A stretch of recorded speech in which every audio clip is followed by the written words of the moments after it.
You are watching The Sweat. I'm Jesse Cofield. For the next 60 minutes, we're giving you a ton of MLB, NBA, NHL, and PGA sports betting and DFS advice and analysis. Then it's a 6-game Madden slate on the way, kicking it off here on the Dream Stream. What a time to be alive. All right, but first, we baseball. Say hey to our panel. Kieran Thorne and Nick Fryer need your favorite plays at the following positions on tonight's 5-game MLB main slate. We're going to start where we always start with pitcher. Gary, and where are you going? Yeah, I think he's going to be a pretty popular play, but on this small slate with a lot of bad, terrible, awful pitching, I'm just going to eat the chalk and say Alex Cobb, who's $7,700. It's kind of a strange pick because Alex Cobb, the last half decade with Baltimore, has been absolutely terrible, but he's been pretty good through his first two starts with the Angels, and specifically that last start against the Royals was really promising. 19 swings and misses generated, 10 strikeouts, 27.8 DraftKings points. Houston is not Kansas City. They actually have the lowest swinging strike rate in all of baseball, so maybe some of those strikeouts are going to be hard to come by, but this Astros team is in shambles right now. They had to put a bunch of guys on the COVID IL, and even though they've gotten Bregman and Alvarez back within the last week, across the last 7 days, they are dead last in baseball in isolated power, in WOBA, in WRC+, and they even got to play a series at Coors. So they are just not hitting right now. I'll take Alex Cobb, who's in a nice little groove, and I think he brings back value at sub 8K. All right, Nick, Alex Cobb, fourth most expensive pitcher on this slate. Where are you going for your pitcher pick? I'm going to eat that chalk too. I'm going with Alex Cobb as well for a few different reasons, but similar stuff to what Gary was saying, of course. The Astros OPS actually is one of the lowest against righties this year, as much as they don't strike out a ton. And Cobb had 7 Ks in 6 innings against the White Sox to start the season.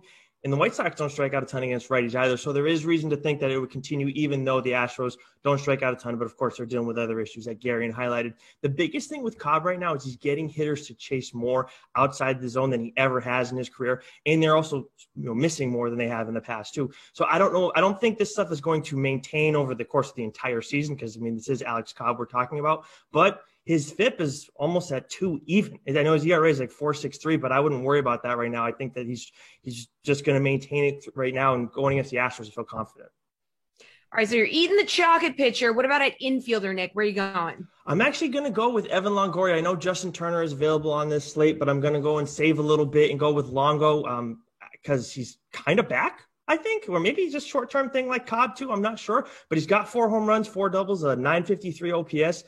The thing is, though, he's still not hitting right-handed pitching well, but he's facing a lefty tonight, and he's mashing those guys with a 1. Talk about Cobb almost having a sub-2 FIP. He almost has an OPS over 2. All his home runs came against lefties so far this year, and one of his doubles. So I'm taking Longo at third base at 4.4K. All right, where are you going, Garion? I'm going to stick at third base. I'm just going to move up $100. A similar spot. We've got a great right-handed hitter against a left-handed pitcher. Chris Bryant, I know the Cubs in general, especially prior to the 16-run outburst yesterday, had just been anemic on offense, but Bryant's actually had a really good start to the season, which is promising because he had such a terrible 2020 campaign. But we know who Chris Bryant is, and it seems like he's back to being himself this season. He's got a 160 WRC plus through his first handful of games. And going back to the start of his career, which is now a huge sample size, his OPS against left-handed pitching is 996. That's one of the highest active marks in all of baseball. He crushes lefties. Joey Lucchesi, not exactly one of the best left-handed pitchers you could hope to face on a slate. Had an okay first start of the season for the Mets, but I'm not scared of him at all. And something to note in this game that's really important, for the first time in, I think, 2 weeks, it's not going to be like snowing in Chicago when the Cubs are playing, and the wind is blowing out today at Wrigley, which turns it into one of the best hitters parks in all of baseball. All right, Gary, and outfielders, you got, JD Martinez, Mookie Betts, Mike Trout. Where are you going? I'm going to go to the mid-tier. Sort of mid-tier. He's expensive, but Alex Verdugo is $4,400. The Red Sox have the highest implied team total on this slate by a wide margin, and it's justified because Justin Dunn walks everybody, first and foremost. So there's going to be traffic on the base paths. Boston's just going to have to hit with runners in scoring position because they're going to get opportunities. Verdugo's been amazing so far this season against right-handed pitching. He's got a 165 WRC plus. And when Dunn's not walking guys, which again is always, so you got to find like the slim margins here. 2.05 home runs per 9 to left-handed opponents in his brief career. So I think the lefties in this lineup, Verdugo, Devers, are in great spots. But Verdugo's price point at just 4,400, hitting in the top third of this lineup is really enticing. Nick, where are you going to outfielder? Staying in that mid-tier, or are you paying up a little maybe? No, I'm going to stay in the mid-tier, and I'm going to stay in this game too. I was actually considering Verdugo too, Gary, so I like that pick. But I'm going to go with the guy who I talked about earlier in the week, but I didn't have him as a cheaper bat. But Mitch Haniger at 4.1K. Going up against Nick Pivetta, I mean, we got to target this guy. So if you can get any piece of the Mariners lineup, if you're not and on Haniger like I am, then you got to go with it. But with Haniger, he's mashing righties. He has 8 extra base hits against them this year. 3 of them are home runs, 963 OPS. He has 7 barrels this season and a 3.82 WOBA. And Pivetta is worse against righties than against lefties. And that's been the case since 2019, I believe. So I would target a righty against Pivetta, and I think Haniger is your best option. All right. How about some value here, Nick? Where are you going to go for that? So if you want another piece of the Mariners lineup, I have another option for you, and also an outfielder with Kyle Lewis at 3.1K. Yes. And if you go and look at his stats, he's only played in 1 game. He just came off the IL, and believe it or not, he actually barreled up a ball in his first game. So already starting off strong as much as he didn't get a hit. But his power numbers are a little bit better against lefties than they are against righties, but they're pretty similar still. And again, I don't like Pivetta against righties at all. His numbers don't look great. But either way, if he gets knocked out of the game early, Lewis is still going to be good up against the Red Sox bullpen. All right, Kyle Lewis, 3,100. Gary, and you like that pick? Yeah, I'm actually glad Nick brought it up because I was sitting here like, do I talk about Kyle Lewis or do I talk about Jazz Chisholm? And now I can talk about Chisholm, which is great. He's $3,900. Nice. He has dual position eligibility, which is really nice. You can play him at second base or at shortstop.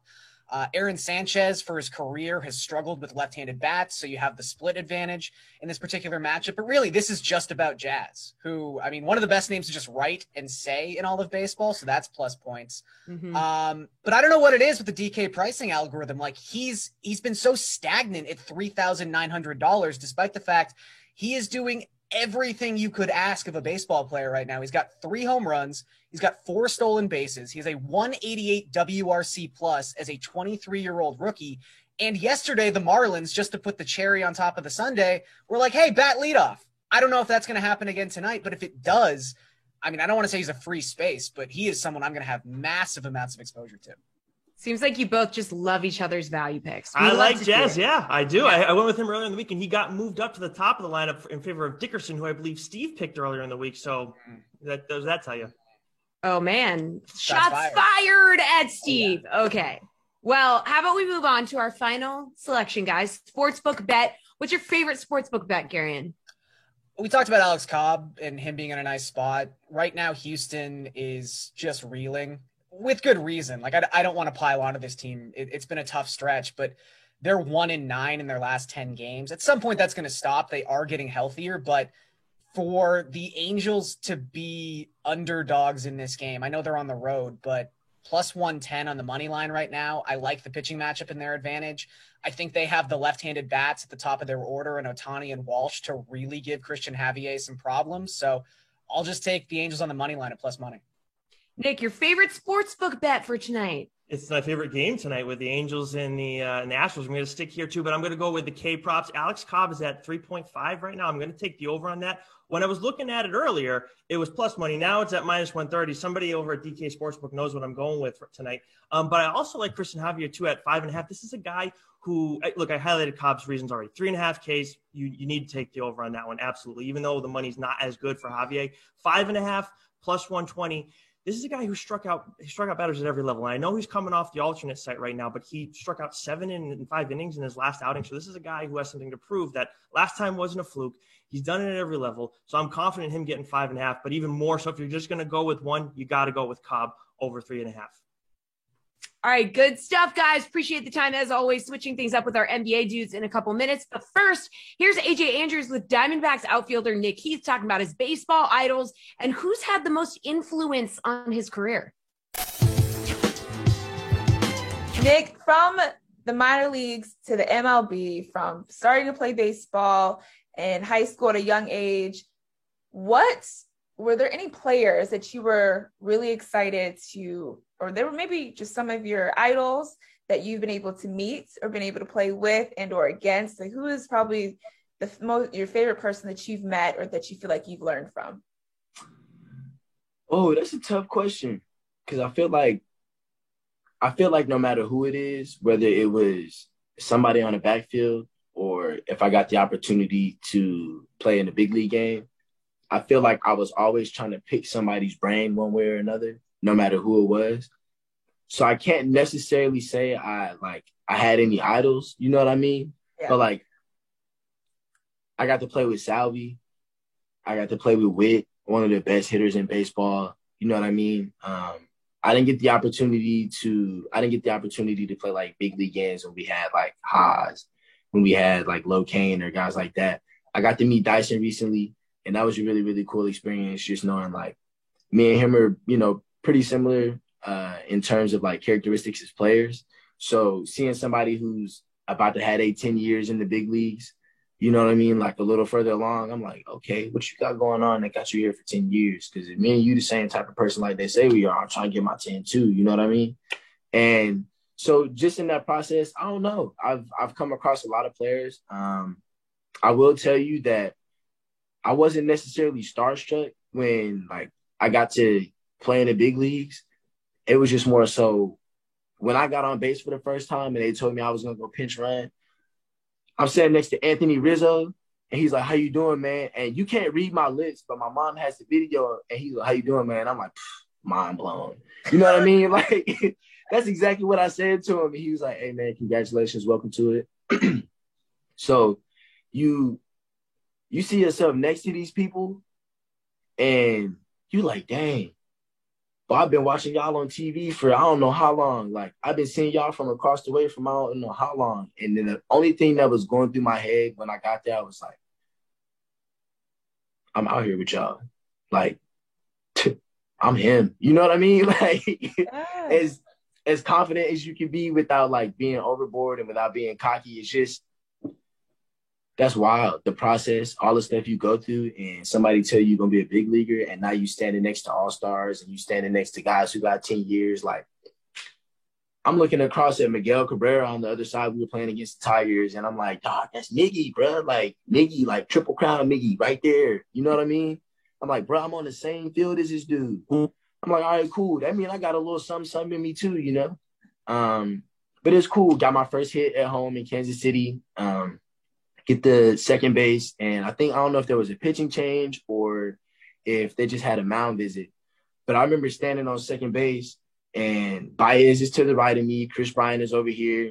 They got Nico Horner at second base, and they got Rizzo at first base. And Baez and Bryant walk by, and they're like, yo, that's your first one? I'm like, yeah. They like, welcome to it, bro. Congratulations. And I'm just like, bro, I'm here. Like, what's going on, dog? Like, so games are blurs, you know what I mean? Because, like,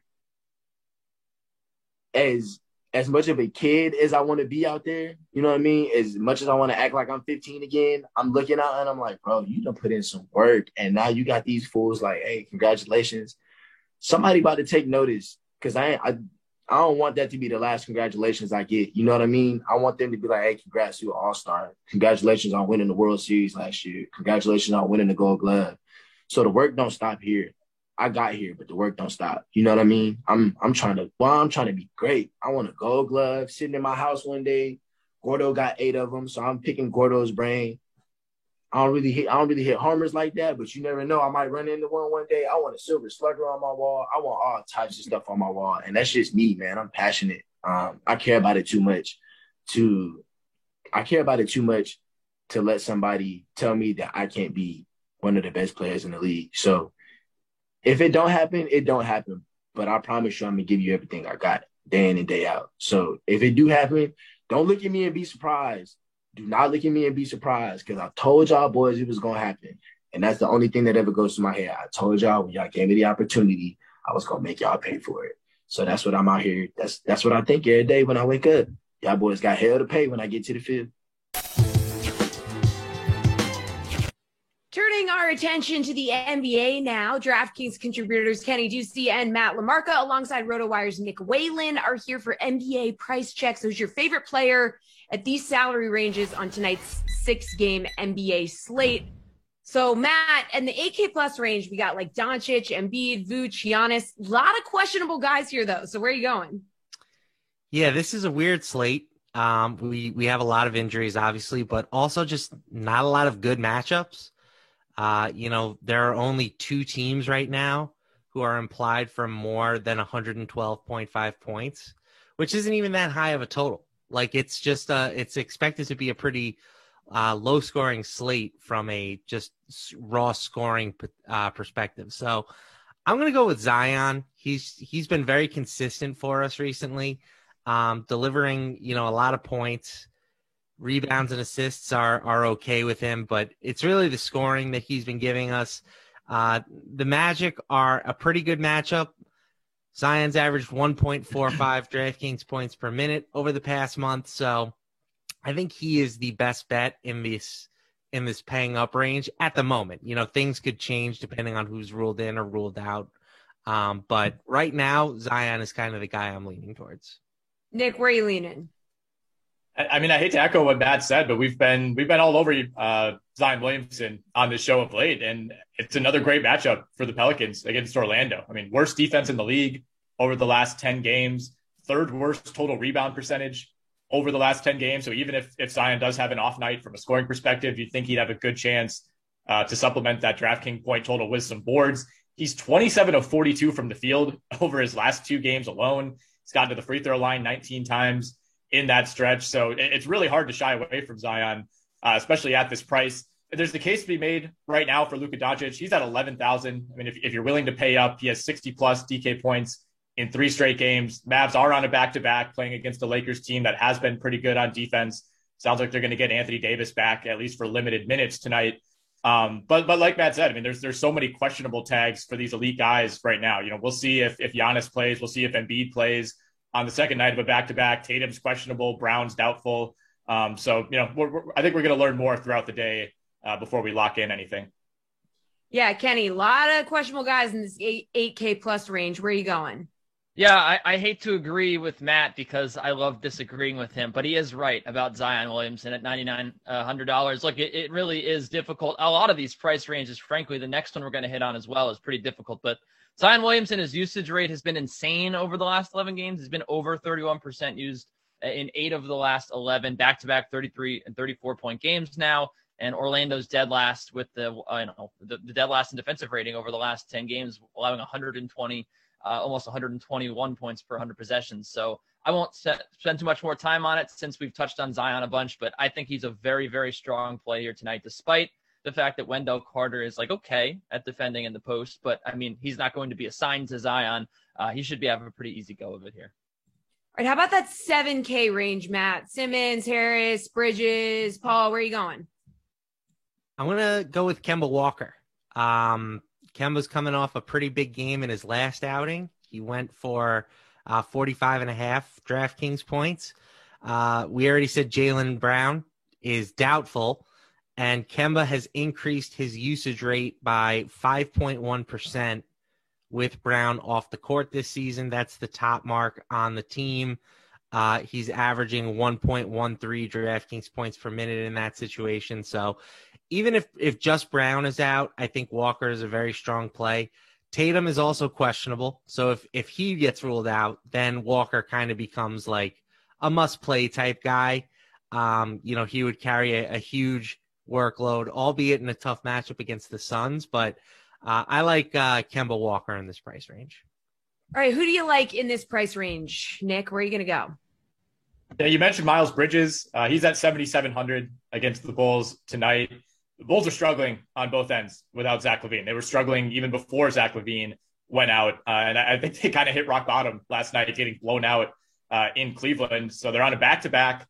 The thing with Bridges, his last 9 games, 19.5 points, almost 7.5 rebounds, over 2 assists, 3.1 threes per game at 40+% shooting. And then the biggest thing is he's playing 37 minutes per game since Gordon Hayward went out. And that number's been closer to 38 or 39 minutes over the last 4 or 5 games. So even if he has an off night, he's playing so many minutes that he ends up having a pretty high floor. So I do like Miles Bridges. I'll throw a couple other names out there in this range as well. DeJounte Murray going up against a Detroit backcourt that typically plays, first and second year guys. So some advantageous matchups there. And then Lonzo Ball at 7,000 could take advantage of that Orlando matchup that we talked about in the context of Zion. Again, worst defense in the league over the last 10 games. And I think Lonzo's ownership will be a little bit lower tonight as his minutes have been limited these last couple of games. But I thought he looked a lot better Monday night against Brooklyn. Kenny, the 7K range. Yeah, I also have Miles Bridges written down here, and I also can give you some pivots off of that, but I'll just add some color to what Nick said. Dating back to, he had an 8X performance against Milwaukee. That was when he really first started to get a lot of minutes, and he had 45 DK fantasy points. He's hit value in 7 straight games, 8X twice. He's had at least 5X in 5 of those games. I mean, this guy, as Nick said, has just been seeing almost 40 minutes a game, really, and the value has just been absolutely incredible. The Bulls are 20th in defensive efficiency over the last 10 games. We're allowing over 113 points per 100 possessions. He is in a very strong spot here, and this is just a very strange price range for me. There's not a ton of options, really. I mean, I think there's only like 10 guys you can choose from. Bridges is definitely my favorite, but another guy I had my eye on was Chris Paul. I can't really get a read on him because they did play in an overtime game, so obviously his numbers are a little inflated from that. But I do think that he's in a pretty decent matchup against Kemba Walker, who historically over his career has been a decent defender. This year he's had kind of some lapses, and I think that Chris Paul could have a pretty good game here. I think that in general, this is an overtime candidate, this game. I think it's going to be very close. So you're not going to have any worries about, a blowout like you might have in some of these other guys with the 7K price range. I think Chris Paul actually is a pretty decent play here against Boston. He should get used a lot in this game. All right, Nick, in that 6K range, you got 12 guys to choose from. Kuzma, you got Ayton, Melo. Where are you going? Yeah, a little bit above 6K. We have Cole Anthony going back to that New Orleans-Orlando matchup yet again. Orlando is the more advantageous side to target in this one, but the Pelicans defense has been terrible all season. It's been a little bit better of late, but I think they're like 18th in defensive rating over the last 10 games, and a lot of those have come against bad teams. So this is not a great defense by any means, and Cole Anthony, is kind of back to a full minutes load after missing so much time. So I like him at 6,400. If Mason Plumlee sits on the second night of a back-to-back, which based on how the Pistons have handled the rotation over the last couple of weeks is a definite possibility, then I really like Isaiah Stewart at 5,800. Plumlee had a huge game last night. Stewart didn't play that many minutes, but whenever he's in the starting lineup, he's been really, really good. He had a 3-game run recently when he averaged 17 points, 16 rebounds, 2.5 blocks, and 1 steal. Very quietly, guys, he leads all rookies in total rebounds and total blocks, despite ranking 12th in total minutes played. And he's first among qualified rookies in field goal percentage. So it looks like Detroit may have found a gem late in the first round. Kenny, where are you going? This might be a little bit out of left field, but I like Jakob Poeltl at $5,900. It's not quite over 6K, but I think it'll work here. It's just $100 under $6,000 because that's how math works. He's had 5X in each of the last 3 games. He's been seeing almost 30 minutes consistently. The Pistons have allowed the second most points in the paint over the last 10 games, almost 60 points in the paint in the last 10 games per game. So I think that Poeltl should have a pretty decent matchup here, trying to score the basketball. The implied team total here of 113, not the worst. And the Spurs, you got to remember, they're locked into that 10 spot out west. They're in a fight right now to try to, really get out of the 10 spot. They want to get to 7 or 8. Ideally, obviously, everyone wants to get out of the play-in tournament, but maybe even just to stay in the play-in tournament. All these games matter to the Spurs right now. So he's going to be out there. He's going to be playing hard. And the Pistons. Oh, we seem to have lost Kenny. Kenny has frozen. So Matt, why don't you take over and pick someone who's in the 6K range? I agree that Cole Anthony is my favorite play in this price range, but just to hit on someone different, I'll say PJ Washington at 5,900. He missed some time recently, came back 2 games ago, and basically has stepped right back into his usual workload, right around 35 minutes per night for a shorthanded Hornets squad. He's a pretty good producer on a permanent basis, right around 1 DraftKings points per minute. And a good matchup against the Bulls. So I think that this price range, at the moment, it kind of looks like a balanced build might be the best approach. I think that you can go with a couple guys in this range here. Anthony's my favorite, but PJ Washington definitely strong as well. Okay, Kenny, we can go back to you. You appear to be unfrozen if you want to finish your thought. Yeah, that's been happening sometimes. I think that the Spurs, the final thing I was saying about Pirtle is the Spurs have been, locked in this battle for playoff positioning. So I think that they're going to come out pretty energized here. And again, the Pistons have had a lot of turnover in the front court. They don't rebound the ball well. They don't defend well down low, as I think I touched on. I'm not even sure. But he's not the sexiest name on the board, but I think he's a pretty strong GPP play. I think you could probably pencil him in for at least 5X here on $5,900. So that's all I had to say. That's it. Okay, Kenny. Well, we'll stay with you while you're unfrozen. 5K and under range. Where are you going? Perfect. Kentavious Caldwell-Pope at 5.2K. I guess I'm cheating again here, but it's a weird slate, so we can get away with it, right? He's the only Laker that sees a bump in usage rate when Anthony Davis is on the floor this year with a 0.2% bump. And look, I think that, Anthony Davis, there's an unquantifiable element to his return here, and that is the energy that he's going to bring to the Lakers. The Mavericks have not been playing good defense lately. They've been taking their foot off the gas on that end of the floor. They had been playing good defense, but not anymore. He's also hit value in 7 of 8 games. He saw 30 minutes last game. He's been seeing around 30 pretty consistently. So his playing time is back up into the range where I think he's definitely a play here at $5,200. He plays well with Anthony Davis, and this offense in general, not only the unquantifiable where they'll get energy. Anthony Davis adds 12 points per 100 possessions on offense. So whenever he's on the floor, good things are going to happen. He's going to draw attention. I think KCP here, $5,200, the price is right on him. Okay, where are you going to be going for this one, Matt? 5K and under. I'm sort of reading the tea leaves here like Nick. I think that we're going to get a rest day for the Pistons.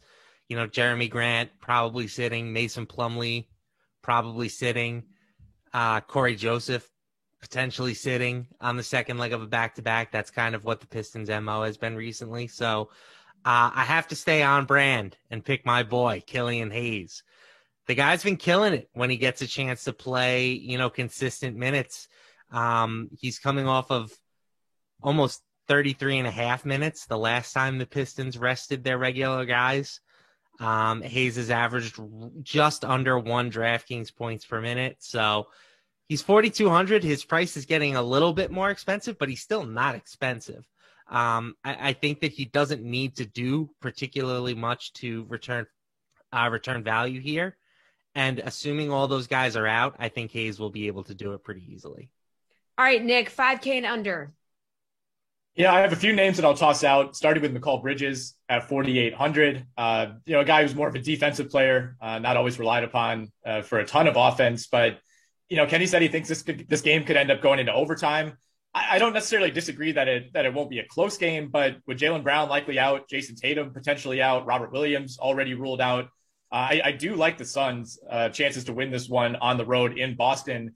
And, without Brown and potentially without Tatum, I think Mikal Bridges could be looking at some pretty advantageous matchups against some of those young wings for the Celtics that might have to play big minutes tonight.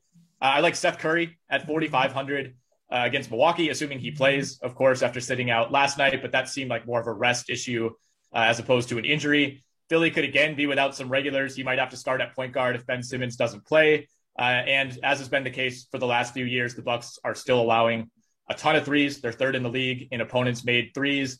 And then Matisse Thybulle, also in that Philly-Milwaukee matchup. He's down at 3,300, a little bit of a punt play, but he has been playing a ton of minutes lately. If Tobias Harris sits out again, that'll probably be the case yet again tonight. He had 0 points last night and still had 18.3 DraftKings points in that game. He has such a high floor because of that defense. He was terrorizing Devin Booker all night. So, with Thybulle, you're kind of banking on maybe 2 steals, 2 blocks, a couple of assists, and then you're hoping he just hits a few threes to boost that ceiling. All right, guys, final question, and we're talking sportsbook. What's your favorite sportsbook bet for tonight's slate? Matt, where are you going? I'm going with the Charlotte Hornets. They are right now getting 1.5 points on DraftKings Sportsbook. I think that's a pretty good number for them. The Bulls without Zach LaVine just really can't score the ball particularly well. Charlotte's not at full strength either. They're dealing with some injuries, but I think that they're a little bit more equipped to handle the absences of their guys than Chicago is to play without LaVine at this point. Chicago is averaging roughly 7 fewer points per 100 possessions with LaVine off the court this season. So I like them as small underdogs in this matchup. All right. Tell us where you're going here, Nick. Well, I was going to say I like Phoenix -3.5 at Boston, and I still kind of like it. But as we speak, Jason Tatum and Kemba Walker are both officially in for tonight. So that makes me like that bet a little bit less. But I'll also go to that Charlotte-Chicago matchup. I think Matt is spot on. I like Terry Rozier over 22.5 points against that Bulls defense tonight. And then PJ Washington, 22.5 is his number for combined points, rebounds, and assists. He's a guy that's prone to some really bad games and will offset them oftentimes with some really good games. So I think taking that points, rebounds, assist bet instead of straight up points gives you a little bit of a higher floor there. All right, where are you going for your favorite sportsbook bet of the night, Kenny? Yeah. When I wrote this down, the Lakers were 4-point underdogs. They've now gone to 3.5. I still like it. I still like the Lakers to cover. I think they win here. Anthony Davis, yeah, I mean, they're saying he's fully healthy. So it is a bet on that in a way. I mean, I don't think he's going to play 38 minutes, but, if he's fully healthy, maybe we do see him for close to 30. And he does add 9 points per 100 possessions to this team. He actually makes this defense, which has been really good. This defense has been a top 5 defense over the passing games. Since the All-Star break, they're number 2 in defensive efficiency. But the offense has struggled. So he's going to bring offense with him here, 8.2 points per 100 possessions. And this defense, I mentioned earlier, Dallas, it's wilted. It's wilted lately. The Lakers are 16-12 against the spread on the road this year. That's including a whole bunch of games without AD and LeBron. I think with AD back, the offense gets a much-needed boost. I think that there's this energy around the team with him back that they'll score the basketball with a little more ease. And again, I just think that the 3.5 is pretty much a nice bet here because I think it's either going to be a 1-point finish where the Lakers end up winning. So I would bet it even down to +2. All right, good stuff. Thanks, dudes. That's going to do it for NBA. But guys, get your popcorn ready. So as part of this Sunday evening's film festivities, Major League Eating is hosting the Red Carpet Film Feast event in Las Vegas, Nevada this Sunday at 6 p.m. Eastern. You can watch it right here on the Dream Stream. DraftKings is also offering a free entry to a DraftKings Sportsbook pool that will hand out $10K in prizes for answering a series of questions about the Major League Eating contest on Sunday. The DraftKings Red Carpet Film Feast is scheduled to stream live on YouTube and Twitch starting at 5:30 p.m. Eastern time with our preview show, so do not miss it. And to get you ready for that event and the pool, how about we hear from the GOAT himself? Joey Chestnut will be competing in the popcorn eating contest, and he sat down with Emerson Latzia to discuss his strategy. I've been good. I'm excited for this event. Finally, we have an event where it's one food, and I can just focus on just going to town. And it's going to be an intense one. It's a weird food. We've never done it, but yeah, I'm excited. Yeah. So with you having never done popcorn before, like what can you draw like experience from that you've eaten in the past to kind of help you here? Well, I have to go in. I'm depending on my smarts a little bit. I've been experimenting a little bit of what liquid I'm going to use to drink. I've done everything from warm lemonade, coffee, even a diluted pickle juice. I thought the vinegar might help dilute because that popcorn. I'm trying to use a hot liquid that will almost melt it. I'm try to get it to go down really quick, and so it'll swallow quickly. So I think I've figured out a mix of liquids that not only helps make the popcorn kind of dissolve and go down fast, but also I like the taste, and I'm going to depend on that a little bit because 8 minutes of popcorn, we're not going to be able to eat enough to get full. The whole trick is going to be to find the fastest way to get it down, the most efficient, without making a mess. Because there's going to be deductions, and I think I feel good. Well, I did speak with Badlands Booker earlier, and I asked him, I said, what advice would you have for those taking part in like the popcorn portion?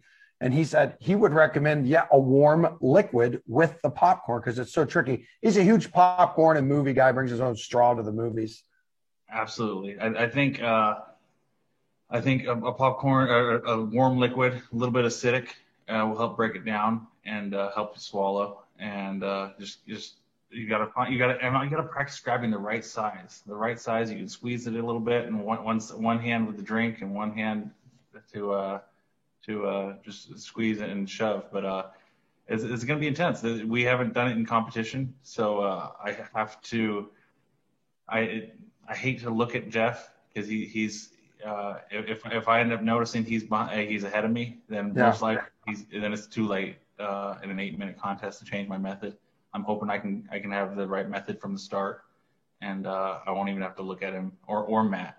Both of those guys, they won the first 2 contests. I need to wrap up this third one with a win.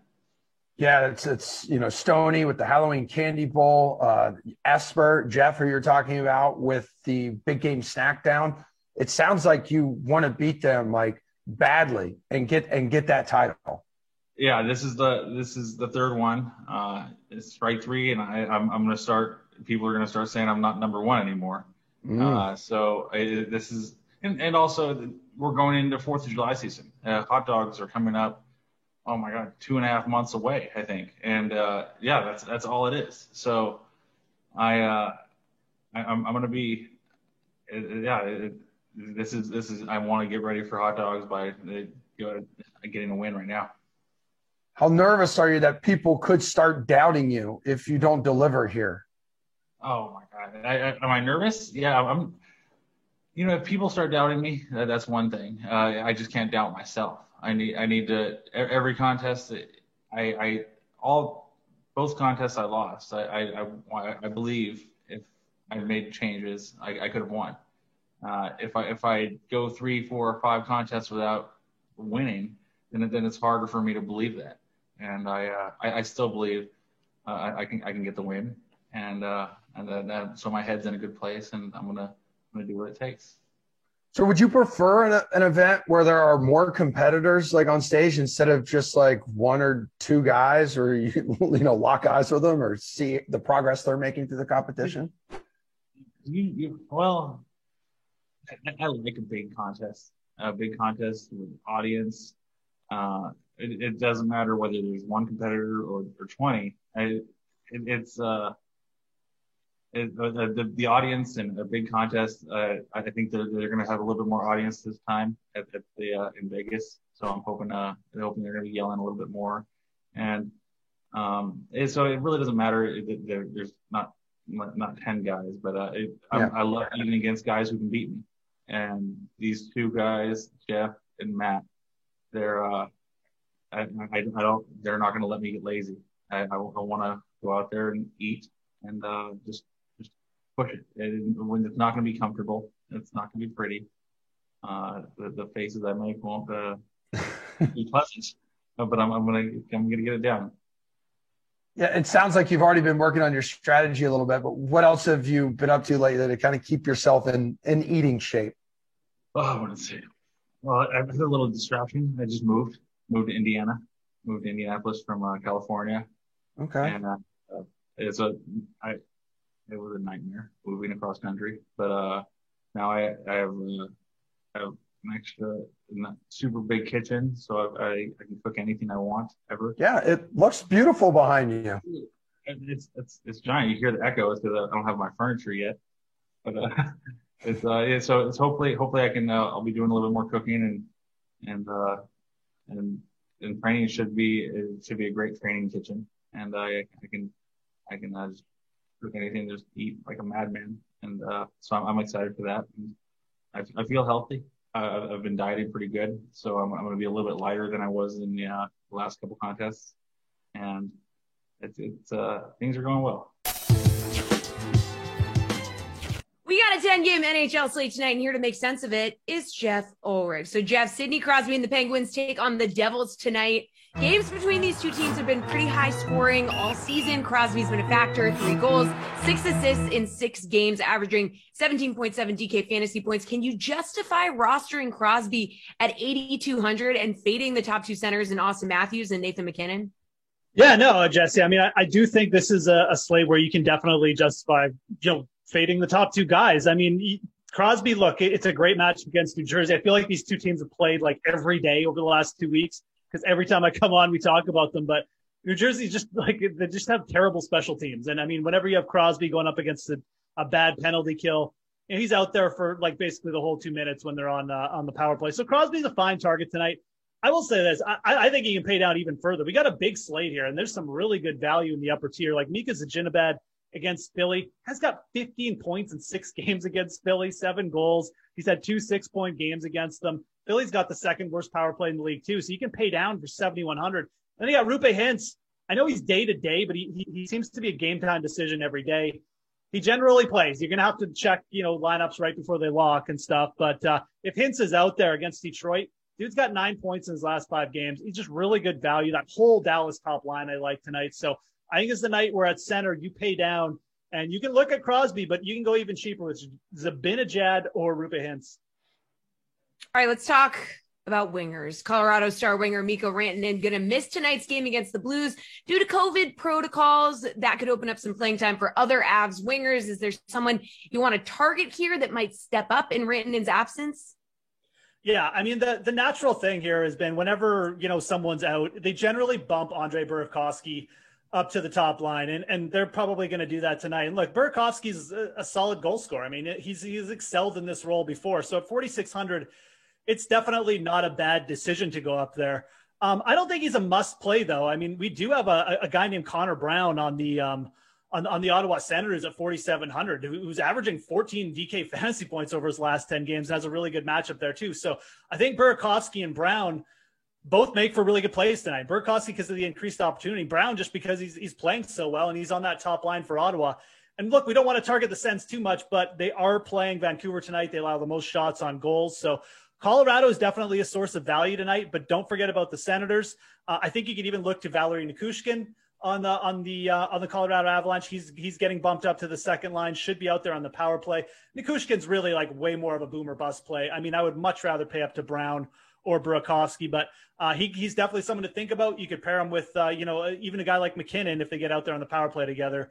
So some value to be had with Colorado, but I would really look to Connor Brown and the Sens as well tonight. All right, you mentioned Vancouver. They're back to playing games after their prolonged layoff while dealing with a COVID outbreak. Young defenseman Quinn Hughes has quickly gotten back to form, putting up a goal and 2 assists against Toronto on Tuesday. He did get a significant price bump, though, going from $5,200 to $5,800 tonight against Ottawa. Would you still roster him at that price, or are you going to look somewhere else on defense? I definitely don't mind him tonight. I mean, you look at the defensemen on the slate, and I mean, we have some big names, but none of them are really in that great matchups. I mean, you could pay all the way up for Victor Hedman, I guess, but I really hate paying $7K for a defenseman. Hedman, obviously a solid producer, but he's not like that prolific a scorer.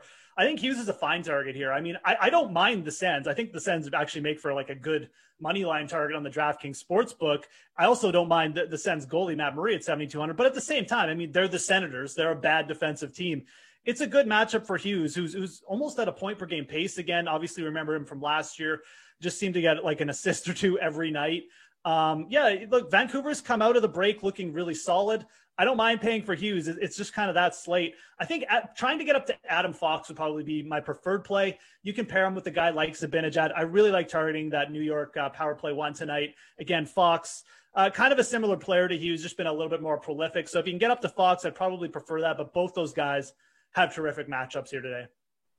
Okay, on to the DraftKings Sportsbook now. Let's take a look at some game totals. Can you give us an over or under that you like tonight, Jeff?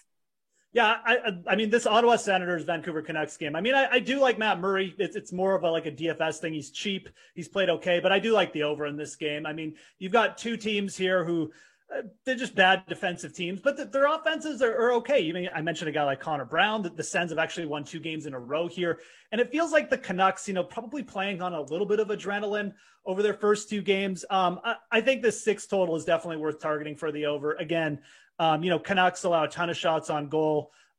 Just scoring chances between these two teams as well. I like it at the 6 handle between these two teams now, considering what we've seen from their offense here. So as far as overs go, that's definitely probably going to be my favorite one to target. And, the Capitals Islanders game, I think that's got a lot of potential for the under as well. 2 teams who trend towards the under most games. Islanders playing a little bit better defensively there. So that'd probably be my favorite under to target. But I think as far as favorite totals go, I like targeting that Senators Canucks game. I'm expecting a few more goals tonight.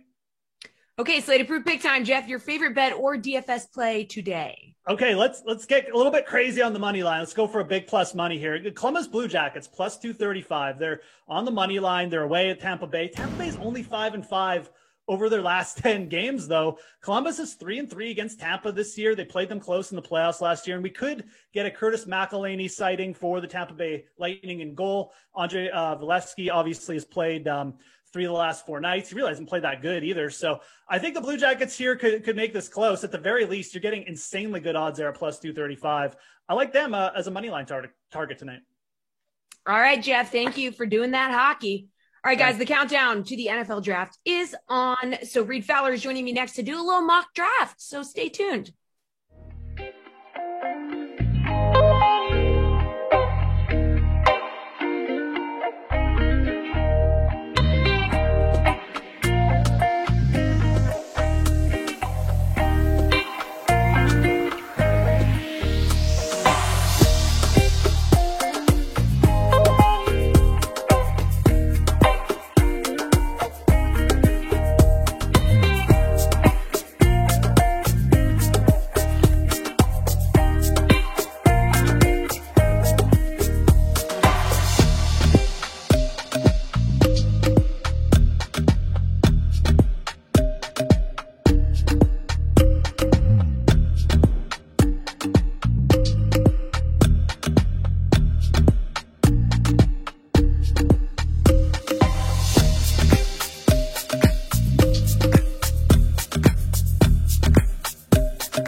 NFL draft, you guys. So each day leading up to next Thursday, our analysts will be breaking down their top 10 mock drafts for us. Joining us today is DraftKings contributor Reed T. Fowler. So Reed, the expectation, of course, is Clemson's Trevor Lawrence goes number 1 to the Jags. Okay, Emerson. BYU Zach Wilson goes number 2 to the Jets. Okay, Kenny. Did you deviate from that at all with your top 2 picks? I tried to, Jesse. I really tried to. I personally think Justin Fields is my second best quarterback in this draft. But Zach Wilson, like nothing has, and this is how we're supposed to see like how it's supposed to go, right? Not what we think is going to happen, now what we want to happen. And I do think that Zach Wilson is going to the Jets. I think when you take a look at what he's able to do with his arm strength, the quote unquote moxie he has for the New York media, I think that all plays extremely well. And they need an adrenaline rush in that offense right now. And that's Zach Wilson. So I think he's going number 2 there. All right. One of the more intriguing picks is now San Francisco at number 3 after moving up in a trade with Miami. They're likely targeting a quarterback here. So who do you have going to the Niners? Yeah, it's not Mac Jones. And look, the one thing I will say about Mac Jones is that he's getting a lot of negative publicity because he's been tied to this number 3 spot. He's not a bad quarterback. I still think he's a first-round quarterback. I have him going in the teens, potentially someone trading up to get a guy like Mac Jones, but not this far, Jesse. I have Justin Fields going to San Francisco. You take a look at what he's done, the wins that he's had against really strong competition in big games. Yes, he had 2 bad games, Northwestern and Indiana. And a lot of people are looking at those 2 bad games, a couple of bad throws that he's made. And I don't think that's the case. Give me Justin Fields. I think he fits in that Shanahan offense. He can sit maybe behind Garoppolo. We'll see what happens, but I like Fields number 3. All right, Reed, Lawrence, Wilson, Fields. Do you have any other quarterbacks going in the top 10? Trey Lance is the guy that is probably going to be the one that we can see. I can see him as far, Jesse, as number 3, right? He's got that type of upside. I don't think it happens. But, Atlanta, they're in the best position. I tweeted this out earlier. Like they have the best position in the draft where they can either take one of those, a Trey Lance or Fields, whoever falls to them, Wilson maybe. They can trade that pick to someone who wants one of those quarterbacks and get a bounty for it, like Miami did, or like San Francisco did, like how Miami received, or they can take the heir apparent to Matt Ryan. I do think Kyle Pitts does go there, stays there if Atlanta stays, But Trey Lance is a guy that a lot of teams are looking to potentially trade up for. Okay, so do you think Atlanta takes the quarterback, or do you think that they're going to trade that pick? Oh man, I got back and forth. I think 51% of me says that they stay with that pick and go with Kyle Pitts, because he is a transcendent talent. You take a look at what he's able to do. He really is a wide receiver playing tight end. I mean, that's how good he is. And that's what the position is now, right? We see Travis Kelce, Evan Ingram. Sure, Evan Ingram has been on a downturn, but that's what you want, the Darren Wallers of the world. These guys are big receivers. I think Pitts stays at that number 4 spot. If not, I think they trade that pick away to someone like Denver or maybe even New England. I don't think New England does it, but I think Denver is probably the one team that probably would trade up for them and try and get one of those quarterbacks. All right, taking a look at the rest of your board, can you quickly break down the rest of the picks in the top 10, Reed? Yeah, so I think there's a couple of offensive linemen that are going to go, obviously, in the top 10. Penny Sewell, I think, has to go to Cincinnati. They need to protect Joe Burrow. He's a guy that, yes, he's been lobbying for Jamar Chase to go there, but I do think Penny Sewell goes to Cincinnati. Jamar Chase is the first receiver, I think, that goes off the board there at Miami. And if things, Jesse, if things don't pan out and we see a guy like Pitts fall, I think Pitts goes to Miami there, but I think you see Jamar Chase, a pass catcher for Tua Tagovailoa, Devontae Smith coming in at number 7 there. With all the receivers that left Detroit, you're going to need someone to fill that void. And then you see my second offensive tackle, Rashawn Slater. Slater can play everywhere on the line. He's that versatile. And then Trey Lance, I do have him going to Denver there if they don't trade up, and if all of the rumors don't get too high boiled that Trey Lance is going number 3. I think they stay there. And number 10, I think Patrick Surtain. I think that's one of the sure bets right now is Dallas taking a cornerback. I know they acquired 4 cornerbacks, DBs, in the free agent market over this past few months, but none of them have the upside as Surtain does. He's a physical cornerback. He's got ties to guys like Jalen Ramsey, or comps, to guys like Jalen Ramsey. That's high marks for him. Surtain comes from a legacy of great football with his father who played in Miami. So that's my top 10, Jesse. Good stuff, Reed. Appreciate it. Amazing work as always. Jeff is going to join us for his top 10 mock draft tomorrow. Thank you for watching the sweat, everyone. A 6-game Madden slate kicks off with the Giants at the Bengals. Brendan Glasheen and Christian D'Andrea are on the call. Enjoy.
Good morning, everybody. This is the DraftKings Dream Stream. I hope you're in the right place. We just wrapped up the sweat with our great panel and host, Jesse Cofield, and now we begin Sims. Strap in, we're going simming. Bengals and Giants clash. Christian D'Andrea, how are you? It's been a bit.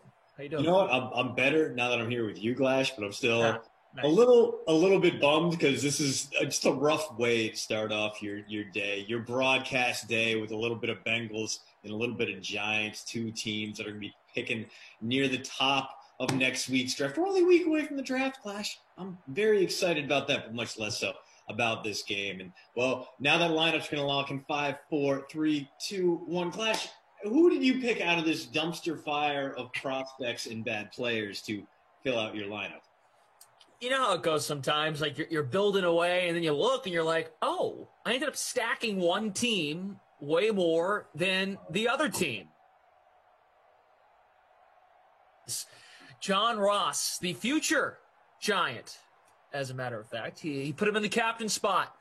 Got Joe Burrow in there, A.J. Green, Tyler Boyd, Joe Mixon, and Saquon. That's a tremendous amount of Bengals. And you picked the right guy to get out of that lineup from the Giants. I went more balanced with my guys. I kind of hated everything. Like, I wanted to get some guys in there who've been trending upwards. I was, am I unstable? Am I back? Am I good? Good. I just had the same thing come up on my end, too. Yeah. Could just be not normal for me. Yeah. Bizarre. Normal for me. I'm used to it. But, I wanted to get some guys in there that had been trending upwards. I couldn't really find a way for them. So I had too much money left over. So I did that thing where I hemmed and hawed and eventually threw Johnny Five Sticks into the captain spot. I got Danny Dimes in there as well, Saquon, Sterling Shepard, CJ Uzama, who was my original captain. I was like, you know what, let's get CJ in there to start things off. No, I had to throw him back down the lineup a little bit. I still think he's going to have a 20-point day or something stupid, just to reward my undying faith in the former Auburn tight end. And Darius Slayton, who is a guy who is kind of trending upward. He has been very trick or treat here in Simland. Let's take a look at those last 5. Only 5K in the flex, giving you under 10 points per game, but 13 in his last sim, 12 before that, 2.2 3 sims ago, but 11.8 before that. He could be a difference maker today. We'll have to wait and see if that makes a difference there. As expected, top-owned guy out there in the $250 free contest, Saquon Barkley, nearly 86% of you got him in the lineup somewhere. So team fade Saquon, going to be hoping for a miracle today, but that doesn't pan out quite the way that you think. We shall see. That's why we play The Sims. That's why we stream The Sims. We find out what happens together.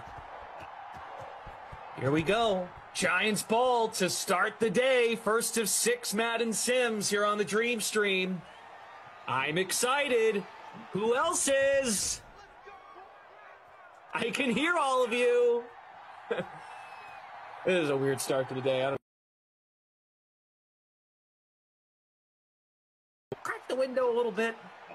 Get some air. They got a flag on the first play from scrimmage. Great start. Just the start we hoped for from Giants. Giants going to go in the wrong direction. Cam Fleming, former Patriots, good, useful swing tackle. Not a guy you want to start all that often, but you know what? He was better than Andrew Thomas, the first lineman off the board last year and possibly the worst first-round pick.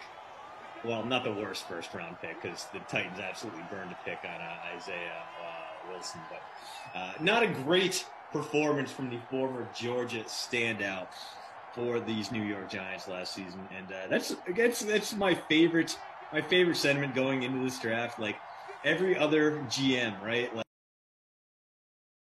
well, what do they say it's from? Well, Ozzie Newsome and now Eric DaCosta. They're both like, you know what? All we do is we trade back and we amass as many picks as possible because it's a crapshoot. The Colts and Chris Ballard's like, we draft well because we trade back and we take as many bites as the apple as we can because we don't know who's going to pan out, who's not going to. You know, you're not going to hit on every draft pick, so you pick up as many as you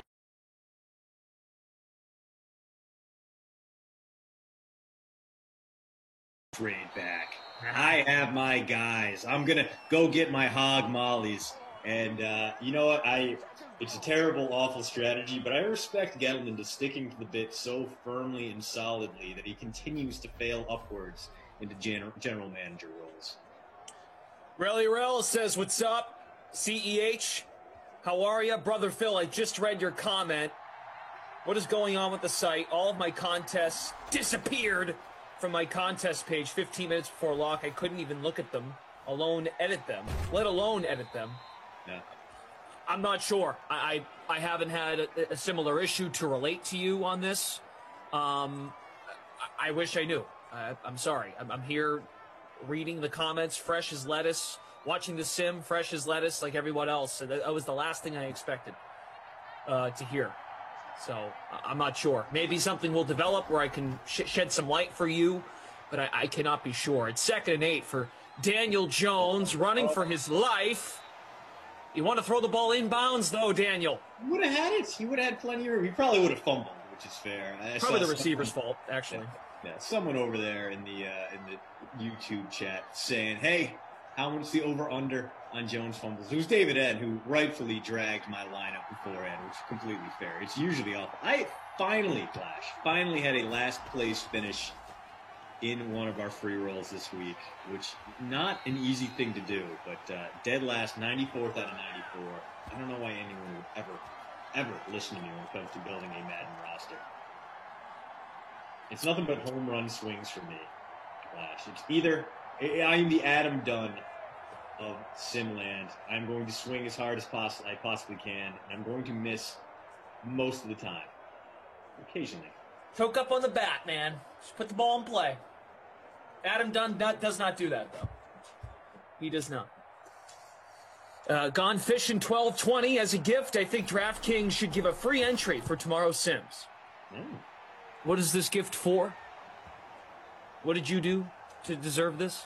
Is it because you didn't catch any fish today, Gone Fishing? Jamal says, seriously, man, again? What the hell is the deal with the scoring, Glash? Come on. The game just started. Yeah. Golden Tate just caught a pass. He didn't get the first down. So on 4th and 1, they give the ball to the Bengals. We have Patrick today from Game Ops, a seasoned veteran, updating scores. Yeah, and don't worry. I know there were some issues yesterday. We are always working our hardest, not only to get you updated stats as fast as possible, but as correct as possible. And we're working to cycle in new guys and gals. Those numbers. So we're here for you, Sim Fam, and we appreciate your patience. Although today with Patrick, a pro through and through, it shouldn't be an issue. Yeah. June to the team last night. She was getting a bunch of crap, but me and Freeze Pops had her back. Yeah. It's all good, though. I get it. You know, people are antsy. They want to see how bad their lineup's doing. It's understandable. David Karen says, just hit the like button. That's a good idea. I like that idea. That ball complete to Uzama. Nice run after Get going. Get going, big man. The rumble. Big 3rd down pickup there as Joey Burrow connects with his rising young tight end. He's not that young. He's been around for a while now, but bang, bang play there, and the Bengals might be in business at the lovely Paul Brown Stadium.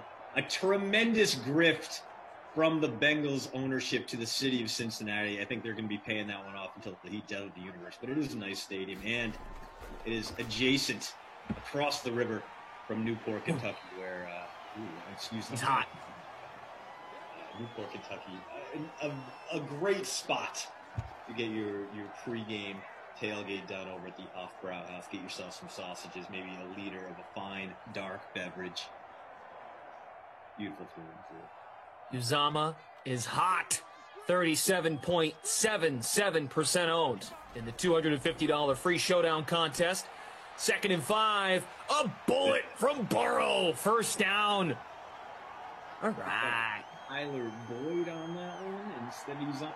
It's easy to tell who is who there in the Bengals lineup, because if it's a guy in the 80s, either Uzama or Boyd. Boyd, one of the rare top wideouts who throws a number out there in the 80s. And Glash, did you see they approved new numbers for various positions?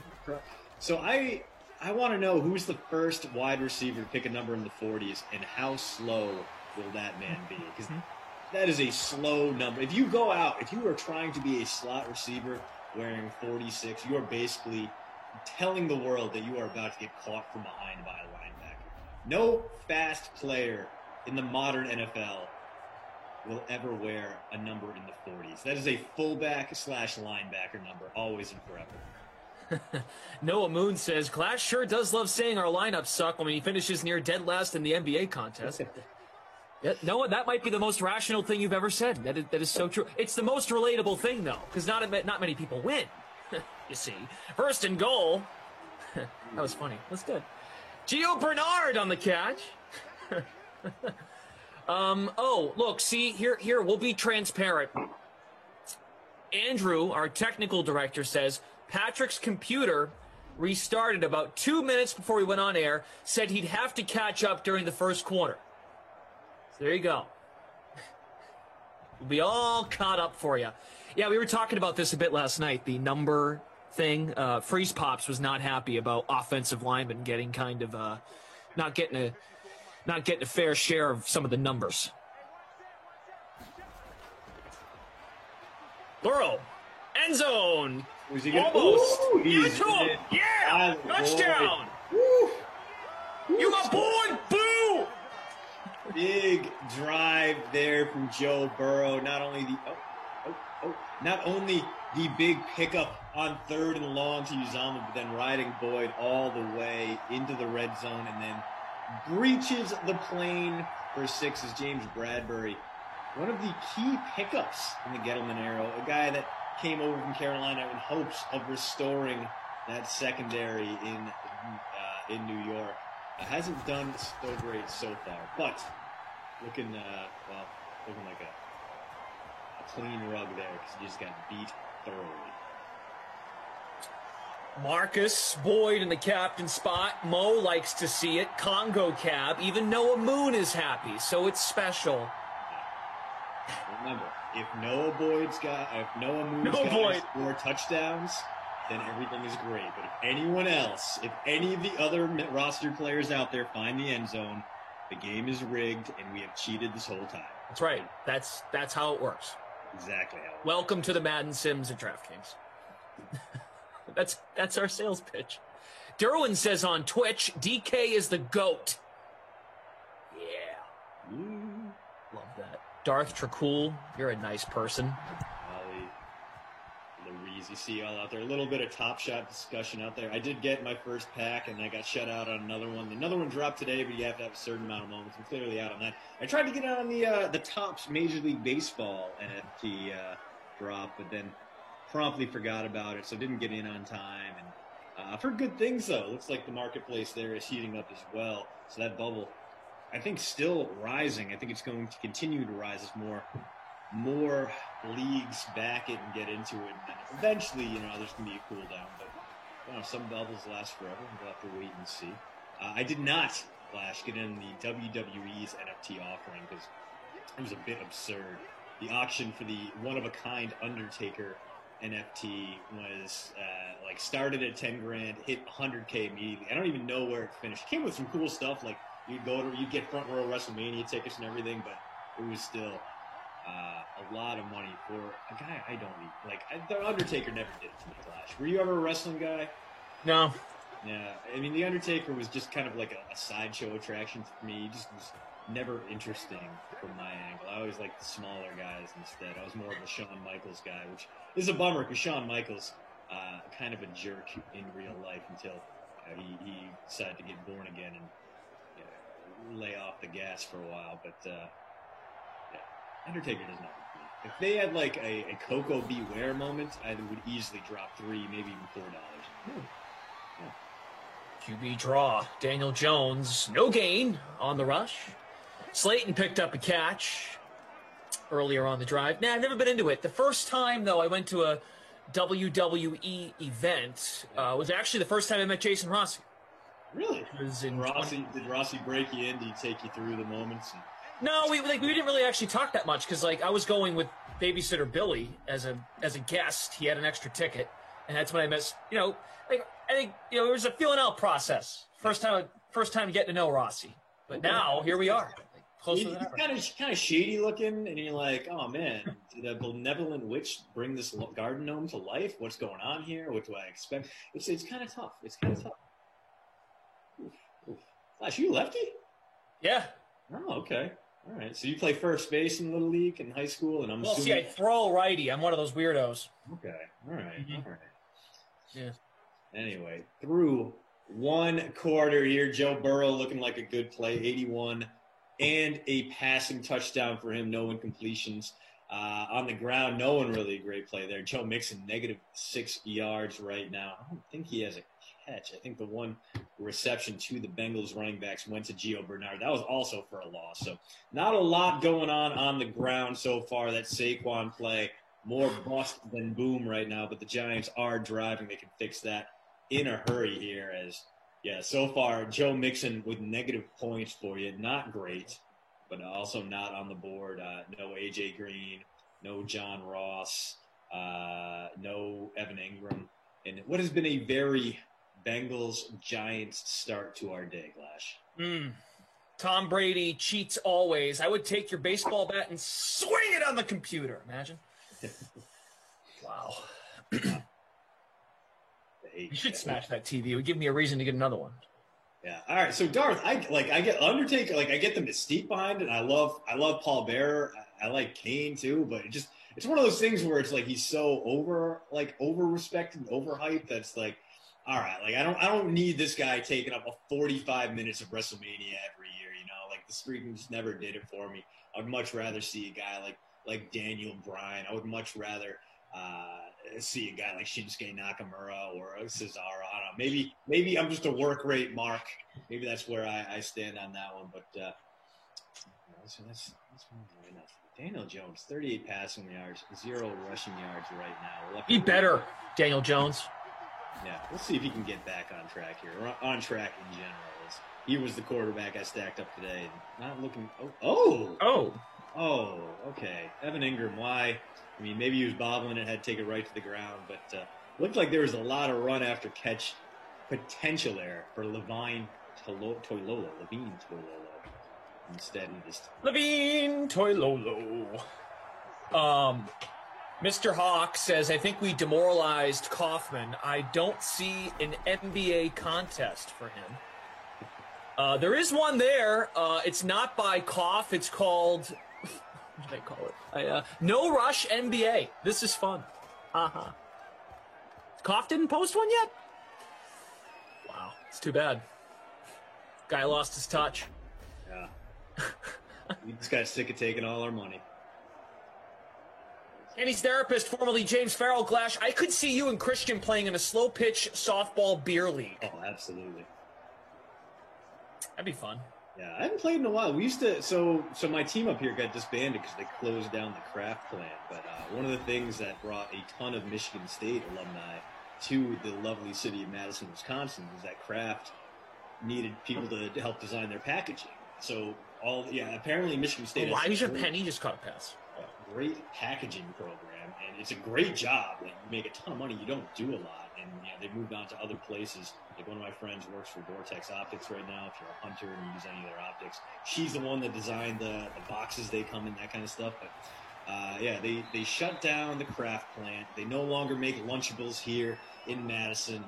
My team disbanded, but we were pretty good, and we had our one of our local breweries sponsored us, so we got like $1 off beers along the way. And it was a big win for us. You go out on a Wednesday night, and you could go out afterwards, hang out, go to next door, enjoy some beverages. I miss it. I need to get back into it, and that in flag football, man. I haven't played on a flag football team since grad school. I miss that very much. Smash that like button. We're at 50 likes. 350 of you watching on YouTube. Glash and Christian. We have producer Jordan today.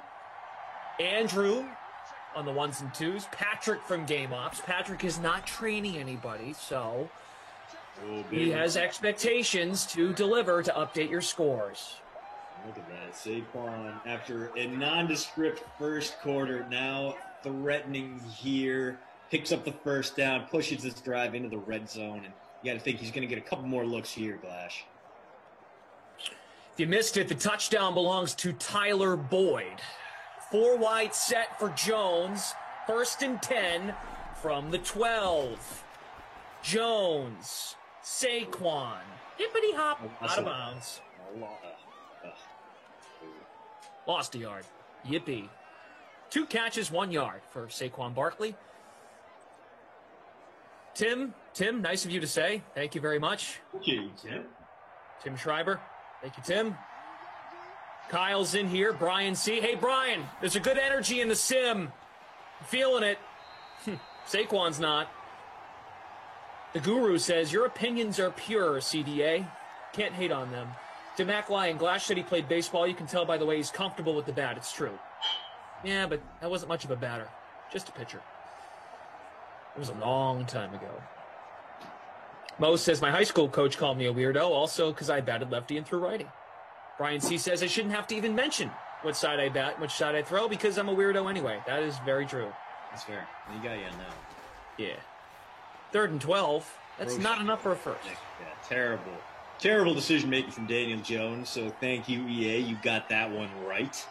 And we're about to get a little Graham Gano chippy here. It'll only be about a 31-yarder, and it's a 99.9% shot of making it here. You think maybe there's a chance they fake it, but 12 yards to go seems pretty unlikely. They're just going to take the points here, and Jones. Be conservative. Take the points. Early. Take the points early. We do have a solo leader, a Sholo, in the $250 free contest. Picture me rolling. I am picturing you rolling. Picture me rolling. Right now you are up by 1.2 points. So that's what you got going for you. The Bengals defense in the leading lineup. Boyd captained, Burrow, Jones, Barkley, Uzama. The build.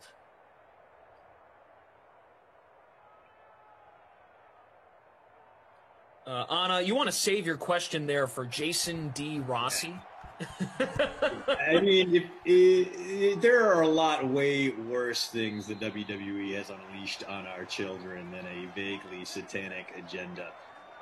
So, I mean, they're just everything about WWE for a while there was very questionable. The Attitude Era was a bit bizarre. Now they've gone into the PG era, and they have cleaned up their act quite a bit, and most notably in their attitude toward women's wrestling, which has been just absolutely marvelous. They deserve a lot of credit in realizing how poorly women had been portrayed on their shows and allowing them equal time to wrestle and actually put together matches that weren't just bra and panty standoffs. So the WWE has come a long way, and I don't know if they would be able to get away with an Undertaker-Kane combo now, given their commitments to sponsors and everything.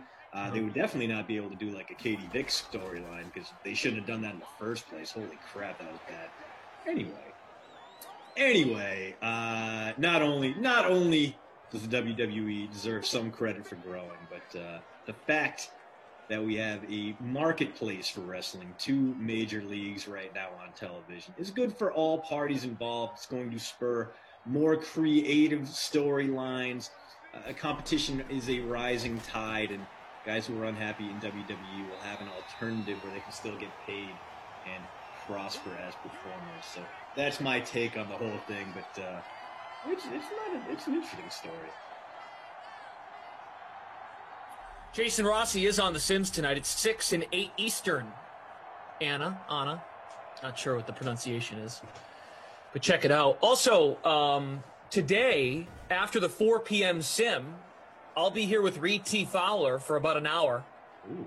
Sports Talk Live. We're going to be going through things in relation to golf. What's going on with Zerwick. Also, NFL Draft a week from today. Nice pass. Right there, yeah. Big chair out. AJ Green.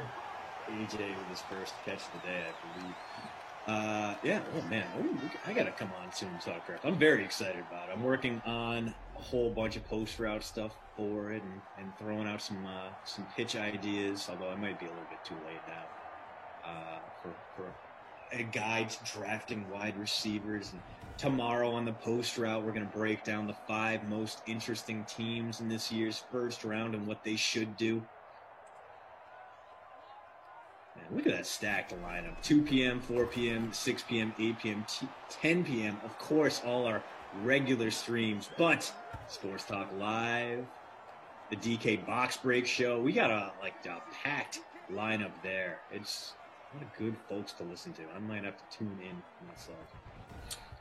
Yeah, so bring whatever you want. Zurich Open, also Draft Talk. We'll dive into whatever you want. I'll be with Reed today. Koff and I are going to rotate every 2 weeks, every Thursday for the slate on Thursdays. So Koff did the first 2, I'll do the next 2, and then we'll start a rotation. We might go every other week. We're not really sure yet, but it'll be a guest. It's been Reed the first 3 weeks. So it could be someone else. It could be Moose. It could be Christian. Who knows? We're kind of figuring it out as we go along.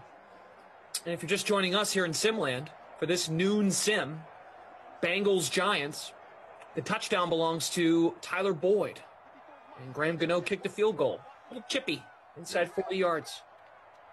Not super exciting thus far, but a couple sustained drives. Maybe setting us up for a better second half is that A.J. Green again. So Burrow has definitely been picking and choosing his favorites in this first half and riding them throughout some drives. It went Uzama, then it went Boyd, now it's A.J. Green. Conspicuously absent from the list is my captain, Johnny Ross, but we'll see if that changes. He just needs one big play, and he can make your day a good one if you invested in him. He's got that top-tier elite speed. He's much better here in Simmerland than he is. Oh! John Ross, we got a flag! Oh, no. It's coming back. There's going to be a hold here, maybe OPI. No, it's roughing. Okay. Wow. Count the score. Ross declined this. The end zone. And then just like that, Ross gets that big play we were talking about. The penalties declined. Bengals about to take an 11-point lead here, but 89 seconds left on the clock. 3 timeouts for Danny Dimes and Joe Judge. They can mount a response drive here. All right. John Ross. I'm up in 30th now. I like this this Bengals stack. It's going well, except the Joe Mixon part. Yeah. Yeah. I mean, does he still have negative points right now? I think he might.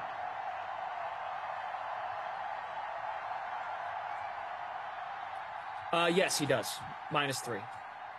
Yes, beautiful.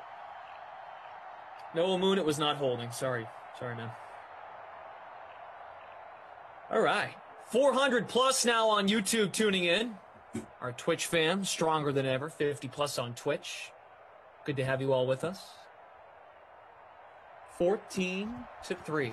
Joe Burrow has thrown 2 touchdown passes. 1 to Boyd, 1 to Ross. And the Giants are just not doing anything. Mike Bizzle says, Arizona, Cincinnati. First pitch coming up. Gotta love afternoon baseball.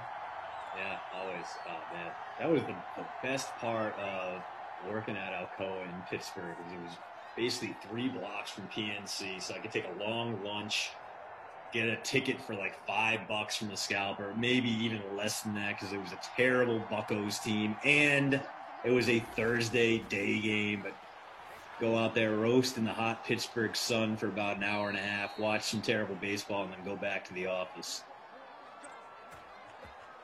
Yeah, definitely a good feeling.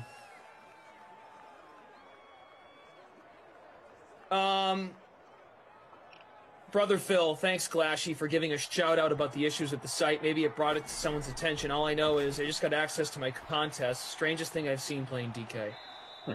Things come up. I know that's annoying. That's kind of the reasoning you don't want to hear. Things come up. Evan Engram on the catch is second. But when you ask on the spot like that and no one else is relating to it, I don't really know what else to say. But other than good luck, and hopefully if there's an issue, always, here's something I haven't said on these streams in a while.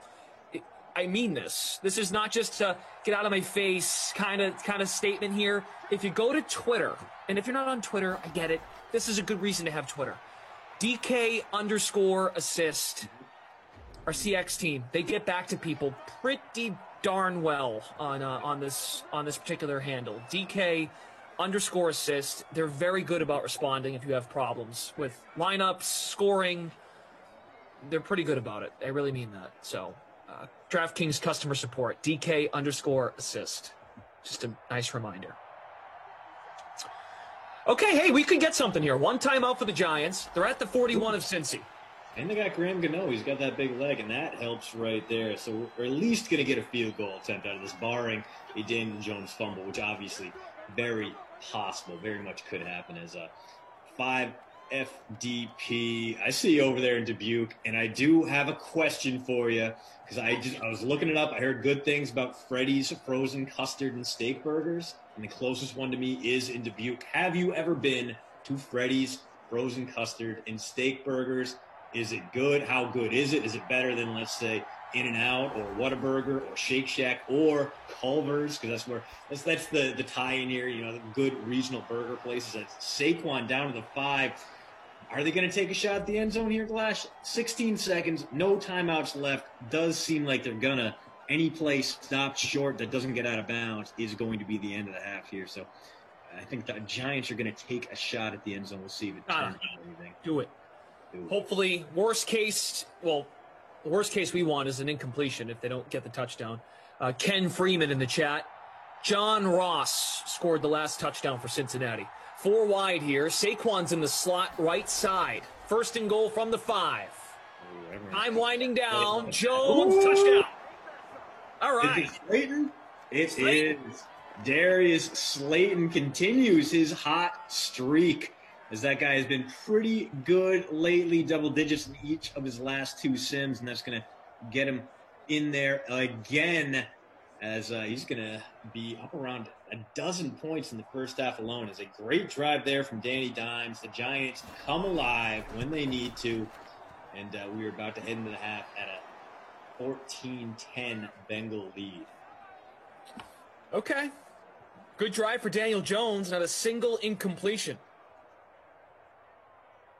All right. Very good. Darius Slayton, 37.8% owned in the $250 free contest. And he's up above his average. You just said it there. He's going to be in that 12 range. He's averaging 9.3 in Simland per sim. It's not bad. He's been useful. He's been playable. So I'm looking at the lobby here. Our DK SimFam Friends League, still no NBA contest from Koff. Uh-oh. Wow. I'm shocked.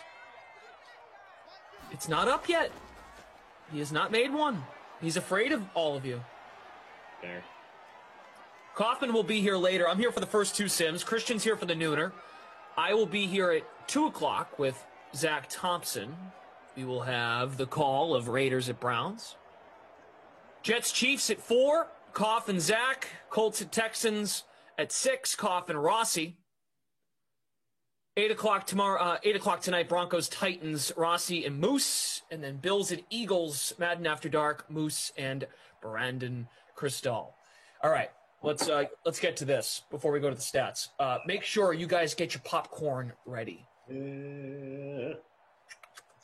As part of the Film Awards festivities, Major League Eating is hosting the Red Carpet Film Feast event in Las Vegas this Sunday at 6 p.m. Eastern Time. You can watch it right here on the DraftKings Dream Stream. DraftKings is also offering a free entry to a DraftKings Sportsbook pool that will hand out $10,000 in prizes for answering a series of questions about the Major League Eating contest on Sunday. The DraftKings Red Carpet Film Feast, scheduled to stream live on YouTube and Twitch starting at 5:30 p.m. Eastern with our preview show.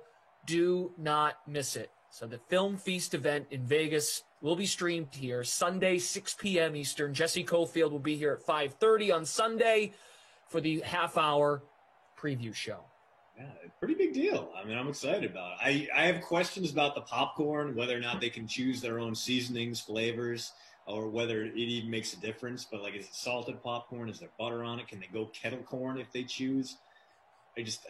Questions for someone higher up the pay scale than Flash. Well, through 1.5, we got a Slayton touchdown, a John Ross touchdown, and a Tyler Boyd touchdown. So not a bad day to have either quarterback in this one, as they have been pretty useful. Who has not been useful, on the other hand, are the running backs. Saquon doing most of his damage in the passing game, 3 catches for 22 yards. And Joe Mixon still at negative points right now, which is not ideal. He's getting outscored by both Levine Toilolo and Elijah Penny by a significant margin, which is not great, not ideal. DFS Queenie says Kaufman hasn't worked with the Awesemo boys in a while. He was with Josh this morning, actually. Funny enough. So, but Koff put to Twitter, ignore all of my fantasy advice until further notice. And I responded to him and said, okay. Yeah. So I'm doing what he says. Doing what I'm told by Daddy Koff. But it's too bad. Look at the lineup here in the $250 free contest. 16-way tie. All you got Burrow in that captain spot. Just knotted up there. Bubblegum, Jethro, FRA, Chad, Sandra. I mean, a lot of good showings out there with Uzomah, Slayton, Boyd, Green, and both QBs stacked up. But we're going to have to see if we can't break that tie, as we have I don't know, maybe the Seeds are good. That was a good finish to the first half there, Glash. 2 touchdowns in the final. Yeah. Maybe we're building towards something here, or maybe this is going to be a 14-10 game when all is said and done, because that would be the ideal Bengals-Giants way to end things. Seahawks 74 fan on Twitch. This video is sponsored by DraftKings. We are DraftKings. That's correct. We are the DraftKings Dream Stream. It's great to have you all with us. Glash, Christian, producer Jordan, Andrew on the 1s and 2s, Patrick from Game Ops. Burrow has a clean pocket, and then he's disrupted on the release. Third quarter is underway. Cincinnati touchdowns. Tyler Boyd, Tyler Boyd, John Ross, and for the Giants, Darius Slayton. Brother Phil says, I thought Slayton was the must-own guy in this game at his price, and thought Uzomah at $3,300 was too cheap for his upside. Not super heavy on either, but like them. We're just about at 100 likes on the YouTube stream, so if you don't mind, and if you're willing, smash that like button. Twitch, make sure you follow us, turn your notifications on. Also, subscribe to us on YouTube to find out about all the cool stuff we're doing when we go live here on the stream between Sims. Great stuff. We're going to have draft preview stuff all the way through next Thursday. I'm about there. Like, I'm about... If the draft was tonight, I'd feel way better. Like, in terms of just being like, all right, we're there. We made it. Another week. Oh, another week. You know what I'm saying? It's gonna be a lot more. Yeah, there's just no. I mean, the intrigue. Like, it would be one thing if there was intrigue at the top of the draft, but now I think we're kind of trying to manufacture takes out of this. And there are a few good ones. Like, what are the Falcons gonna do? Like, what should the Patriots do? Are the Broncos gonna get their guy to replace Drew Lock? But I don't think we're focusing on those things nearly enough. And now it's kind of like, oh, is it gonna be Zach Wilson for the Jets? Of course, it's gonna be Zach Wilson for the Jets. He's the guy. Like, if you take a look at the lines, he's so heavily favored. We know what 1 and 2 are going to be. Yep. And now it's like, all right, well, we don't want to talk baseball or basketball, so might as well throw some scorching hot NFL takes in there instead. Burrow had some room if you wanted to run instead.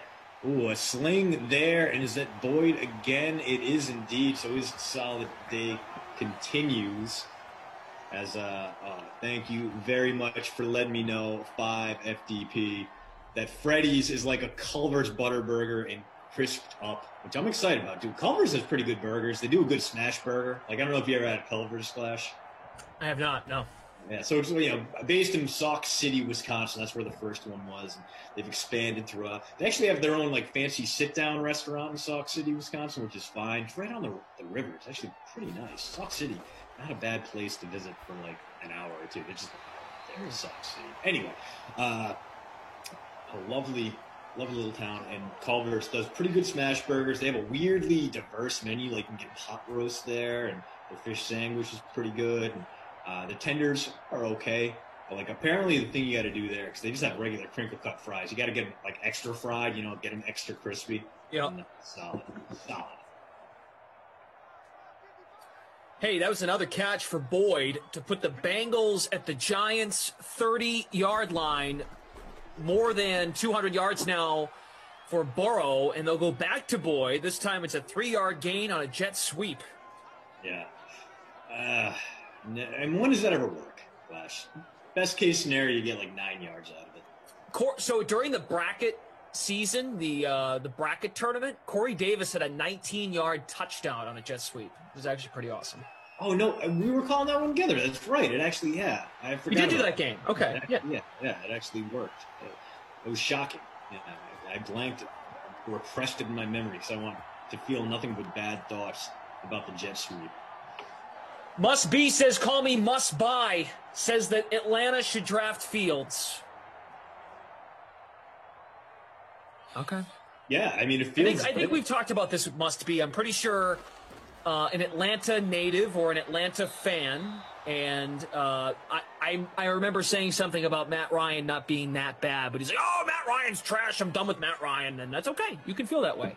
I don't think they're going to move off of Matt Ryan anytime soon. Even if they do take a quarterback, they probably will play Ryan for the next year. Yeah. I don't think they'll do it, but I wouldn't be against it if they took a quarterback.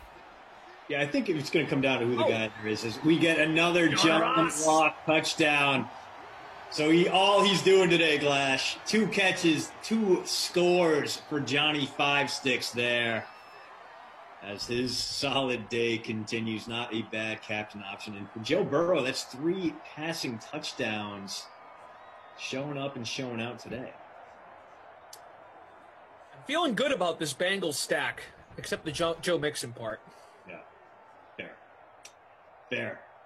I'm not loving my Sterling Shepard play. He has 1 catch right now.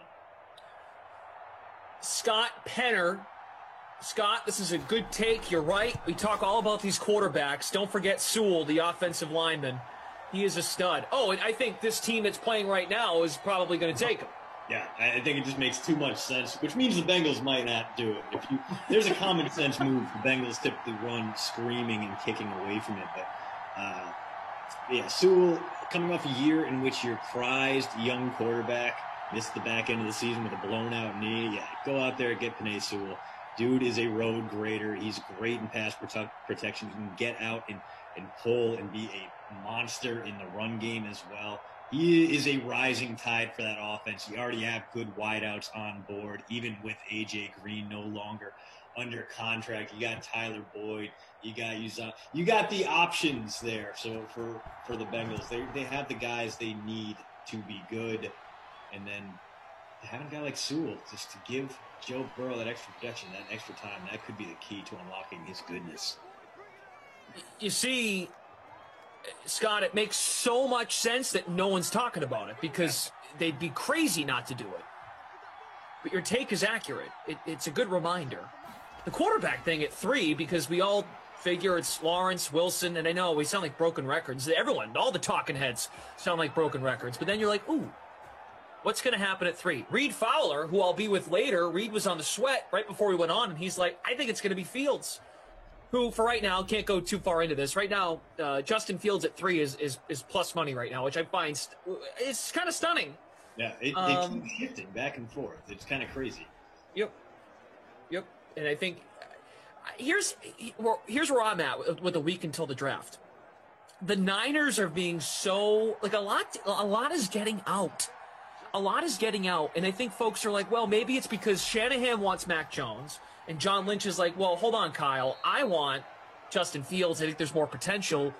for building our franchise and taking it to bigger and better heights with Justin Fields, but Kyle Shanahan wants his system guy. Maybe they're not arguing, and maybe they just want to create a smokescreen. And that's what I tend to believe. The Niners have been so, normally not much leaks from the Niners about what their plans might be at anything. Trent Williams is an example. No one saw the Garoppolo trade coming until it actually happened. Yeah. You know what I'm saying? Like, not many leaks come out from the Niners camp, and now all of a sudden they are when it comes to this. Oh, I think the reason why Mac Jones is still the guy I think it will be is it actually goes back to the 2017 draft class. And I talked about it over on the poster. I brought it up here on stream, but there is a widely known story about John Lynch getting talked into not only using a 4th-round pick, but trading up to get a 4th-round pick for a guy who wasn't even on their draft board. Shanahan was just infatuated with a running back out of Utah named Joe Williams, and no one else really saw that kind of value in him. San Francisco basically outbid itself to go get this guy no one else really wanted. He was pegged as a 7th-round pick, and they tried to swim upstream. They tried to galaxy brain their way into a guy they thought would be the future of their position. He wasn't. He never played a snap in the NFL. When he got released the following year, no team even claimed him. He didn't even spend a minute on a practice squad anywhere. And that gives me reason to think that it could happen again. You know, it's a lesson that maybe the Niners learned in 2019, 2018, 2020, but now enough time has passed that maybe Shanahan is in John Lynch's ear enough as Saquon with a big run there. Is he going to break free? Ooh, very nearly ousted, but instead it's merely a 30-plus yard gain. He's in the zone, and you got to figure he's going to get a few looks here on 1st and goal. But there's been an example of this Niners team, this Niners brain trust, goofing their way to a weird pick, granted in the 4th round, but I think they could do the same thing. I think they could try to outsmart everyone and instead make the dumbest move they could by selecting Mac Jones over Justin Fields. Yeah. You know, and I say smokescreen, and DFS Queenie, she makes a good point. Like, there really is no reason for it, though. They're at 3. Yeah.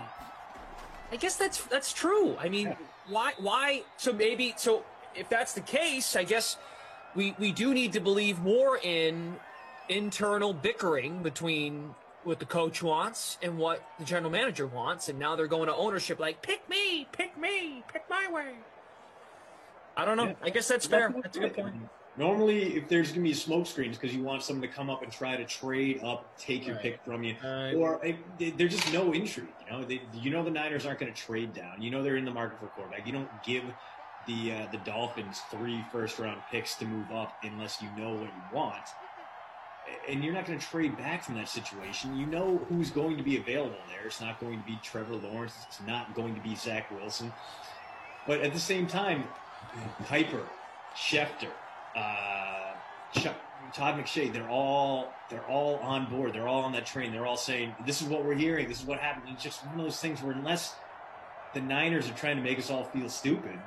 Yeah, that's kind of what I feel. Make us feel stupid, but there really is no reason. In fact, if you want to make us all feel stupid, well, you guys seem pretty stupid. You traded up to 3 from 12, and if it's not a smokescreen, like I kind of just realized, I just had an epiphany. Well, clearly it's internally. You don't know what you want yet. There's a touchdown. All right, who we got? Slayton again. So Slayton and Ross, 2 tutties each, as the Giants staying alive in this one, keeping it a 1-possession game. And we are trending towards a solid finish here in southwestern Ohio, home of Skyline Chili, which is neither as bad as people make it out to be or as good as people in Cincinnati want you to believe. Jordan Lindenbaum 100% believes they should take the Bengals should take Sewell, but sees them maybe taking Chase because of a chance to reunite some offensive pieces, which that makes some sense. Not a terrible decision. I mean, I would be in favor of it. I mean, Jamar Chase is a great wideout. He was a guy who kind of pushed Justin Jefferson down the depth chart at LSU, reunite him with his quarterback, see if he can't have that Justin Jefferson kind of explosion as a rookie. But I think I mean, the just the value there. How often do franchise left tackles wind up available in free agency versus how often do franchise wideouts become available in free agency? There's a bigger scarcity for blockers like Sewell, so I think that makes him much more valuable than a guy like Chase. But I could see him going either way. I mean, either one would be a good draft pick. I think having a guy like Sewell would ultimately provide more value for a Bengals team, even though it's not the sexy pick. All right, look at those stunning stats by Gio Bernard. 21-16, Bengals have the ball. 27 seconds left here in the third quarter.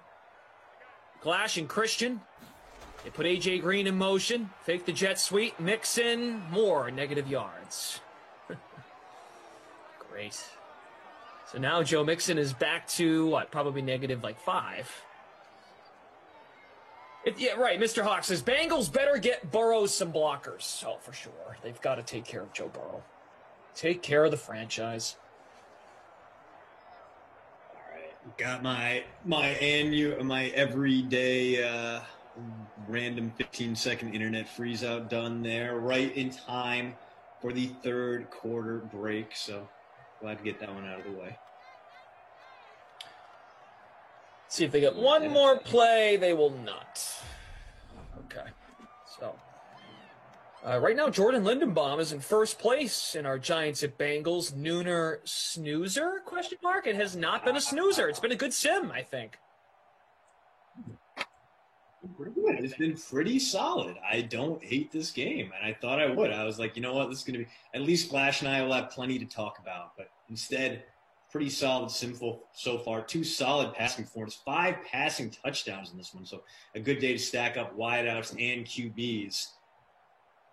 And speaking of QBs, tomorrow's post route, we're going to be breaking down the 5 most interesting teams in this year's draft, who they should take, what they should do. Should the Falcons trade back? Should the Lions invest in Trey Lance? What the hell are the Patriots going to do? Hey, and if you're interested in the Patriots, I broke down every Bill Belichick first-round trade on yesterday's post route. Spoiler alert, he wins most of them because that's what you do when you Bill Belichick. He occasionally moved up too, and when he does, it works out pretty well for the Patriots. You can read that and more absolutely free. Postroute.substack.com. I know so many of you have signed up, and we are so grateful to have your readership. It really does mean a lot to us, and thank you from the bottom of our hearts for subscribing. We are at 95 likes on the YouTube channel. 400 of you watching. If you don't mind, smash that like button. Let's get into triple digits. Let's get over 100 likes. It's good to have you all with us. Jamal says, Glash, you remind me of the baseball team gang in that old movie, The Warriors, LOL. Damon, now this was a gift from Justin Cravens. Works over at Louisville Slugger. I usually keep it right here, but it's kind of fun. That's pretty cool. It's pretty cool. It's fun, thinking you can hit, and when you shouldn't swing it, and you just keep thinking you're going to swing, and you're not going to swing. And there's his, that's the best way to do this. Here's his signature, right there. It's from the Sim Fam. Yeah, it's pretty cool. Nice. It's good. It's pretty cool. Pretty solid. Sorry, the light kind of makes it look like crap, but yeah, the Dream Stream, DK Sim Fam. And of course, the Louisville Slugger logo. I wonder who likes living in Louisville. I've been there a few times. I've seen some great college baseball games there. One of the better rivalries in the NCAA is Louisville and Vanderbilt, 2 top-notch programs who battle it out for the barrel, the Bourbon Barrel series between Nashville and Louisville. And they have a pretty good soccer team out there. The Coopers, obviously the Bats, the AAA team nearby. A pretty fun city, pretty cool place to hang out, even if it isn't Kentucky Derby time. Scott, the bat does not have a name. It has a lot written on it at the moment, so just kind of like how it is. There's Mixon for positive yards. Yes. All right. Hey, we're up over 100 likes. That's great. So Scott is now upset, or he's preparing himself to be upset because he's excited to see Ryan Pace screw up another draft for the Bears. Yeah, that's how it happens. I mean, to be fair, if a guy like Fields falls, I feel like Pace is going to be on the phone. He's going to be offering up the farm to try and get a guy like Justin Fields. I mean, that was the problem, that Mitch was just good enough to make the Bears mediocre instead of being terrible. So you got a playoff bid out of it, and we got to see Madden Mitch become the MVP, the Nickelodeon valuable player. But ultimately pretty damaging to the brand there. That's going to be the bonus for Tyler Boyd, I believe. He was only 12 away and now on 27. Yeah, 115 now for him. Having a great day if you got him in the captain spot. As Jordan Lindenbaum does, you are feasting right now. A lot of open receivers there for the Bengals. Could have been Uzama. But instead, Burrow goes across his body and does not pay for it. And, there's Joe Mixon losing yards. As is tradition, he's back into the negatives, folks. Clem says, I can't believe Glash hasn't said, I am Batman. Yet. Well, there you go. There it is. Yes, I can hear you, Clem Fandango. What do you want, Clem? Wear a mask. Mask is not for you. It's to protect the people you care about. Now go. 2nd and 11 for Burrow. Rolls out. Looking, slides. I'm not wearing hockey pants. Okay, 3rd and 3. Buzz Killington, what's up? Congo Cab had Boyd in Classic and then took him out. Classic move. Yeah.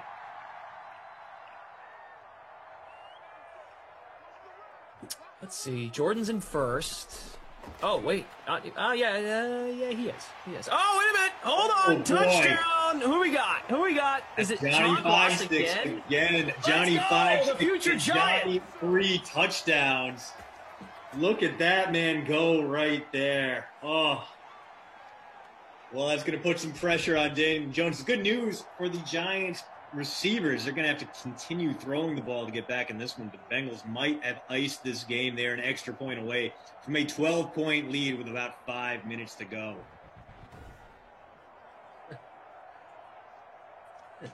Josh Gonzalez says, do where's the trigger, Batman from Dark Knight Rises. Where's the trigger? Tell me where the trigger is. Then you have my permission to die. You wouldn't give the trigger to an ordinary citizen. I love doing that. Love that movie. John Ross right now, 3 catches, 3 touchdowns. That's it. That's the dude is on fire. Love it. Love to see it. Not nearly as excited about my Sterling Shepard pick, but he does have 2 catches now, and maybe he'll break that streak here as Daniel Jones can have to throw the hell out of the ball. Oh, and hey, Bundy for Joe Burrow. So congrats if you rostered him. He is paying off today. I'm in 3rd now. Let's go. Ross captained, Burrow, Barkley, Green, Boyd, and Mixon. Mixon has nothing. 0. Zip. Jordan's in 2nd. Dream Placebo is in 1st. Is that true? All 3 of his catches are touchdowns? Yes, they are. Wow. 62 yards too. I mean, he's having a very very John Ross kind of day, where he's averaging 20 plus per reception. That is caught. Way to get out of bounds, but doesn't really matter. 5 minutes left. Giants aren't out of this. It's Golden Tate. Rick Welsh says, "Welp, I'll see you in the afternoon, Sims." Rick must be on the West Coast because it's just about 1 p.m. Eastern time here in the East Coast. Glash, Christian, producer Jordan, Andrew, Patrick from the Game Ops team. I'll be here for the next sim with ZT Raiders Browns at 2. That's another completion. Stopping the clock. Evan Ingram. Yeah, now they're under 5 minutes. It actually keeps the clock stopped, which is nice for Joe Judge. Problem is, didn't pick up the first down there. Everything is 4 down territory for the Giants now. And Joe Judge and his team branded matching sweatpants, shirt combination. Looking good, I gotta say. Looking solid. Meaty man right there. Kenny's therapist, I love Central Time. 3rd and 2, complete over the middle. Sterling Shepard's turn. The Lord's time zone. It is nice being able to see all my programs an hour earlier. Retease, did you know who is doing Madden After Dark? Tonight, it's Moose and Brandon Cristal. Bills at Eagles at 10 Eastern. Rick Welsh says West Coast time is the best. First NFL game at 10 a.m. That is pretty awesome. That's too early for me. I couldn't. Yeah. It's too early. 10. I mean, I want to be able to settle in. Relax on my Sundays. Maybe sleep in a little bit. Like I like having the noon start time here. Even the 11 a.m. start time for like local college football, like in Nashville or here in Wisconsin, even that was a little bit hazardous, just because you have so much stuff you want to get done before you go to a college football game, and then you're waking up at 8 a.m. on a Saturday to make sure you can get dressed, go down to the tailgate, layer up, have some beverages, occasionally a lot. Like I definitely prefer the afternoon games. As another Barkley catch there should go for a first. It does indeed. It does. So the Giants doing work, but eating up a lot of clock right now. Reading Twitch, Darth Dracul. The night games are on at dinner time. It's perfect. Yeah. That's pretty cool. Crackle says Sunday morning NFL breakfast is the best. Yeah, fair. If you have like a good, hearty, you get some biscuits and gravy going, I can see how that would be a big selling point. More Slayton yards there as he breaks free for another first down.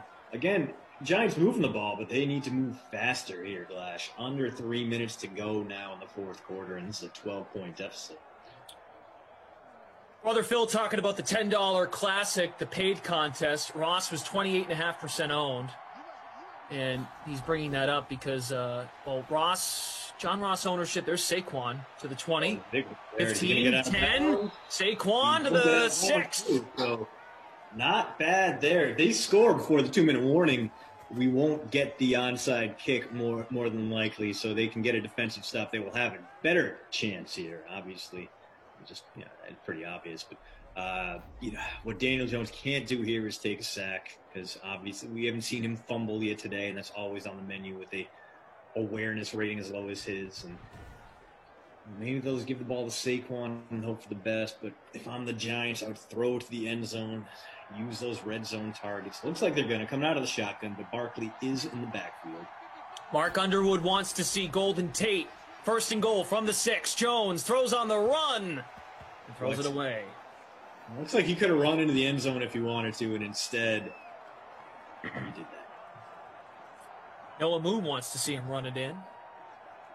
Jarrell says he used to live in Alaska. They started at 9 a.m. Hooters would open early and serve breakfast. Nice. Very cool.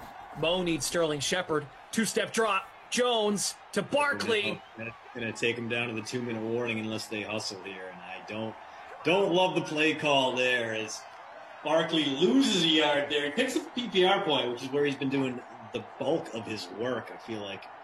Let's see. On the ground, 67 rush yards, but through the air, 6 catches for about 49 yards. So, yeah, his day has been led by that receiving charge. We will get this playoff for the 2-minute warning. It's a quick slant. Batted away at the last minute. In true Danny Dimes fashion, he throws into double coverage. Field goal does them no good here. This is 4-down territory. Graham Gano, get back on the sideline, buddy. Daniel Jones needs 7 yards on 4th and goal. I don't love that situation for the Giants, but it's what they got to do. He's going to throw, and he's got his guy. Yes! Touchdown! It's Ingram. Yep. First receiving touchdown of the game for the Pro Bowl tight end, who should absolutely not have made the Pro Bowl last season. Weird call there from the voters, but hey, good for him getting that touchdown. All right, here we go. Extra point makes it a 5-point game. So one last update. I say that now, but maybe I'll do it at 2 o'clock. I'm looking at the DK SimFam Friends League. Still no last minute NBA from Koff.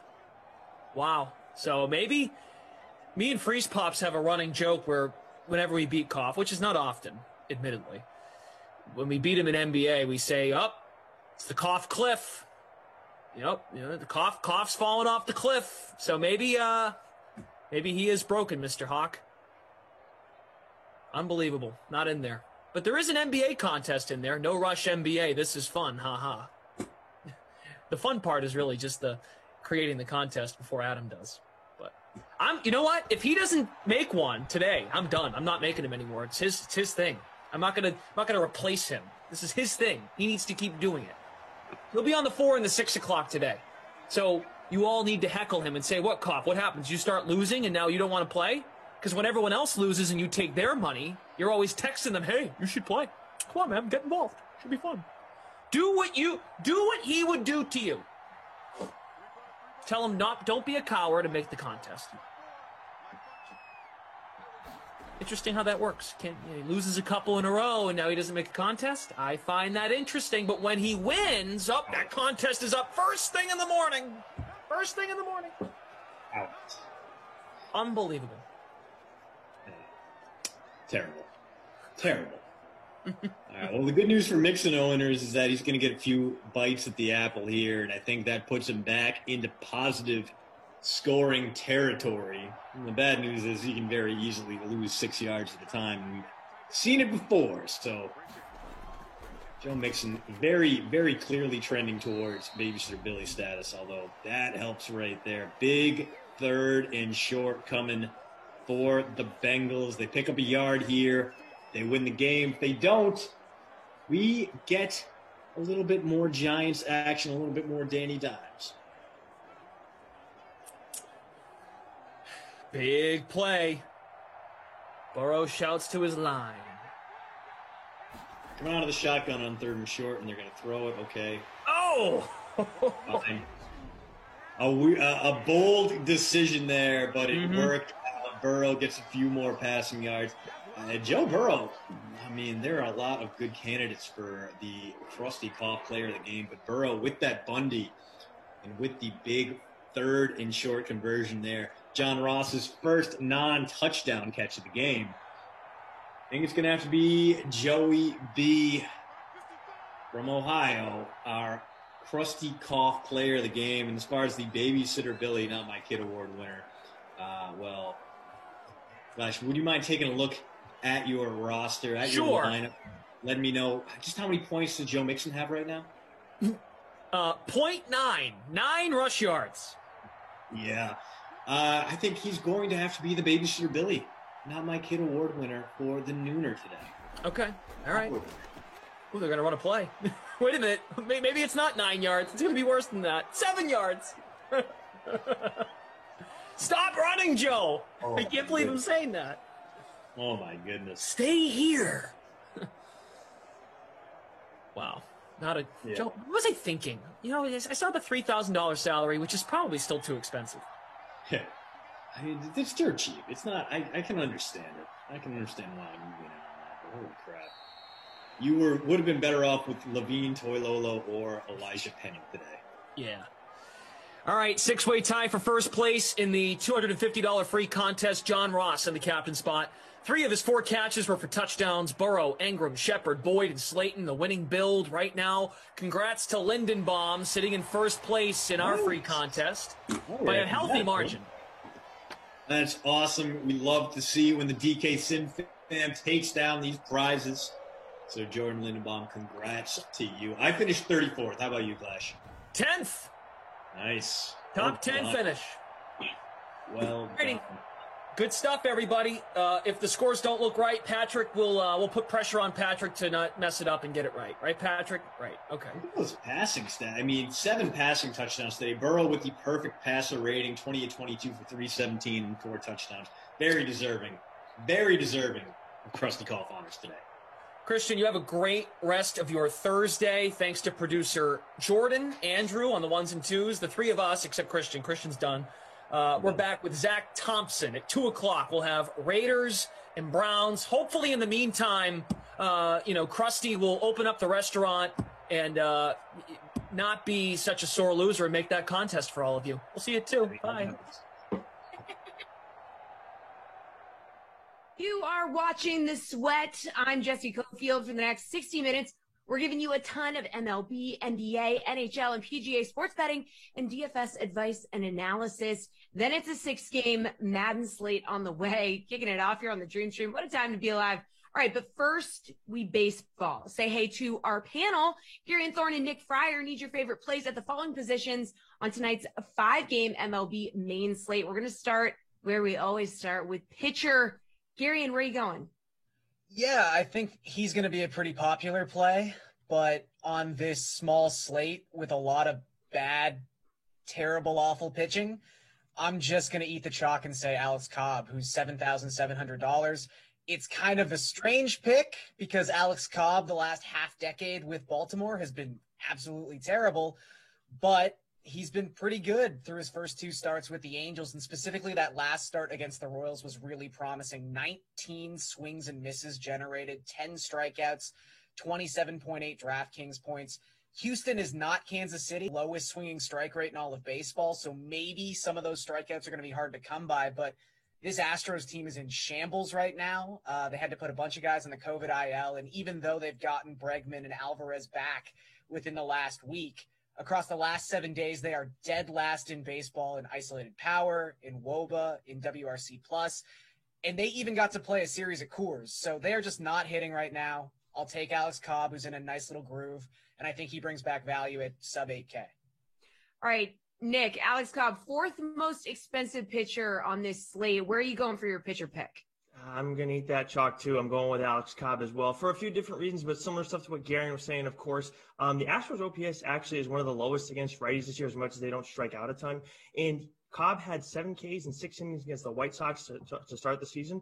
And the White Sox don't strike out a ton against righties either. So there is reason to think that it would continue, even though the Astros don't strike out a ton. But, of course, they're dealing with other issues that Gary highlighted. The biggest thing with Cobb right now is he's getting hitters to chase more outside the zone than he ever has in his career. And they're also missing more than they have in the past, too. So I don't know. I don't think this stuff is going to maintain over the course of the entire season because, this is Alex Cobb we're talking about. But his FIP is almost at 2 even. I know his ERA is like 4.63, but I wouldn't worry about that right now. I think that he's just going to maintain it right now, and going against the Astros, I feel confident.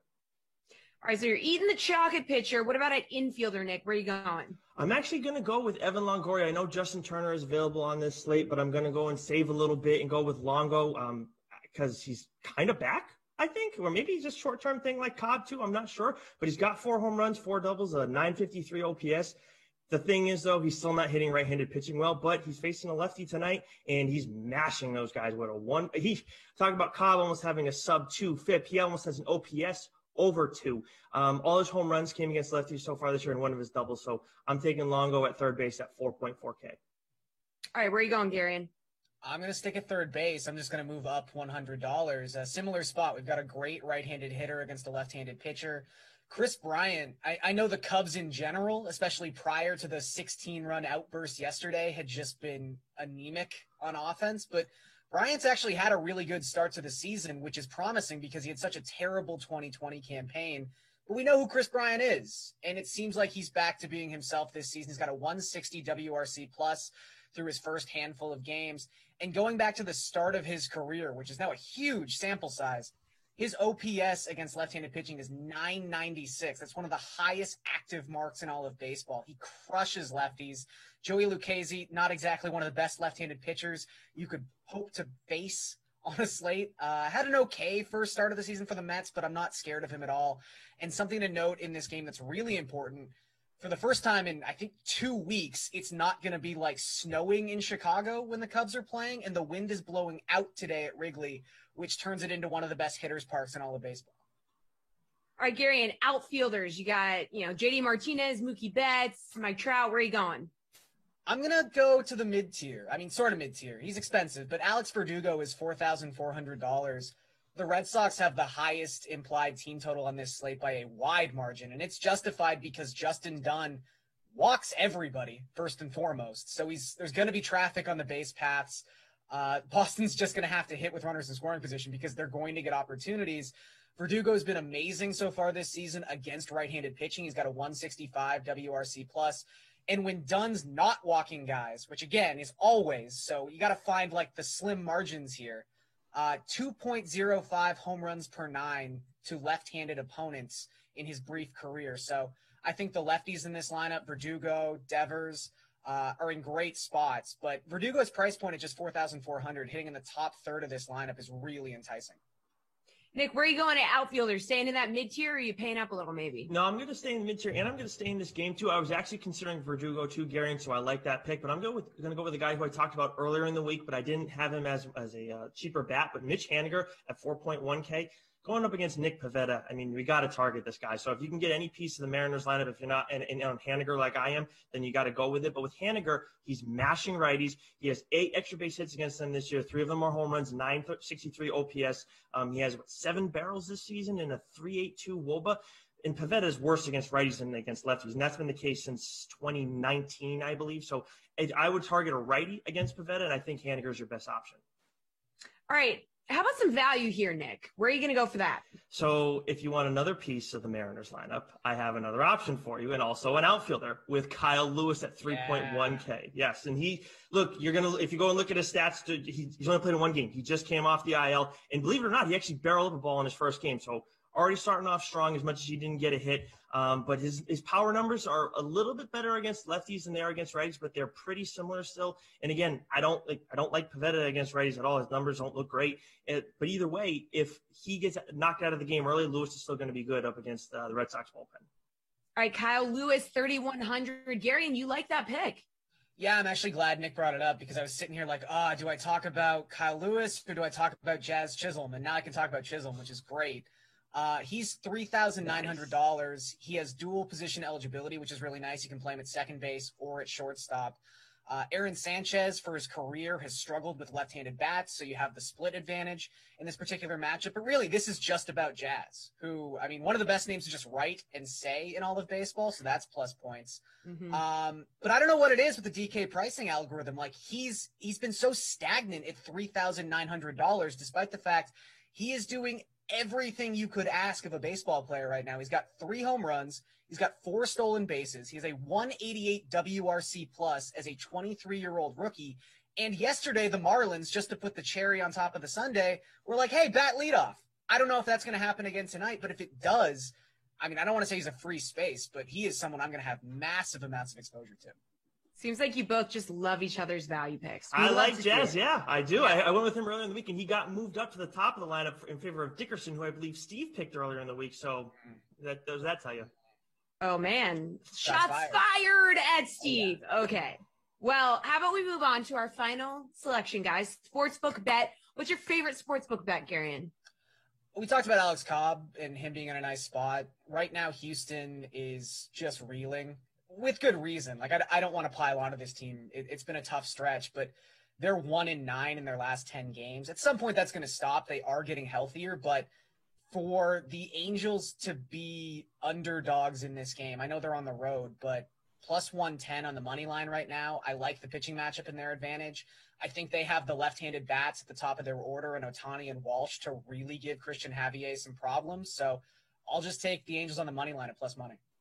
Nick, your favorite sportsbook bet for tonight? It's my favorite game tonight with the Angels and the Nationals. I'm going to stick here, too, but I'm going to go with the K props. Alex Cobb is at 3.5 right now. I'm going to take the over on that. When I was looking at it earlier, it was plus money. Now it's at minus 130. Somebody over at DK Sportsbook knows what I'm going with for tonight. But I also like Christian Javier, too, at 5.5. This is a guy who, look, I highlighted Cobb's reasons already. 3.5 Ks, you need to take the over on that one, absolutely, even though the money's not as good for Javier.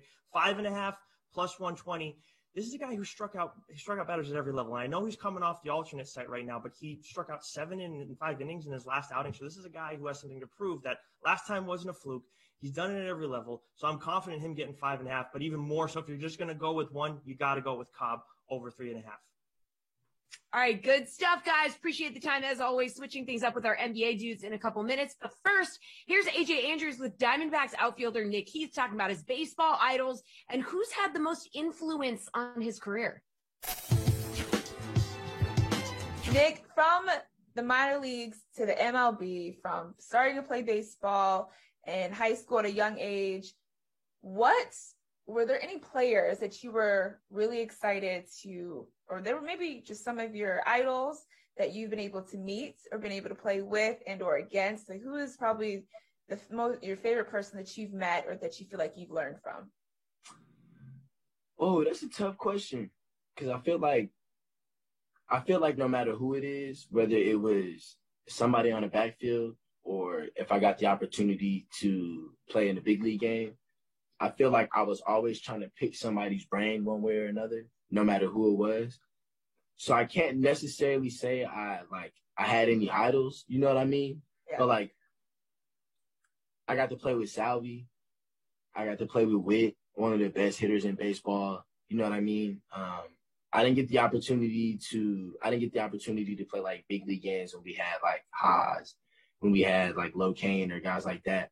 I got to meet Dyson recently, and that was a really, really cool experience, just knowing like me and him are, you know, pretty similar in terms of like characteristics as players. So seeing somebody who's about to have 10 years in the big leagues, you know what I mean, like a little further along, I'm like, okay, what you got going on that got you here for 10 years? Because me and you the same type of person like they say we are. I'm trying to get my 10 too, you know what I mean? And so just in that process, I don't know. I've come across a lot of players. I will tell you that I wasn't necessarily starstruck when like I got to play in the big leagues. It was just more so when I got on base for the first time and they told me I was going to go pinch run, I'm sitting next to Anthony Rizzo, and he's like, how you doing, man? And you can't read my lips, but my mom has the video, and he's like, how you doing, man? I'm like, mind blown.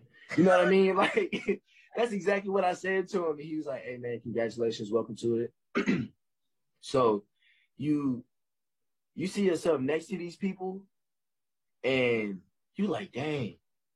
Well, I've been watching y'all on TV for I don't know how long. Like, I've been seeing y'all from across the way from I don't know how long. And then the only thing that was going through my head when I got there, I was like, I'm out here with y'all. Like, I'm him. You know what I mean? Like, as confident as you can be without, like, being overboard and without being cocky. It's just, that's wild. The process, all the stuff you go through, and somebody tell you you're going to be a big leaguer, and now you standing next to all-stars, and you standing next to guys who got 10 years. Like, I'm looking across at Miguel Cabrera on the other side. We were playing against the Tigers, and I'm like, dog, that's Miggy, bro. Like, Miggy, like, Triple Crown Miggy right there. You know what I mean? I'm like, bro, I'm on the same field as this dude. I'm like, all right, cool. That means I got a little something in me too, you know? But it's cool. Got my first hit at home in Kansas City. Get the second base, and I don't know if there was a pitching change or if they just had a mound visit, but I remember standing on second base, and Baez is to the right of me, Chris Bryant is over here, they got Nico Horner at second base, and they got Rizzo at first base, and Baez and Bryant walked by, and they're like, yo, that's your first one? I'm like, yeah. They like, welcome to it, bro, congratulations. And I'm just like, bro, I'm here. Like, what's going on, dog? Like, so games are blurs, you know what I mean? Because, like, as much of a kid as I want to be out there, you know what I mean? As much as I want to act like I'm 15 again, I'm looking out and I'm like, bro, you done put in some work. And now you got these fools like, hey, congratulations. Somebody about to take notice, because I don't want that to be the last congratulations I get. You know what I mean? I want them to be like, hey, congrats, you're an all-star. Congratulations on winning the World Series last year. Congratulations on winning the Gold Glove. So the work don't stop here. I got here, but the work don't stop. You know what I mean? I'm trying to be great. I want a Gold Glove sitting in my house one day. Gordo got 8 of them, so I'm picking Gordo's brain. I don't really hit homers like that, but you never know. I might run into one day. I want a Silver Slugger on my wall. I want all types of stuff on my wall, and that's just me, man. I'm passionate. I care about it too much to let somebody tell me that I can't be one of the best players in the league. So if it don't happen, it don't happen. But I promise you, I'm gonna give you everything I got day in and day out. So if it do happen, don't look at me and be surprised. Do not look at me and be surprised, because I told y'all boys it was going to happen. And that's the only thing that ever goes through my head. I told y'all when y'all gave me the opportunity, I was going to make y'all pay for it. So that's what I'm out here. That's what I think every day when I wake up. Y'all boys got hell to pay when I get to the field. Turning our attention to the NBA now, DraftKings contributors Kenny Ducey and Matt LaMarca, alongside RotoWire's Nick Whalen, are here for NBA price checks. Who's your favorite player at these salary ranges on tonight's 6-game NBA slate? So, Matt, in the 8K plus range, we got like Doncic, Embiid, Vooch, Giannis. A lot of questionable guys here, though. So, where are you going? Yeah, this is a weird slate. We have a lot of injuries, obviously, but also just not a lot of good matchups.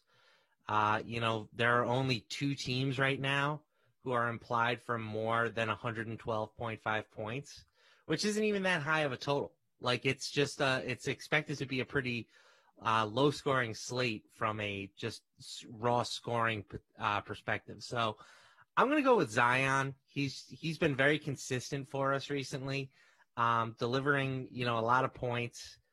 Rebounds and assists are okay with him, but it's really the scoring that he's been giving us. The Magic are a pretty good matchup. Zion's averaged 1.45 DraftKings points per minute over the past month, so I think he is the best bet in this paying up range at the moment. Things could change depending on who's ruled in or ruled out. But right now, Zion is kind of the guy I'm leaning towards. Nick, where are you leaning?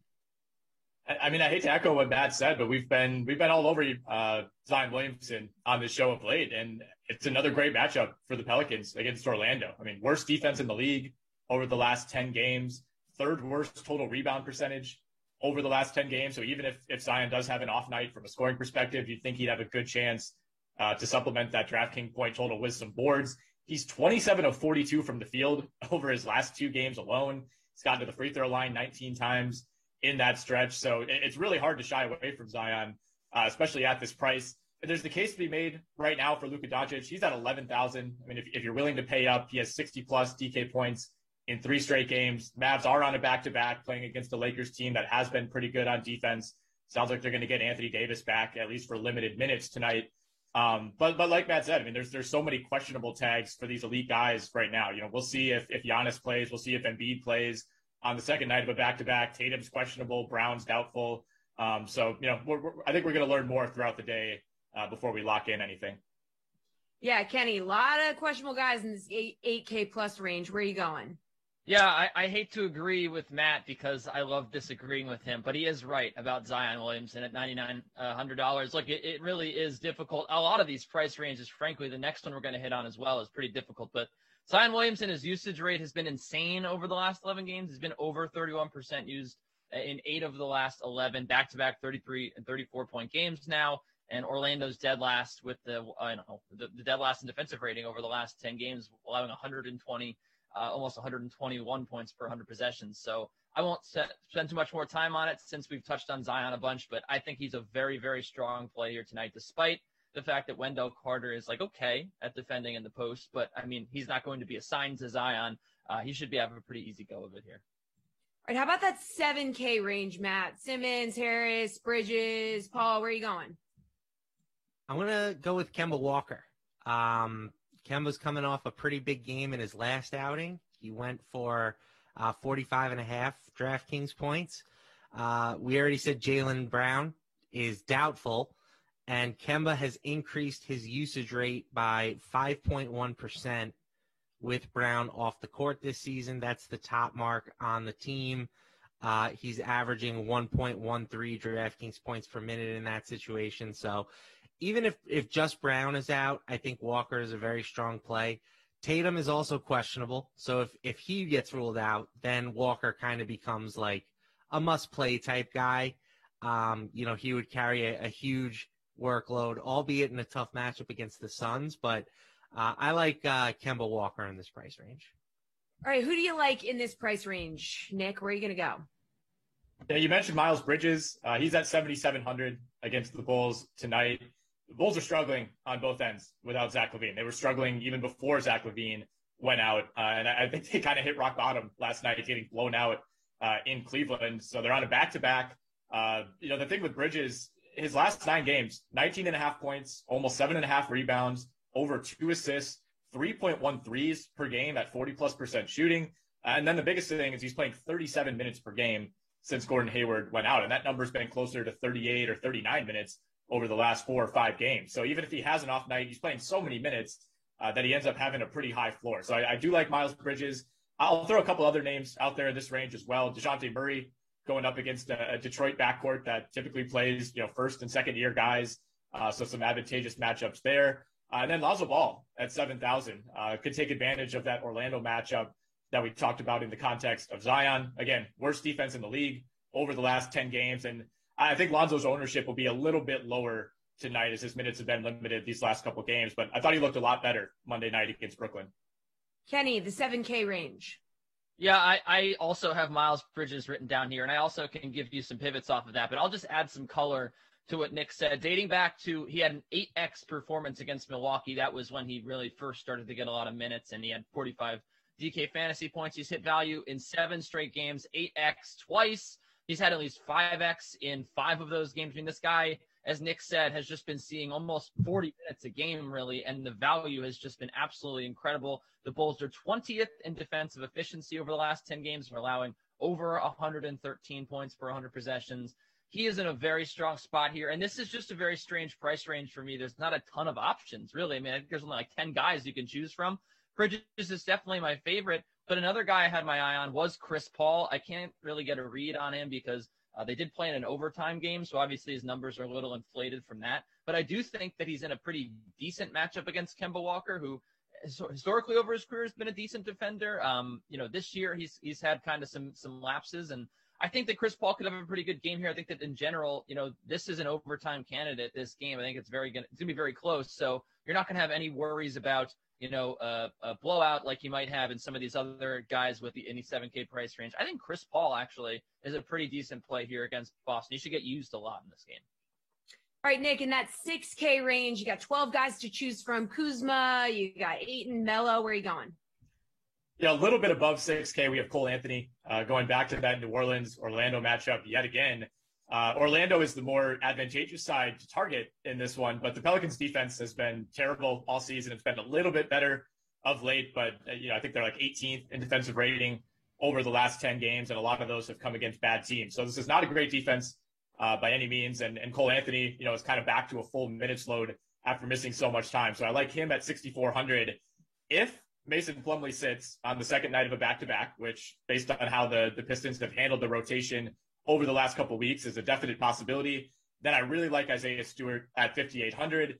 Plumlee had a huge game last night. Stewart didn't play that many minutes, but whenever he's in the starting lineup, he's been really, really good. He had a 3-game run recently when he averaged 17 points, 16 rebounds, 2.5 blocks, and 1 steal. Very quietly, guys, he leads all rookies in total rebounds and total blocks, despite ranking 12th in total minutes played. And he's first among qualified rookies in field goal percentage. So it looks like Detroit may have found a gem late in the first round. Kenny, where are you going? This might be a little bit out of left field, but I like Jakob Poeltl at $5,900. It's not quite over 6K, but I think it'll work here. It's just $100 under $6,000 because that's how math works. He's had 5X in each of the last 3 games. He's been seeing almost 30 minutes consistently. The Pistons have allowed the second most points in the paint over the last 10 games, almost 60 points in the paint in the last 10 games per game. So I think that Poeltl should have a pretty decent matchup here trying to score the basketball. The implied team total here of 113, not the worst.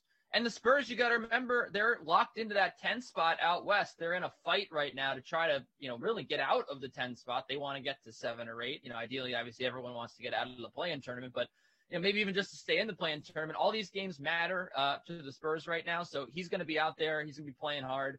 And the Pistons... Oh, we seem to have lost Kenny. Kenny has frozen. So, Matt, why don't you take over and pick someone who's in the 6K range? I agree that Cole Anthony is my favorite play in this price range, but just to hit on someone different, I'll say PJ Washington at 5,900. He missed some time recently, came back 2 games ago, and basically has stepped right back into his usual workload, right around 35 minutes per night for a shorthanded Hornets squad. He's a pretty good producer on a permanent basis, right around 1 DraftKings points per minute. And a good matchup against the Bulls. So I think that this price range, at the moment, it kind of looks like a balanced build might be the best approach. I think that you can go with a couple guys in this range here. Anthony's my favorite, but PJ Washington definitely strong as well. Okay, Kenny, we can go back to you. You appear to be unfrozen if you want to finish your thought. Yeah, that's been happening sometimes. I think that the Spurs, the final thing I was saying about Pirtle is the Spurs have been, locked in this battle for playoff positioning. So I think that they're going to come out pretty energized here. And again, the Pistons have had a lot of turnover in the front court. They don't rebound the ball well. They don't defend well down low, as I think I touched on. I'm not even sure. But he's not the sexiest name on the board, but I think he's a pretty strong GPP play. I think you could probably pencil him in for at least 5X here on $5,900. So that's all I had to say. That's it. Okay, Kenny, well, we'll stay with you while you're unfrozen. 5K and under range. Where are you going? Perfect. Kentavious Caldwell-Pope at 5.2K. I guess I'm cheating again here, but it's a weird slate, so we can get away with it, right? He's the only Laker that sees a bump in usage rate when Anthony Davis is on the floor this year with a 0.2% bump. And look, I think that, Anthony Davis, there's an unquantifiable element to his return here, and that is the energy that he's going to bring to the Lakers. The Mavericks have not been playing good defense lately. They've been taking their foot off the gas on that end of the floor. They had been playing good defense, but not anymore. He's also hit value in 7 of 8 games. He saw 30 minutes last game. He's been seeing around 30 pretty consistently. So his playing time is back up into the range where I think he's definitely a play here at $5,200. He plays well with Anthony Davis. And this offense in general, not only the unquantifiable where they'll get energy, Anthony Davis adds 12 points per 100 possessions on offense. So whenever he's on the floor, good things are going to happen. He's going to draw attention. I think KCP here, $5,200, the price is right on him. Okay, where are you going to be going for this one, Matt? 5K and under. I'm sort of reading the tea leaves here like Nick. I think that we're going to get a rest day for the Pistons. Jeremy Grant probably sitting, Mason Plumlee probably sitting, Corey Joseph potentially sitting on the second leg of a back-to-back. That's kind of what the Pistons' MO has been recently. So I have to stay on brand and pick my boy, Killian Hayes. The guy's been killing it when he gets a chance to play, consistent minutes. He's coming off of almost 33 and a half minutes the last time the Pistons rested their regular guys. Hayes has averaged just under 1 DraftKings points per minute. So he's 4,200. His price is getting a little bit more expensive, but he's still not expensive. I think that he doesn't need to do particularly much to return value here. And assuming all those guys are out, I think Hayes will be able to do it pretty easily. All right, Nick, 5K and under. Yeah, I have a few names that I'll toss out, starting with Mikal Bridges at 4,800. A guy who's more of a defensive player, not always relied upon for a ton of offense. But, Kenny said he thinks this game could end up going into overtime.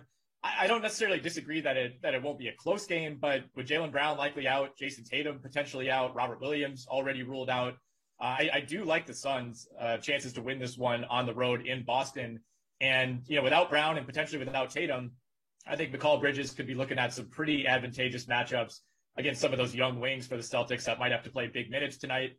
I like Seth Curry at 4,500 against Milwaukee, assuming he plays, of course, after sitting out last night, but that seemed like more of a rest issue as opposed to an injury. Philly could again be without some regulars. He might have to start at point guard if Ben Simmons doesn't play. And as has been the case for the last few years, the Bucks are still allowing a ton of threes. They're third in the league in opponents made threes. And then Matisse Thybulle, also in that Philly-Milwaukee matchup. He's down at 3,300, a little bit of a punt play, but he has been playing a ton of minutes lately. If Tobias Harris sits out again, that'll probably be the case yet again tonight. He had 0 points last night and still had 18.3 DraftKings points in that game. He has such a high floor because of that defense. He was terrorizing Devin Booker all night. So, with Thybulle, you're kind of banking on maybe 2 steals, 2 blocks, a couple of assists, and then you're hoping he just hits a few threes to boost that ceiling. All right, guys, final question, and we're talking sportsbook. What's your favorite sportsbook bet for tonight's slate? Matt, where are you going? I'm going with the Charlotte Hornets. They are right now getting 1.5 points on DraftKings Sportsbook. I think that's a pretty good number for them. The Bulls without Zach LaVine just really can't score the ball particularly well. Charlotte's not at full strength either. They're dealing with some injuries, but I think that they're a little bit more equipped to handle the absences of their guys than Chicago is to play without LaVine at this point. Chicago is averaging roughly 7 fewer points per 100 possessions with LaVine off the court this season. So I like them as small underdogs in this matchup. All right. Tell us where you're going here, Nick. Well, I was going to say I like Phoenix -3.5 at Boston, and I still kind of like it. But as we speak, Jason Tatum and Kemba Walker are both officially in for tonight. So that makes me like that bet a little bit less. But I'll also go to that Charlotte-Chicago matchup. I think Matt is spot on. I like Terry Rozier over 22.5 points against that Bulls defense tonight. And then PJ Washington, 22.5 is his number for combined points, rebounds, and assists. He's a guy that's prone to some really bad games and will offset them oftentimes with some really good games. So I think taking that points, rebounds, assist bet instead of straight up points gives you a little bit of a higher floor there. All right, where are you going for your favorite sportsbook bet of the night, Kenny? Yeah. When I wrote this down, the Lakers were 4-point underdogs. They've now gone to 3.5. I still like it. I still like the Lakers to cover. I think they win here. Anthony Davis, they're saying he's fully healthy. So it is a bet on that in a way. I mean, I don't think he's going to play 38 minutes, but, if he's fully healthy, maybe we do see him for close to 30. And he does add 9 points per 100 possessions to this team. He actually makes this defense, which has been really good. This defense has been a top 5 defense over the past games. Since the All-Star break, they're number 2 in defensive efficiency. But the offense has struggled. So he's going to bring offense with him here, 8.2 points per 100 possessions. And this defense, I mentioned earlier, Dallas, it's wilted. It's wilted lately. The Lakers are 16-12 against the spread on the road this year. That's including a whole bunch of games without AD and LeBron. I think with AD back, the offense gets a much-needed boost. I think that there's this energy around the team with him back that they'll score the basketball with a little more ease. And again, I just think that the 3.5 is pretty much a nice bet here because I think it's either going to be a 1-point finish where the Lakers end up winning. So I would bet it even down to +2. All right, good stuff. Thanks, dudes. That's going to do it for NBA. But guys, get your popcorn ready. So as part of this Sunday evening's film festivities, Major League Eating is hosting the Red Carpet Film Feast event in Las Vegas, Nevada this Sunday at 6 p.m. Eastern. You can watch it right here on the Dream Stream. DraftKings is also offering a free entry to a DraftKings Sportsbook pool that will hand out $10K in prizes for answering a series of questions about the Major League Eating contest on Sunday. The DraftKings Red Carpet Film Feast is scheduled to stream live on YouTube and Twitch starting at 5:30 p.m. Eastern time with our preview show, so do not miss it. And to get you ready for that event and the pool, how about we hear from the GOAT himself? Joey Chestnut will be competing in the popcorn eating contest, and he sat down with Emerson Latzia to discuss his strategy. I've been good. I'm excited for this event. Finally, we have an event where it's one food and I can just focus on just going to town. And it's going to be an intense one. It's a weird food. We've never done it, but I'm excited. Yeah. So with you having never done popcorn before, like what can you draw experience from that you've eaten in the past to kind of help you here? Well, I have to go in, I'm depending on my smarts a little bit. I've been experimenting a little bit of what liquid I'm going to use to drink. I've done everything from warm lemonade, coffee, even a diluted pickle juice. I thought the vinegar might help dilute because that popcorn. I'm trying to use a hot liquid that'll almost melt it. Try to get it to go down really quick, and so it'll swallow quickly. So I think I've figured out a mix of liquids that not only helps make the popcorn kind of dissolve and go down fast, but also I like the taste, and I'm going to depend on that a little bit because 8 minutes of popcorn, we're not going to be able to eat enough to get full. The whole trick is going to be to find the fastest way to get it down and the most efficient without making a mess, because there's going to be deductions, and I think I feel good. Well, I did speak with Badlands Booker earlier, and I asked him, I said, what advice would you have for those taking part in the popcorn portion? And he said he would recommend, a warm liquid with the popcorn because it's so tricky. He's a huge popcorn and movie guy, brings his own straw to the movies. Absolutely. I think I think a popcorn, a warm liquid, a little bit acidic, will help break it down and help you swallow. And just you gotta practice grabbing the right size. The right size, you can squeeze it a little bit, and one hand with the drink and one hand to just squeeze it and shove. But it's going to be intense. We haven't done it in competition, so I have to. I hate to look at Jeff because he's if I end up noticing he's ahead of me, then most likely then it's too late in an 8-minute contest to change my method. I'm hoping I can have the right method from the start, and I won't even have to look at him or Matt. Both of those guys, they won the first 2 contests. I need to wrap up this third one with a win. Yeah, it's Stoney with the Halloween Candy Bowl, Esper, Jeff, who you're talking about with the Big Game Snack Down. It sounds like you want to beat them like badly and get that title. Yeah, this is the third one. It's strike 3, and I'm going to start. People are going to start saying I'm not number 1 anymore. This is, and also we're going into 4th of July season. Hot dogs are coming up. Oh my God, 2.5 months away, I think. And that's all it is. So I'm going to be. This is. I want to get ready for hot dogs by getting a win right now. How nervous are you that people could start doubting you if you don't deliver here? Oh my God, am I nervous? Yeah, I'm. If people start doubting me, that's one thing. I just can't doubt myself. I need to every contest. Both contests I lost. I believe if I made changes, I could have won. If I go 3, 4, or 5 contests without winning, then it's harder for me to believe that. And I still believe I can get the win, and so my head's in a good place, and I'm gonna do what it takes. So would you prefer an event where there are more competitors like on stage instead of just like 1 or 2 guys, or lock eyes with them or see the progress they're making through the competition? Well, I like a big contest with audience. It doesn't matter whether there's 1 competitor or 20.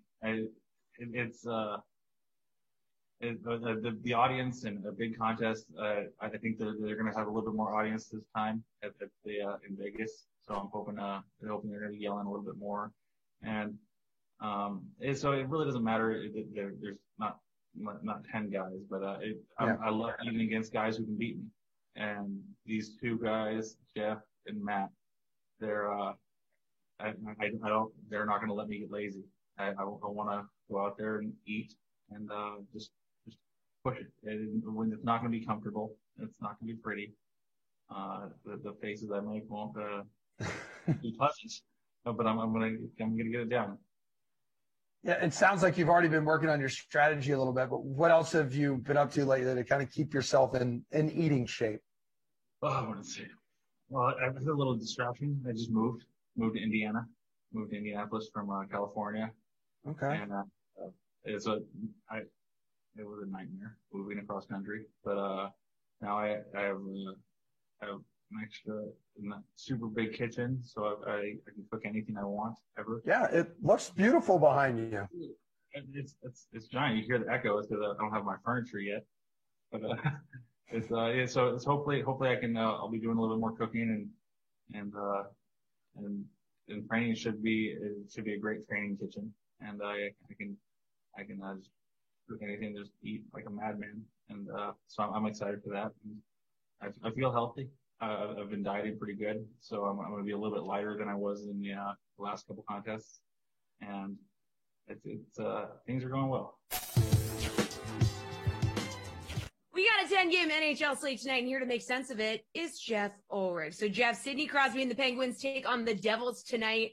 Games between these two teams have been pretty high scoring all season. Crosby's been a factor, 3 goals, 6 assists in 6 games, averaging 17.7 DK fantasy points. Can you justify rostering Crosby at 8,200 and fading the top 2 centers in Austin Matthews and Nathan MacKinnon?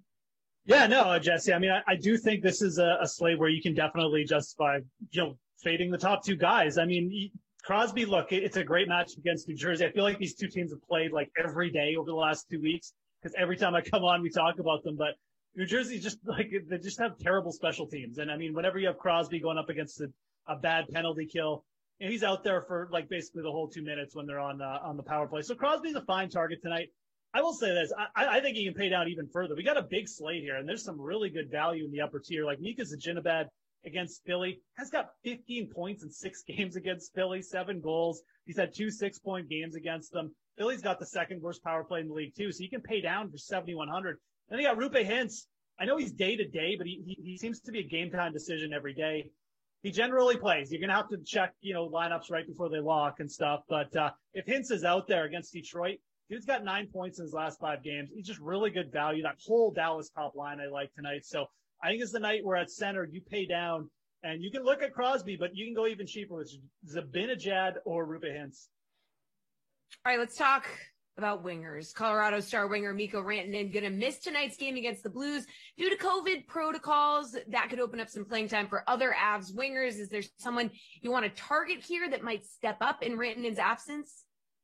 Yeah, I mean, the natural thing here has been whenever, someone's out, they generally bump Andre Burakovsky up to the top line, and they're probably going to do that tonight. And look, Burakovsky's a solid goal scorer. I mean, he's excelled in this role before. So at 4,600, it's definitely not a bad decision to go up there.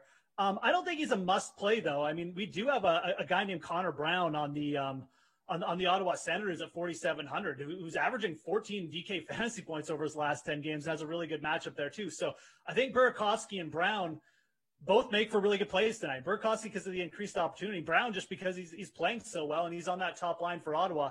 And look, we don't want to target the Sens too much, but they are playing Vancouver tonight. They allow the most shots on goals. So Colorado is definitely a source of value tonight, but don't forget about the Senators. I think you could even look to Valeri Nichushkin on the Colorado Avalanche. He's getting bumped up to the second line, should be out there on the power play. Nichushkin's really like way more of a boom or bust play. I mean, I would much rather pay up to Brown or Burakovsky, but he's definitely someone to think about. You could pair him with, even a guy like McKinnon if they get out there on the power play together. So some value to be had with Colorado, but I would really look to Connor Brown and the Sens as well tonight. All right, you mentioned Vancouver. They're back to playing games after their prolonged layoff while dealing with a COVID outbreak. Young defenseman Quinn Hughes has quickly gotten back to form, putting up a goal and 2 assists against Toronto on Tuesday. He did get a significant price bump, though, going from $5,200 to $5,800 tonight against Ottawa. Would you still roster him at that price, or are you going to look somewhere else on defense? I definitely don't mind him tonight. I mean, you look at the defensemen on the slate, and I mean, we have some big names, but none of them are really in that great matchups. I mean, you could pay all the way up for Victor Hedman, I guess, but I really hate paying $7K for a defenseman. Hedman's obviously a solid producer, but he's not like that prolific a scorer. I think Hughes is a fine target here. I mean, I don't mind the Sens. I think the Sens actually make for like a good money line target on the DraftKings Sportsbook. I also don't mind the Sens goalie, Matt Murray, at 7,200. But at the same time, I mean, they're the Senators. They're a bad defensive team. It's a good matchup for Hughes, who's almost at a point per game pace again. Obviously, remember him from last year. Just seemed to get like an assist or two every night.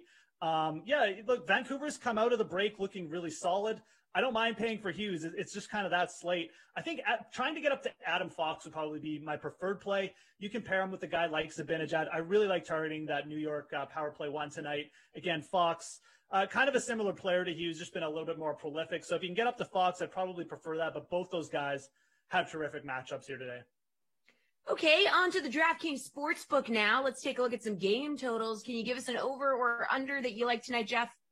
Yeah, I mean, this Ottawa Senators Vancouver Canucks game. I mean, I do like Matt Murray. It's more of a DFS thing. He's cheap. He's played okay, but I do like the over in this game. I mean, you've got two teams here who they're just bad defensive teams, but their offenses are okay. Even I mentioned a guy like Connor Brown. The Sens have actually won 2 games in a row here, and it feels like the Canucks, probably playing on a little bit of adrenaline over their first 2 games. I think this 6 total is definitely worth targeting for the over. Again, Canucks allow a ton of shots on goal. Just scoring chances between these two teams as well. I like it the 6 handle between these two teams now, considering what we've seen from their offense.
Okay, here we are.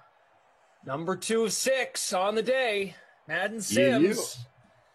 Thursday, April 22nd. Glash, producer Jordan returns. Andrew returns. Patrick returns. ZT stops in. Zach Thompson for the first time today.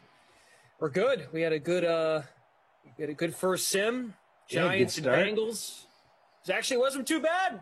There's plenty of points. Yeah. Yeah, it was not awful, which is really all that we can ask for. That's true. Here we've got the Browns and the Raiders. Yep.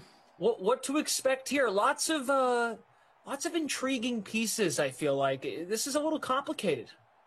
Yeah, I mean, first of all, this is the first time these two teams have met in Madden 21. So since we moved to Madden 21, the Raiders and Browns haven't played. Would you believe that? I was like, what? I checked 4 times to make sure that really it hasn't happened. I thought we were out of those, but I guess we get a new one here.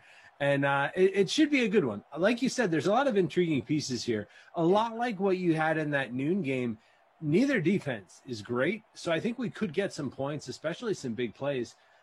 We've seen Ruggs with lots of big plays, lots of speed, obviously. He's always somebody I like. He's my captain for this game. But on the other side, too, the Raiders secondary has given up some big plays. So I think we could end up with some big plays over the top going both directions and another pretty high-scoring contest. If I was going to have to pick, I'd actually probably lean towards the way of the Raiders here just because I like the matchups for them. The Browns secondary has really struggled, and we know they did a lot this offseason to address that secondary, but in Madden 21, the Browns secondary struggles quite a bit. So that's why I went with Ruggs, I went with Carr, I went with Waller and Jalen Richard, and then Kareem Hunt and Jarvis Landry are my 2 Browns to round out my 6-man showdown lineup. Who do you have, sir? Very, very similar, actually. I've got Ruggs in the captain spot. Okay. I played Derek Carr, Darren Waller. 3 Cleveland Browns, Kareem Hunt, Hooper, and Landry. So Hooper and Richard are the only differentiators between our 2 lineups. I'm not sure if that means I'm getting smarter or what, but yeah, our lineups almost match for whatever that means. Yeah, we'll see how many entries we wound up with in the Glash and ZT. I miss Gruden on TV. That rhymes, actually, so I actually kind of like the title. There you go. Yep, looks like we got, well, everybody's tied for 14th right now, so I can't Stop the game! Yeah. So, let's see. 148 entries. Very nice. There we go. Good stuff. We'll look at the Free Public Showdown as well, those paid contests. Ducey's buddy in the chat, smash that like. Brian C, start with some good energy right out of the gate. There's a good energy in the sim. And the fact that ZT just clarified it's the first ever matchup in Madden 21 between the Raiders and the Browns, that's a reason to get excited. I do believe that. I do. Nobody's ever seen this before. Whatever we're about to see, nobody has seen it before. It's a beautiful day in virtual Cleveland. Freak of Nature is here. MJ Wheel. Thanks for joining us, everybody. Hopefully we get as many points as we did in that first game. Yeah, it's good energy. Good energy in the sim last sim. Was that one in Cincinnati or New York? I didn't catch that, where it was. Do you remember? Just wondering if we're all Ohio today or not. Was in Cincinnati, yes. Cincinnati, yeah. Yep. So Baker's it's Ohio Thursday. There we go. First down. Kareem Hunt. All right. There he is, our boy, Kareem Hunt. With the catch there, he's the 3rd down back for the Browns, as we talk about all the time. Shares time with Nick Chubb. Both of them can be valuable for fantasy, but they're also a little bit risky because they lose time to the other one. Dirty T. We have not done a game since the bracket wrapped up. Wow, what did you think of the bracket? Was it as you expected? Was it exciting? What was the biggest surprise? Maybe what were your takeaways from the bracket? I did really enjoy and like those free to play pools on the sportsbook because they're actually, it gave us some meaning between who won because rightfully so. When we watch fantasy, when we watch football, real life, Sims, we care about our lineup, and that's it. And that's totally fine. If that's what you want to do, all good. Hooper makes the catch. Nicely done to the to Vegas territory. So, but to have that extra wrinkle of, I do want to find out who wins because it affects my free-to-play pool bracket challenge. I enjoyed that aspect of it. I did. Because typically, I'll be honest with everybody, I'm like, who cares what the score is? If it's lopsided, that makes it less enjoyable. But even at the end, it made us, I think it did make us pay a little bit more attention to the final drive or situational football, and we just yelled at the AI more. Which is always a good thing, I guess. But yeah, I agree. And in that, we did this three rounds, right, of that pool that you mentioned. There were 3 different pools, and the second pool, which was the round of 16, so picking the 8 winners of the Sweet 16. If you pick those 8 winners right, only one of the over 11,000 entries got that right. One. That's nuts. $5,000 walked home with it. That's how that works there with the $5,000 free-to-play pool. If you get them all right, you divide it between all of those that do. And there was only one person who was able to pull that off. That was the round with the Chiefs losing, the Packers losing, and they picked the right upsets, got them all the way across the board. Just 8 correct picks were enough to walk home with $5,000 in that second round. Then in the third round, we had a few more correct entries there. But in that second round, it was just the one. And as a point of clarification, this was brought up in a meeting on Tuesday with management. We found out, and this was something I figured, but I wasn't 100% sure on, and you might already be aware of this.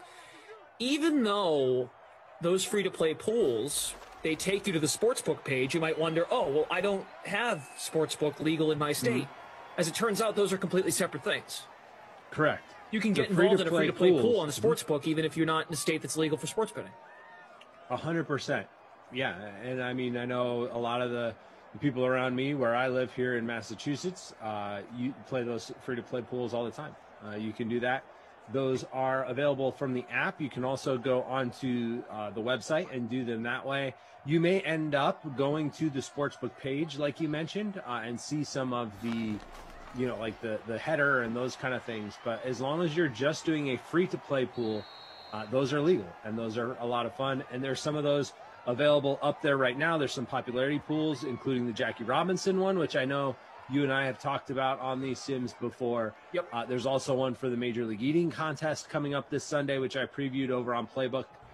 You can go to playbook.draftkings.com. You'll find the links to those pools, as well as who I think is going to win the popcorn eating contest this weekend, because, got to know these kind of things and make those picks. Because, again, they're free to play. So there's no cost to you. It just gives you something to cheer for as you watch these events. Yep, that gets going Sunday. We'll have a preview show at 5:30 here on the Dream Stream, Twitch, and YouTube, the home for that. Jesse will be here with guests for a half hour, 6 o'clock, so 5 Sims on Sunday. Yep, 5 Sims. So it's a 41 Sim week this week because of that. It's just the one on Sunday that's postponed due to people eating a lot of popcorn. It's one of three events that are happening. It starts with a soda chugging contest. Badlands Booker going head-to-head trying to drink a gallon of soda. Doesn't sound pleasant to me, but that's what they're going to do. And then the hard-boiled eggs. Did you see the hard-boiled eggs portion of the program? 50 hard-boiled eggs as fast as they can because of the movie. The Cool Hand Luke movie where the character did that. So, yeah, they're going to see how fast they can do it. And there is a good chance, although it'll be close, one of the prop picks in the pool is whether or not they can eat 50 hard-boiled eggs in 5 minutes. That's disgusting. The world record is held by Joey Chestnut, who's in the competition as well, not for the eggs, but for the popcorn. And he He was over 100 eggs in 8 minutes to set the world record. So, anyway, lunchtime, everybody. Joey was on The Sweat this morning with Emerson. Oh, yeah, nice. Yep. Nice. I saw a piece of that interview. It was very cool. He thinks they're going to blow the record away, actually. Again, Chestnut's not eating the eggs. He's eating the popcorn. He's in the second, or the third part, which is the popcorn. Him and Matt Stoney and Jeffrey Esper are the three in that competition. The two winners of the two earlier DraftKings events. If you've been here on the Dream Stream for a while, you might remember the Candy Bowl. Matt Stoney won. And then the Big Game Snackdown, which was won by Jeffrey Esper. They should all be confident in their abilities to take it down. They should. And this is not, so if you watch those, and we can get back to the football here before we get too lost. Those events were what they call steeplechase events, where you're actually eating a variety of items. You're eating, Kit Kats, and then M&Ms, and then for the Candy Bowl, and then it was wings and pizza. And so that is not what this is. This is just a straight up popcorn for 8 minutes, as much as you can eat. Whoever eats the most wins. And because it is the first ever World Popcorn Eating Championship, it will establish the new record for this competition, because it's a brand new competition. First time it's ever been done. So a world record will be set on this stream on Sunday at shortly after 6 o'clock. Make sure you're watching. Hey, Kareem says, I picked Richard, so obviously Jacobs is going to do well. Well, there's Jalen Richard on the catch. This is my boy. I got Richard as well. I'm with you. Out to the 39. Jose Garcia is asking about his lineup. I saw you put Ruggs on the captain, has Hunt. Hunt's been good. I see JL talking about how Hunt's getting all these catches. Yep. Yes, he's the third down back, but third down formation is probably the better way, right, as we like to say on these sims. So, and we look at Chubb. I mean, he's only averaging like 10 points a sim, so it's not great. One of the RB1s that actually underwhelms us. Right, he's got really high ratings, but he just loses so much work to Kareem Hunt because they run so much out of the shotgun. And yeah, when we say third down back or power back is the other specialty running back slot, we don't mean that specifically he's going to play every single third down and never play a first down or a second down. It's all about the formations, and the personnel is determined by the formation group. So if it's a shotgun formation, it's going to be that third down back. It's going to be Jalen Richard. So this is not a shotgun formation. This is a single back with the two receivers to the top there, along with Darren Waller. And that's why it's Josh Jacobs who's the RB1. And that was a horrible throw by Derek. Bounced it at the feet of, it looked like Waller, who was open. Hello to the Twitch fam. Larizi. Twitch fam.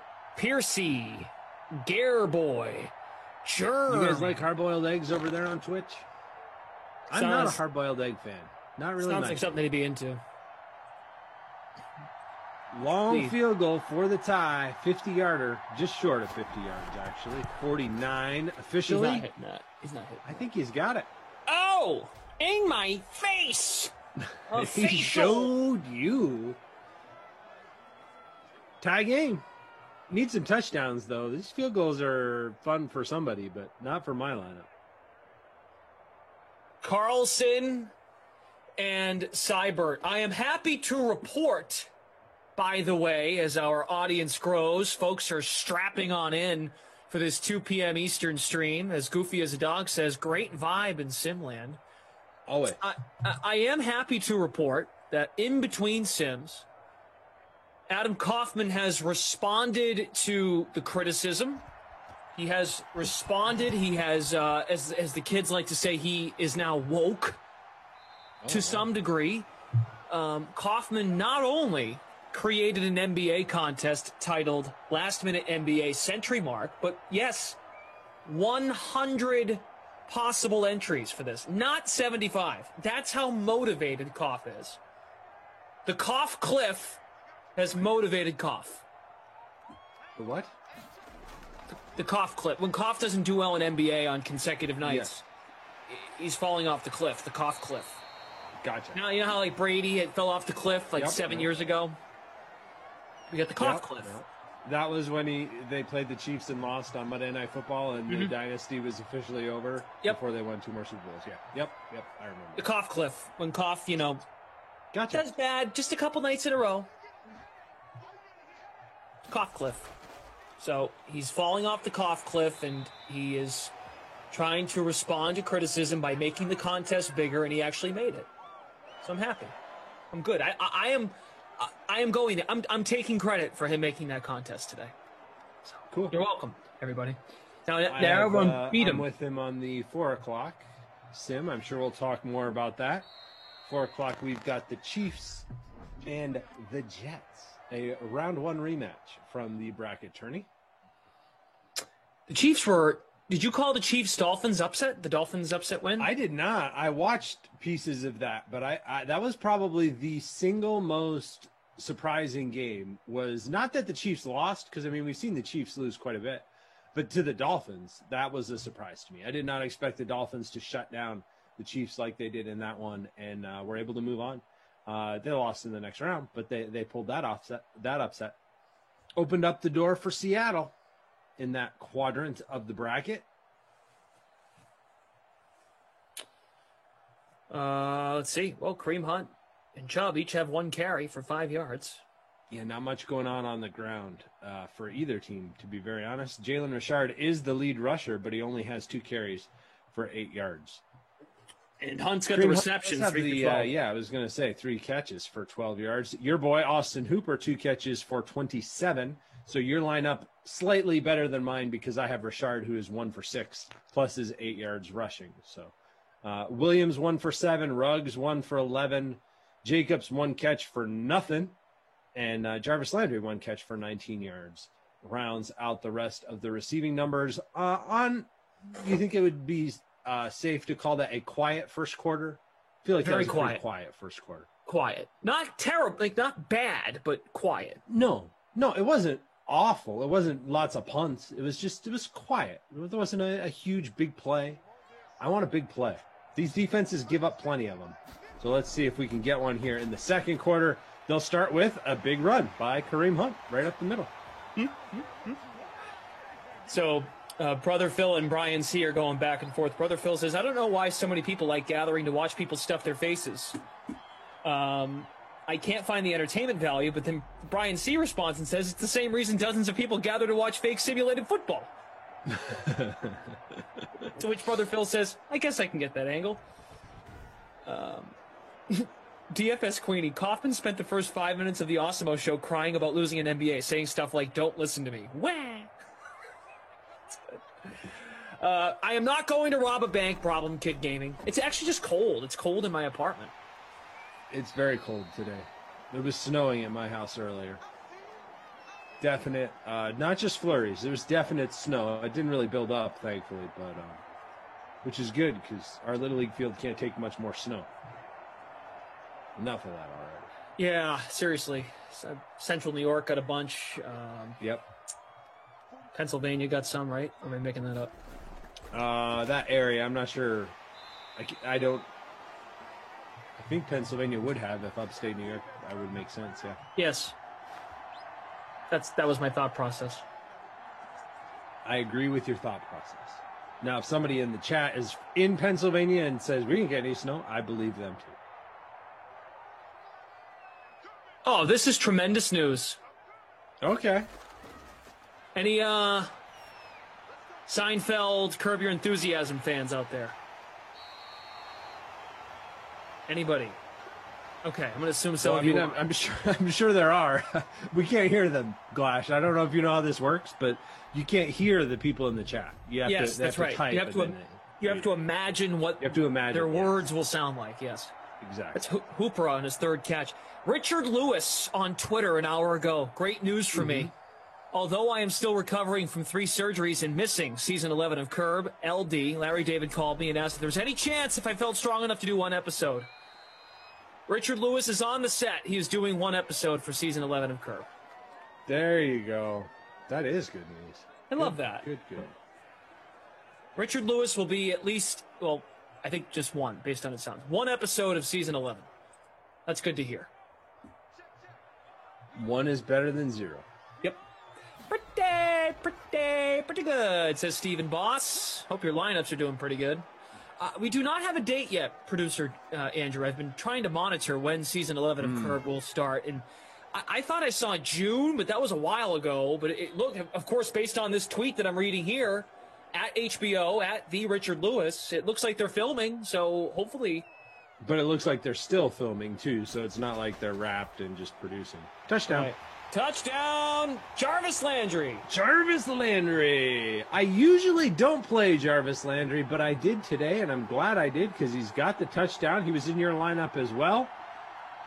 Can be a little hit or miss. Baker Mayfield and this whole offense can be a little bit hit or miss, but that is his 15th touchdown in 66 Madden 21 Sims.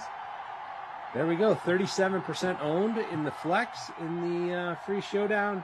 It's his first touchdown since before the bracket tournament, which, of course, for the Browns was just 2 games long. They beat the Lions in the first round. I called that game. And then they lost to Seattle, who ultimately, won the whole thing. Yeah, good run for Seattle. I mean, very nice. Yeah, number 10 seed all the way to the championship. You're the 10. So they started at home against Dallas? They started at home against Dallas. Yep, that was their first game, and then they played Cleveland. Yep. And then they played Miami, who knocked off Kansas City. Then they played Tennessee, who knocked off Baltimore. And then they played the Bucs in the championship. I think that's everybody. Yep. So Russell Wilson with a nice little run. Definitely a captain that I use on a regular basis because he does do all the rushing as well. Lots of very high ceiling. I don't think that's in-depth, deep analysis going against the grain there. Everybody knows you got to play those quarterbacks that can run and pass like Lamar Jackson, Russell Wilson, Deshaun Watson, who's in play for tonight. If you're getting ready for tonight's contests, Deshaun Watson and the Texans taking on the Colts. And that article is up now? It is, yeah. Playbook.draftkings.com. Look for Derrick Henry's picture, and you will see it there. Good. Very good. Bodie says, OBJ better show his stupid face. Bodie, the only problem with that is they wear helmets. So I don't know if you'll be able to see his face. He does wear number 13. Just a heads up. River Rat is not a Seinfeld fan. No hate, just kind of plain to me. Do you like Curb, River Rat? Just curious. Ollie the Snowman loves Larry David. I do too. MJ Wheels says Landry. Nice. Zach says Carlson points still at 0. Patrick from Game Ops. Patrick is a vet. He'll get there. He is doing his thing, updating the scores. Hit the like button for our ops team and smash the like if you have not done so already. We appreciate it. It helps us out. Thank you very much. 3rd and 8 here. Raiders. Jacobs with the catch, but shy of the first down. 4th and 2. So the Browns will assumedly get the ball back.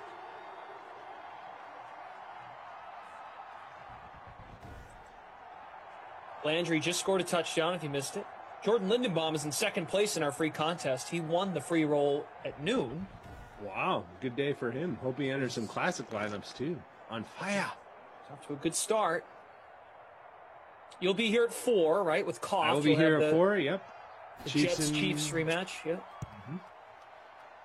Now, what do you do there, right? The Chiefs are complicated, I feel like, because the Jets are, like, kind of weirdly good sometimes.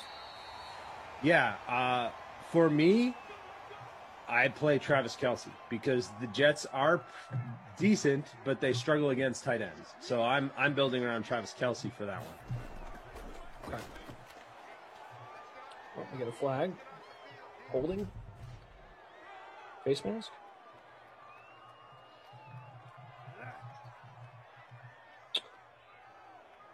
Holding. Okay. Back to the 30-yard line. 1st and 15. It's Hunt. A lot of Kareem Hunt. And not as much Nick Chubb, so it's bothering people. They don't like it. Sorry. I can see where if it was me, like if it was me calling plays, I would think that this would be a good matchup for Nick Chubb because he is that power back, runs through the weaker tacklers that the Raiders use up front. I could see where that makes a lot of logical sense. He's back there right now. But with the Browns, you've got to remember they do rotate those running backs, and they do it pretty evenly. So usually I try and go with whichever one's cheaper. Look at this. Jarvis! Again! Yes! 63-yard score! Yard score. Jarvis Landry now up to 16 touchdowns. Huge day for Jarvis Landry. Probably not quite to the bonus yet, but can't be very far away after that 63-yard touchdown strike. $5,800 to roster. 5% of lineups had him in the captain spot in the free showdown contest. He has only had multiple touchdowns one other time in all 65 of his previous Madden 21 sims. That was against the Patriots. He now has 2 touchdowns in this game, and we're not even to halftime yet. Yeah. Huge day for Jarvis Landry out of the slot. Yeah, more of a possession guy, hence why it's so rare. Like you said, just the second time he's done that.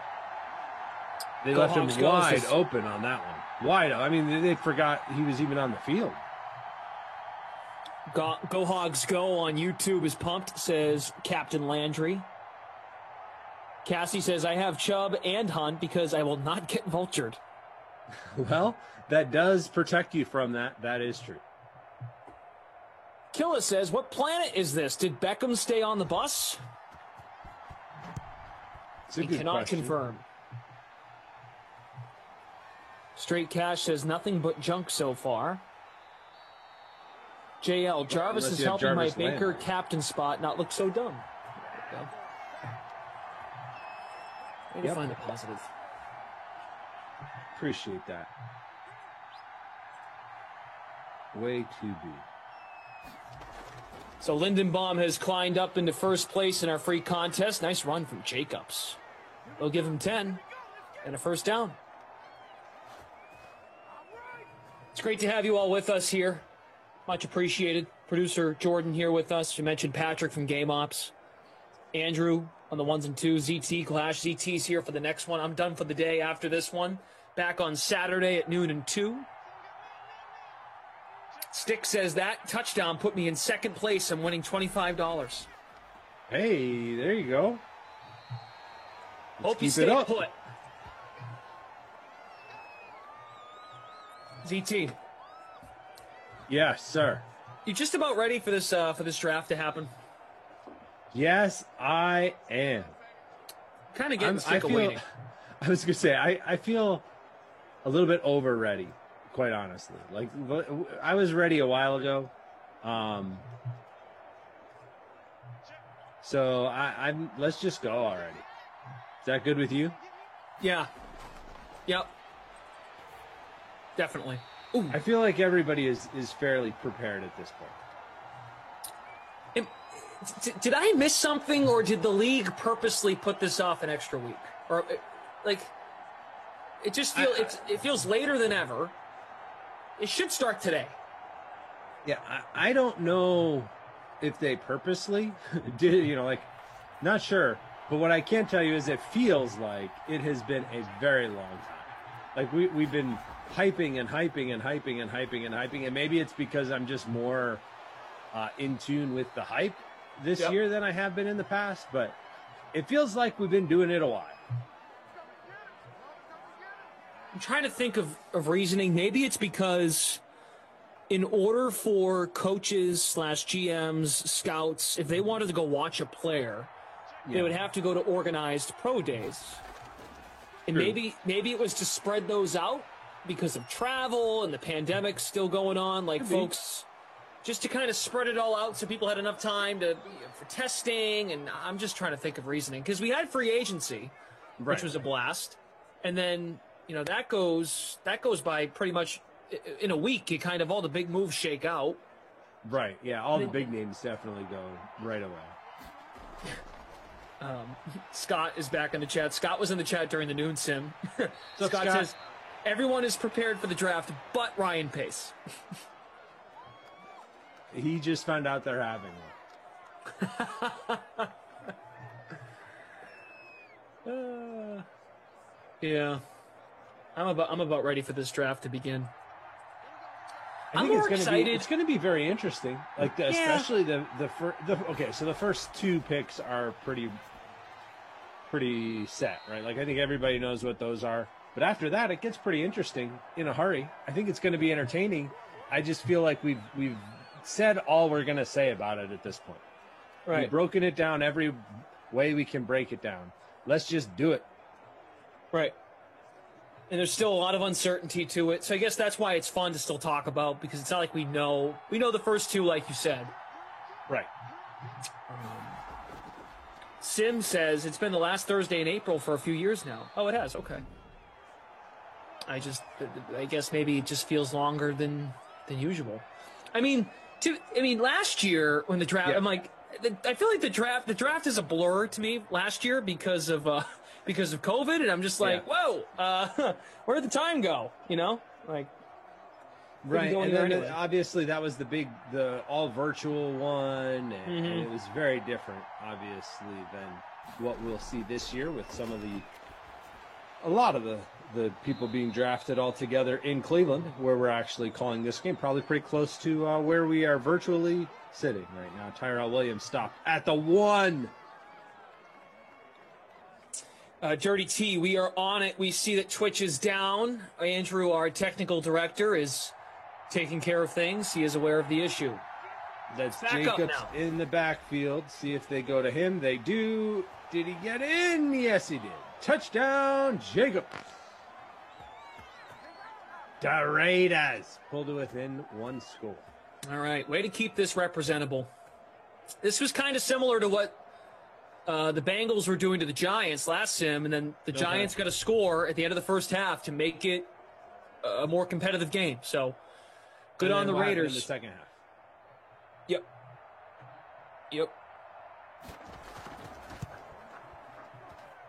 All right, so Jacobs looking at ownership, 20.2% owned. And how about the captain spot? Anyone captain ownership on him? Anybody? I doubt it. Not many people, I doubt it.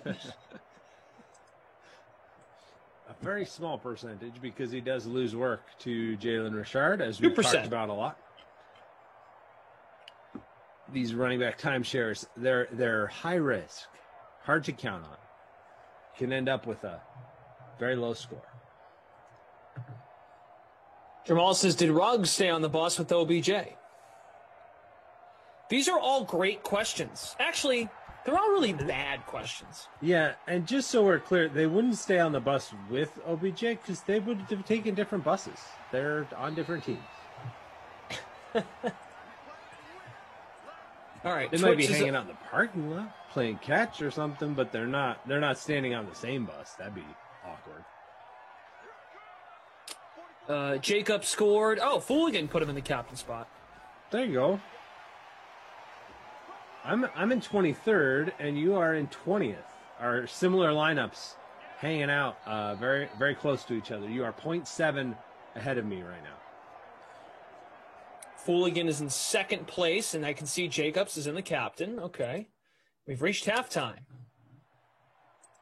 All right. Like you said, that touchdown by the Raiders, keeping this game competitive here as we reach halftime, 17-10.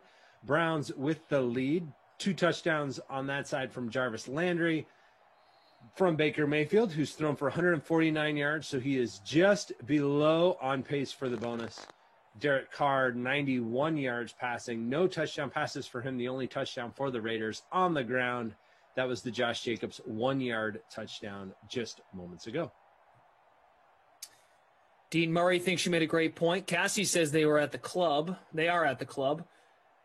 Sean Williams says they're on Beckham's boat.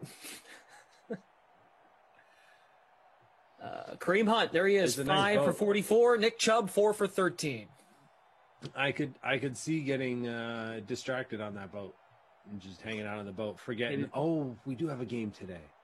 Except the only question, I mean, I guess the boat's on Lake Erie since we're in Cleveland, right? I mean, it would have to be. OBJ has not been shy in the past during was it a bye week that he went down to Florida? I think so. Miami? Right. Miami, Him and yeah. Bieber? I want to say it was, yeah. The holiday season.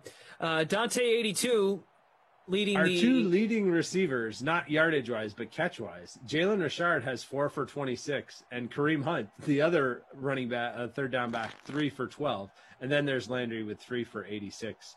So he's creeping up on the bonus. We'll need 14 more yards to get there in the second half. Sorry, you were saying?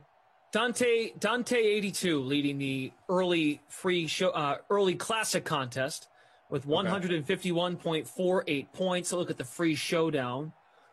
Free public showdown. Here it is. We've got a 11-way tie. Landry in the captain spot at 8,700. Carr, Mayfield, Jacobs, Waller, and Hunt. So a 2 quarterbacks situation. Baker was 74% owned, which I thought was like that's high. Really That's high. Really high. Well, I think it's in comparison to Carr, right? Because you probably have the salary to get one of the 2 quarterbacks based on the price points of these other guys. Yeah. If you're going to play one of the 2 quarterbacks, I guess the better of the 2 would be Baker as far as the consistency you can normally get from him. And he has had some big games, right, where he and OBJ go off and put up big numbers together. So I understand why you might want him in a flex spot. If you're building around Jarvis Landry as your captain, you definitely want him in a flex spot because Landry's only going to get the points if Baker gets it to him. So a little bit of correlation there as you build your lineup. Cristobal says they're too busy choosing their new numbers, which that was brought up last night because OBJ might be a person who decides to go, because at LSU he wore number 2 or number 3? I don't remember, but I take your word for it. I think that's what we'll we be were discussing. interesting. We were discussing that last night. Like Stephon Diggs wants to wear number 1. Did you see Tom Brady's comments? I did not, no. Basically, he was very against it. He said it was going to cause major problems and good luck trying to figure out who to block. Which my response was, why were you picking who to block based on what number they were wearing? Like, that just seems like a very... As undefeated as Tom Brady is, as against Father Time, it feels like a very cranky old man thing to say, right? Can't change these numbers. Got to keep the same numbers. Get off my yard. Yeah, he was very against it, which didn't make any sense to me. Did he? Oh yeah, okay, here we go. On Instagram. He was very, and I mean, maybe it was a joke or a publicity, but he seemed very like this is going to cause trouble. Yeah, on Instagram, I see on his story. Good luck trying to block the right people now. Going to make for a lot of bad football. Wow, yeah. Like really? Like we're not going to be able to block the right person because they're wearing a different number? How often do you block somebody because like you go to block somebody and say, "Oh wait, sorry, wrong number. Let me get the other guy." Like really? Feels like that should not be what you're using as your basis for your blocking schemes. But all right. I mean, he would know much better than I. Well, what do you know? He has to give it a try. It's never happened before. Well, he would know better than me. How about that? I suppose. Well, strictly talking about blocking, yes, he would know more than you. That's what I mean. But I don't think anybody really knows the effect of what a jersey number might do. I think he can overcome it. And then did you see also part of that story, the other part of that story that interested me was the fact that these guys got to buy out the stock of their old jersey numbers. Like they'll only be allowed to change jersey numbers if they buy out the stock that they're not stock as in like stocks and bonds, but the jerseys that have been made up for the team to sell of their current jersey number. So like if you're OBJ, yeah, the inventory, exactly. Thank you, producer Drew. Much better work. You have to buy the inventory of your current jersey. So if OBJ wants to change his number, he's got to buy all the current OBJ jerseys. I mean, I would assume he donates them or something. I don't think he needs to keep them all. But still, that could be expensive for some of these guys. Be interesting to see if they don't have to buy out the inventory. If they announce, like if OBJ were to say, I'm changing my number in 2022, and they give it a year, then you don't have to buy out the inventory if that's the way you want to go about it. Tom Brady is also the guy who forgot how many downs there were, so perhaps that's, why he's pointing this out. BWP says, I think you guys are missing the point. I think I know what he means now, because Guru says, it's a split-second decision. I played 6 years of football. Jonathan Adler, QBs call out players by number all the time. George Moore, and I understand Brady's logic. LBs and D linemen have vastly different number ranges. It's still just a number. Right, and why is it harder to yell out 8 instead of 56 is the mic? 8 is the mic. 56 is the mic. Like, what? I don't understand why it's a huge, why is it much harder to yell 8? I understand that numbers are important. I'm not saying they're not important or that you don't identify players with them. But I'm just not sure, at least to me, I don't understand it. Maybe somebody can explain it to me, and I am open to that being the case. There's another catch for Landry. But I just don't see how it could make it that much harder. Because the linemen and the defensive, the linebackers and the linemen can have the same number now, but that's always been the case. We've had those numbers overlap, and where you've got 3 4s and 4 3s and guys coming off the edge in all different positions where they start their blitz or start their attack, their pass rush. Is that Higgins with his first catch of the day? 20-yard catch. The Guru, it's going to take a conscious effort to remember that numbers change. It's been the same thing forever, so there is obviously an adjustment. Yeah, and typically, Tom Brady, the greatest of all time, has made adjustments his whole career. I'm sure he'll be okay.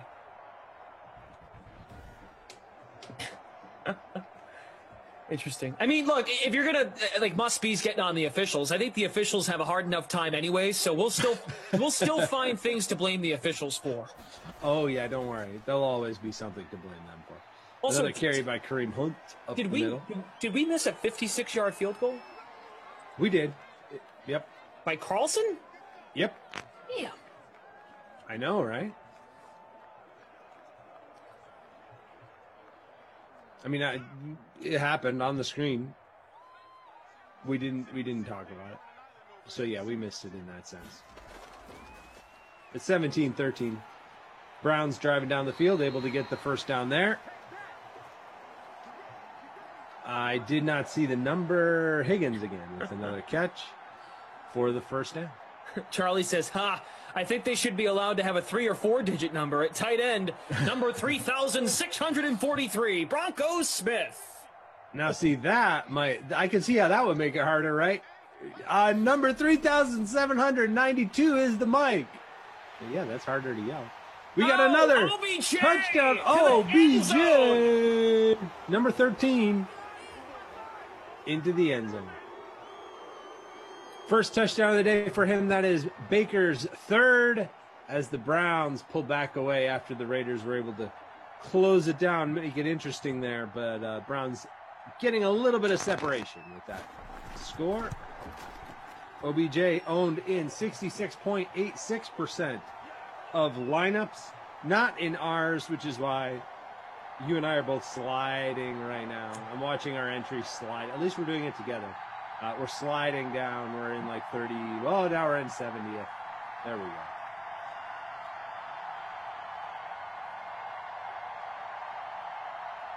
Okay, I did not want to pay all the way up for OBJ. Thought it was going to be a Ruggs day. Really wonder where Ruggs is. Let's get him out here for this next drive, shall we? All right, so, must be. I see what your point is now, and now I see what BWP is saying here. It's all about getting the most amount of information to someone with the least amount of talking. So that's like when we, when you study for a test, you study your numbers, right? Going through game film. So it's not necessarily a Brady problem. The point is Brady's communication system. Because Brady might be smart enough watching a bunch of film and picking out who's who, but maybe what if it's the rookie left guard?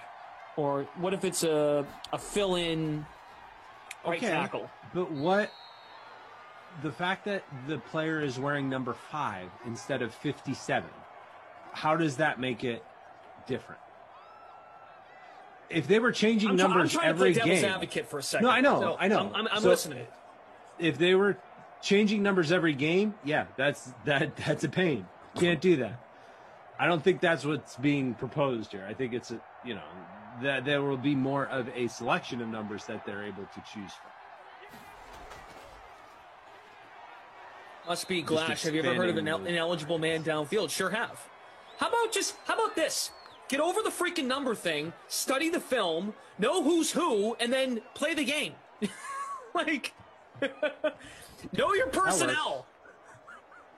Like, I'm with you on this one. I don't get it. Know your personnel. Oh, hey, that run by Jalen Richard, very unimportant in the grand scheme of things, but it was just enough to give Richard 0.1 more than Austin Hooper, which put me 0.1 ahead of you. Must be you also said the refs are going to suffer the most. So you are getting on the officials because they'll screw up more stuff. So you're saying they're going to not know who's eligible or ineligible because of the numbers? They already do that. Sometimes. Correct. Want to get to this quick. Hugh Banks is talking about NBA. How do you figure out a way to cheat me out of first place in a 75-member NBA contest in the waning minutes, and I end up 15th and 16th? Well, I don't know. I mean, a lot of things changed at the end. The leaderboard fluctuates at the beginning and the end. It's what it does. What happens, man?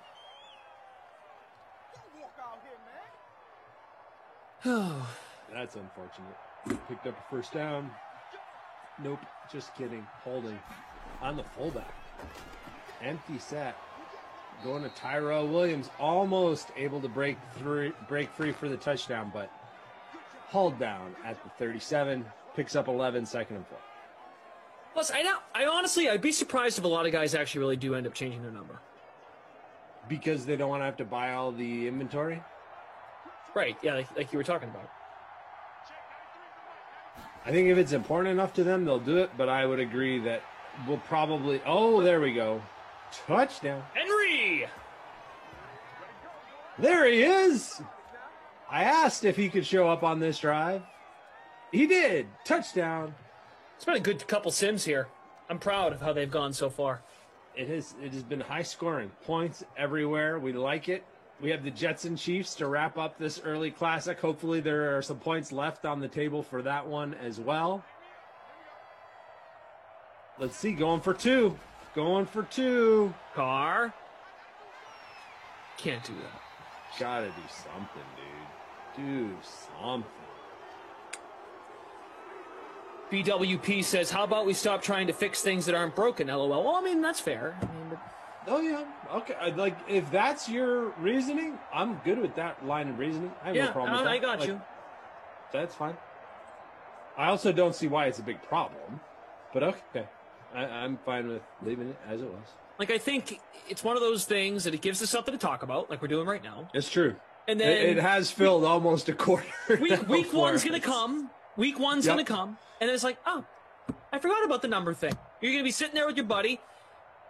Somebody's going to make a play with the number 8. You're going to have some barbecue and go, oh, yeah, I forgot he changed his number. You're not going to be thinking about, the quality of play has suffered. I don't think you will. I would hope not. If that happens, you can yell at me week one. Glash, people are going to yell at you week one anyway, but that's cool. Right. Like, it's nice that you give them permission to do that. They're going to do that either way. Sorry. Good banter. We do have a stream to call every day, right? We do need things to talk about when there's 42 sims in a week. So this is good. Yeah, I already used up all my hard-boiled egg content, so this was good. It was helpful. Baker Mayfield runs for 8-ish yards on first down. Give him 7. Second and 3.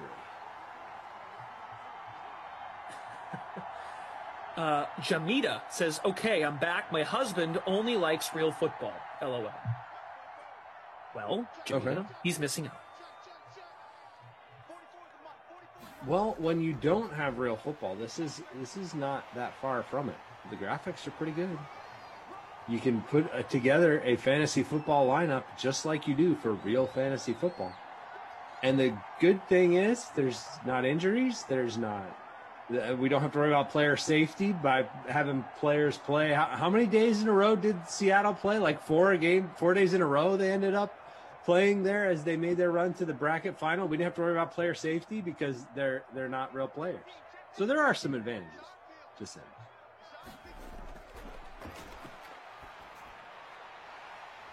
Oh, nice snag there for the bonus.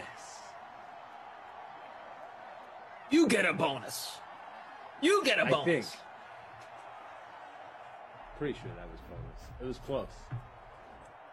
Couldn't read the bug that came in at the top of the screen. Was that 100? Somebody confirm that for me? Look at that catch. Very nice catch. Nice. Copying his teammate that was on the bus. Problem Kid Gaming just got back. I'm assuring OBJ scored because all the "is he still on the bus" comments have simmered down. Yes, he did, and so did Ruggs. So whatever bus they were hanging out on, which, again, we talked about that couldn't really work, but wherever they were hanging out, they found their way back and scored touchdowns in the third quarter. That's how we got to 24-19 after the Raiders went for 2 and took a really weird sack instead of actually throwing the ball. Baker Mayfield's got 236 yards to go with his 3 touchdowns. Could see a bonus. I mean, he'd need a productive fourth quarter, but they do have the ball at about midfield, so it's not out of the realm of possibility. I don't think it's likely, but it could happen. Derek Carr, not David Carr, that's his brother, 188 yards and a touchdown for this Carr, the not Houston Texans one. Josh Jacobs has a rushing touchdown for the Raiders, 8 carries for 32 yards from Kareem Hunt, actually the leading rusher, 6 carries for 51 yards for the Browns. Stone_D is leading the Free Early Classic. We need our pal Dante to get back up there, hopefully, in the chat.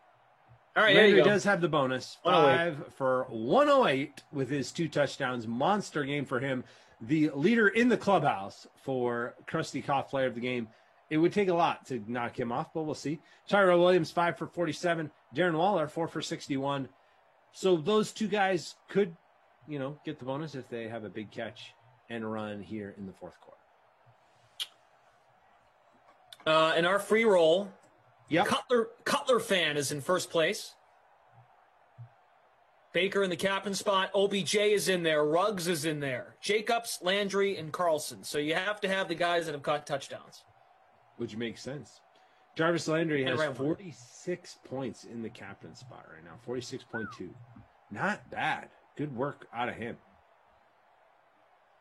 Oda Beckham has just the 1 catch, but it's a 40-yard touchdown. So it makes sense why DFS Queenie, she senses a 60-yarder to OBJ. That would get the bonus and another touchdown. I would do it. It would cross off 2 goals. If you've got OBJ, that's what you're hoping for. See if that's what they do. They're at the 50 or 48, so it'd be a 52-yard score from here. Not quite enough. So they have to take a sack first. They're not going to. Ooh! He did take a deep shot, though. I like that. We like it when they get aggressive like that. Irwin says Glash is the most likely commentator to jump up on Oprah's couch. Okay. Strap to jump on? Jump on Oprah's couch. Do Does that people mean not like sit you on be Oprah's mad? couch? I don't get it. If it's Can you clarify that? I don't know what that means. I mean, you might be right. I don't get it. Oh, Tom Cruise did it years ago. Okay. One of our producers says Tom Cruise did it years ago. Is that not? You're not supposed to do that? I guess they say you look. They're saying you look like Tom Cruise. That's what they're saying. Nice. Ethan. It's just. Fair enough. Craig so Martin. maybe they're saying you're weird, which I mean, okay. No, it's true. It's very true. It's a weird way to say We are it. all our own way of weird. Oh, here we go. There's a video. Let me mute myself real fast. Okay, you take care of that. I will see what happens here. Nick Chubb runs up the middle. Stopped. For a loss of 2 2nd and 12. Now Browns down to the 27-yard line. So long field goal range at this point if they're stopped by the Raiders. Raiders looking to get the ball back.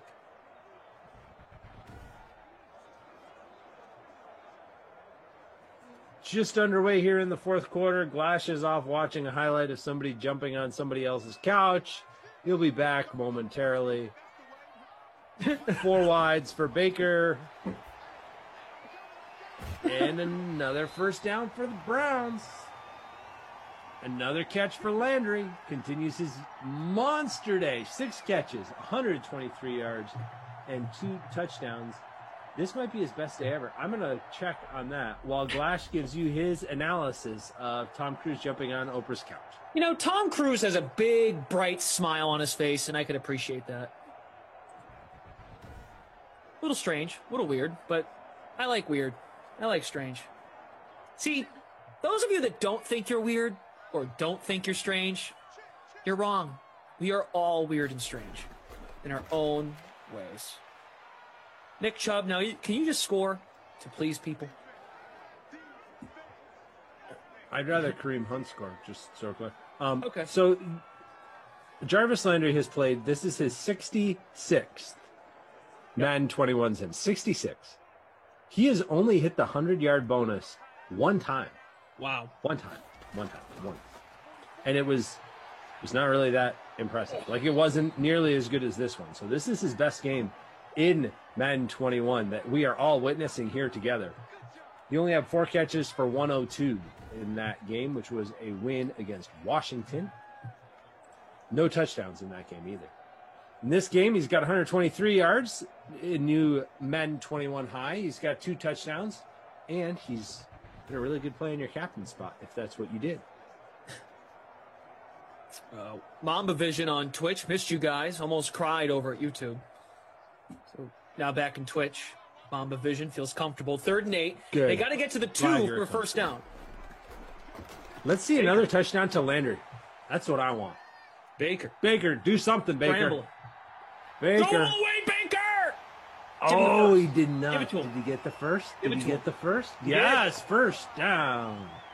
First and goal from the 2. Cristobal, you complete me. Joker. Tom Cruise says, "What up?" to the chat.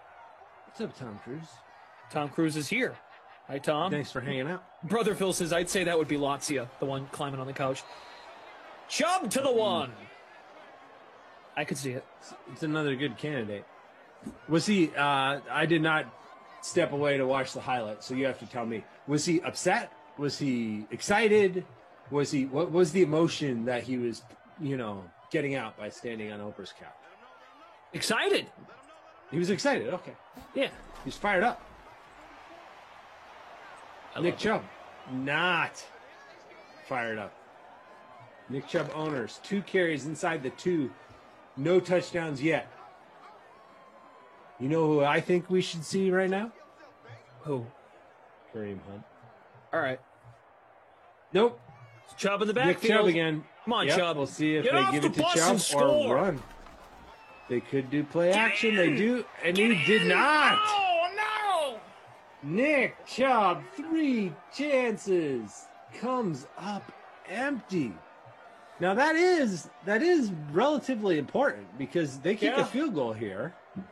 It's an 8-point game if my math is right this time, and that would mean that it's still a 1-possession game. In theory, if the Raiders were to take this kickoff, which they're about to receive, and march down the field, score a touchdown, get the 2-point conversion, it would be tied at 27. That's why it's important. Nick Chubb, what are you doing, man? 3 chances to get 2 yards. Did not happen.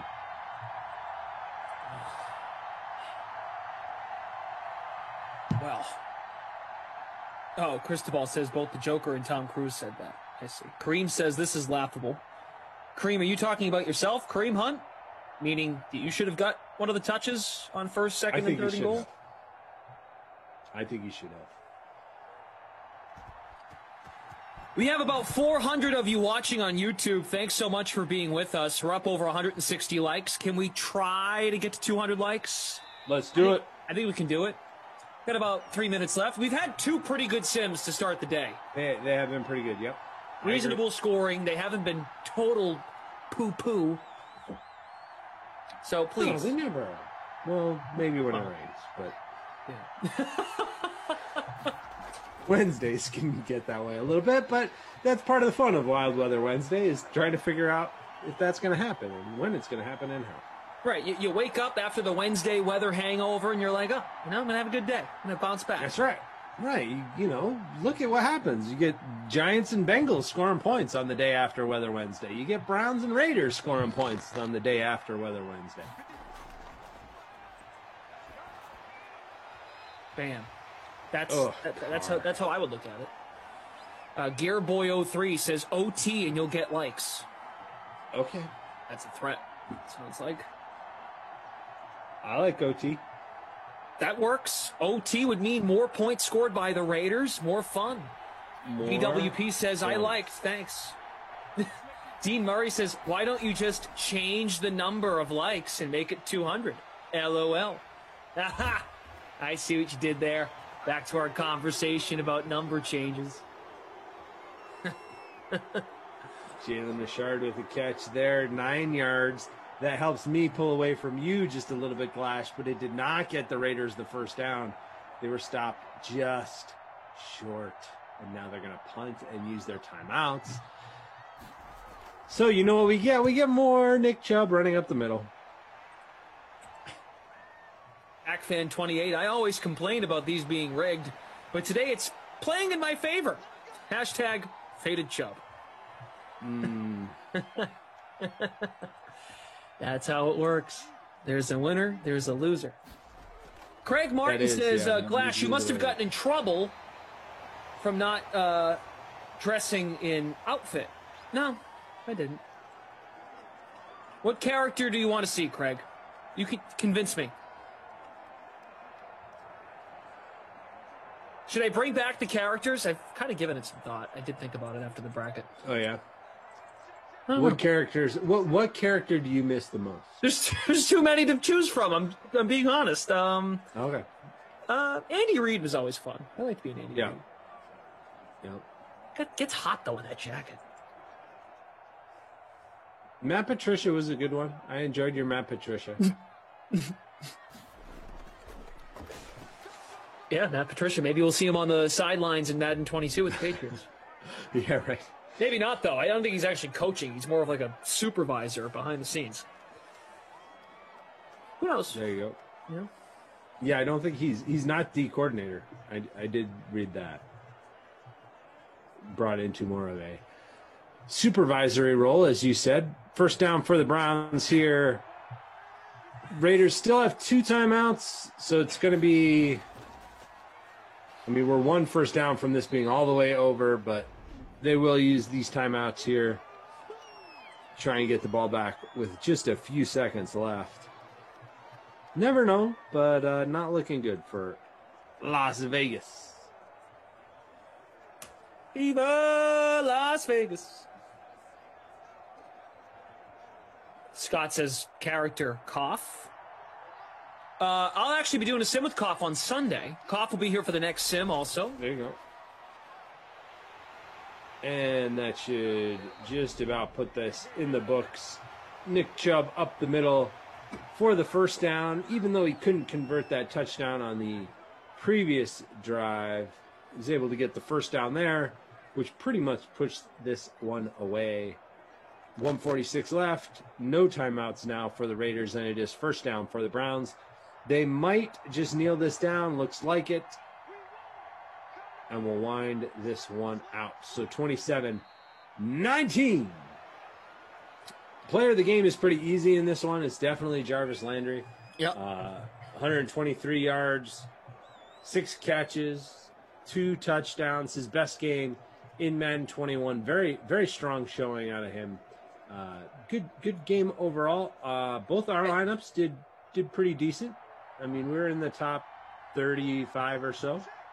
And just to drive home your point, just the second time he's hit the bonus. The second time he's hit the bonus, and the second time he has had multiple touchdowns in a game. The first time he's done both in the same game. So there you go. There you go. All of that is true. Not My Kid Award. We could go a couple different ways with this one. I mean, Nick Chubb is definitely in the running. He had 46 rushing yards, so he ends up with 4.6 fantasy points. But that it hurts even more when you have 3 chances from the 2-yard line and you don't get the touchdown. So I'm thinking Nick Chubb. Do you have a better Not My Kid Award option, or do you think that's the way we should go? Yeah, because Tyrell did okay. Everybody else seemed to do okay. I mean, Aguilar, the ownership doesn't compare, and usage-wise, it doesn't compare. How did Aguilar even do? Didn't have a catch, but I don't think Aguilar was involved. Renfro didn't have a catch, but again, like, those guys are very lightly owned, and that's almost what you expect if you own them. I think it's Chubb. I don't see anybody else who's highly owned. I mean, he's owned in almost half of lineups. Yeah. So we're going with Nick Chubb for the Not My Kid Award. Yep. In on 3 that. 3 chances from inside the 2, no touchdowns. Not a great day overall. He did get over 50 yards by the time it was all said and done, but no catches, so just 5-point-whatever fantasy points. Disappointing day for him. Baker Mayfield, 287 with 3 touchdowns. Derek Carr, 197 with his 1 touchdown, which was to Ruggs. Ruggs would have been definitely in that discussion for the Not My Kid Award, except that he did have the touchdown on his 1 catch for 48. I guess he had 2 catches. His 1 catch for 40 yards, and then he added a second catch as well right at the end there. But yeah, not a lot going on the ground. We could have gone with Josh Jacobs if he didn't get that touchdown, but he did. So that's why it's Nick Chubb for the Not My Kid Award. Player of the game, though, definitely Jarvis Landry. All righty. ZT is back at 4 p.m. with Adam Kaufman. They'll wrap up the early classic, Jets at the Chiefs. I'll be back later today with Reed Fowler. When Koff and ZT are done, Koff will throw it over to me and Reed, and we'll be here for about an hour. Talking about whatever. We'll talk some golf with ongoing PGA action. Right now there is a Third Classic. There is a 2-way tie right now for first on the leaderboard. It's Horschel and Burns, and who do they tie with? Who are they tied with at the end? Was it the was it Hovland? Was it Vic and Champ and Finau? Oh, okay. And then Hovland and Ventura are in first right now, too. So we'll talk draft, too. Reed had some takes on the draft, so we'll be here. That's later on. In the meantime, we want to send it over to our pal Pat Mayo, the Pat Mayo Experience, previewing the Oscars and who their picks to win each category are. Here's Mayo.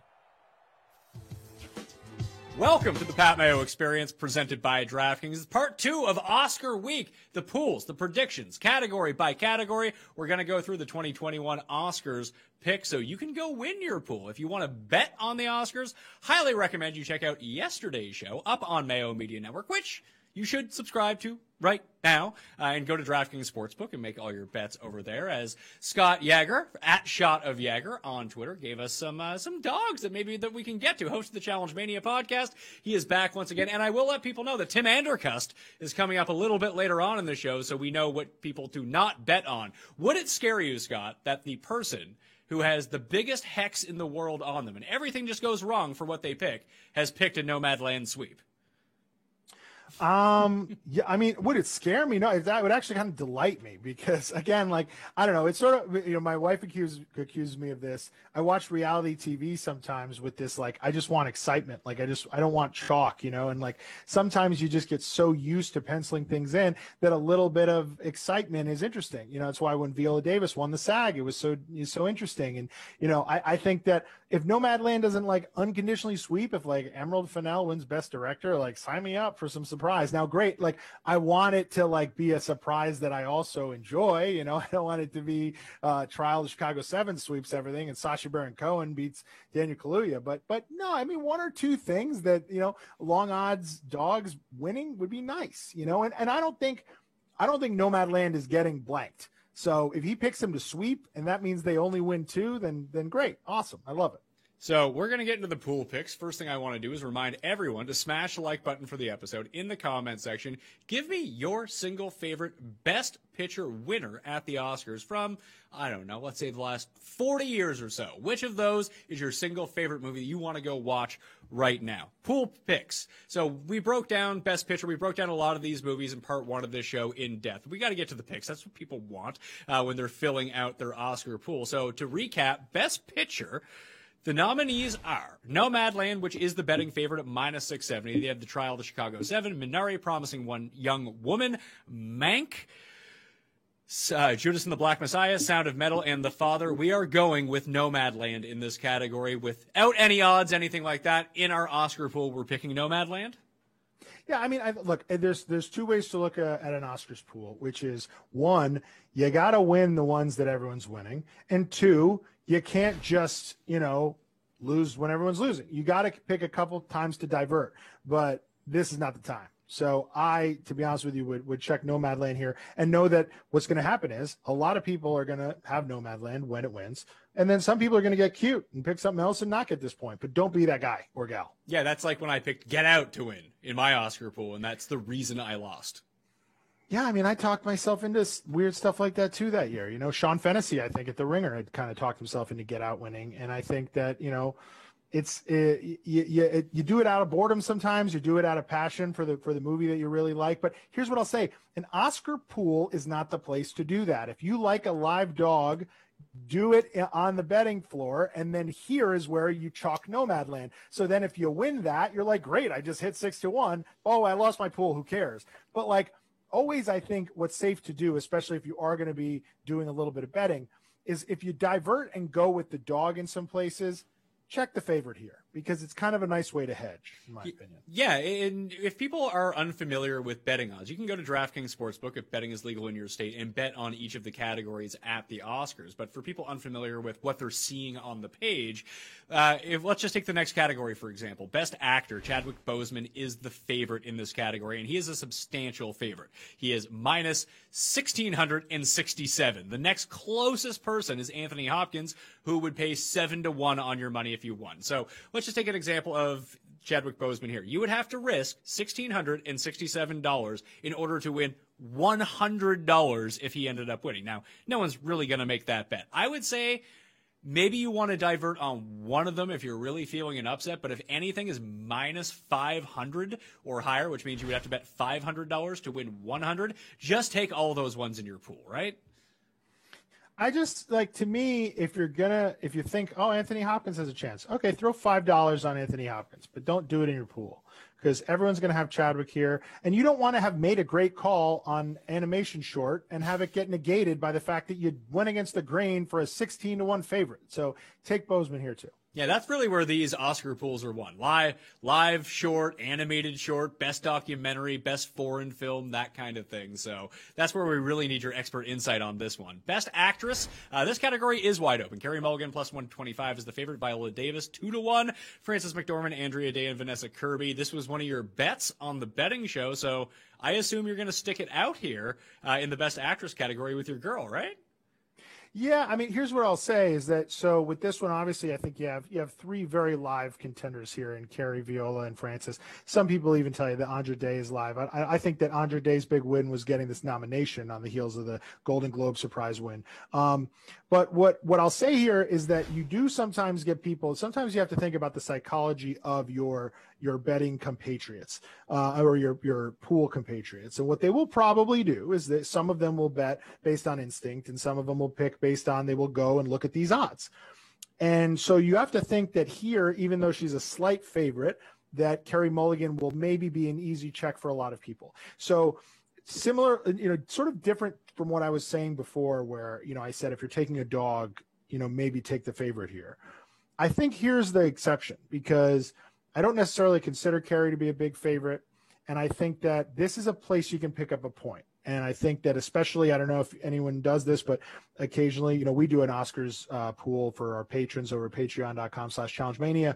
I will pick a few categories and have them be worth double points just to kind of switch things up. And when you have 100 people in a pool, sometimes it helps with tiebreakers and such. Now, what I tend to do is I tend to do it based on the stature of the award. But in a year like this year, where, Best Picture, Director, etc., are such runaways, I will also go down and I will make your animation short worth 2 points, or I will make whatever I think the ones that have the biggest, I will weight those. And this is one where I think if this is weighted in your thing, this could be a pool winner here. So I would say, much like I have her as the live dog, I would take Viola Davis here as well. And I think you have the ability to maybe pick up some points among people who chalk down Carey Mulligan on the ballot.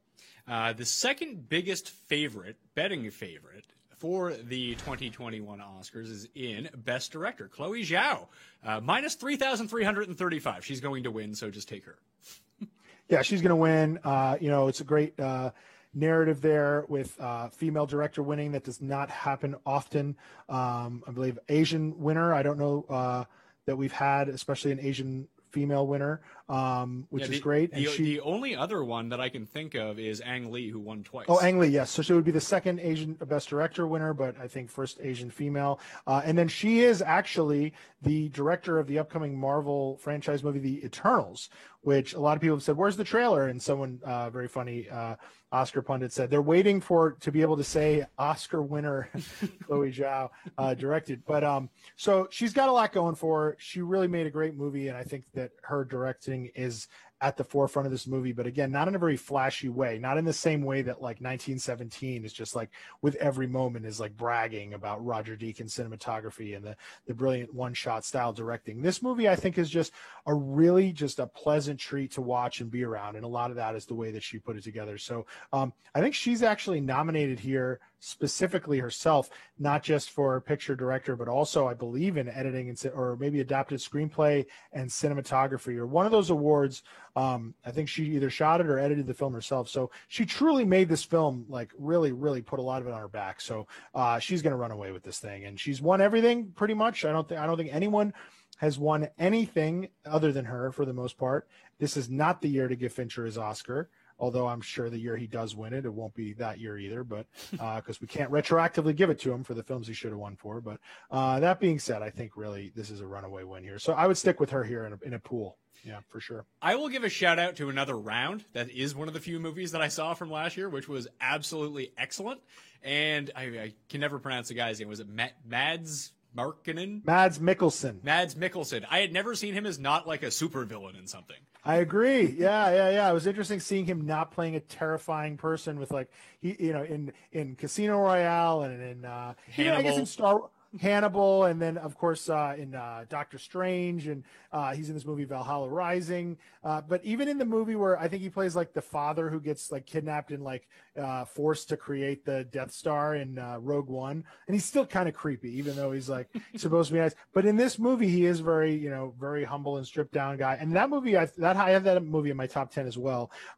And he actually stole the fifth director slot here, Thomas Vinterberg, which over the last few years you've seen this happen quite a bit, where a foreign feature or an international feature will sneak into the director's category over somebody who you kind of penciled in. Recently it happened. I think Bradley Cooper wasn't nominated, where I thought he did a great job directing A Star is Born. I think a Cold War, Paul Pawlowski or something like that slid in. So similar here, Thomas Vinterberg takes that fifth slot from probably Aaron Sorkin, which I think Sorkin probably wasn't going to win, but I think him not even getting this director nod here, I think says a lot about the way that the movie now has kind of lost steam. And then also a lot of people thought Regina King might get that last slot, making it 3 female directing nominations out of the 5, which we had never had, but we had also never had 2. So we have 2 here with Emerald Fennell and Chloe Zhao. I'll say that Emerald has the chance to pick up a nod here in screenplay.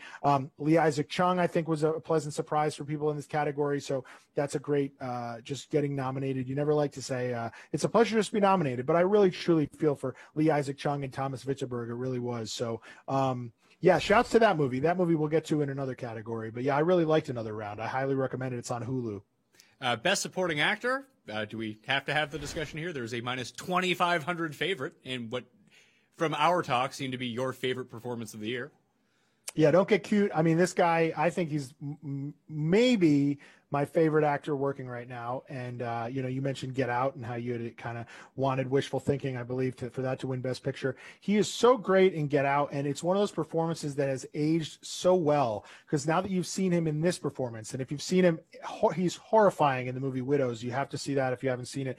And once you've seen him do those movies, you go back and you watch him as Chris in Get Out, and you're like, oh, he is doing a thing. Like, this is a guy who has so much depth to him and can really knock it out of the park. And when he plays Fred Hampton here, he is so gripping and giving these amazing speeches and stuff. And then you go back and watch Get Out, and it's like, oh, wow, he really is doing a thing, being this really assuming likable boyfriend guy who gets in trouble. And it's like, and so this movie almost made me appreciate that performance more. But he is so electric in this movie. It is kind of, I think, people talk about category fraud all the time. And I don't, category fraud is the wrong term, because people say the movie's called Judas and the Black Messiah. How are both Judas and the Black Messiah both supporting actors? Who's the lead? And that I'll be fair, that's a point. I have that point, but I hear that point. But when you look at last year with Brad Pitt winning supporting, and people look at the amount of screen time, he was in the movie for almost an hour. Leo's running in lead. You don't want to run him in the same category. Training Day, I think Ethan Hawke is on screen more than Denzel Washington, but when you got Denzel as your lead and he's going to run away with the Oscar, probably put Ethan in supporting. And I think he should have probably won. But so for this one, I would have voted for in maybe a different year. In lead, of course, you have Chadwick Boseman and that tour de force performance and the tragic narrative. And I get why they put Kaluuya here in supporting. It was a brilliant move to do so, because he has cleaned up here. It is a borderline lead performance, a captivating one. He deserves to win this. I'm very happy he will be Oscar winner Daniel Kaluuya going forward. And no, don't get cute here. The one thing people have started to say since the nominations came out for the Oscars is, he's got alongside him here Lakeith Stanfield there in the 5 spot. Lakeith Stanfield not nominated in this category in any other race. People say, is it going to split the vote? No, trust me. No one is voting Lakeith Stanfield over. I think Lakeith Stanfield is voting for Daniel Kaluuya. So don't get cute. Vote for D. Best Supporting Actress. This is one that you actually have money on, and that we talked about, that if you did want to take a long shot bet, do it in the betting market. Don't do it in your Oscars pool. You can handle the name on this one, since you seem to have it down pretty much.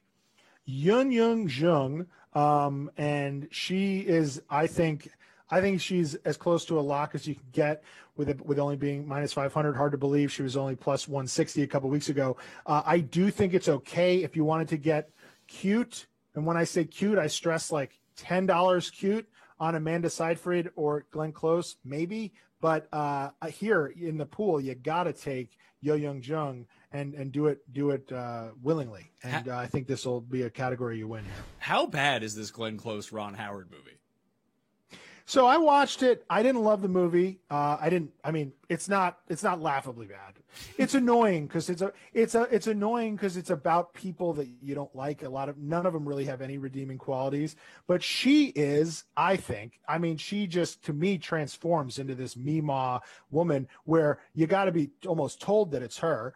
And it's so funny that it's like she is an underdog to Maria Bakalova in the Borat movie. I think it's like, if you took this character of Mima in this kind of movie that leaves a lot to be desired, and just put it in Borat, right, and just had her play like a woman that Borat stays with in Borat, I think she runs away with the Oscar. You know what I mean? It's just like she's in this movie that people have such a hatred for. I think the guy who's the central character in the movie, who wrote the book that it's based on, I think people don't really like him in real life either, I think. And I will say, look, it's not the worst movie I've ever seen.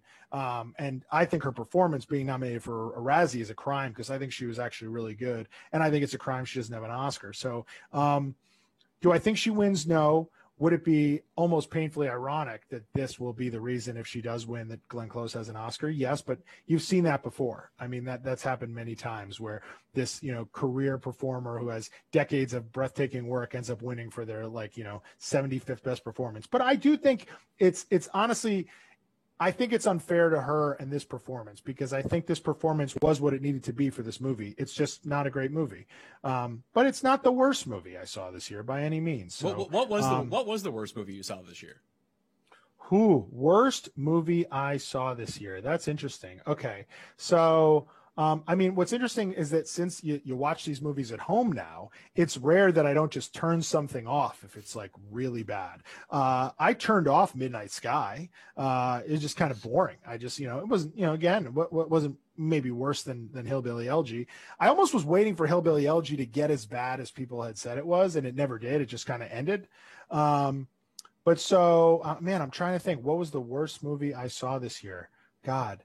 I tend to do a good job avoiding movies that are truly bad, but some of the movies that I kind of, didn't love as much as some other people did. And I hate to kind of crap on movies here, but like, towards the beginning of the year, people were really high in this Ben Affleck movie, The Way Back. I thought it was okay. I thought it was fine, but like, I don't need to recommend it to anybody. What else? I'll think about it, come back to it. But yeah, I mean, wasn't really like I think what happens sometimes in a year where you end up seeing bad movies, it's because you like go to the movies because that's what you had in mind. I wanted to see the movie, or you get lured to the screening because the actor's there, and then it's like, oh, that was bad. And that didn't happen too much this year because you kind of got to decide what you were watching every day of your life. You didn't even watch the Best Picture nominations. You know what I mean? So I doubt you watched many bad movies. So I don't really remember too many bad movies this year. Now that I think about it, yeah. Best international feature, where Minari is not eligible because, as you've stated, it is an American movie, so it can't be in this. That leaves Another Round as a gigantic favorite in this category. And the fact that it was just nominated in Best Director as well seems like it makes us just an insta-check.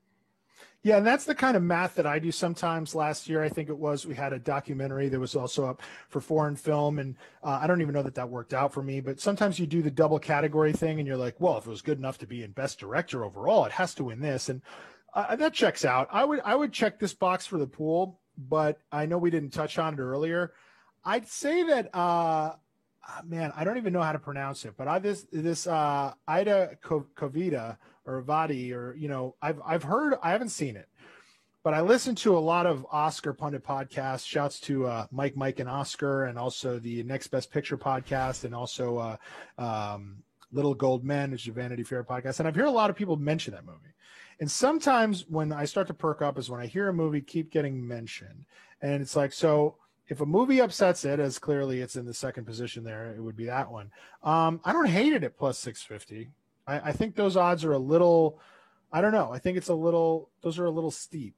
That being said, though, Another Round is very visible. It's easy to watch. It's on Hulu, and it's got the Best Director nomination. So it's probably the first one of these five that if you're a voter, you run and go watch. So in the pool, I would definitely recommend taking Another Round. But if you're looking for if you're someone who goes, hey, I'm watching the Oscars, I'm bored, I've got $100, I'm trying to throw 20 on 5 different dogs, I wouldn't hate this one. So here's one that is completely unbettable, but an auto lock for your pool. Best animated feature. Soul is the biggest betting favorite on the board of any category. It's minus 5,000 to win. Now, how do we only get, this is what boggles my mind, right? So minus 5,000 for Soul, and you're only going to give me 7-1 on Wolfwalkers?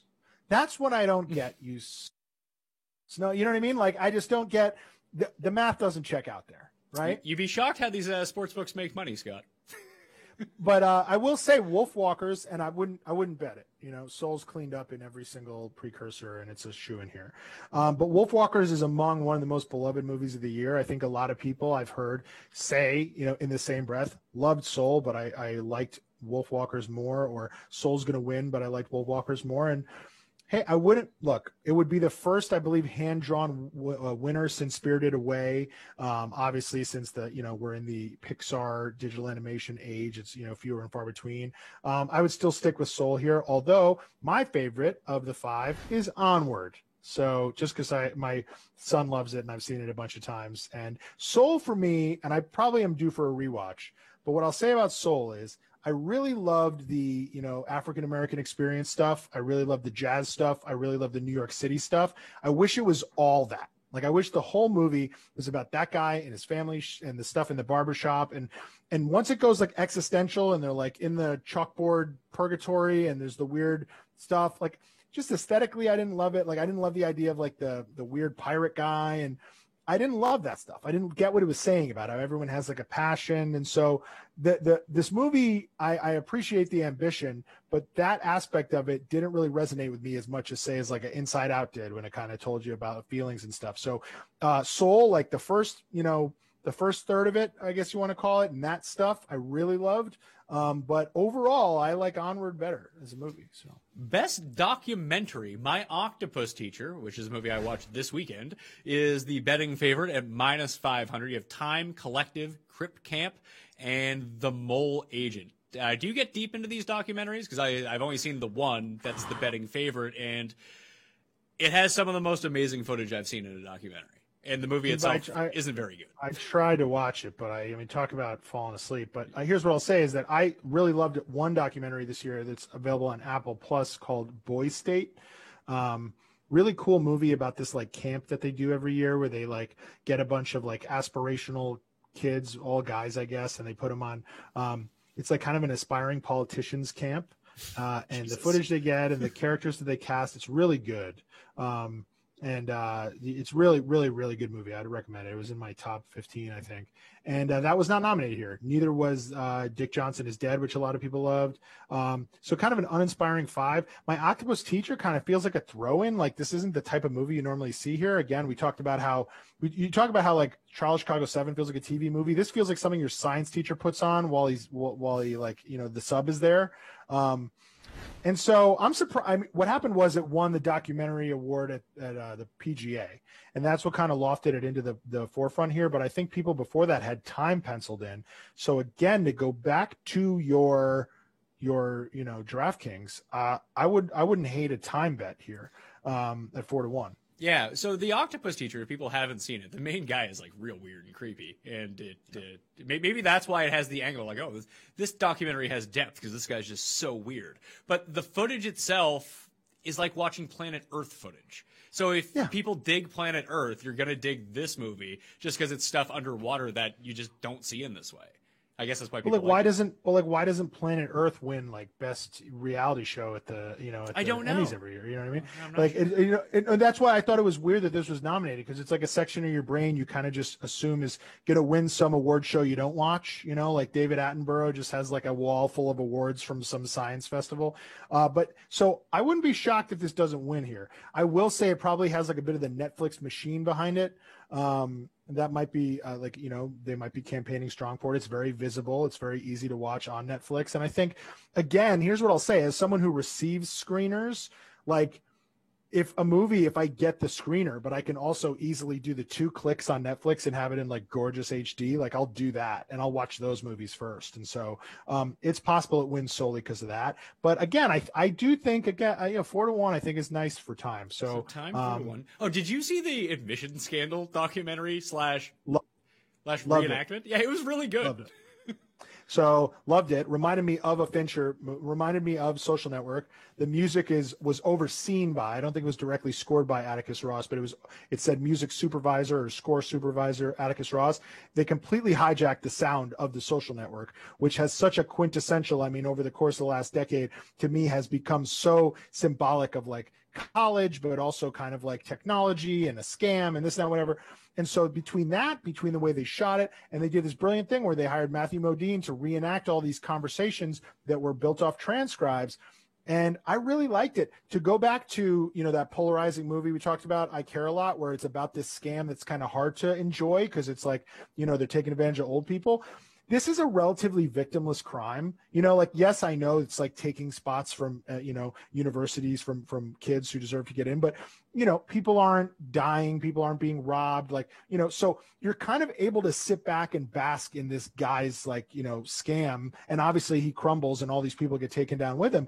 And I really liked it. I don't like recreation shows. I don't like reenactment shows or movies. This did it the best out of anything I've seen. So I highly recommend watching that. The best reenactment show since Unsolved Mysteries.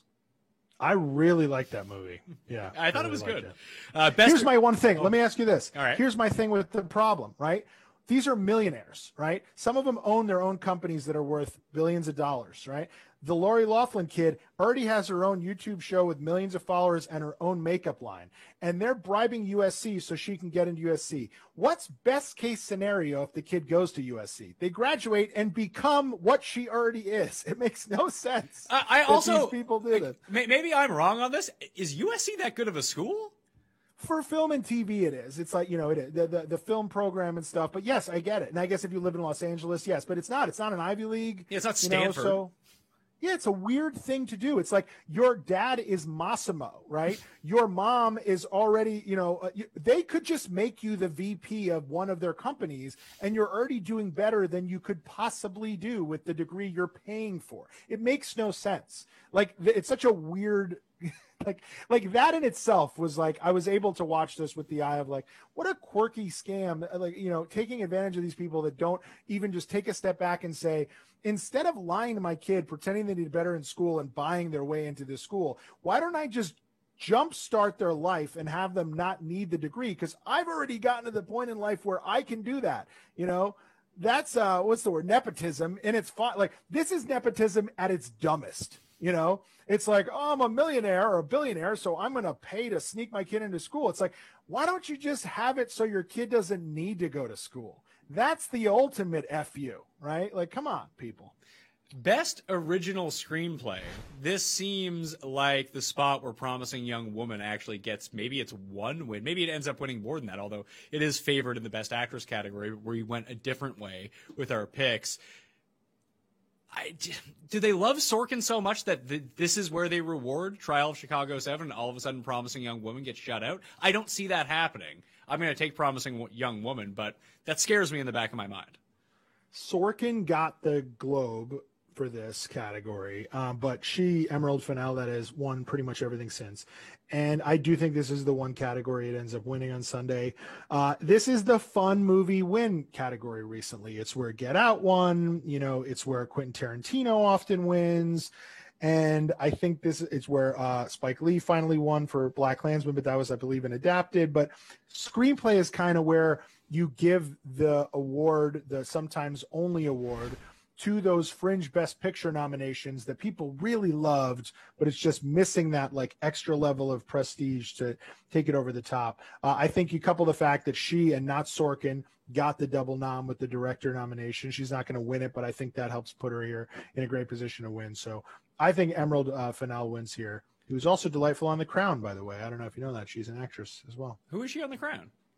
So she is Camilla Parker Bowles. Oh, really? Seasons 3 and 4 of The Crown, yeah. Okay, I actually finished off The Crown not too long ago. I actually watch more TV shows than movies. I really like The Crown. I'm excited for the next season. My wife and I just watched the 4 seasons within the last 2 months. And what's really funny is, so I make the joke all the time that like I both feel inferior in life, that I know very little about the British monarchy and in some ways current events and whatnot, but it's worked out for this show because I've been avoiding spoilers for 35 years. And now it's really annoying because like my wife will be like mad at me because I tell her I'm going to look up and see what happens to her. She goes, no, don't. And I go, why? She goes, because you've made it this far. Like, wait till season 5. I'm like, well, I don't even know if it's going to be in season 5. Like, I just don't want to be an idiot when someone mentions something. I don't want to not know that someone died or whatever.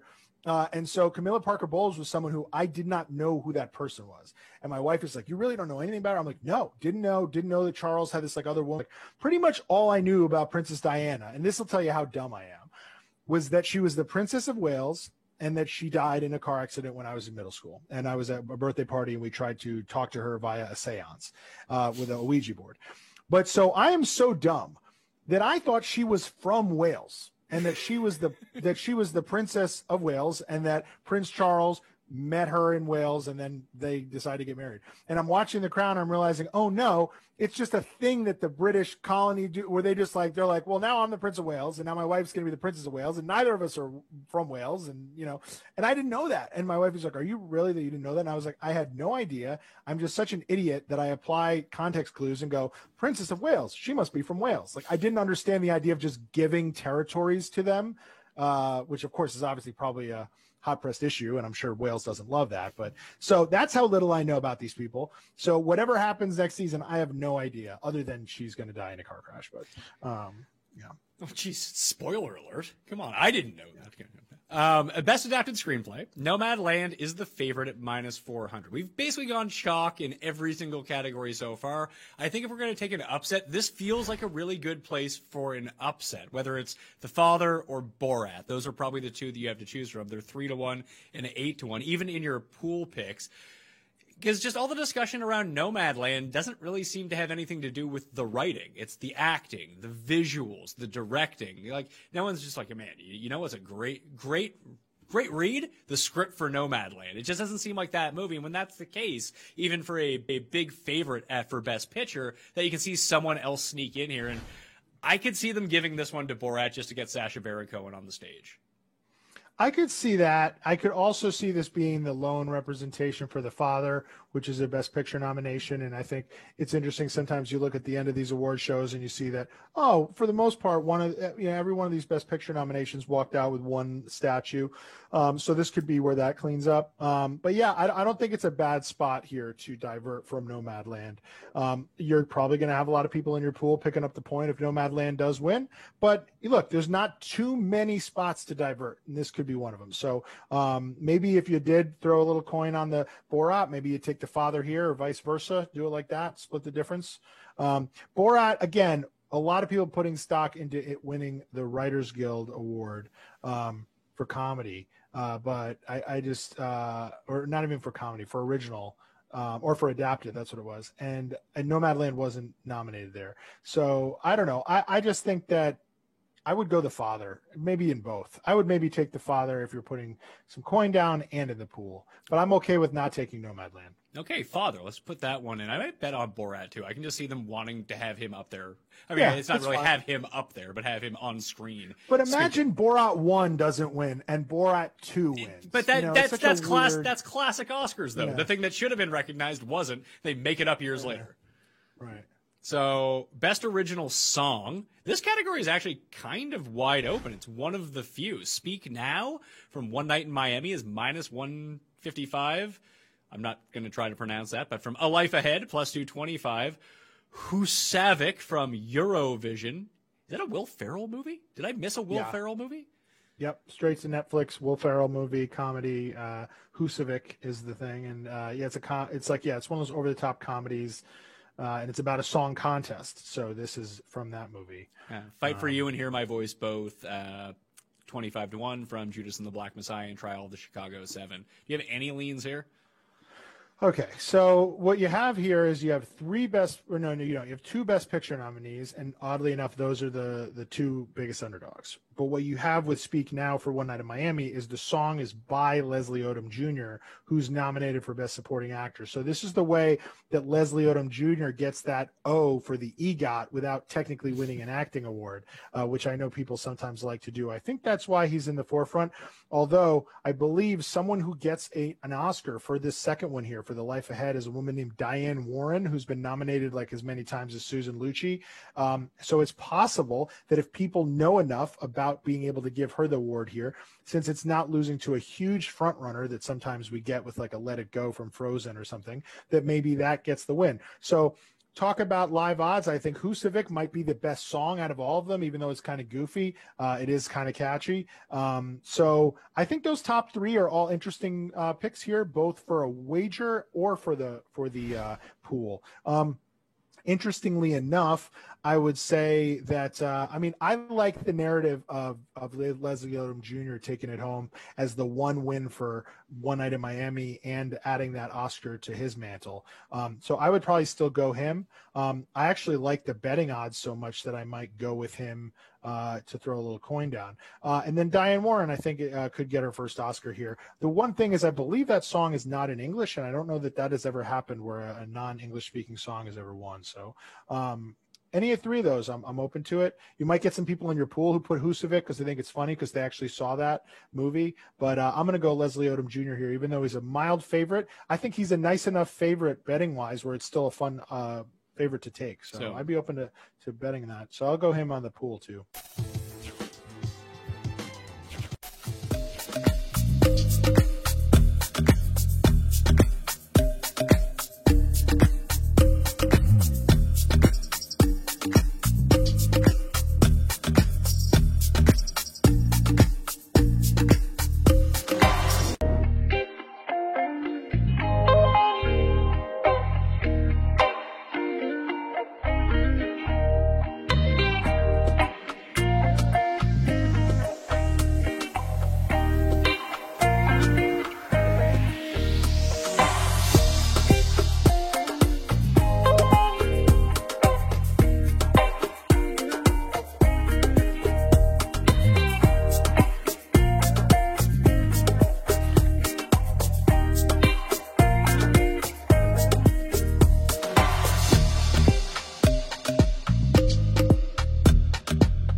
What's up, everybody? Hello.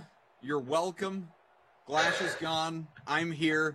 Adam Kaufman, Zach Thompson is back. This is the early bird special. It is the Le'Veon Bell, if you will, because we have the Jets and the Chiefs.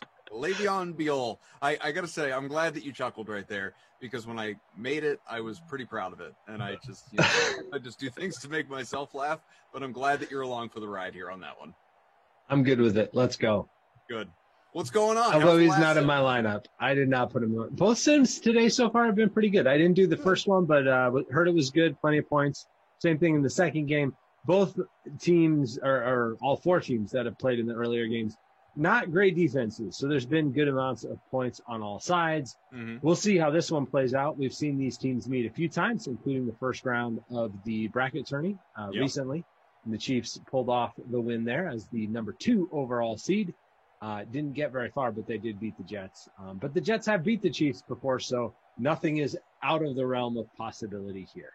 What are your fantasy expectations in this one? What's your lineup looking like? Yeah, I mean, you've got to stack up the Chiefs. They're just so good. And the question is how to stack them up most effectively and still have enough salary to kind of make it all work. So I went with Kelce in my captain spot. He's had really good records specifically against the Jets.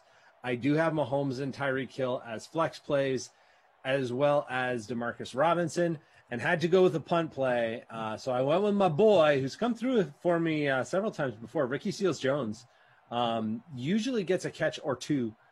So I went ahead and threw him in there. Not usually, it's actually a little less than half, but he does get a catch or two, so I went with him. And then on the other side, for my one New York Jet, I went with Chris Herndon, the tight end, who usually does pretty good, gets a lot of work, actually, in this Jets offense.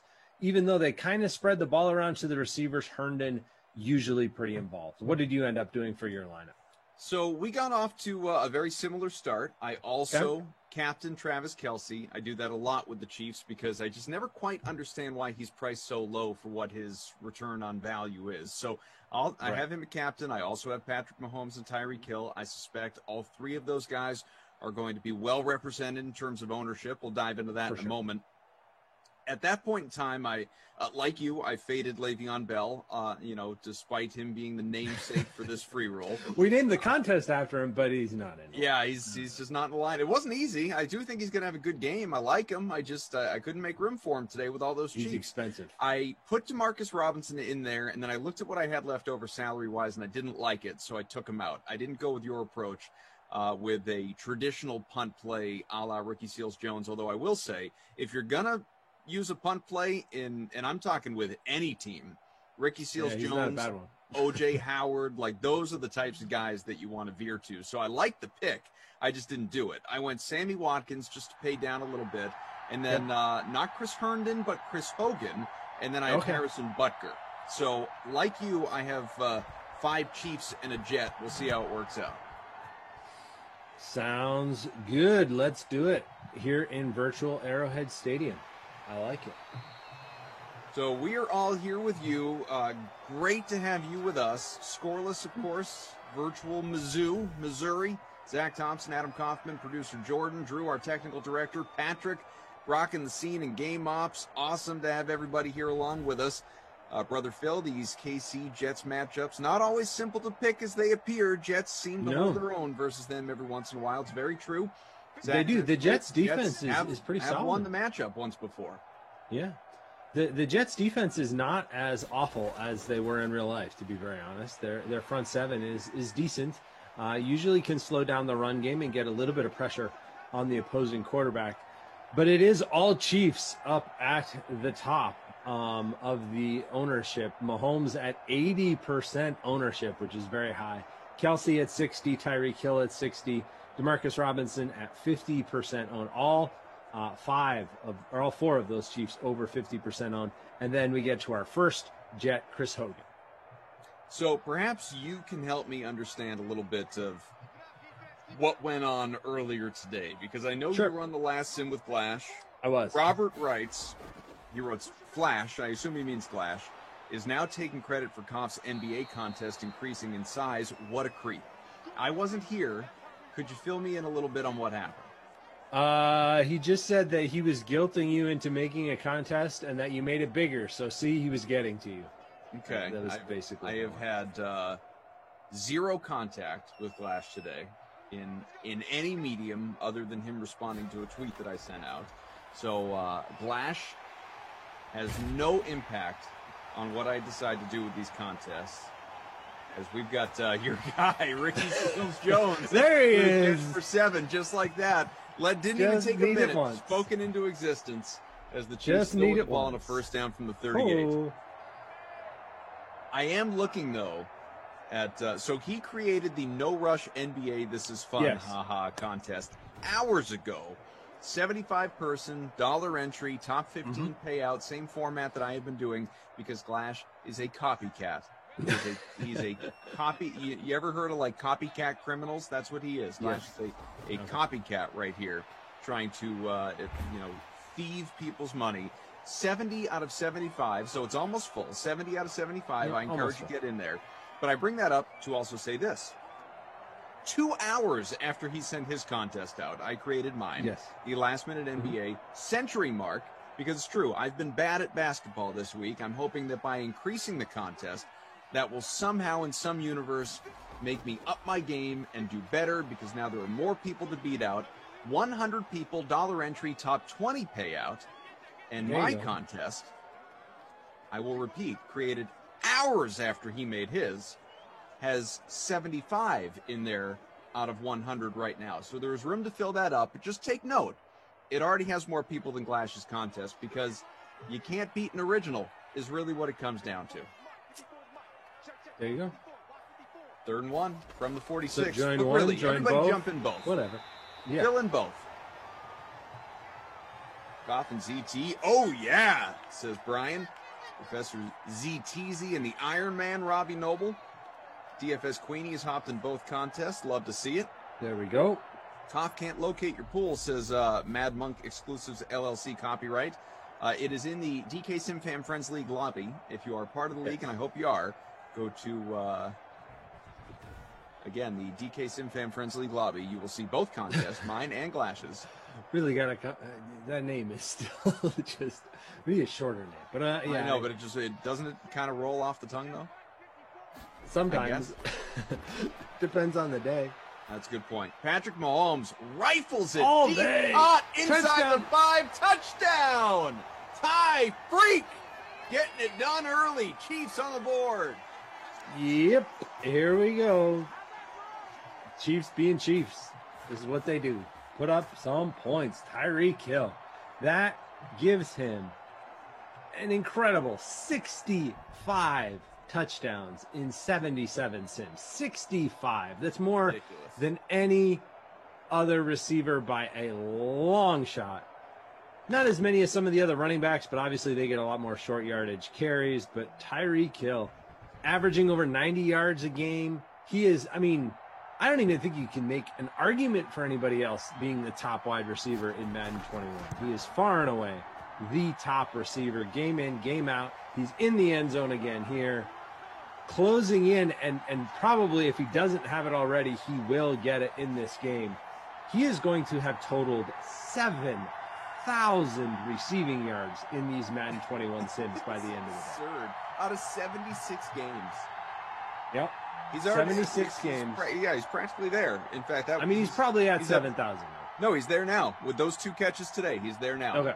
7,000 receiving yards in 70-plus simulations. That is redonkulous. Tyreek Hill, 13% captain, 67% owned in our smaller contest here. Again, the early bird special, the Le'Veon BL, because remember, Jet in the Sims, Chief in real life, at least he was, now free agent. See where he latches on, but that is a quick 13.5 points early for Tyreek Hill. Lindenbaum, my dude in the chat, Lindenbaum, who wakes up to complain, says, top 20? Meh, whatever, it's fine. Jordan, when I do the 75, it's top 15, so this is top 100, it's top 20. Really, what's the difference? And if anyone actually crunches the numbers on that, I swear, you will be put in timeout. I'm sure they are right now, especially after you said that. probably only George says, motivated once again, I people to suffer do the it. consequences of only flexing Tyreek. Yeah, you and me both. Joe, what up, DK Sim fam? Koff, my guy. Good luck, bro. DK Sim fam for life.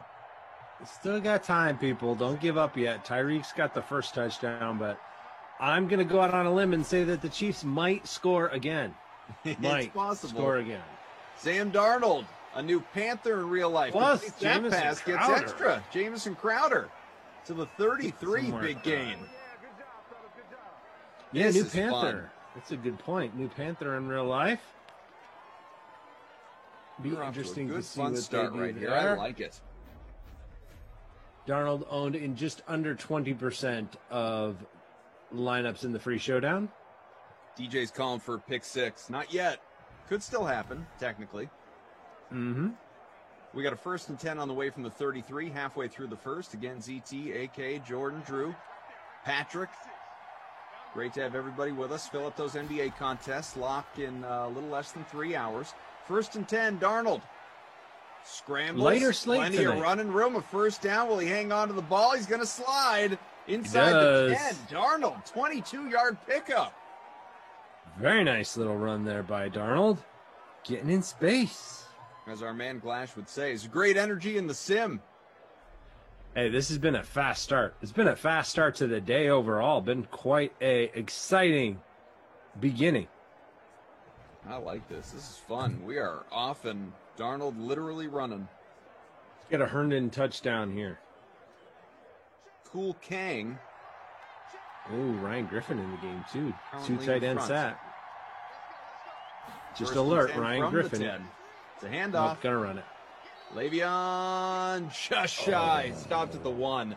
Got to Mark assume him he's going down to get at in the on the next effort, though. So in our last sim, we had 1st and goal from the 2 for the Browns. Nick Chubb, Yep. 3 carries, no Didn't touch. get there? Stoned 3 times in a row. Yeah, nothing. And then they kicked the field goal. 2nd and inches. It's a They're pitch. going back to Over him. the outside. I don't. He Oh, gets there. he's there. Wondered if he was Yeah. going to get tripped up, but got in on his feet. And the namesake of the sim of this free roll gets himself in there. We're about to be tied up late in the first. Le'Veon Bell. Nice answer by the Jets. Gotta love that. Ashley says she's coming for me in NBA tonight. Says I was 9th in your contest last night.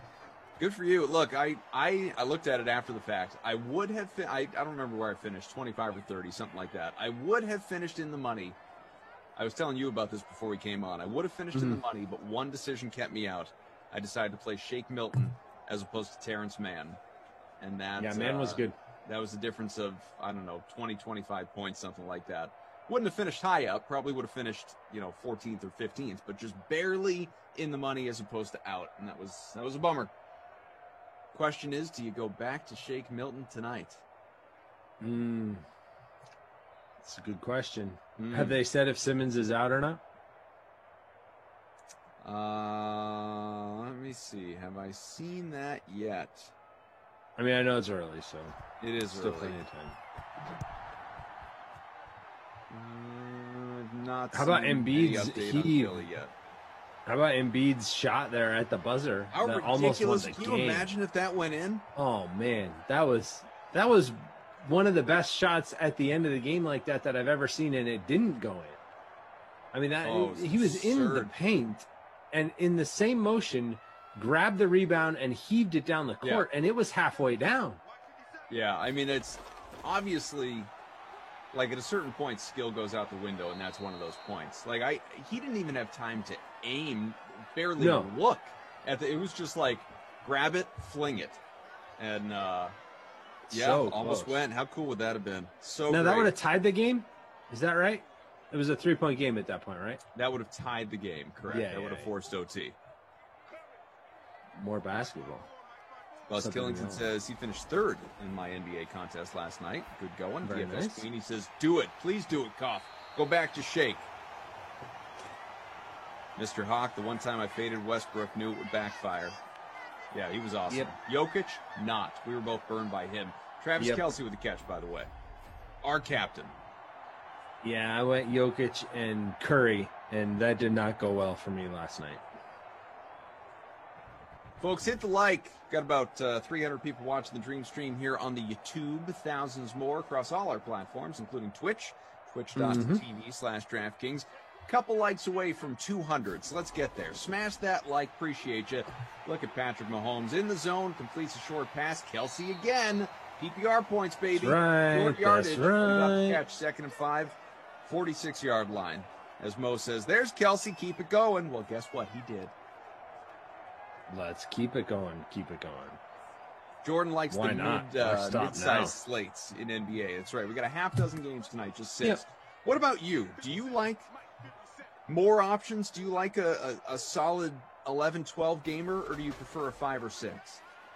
I prefer 5 or 6. Yeah. I just feel like I have more of an ability to digest everything, figure everything out, kind of consider all the angles in a 5 or 6 game slate. Where if it's the 12 game slate like last night, there's just so many things. It's hard to take everything into consideration. Now, that being said, there are times where I end up doing better on those slates because I may not have even thought about doing something that somebody tried and didn't work out. So it can help you. It can kind of protect you from yourself in some ways, but from overanalyzation. Sure. But I prefer more than 2 or 3. 3 doesn't feel like enough. I'd say for me, my favorite is about 5 to 8. First and 10 as Mahomes is already up to 112 passing in the opening quarter. It's a pitch, CEH, run to the outside. Didn't get too much. 6-yard pickup right there. So I agree and disagree with you, and here's what I mean. And this is, again, my personal preference. I'm not telling you you're wrong. It's to each their own, obviously, in this question. But for me, so everything that you just said in terms of constructing your own lineup, I agree with. I like the smaller ones. It's a little less to think about. Where I like the bigger ones, though, and where that ultimately wins out for me if I were forced to choose, would you rather play a 12-gamer tonight or a 6-gamer? Where the big ones win out for me is that I just like that I am confident that whomever I'm facing, whoever I'm going against, and I'm talking about smaller contests, be it groups of 10 or 5 or obviously head-to-heads. I'm not thinking about GPPs. That's a whole different animal. Smaller little cash games. I just like that there's going to be less differentiation in the larger contests, or pardon me, more differentiation, less overlap. Yeah. And so that just appeals to me. I like that. That makes sense. We may have 2 totally different lineups as opposed to like 4 guys overlapping. That sort of thing. Mahomes 112 passing. Right here. What's that? You mean like in this contest right here that we're watching, where most of ours, the same key guys, and then after that some wild cards. Right. CEH 20 on the ground, a touchdown for Bell, 3 for 11. Darnold is the leading rusher with 22 yards. We'll look at the receivers as well. He's also completed his only pass attempt. Darnold has only tried 1 pass that worked. They got a first down, and Jamison Crowder. 38.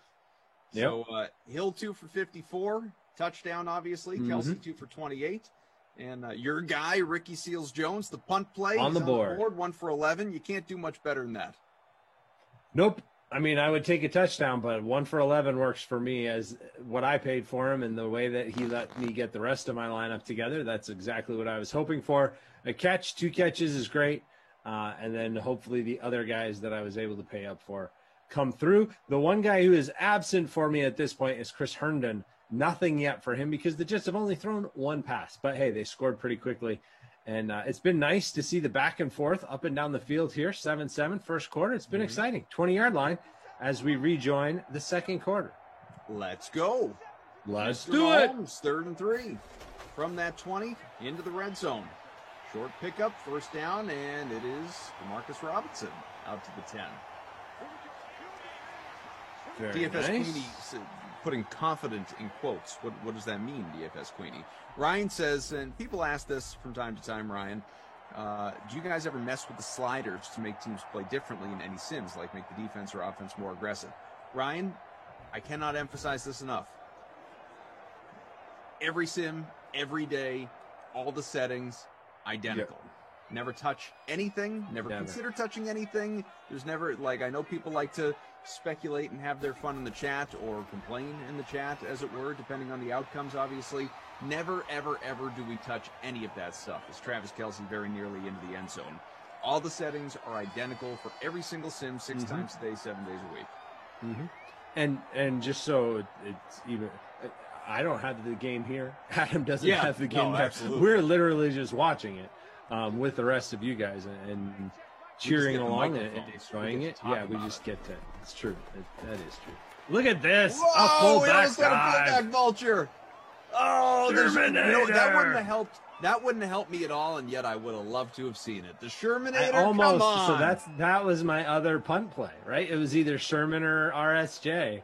Yeah. And decided to go with Seals Jones. If Sherman got the touchdown, that would have been awesome. Even though it wouldn't help me, like you said.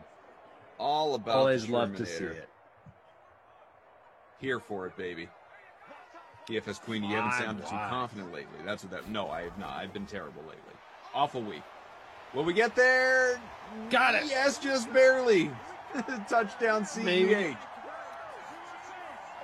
That was really close.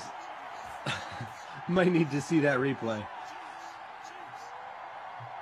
They don't normally take touchdowns off, though, so I think we're okay. But, man, that was close.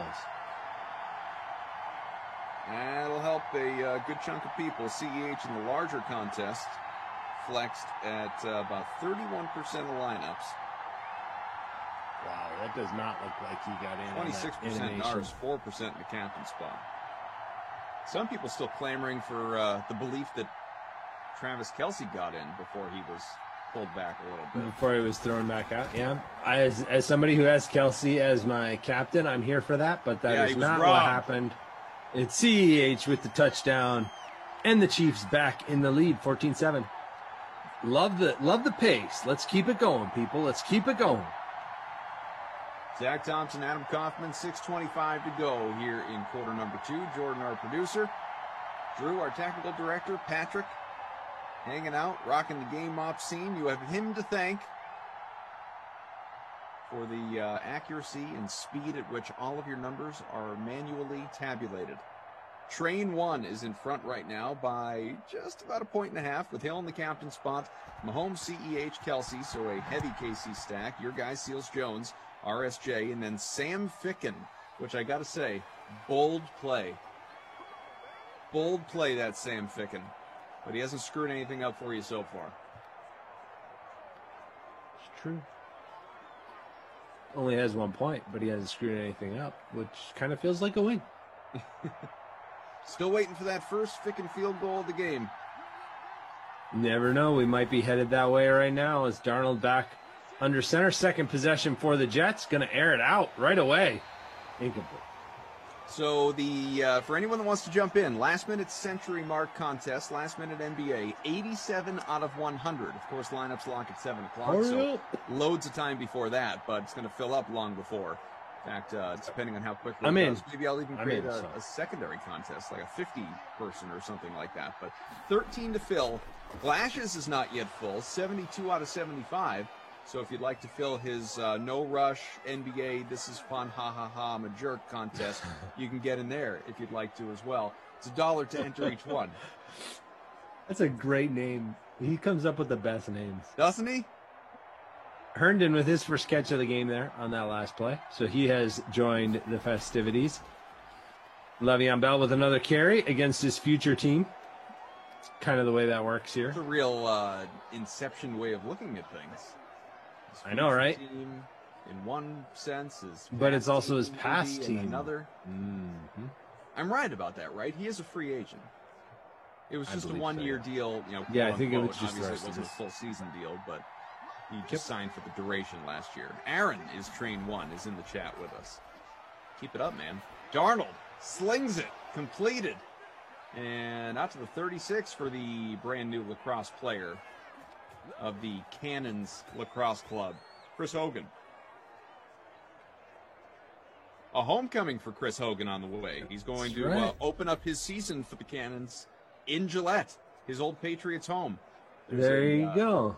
Weekend opening tournament when the season gets underway. Wonder if he gets to use his same parking spot or if he has to park in a different location. Do I have no idea. If you're asking, I now don't I'm know. wondering if players have assigned parking spots. I bet like the important ones do. Like I'm sure Tom Brady always had a designated spot. I would think but so. I'm just assuming. But What about this? Does a Chris do they Hogan have his use own the parking Patriots spot? locker room? Like, do they use the Patriots locker room before the Cannons game? I gotta doubt it. So they have like home road, and then and just the Patriots have like their yeah, own. like secondary. Because obviously when Gillette hosts high school tournaments and other lacrosse tournaments, and, Yeah. the high school Super Bowls every year in Massachusetts, nobody's stepping foot into the Patriots locker room. You would think no. They're setting up shop somewhere. Right. DFS I wonder Queenie says, I want my own Louisville Slugger if I win both NBA contests. Well, you got to talk to our man from the Slug. You got to talk to Justin. Yep. Big hole Again. up the middle. Look at the Jets just marching right down here. This is a defense optional kind of day so far, which, I like it. hey, Here it's for what it. we're here for. Exactly. No complaints.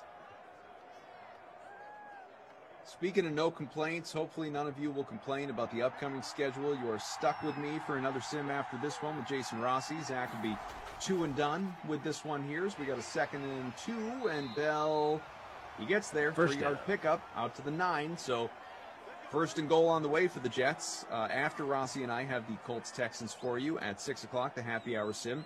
Rossi will stick around with Moose, Jeff Ulrich at 8, prime time. And then 10 o'clock, Madden After Dark, you will have Moose and Brandon Cristal. BK missing the Broncos by a sim. Broncos Titans at 8, Bills Eagles at 10. That ball completed right side into the hands of that was Chris Herndon. Yep. Second catch of the drive for him. Also important to note, by the way, after this sim and before the 6, so coming up at, let's call it roughly 5:15 Eastern, the Slate Sports Talk Live, or Sports, as we called it last week. Glash will be stepping in to hang out with Reed Fowler for that one. Sam, you should have run, man. Oh, you had a should've lane, run. you should have run. He So had the everyone make sure you space. hang out for that between sims. It is live. You can get involved in the chat. Mhm. You guys will be talking about who knows what. All Whatever's kinds happening of in the stuff. world, probably some NFL draft stuff. I'm sure the Zurich Classic will come up as well. Reed's boy Tony Finau up there near the top with Cameron Check. Oh, fumble. Oh, recovered. Sorry, Jets fans. But congrats if you have the Chiefs DST. That is true. Sorry, Kenny. Susan says, it's just me who can barely hear cough. I think my mic's okay. I could scream louder. Get closer to the microphone. You could do that. M. Roach evidently is not a fan. Says, cough 2 sims in a row. Guess I'm skipping the next one. That's not very nice. Oh boy, Mahomes just got it off, and look at this. It worked. First down. Somebody check on Patrick. You okay back there? Is he all right? He's got a kid to worry about now. Don't like seeing your mega franchise quarterback take hits like that. Seems to be okay. Good news, no injuries in Simland. It's true. Not in arcade mode. You just don't see them. They are officially turned on, but don't happen in arcade mode, as you said. Some football news. It's not big news, but as we hit the 2-minute warning, obviously, some football news. 1st and 10. Okay. Is this about the numbers again? 7, and that is Sammy Watkins that time with the catch. The Seahawks have re-signed Geno Smith to again back up Russell Wilson. There you go. More Jets news, sort of. Sort of. I mean, yeah. not really, but sort of. I will always think of him as the Jets quarterback. He would probably prefer you didn't. Well, where would he like me to think of him then? The Just Chargers? NFL QBX. Oh, okay. I see. WVU. Yeah, That'll exactly. work.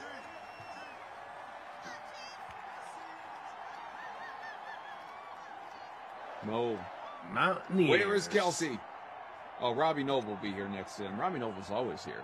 He is. Always. Team always here. Says, true. I'll be here, babe. We can count on some of you. We appreciate your that. move. 1st and 10, minute to go. Opening half. Touchdown lead for the Chiefs, looking for more. There he is. There's Kelce. Spoken into existence. Our captain, Travis Kelce.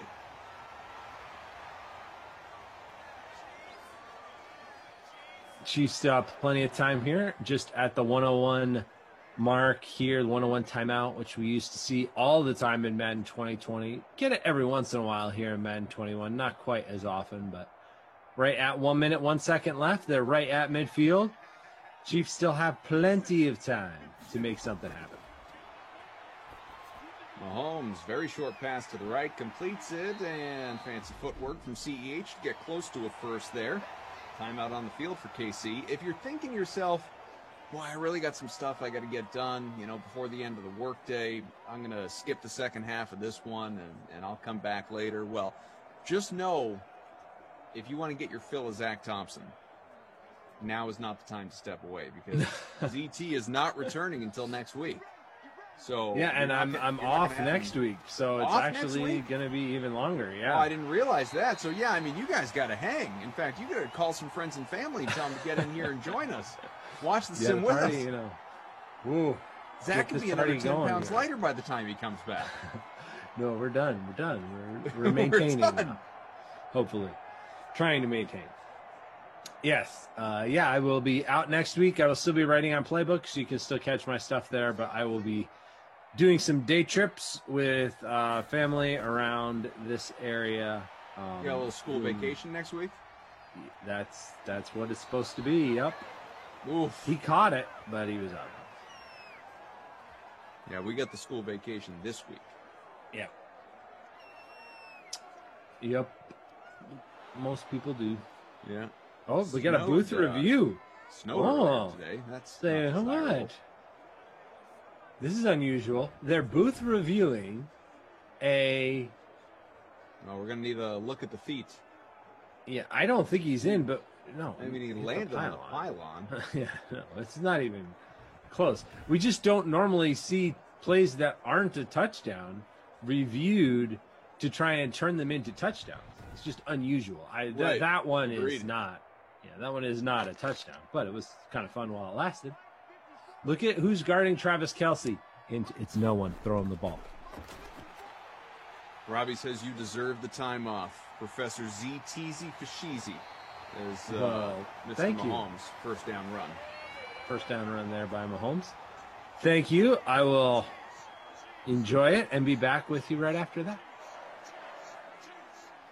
And then he's going to do 3 sims a day, every day, for a full week to make up for lost time. Sure.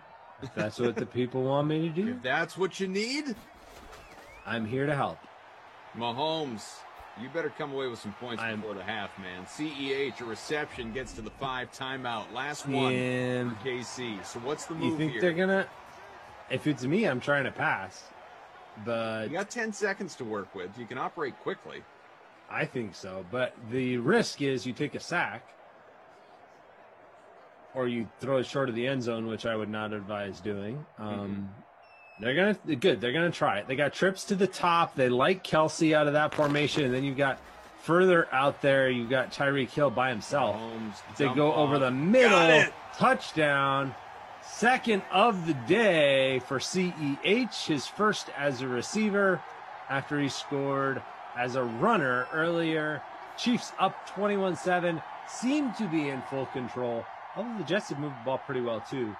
Lots of yards, but the Chiefs now with a 2-touchdown lead as soon as Harrison Butker tacks on the extra point. There it is. And that's where we are. CEH in a quarter of your lineups at $8,400 in the flex, 4% captain, is already cruising toward the Krusty Koff player of the game. 24 points at halftime for him with the 2 touchdowns, 48 in the air, 22 on the ground. Yeah, definitely got the inside track. Still plenty of time. Never know what can happen if Tyreek Hill gets another score. Sure. Dude's only averaging 15 points a sim. Yeah, huge game, especially compared to his average for CEH to this point. Kind of depends on how the second half goes, too. If the Chiefs do stay multiple scores ahead, they may run the ball even more, leading to more work for him. Have to see how that plays out.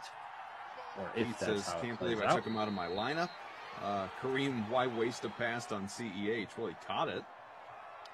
Yeah, I don't know if it's really a waste. I mean, he can get worked. points in the air as well as he can on the ground. It's true. In fact, I'm PPR happier points. catching passes if I've got him than when he's running the ball. Right, because of those PPR points. Those can be huge. So we'll look at some numbers here. 200 Halftime yards report, and exactly. again, 21-7 at the moment. The Chiefs are leading this one through 2 quarters.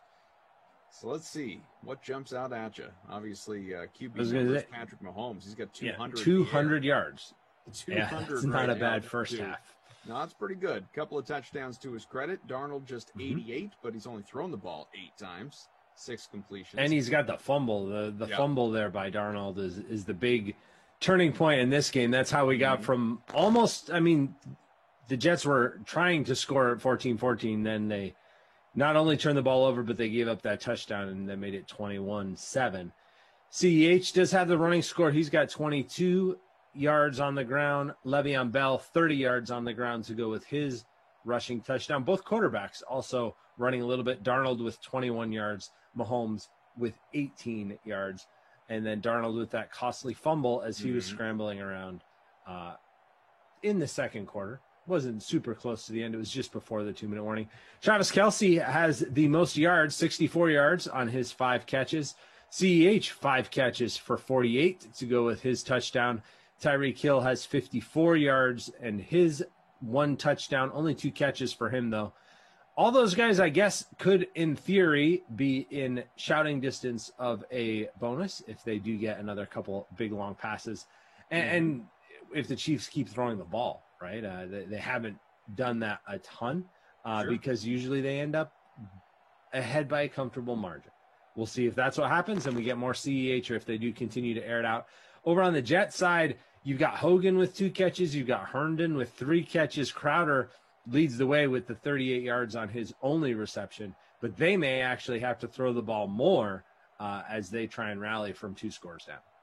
Before we return for half number 2, want to remind you folks, get your popcorn ready, okay? Because as part of the Film Awards festivities this weekend, Major League Eating is hosting the Red Carpet Film Feast event in Las Vegas, Nevada this Sunday, 6 p.m. Eastern Time, and you can watch it right here on the Dream Stream. DraftKings is also offering a free entry to a DraftKings Sportsbook pool that will hand out $10,000 in prizes for answering a series of questions about the Major League Eating contest on Sunday. The DraftKings Red Carpet Film Feast is scheduled to stream live on YouTube and Twitch starting at 5:30 p.m. Eastern with our preview show, so do not miss it, folks. It's going to be a big thing, a lot of fun. DraftKings Red Carpet Film Feast. Sunday at 6, there'll be a pre-show for a half hour. Jesse will be there for that. That's at 5:30. You do not want to miss out. So Sunday, if you're planning ahead, that means we have 5 sims, not 6, with this infusion of Major League Eating as well. Right around dinner time, fittingly enough. Lots of fun, lots of popcorn. Lots and lots and lots of popcorn. Taking a look at our lineups in the early bird special, the Le'Veon Bell free roll. I am 49th right now out of 150. Not great. Our pal, P. Fooligan, Pifu, is in front by 0.1 at the moment, with Kelce and the captain, Mahomes, Hill, CEH, Hogan, and RSJ. So good on you. Very similar lineups, kind of, between the 2 of us. I mean, same top 3 identically, including Kelce and the captain. And then has your punt play, has my Jet, but then CEH really the difference maker. Yep, that's the big difference. Neither one of us have him. Where's Z He Thompson has been hanging the out? must play. Probably not very highly. 60th at the moment. You're No, about it's 2 not. points behind me, so we're very close. Need Herndon to do a little bit more. Let's see if we can get him involved on this Jets drive. That was a very high pass, but I think Hogan grabbed it and got the first down. I like when you brought up the Sam Darnold fumble being a turning point. I feel like maybe we need to have another sort of sponsorship or landmark here in Simland, in the same way that we have the Krusty Koff Player of the Game, the Babysitter Billy Not My Kid Award. Maybe we need, and I'm choosing him only for alliteration purposes. Maybe we need the Tom Ace turning point for Tom Carroll. Oh, there you go. Tom Ace turning point of the game. Yeah, something like that would be a good way to do it. Tom Ace turning point. That works. The pregame planning of lineup structure, lineup building can be the Rossi's roadmap that he's talked about before. We could identify with that. I think there are a lot of different things that we could be doing here. Everybody gets their own segment. Joe says, hey, Koff, if you feel like 49th wasn't good, I wonder how the 101 behind you feel. Probably pretty lousy. And you know what? You should. There's Hogan again, 4 catches, 52 yards. He's having a solid day. Jets are having to throw a little bit more. The Chiefs, aside from forcing that fumble, have not really slowed down the Jets offense at all. Let's see. So Glash's No Rush NBA. This is fun. Ha ha ha. I'm really lame and have nothing better to do with my time contest is filled up. My last minute NBA Century Mark contest, 10 spots away. All right. Locked in. He keeps 2 hours, changing 20 the minutes. names. I know. I didn't even know DraftKings gave you the ability to edit contest names that way, but it's remarkable the way he's doing that. Talent. Might we add, we're a few likes away from 200 on the YouTube, so smash that like, hit the subscribe button, just make the like button feel good. Don't break anything in the process, but turn that thing blue, celebrate the fact that we're all here together, hanging out on a Thursday. A very windy Thursday, at least in my house. Yes, snowed here earlier today. I mean, just just snowed stupid here as well. flurries that didn't stick or anything like that, but just the presence of it in late April was disconcerting. I agree. Herndon with the catch there. Yeah, it was not my favorite part of the day. Yesterday, got outside with the kids, started throwing, pitching to them, playing a little baseball, and just the skies open. The big downpour. Like, all right, well, that was fun for the 3 seconds we were out here. Yep. So you either timed it awfully or perfectly, depending on what your goal was. Yeah, it was sort of in between. Okay. I didn't want to. Either you really wanted to be out there, but it was close to dinner time. Didn't want to be out there for a while, but long enough to maybe justify putting my sneakers on. Gotcha. I'm not kidding. We were out there less than 5 minutes. Yeah, that's not great. We were supposed to have Little League practice, and that didn't happen. The storms rolled through here just about the same time we were supposed to start, and poorly timed. But it is supposed to get significantly warmer around here, which will be a welcome change. Yeah, Jordan says it's supposed to be 70 in Boston on Saturday. That sounds pretty good. We got soccer and baseball this weekend, so that makes things more tolerable in the night. Touchdown! Touchdown, Jets! Who's got it? Chris Herndon, your guy. There we go. I like it. Chris Herndon, touchdown, 21-14. If it wasn't for that fumble, this would be a very close game. Now, there was a fumble, so it's not, but... But it is still close. We're halfway through the third. It's a one-touchdown game. Yep. Herndon one possession in game. Quarter of your lineups in the larger contest. Let's see about the smaller ones here. He's in, same thing, 23%. That's actually, Herndon's a good player. That's a lower number than I would have anticipated. Yeah, he was a little pricey. And with the other options, especially all those Chiefs that we've mentioned a few times, they not captained by even one person. They stretch things pretty thin. If you pay up for all those Chiefs, that moves me up to 43rd in our smaller free roll. There you go. I'm not sure if I passed you, but probably because you didn't have Herndon. 17 fantasy points as of right now.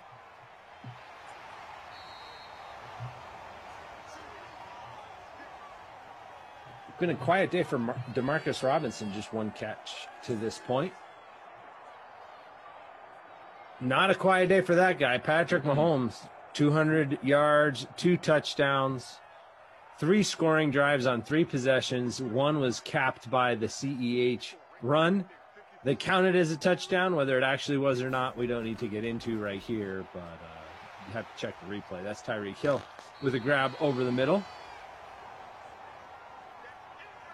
Must be says if a player's getting hot, call it the Tom's microwave warm-up. It makes too much sense.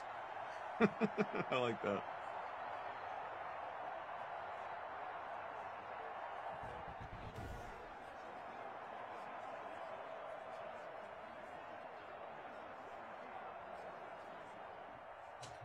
Second and 3 from the 32 on the way. Go to the power formation, bring Anthony Sherman in. That's Ricky Seals-Jones in motion, actually, across the formation. They're going to run his direction and pick up the first down with CEH on the ground.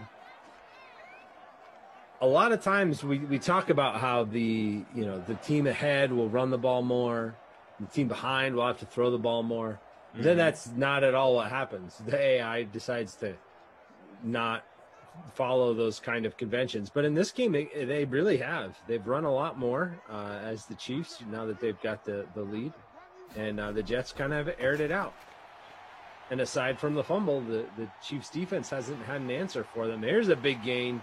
Tyreek Hill using that 99 speed up the sideline for the first down. First and 10 on the way. The only player in all of Madden. Only player in all of Madden with a 99 speed rating right there. And Ruggs, who we saw in our last game, is the only player in all of Madden with a 98 speed rating. Who do you think will be in contention for those numbers in Madden 22, just looking ahead? I mean, obviously those two guys, but anybody else? I mean, I think those two guys, I don't know if any of the rookies really will get that much respect as far as with the speed rating specifically. Anyone I would kind of doubt faster, not rookies, but guys who were in the league obviously last year. Anyone that'll get that little boost. Yeah, I mean, none are coming to mind. I can tell you that even as they adjusted things throughout the season, nobody came close to those two guys. Those two were clearly 1 and 2, and there wasn't anybody with either 99 or 98. Marquise Goodwin is right behind them with 97. There's a few players there, but I think they're kind of keeping those for those guys. I don't know. I mean, Jamar Chase is fast, but I don't think he's quite considered as fast as those guys.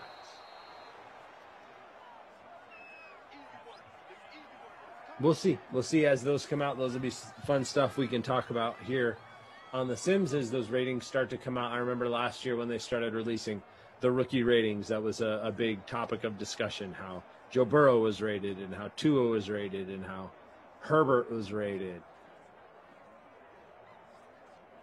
And then we got to see all those guys play. Second and 9 from the 9. 40 seconds to go here in the third. Oh, they're going to throw it. Mahomes, take your time. Into traffic. Got it. Got there. Another touchdown. I think. And another yes, for it CEH. is. That's 3. CEH, third score of the day. Yeah, that pretty much puts the Krusty Koff Player of the Game award away. Even a second touchdown for Tyreek Hill. I mean, maybe if Mahomes threw 2 more, we'd have to think about it. But wow, huge day for CEH. 3 touchdowns, 2 as a receiver, 1 as a rusher. Chiefs back up by 2 touchdowns as we near the end of the third quarter, 28-14. You like good offense here in a 4 o'clock sim. All about it. I like good offense. A lot of people offense probably in any upset that sport. they faded CEH. I get it. Me too. How much consideration do you put on CEH when you're making a lineup involving the Chiefs? I mean, you just automatically gravitate to Mahomes, Kelsey Hill, and CEH is just such an afterthought, or do you try and either one, wedge him in there as well, and then obviously you're having 2 serious punt plays, or consider fading Hill or Kelce. So depending on the matchup, I have faded Hill or Kelce and gone with CEH if I think it's one where they're going to run a lot or where I think they're going to blow out the opposition. The other thing you can do, and this is a little high risk, but if you figure you have Kelce, you have Hill, and you have CEH, that you're getting all the touchdowns, like any Mahomes touchdowns, you can actually fade Mahomes. Yeah. And as long as Mahomes doesn't run for a touchdown, if he runs for a touchdown, which is always a threat, by the way. Totally, it is. And he is just taking a look. He's run for 16 touchdowns and 77 sims. So it can happen. It doesn't happen all the time, but it can. And it's definitely like you can try it though. You can get around it if he's the super high salary, and you figure, well, if I've got Hill and Kelce and CEH, I'm getting all the touchdowns. Then you can say I can pass on that. You can do it. Again, if he runs for it, it stinks to be you. We are not yet at an historic day for CEH, but we're close. It's possible. I don't think it'll happen with a quarter to go, but it is possible. His second best performance here in Simland right now at the 32 points and change, 32.4. He's 45.9 was his sim high. Yeah, here in he's still got a way to 21. go. So Still I don't needs think he'll another get there. touchdown. Yeah. Mahomes should hit the bonus. He's at 270 right now with 3 touchdowns, barring defensive scores or lack of possessions. I think he'll be able to reach that 300-yard passing bonus. Sam Darnold has been very efficient. He's 13 of 15 for 157 and a touchdown. He does have that fumble, though, which I keep coming back to because it is a big turning point in the game. Le'Veon Bell, 41 yards on his 10 carries with a touchdown. CEH, just 27 yards on the ground with 1 touchdown rushing. He does have those 2 touchdowns receiving, which have made him the player of the game to this point for sure. Patrick Mahomes, 1 touchdown away from the Bundy. Obviously, we keep an eye on that. He's got the 3 passing scores right now. So Herndon, 7 for 61 with a score. CEH, 6 for 57 in the air with multiple touchdowns. Yeah. Kelce, our captain, 6 for 74. Hill, 4 for 94 in a score, so very close to the bonus for him. 4 Very for 52 for Hogan. Watkins, 3 for 24. Crowder, 2 for 44. Those are the bigger numbers. Don't forget, Ricky Seals-Jones. RSJ's on the board, which On the board. is really all you can ask when you're rostering. Just get on the board. Just get there. Yep. You just don't want the goose egg. You avoid the goose egg, you've had a decent run with RSJ. Look who's in the chat. Brendan Glasheen. Hey, Koff. Nice contest, man. Well, thanks, buddy. You really are an inspiration. At least that's what I'm told you were going for. So you really are an inspiration. Your contest is full. I see it. Congrats. Filled a little while ago. I think we're getting there in mine. You will notice, Glash, mine's bigger. It has, let's see, we've got 5 away. 95 out of 100 right now. So we'll get there. It'll be great. All right, back to the sim. Should be a good time. Yeah, 4th quarter on the way. 6 games tonight, you said, right? 6 games, half dozen. There we go. Yep. I mean, aside from Anthony Davis, what's the top storyline you're watching tonight? Not necessarily fantasy, just like NBA general. Is it? I wouldn't AD? say Anthony Davis is really even something that I'm watching. He's kind of a non-factor for me tonight. I guess it's the if he relevance gets to hurt him being in there and impacting my thought process would be, do I really, and I ask myself this all the time when the Lakers are playing, at least while they've been down their stars, can I actually allow myself tonight to trust Andre Drummond? Can I do it? No. And oh, sorry, was I not supposed to answer yeah, that out loud? more often than not, the answer is no. But he's in a good spot. He's in a good spot tonight. So, does Anthony Davis impact that thinking?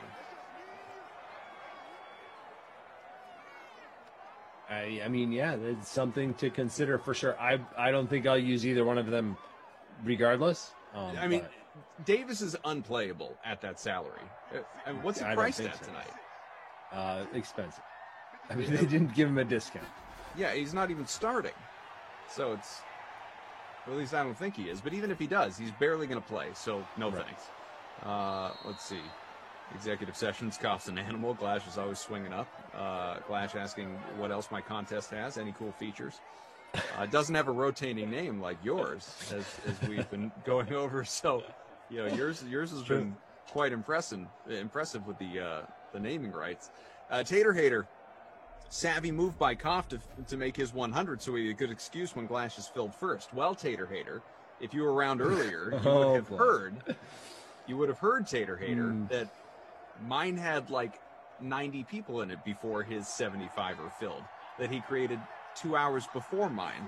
So I'm gonna go eat some tater tots and think poorly of you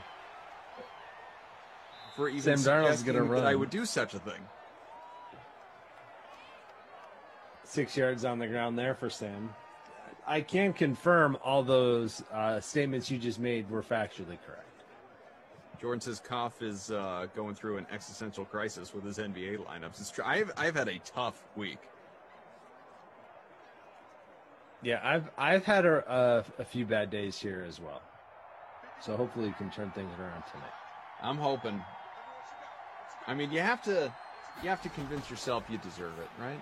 I keep getting confused by Pokusevski and Maladon and all the Thunder. So I'm just glad the Thunder aren't playing tonight, right? So that I don't end up playing although the wrong one. there's a trickle down if you want to be have a tough time with former Thunder player. What about Diallo? Diallo's in a very good spot tonight for Detroit. Yeah. And figuring out who Detroit's going to play or not going to play is always tricky. I feel like they have two teams. They have two teams. It's like, oh, this is our Miles Plumlee team, and then over here, Mason Plumlee, and over here we're gonna have our Isaiah Stewart team, and they just rotate. It's like a line change in hockey or something. Except Rossi it's for the in entire chat says, game. hi ZT and up, Cops Rossi? an hour bud. Look forward to it, man. Mr. Hockey, Thanks still for doing hanging out. something, you're doing something. Herndon's wide open. Herndon's Let's wide see. open. Go, Sam, go! Herndon's wide open. Oh. And he tried to throw it to him, but almost picked. Herndon was wide open, and they didn't get him the ball. Would have been his second score of the game. Still would have had one more to go before he caught CEH. Have we filled the contest yet? 2 away from the last minute NBA century mark. 2 hours until lock. I'm confident we'll get there. I think it won't be a problem. 3rd and 4, back at the Touchdown. end zone. Got it! Touchdown! Your boy! Chris Hogan! Didn't need a lacrosse stick to catch that. Nope. Use the And it does old-fashioned make it a hands, one just like a touchdown football game. player would. It's a 1-score game again. You know what we could talk about now? Anything. The fumble. But we don't have to. Yeah, the Tom Ace turning point of the game, the Sam Darnold fumble. Oh, we're going to get a booth review on this. I didn't see anything that would make me think this is not going to stand, though. Hugh, I'm sorry that your spot fell a little bit yesterday. Again, it's a tough one. Look, man, I mean, like last night was weird. I had 298 points, and that was a bad night compared to a lot, That's just it's a strange night. Sometimes 298 wins, and sometimes 298 is nowhere close. Right. Close to the money. All just depends on how much value is sitting out there. And with a 12-game slate like that, and with so many players being ruled out and limited, and as we came close to lock, you just knew there was going to be tons of value out there. It was just finding the right spots to target it. I went against Lamarca last night, and he put up 346 against me. Let's see. We both had Brissett. We both had Russ. We both had Kennard. He had Curry, which burned him. The real difference was I went John Wall, who could have been a good play, except he basically didn't play in the second half because it was a blowout. Otherwise, because he was hot fire early. I mean, he should have been a good play. And then he, by the end of the night, he's a snowflake. And he went Malcolm Brogdon, who went for 62 points. Brogdon went off, yeah. And that was essentially the difference in our lineups. Yeah, as it turns out, you wanted as many Pacers as you could get. Brogdon, Brissett, get them all. Yeah. I have some of Brissett. those nights recently with Detroit, too. Just fill up on your Pistons. True.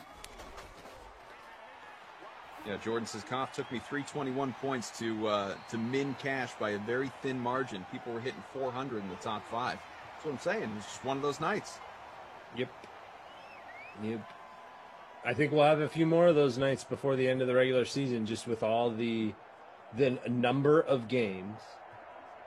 There's just so many, and they're so packed together that you're going to end up with players out unexpectedly. And when players are out unexpectedly, that's when you can get those guys like Brissett, who's going to step into a huge role and cost very little salary, which leaves you more salary to spend up in other spots and end up with more points overall. So I think we're going to have more of those as we come down the stretch here.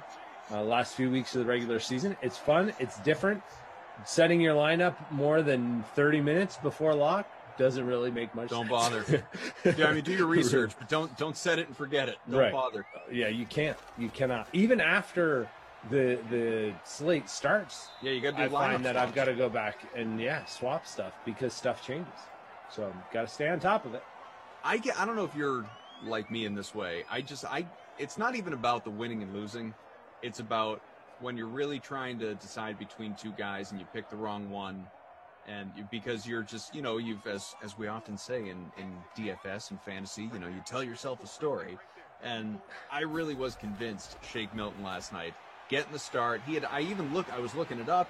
He averaged something like, 24 points, real points, actual points, 24 points per start, along with however many assists and rebounds. He had been a more than viable play when starting. And the fact that he was slotted into that role last night, I'm thinking this is great, and then gets off to a really slow start, never recovered. It was just a bad night for him. And then, of course, like I said, Terrence Mann went off. But it was less about Mann going off and choosing wrong, and it was more that I was upset with myself for being so wrong about Shake Milton.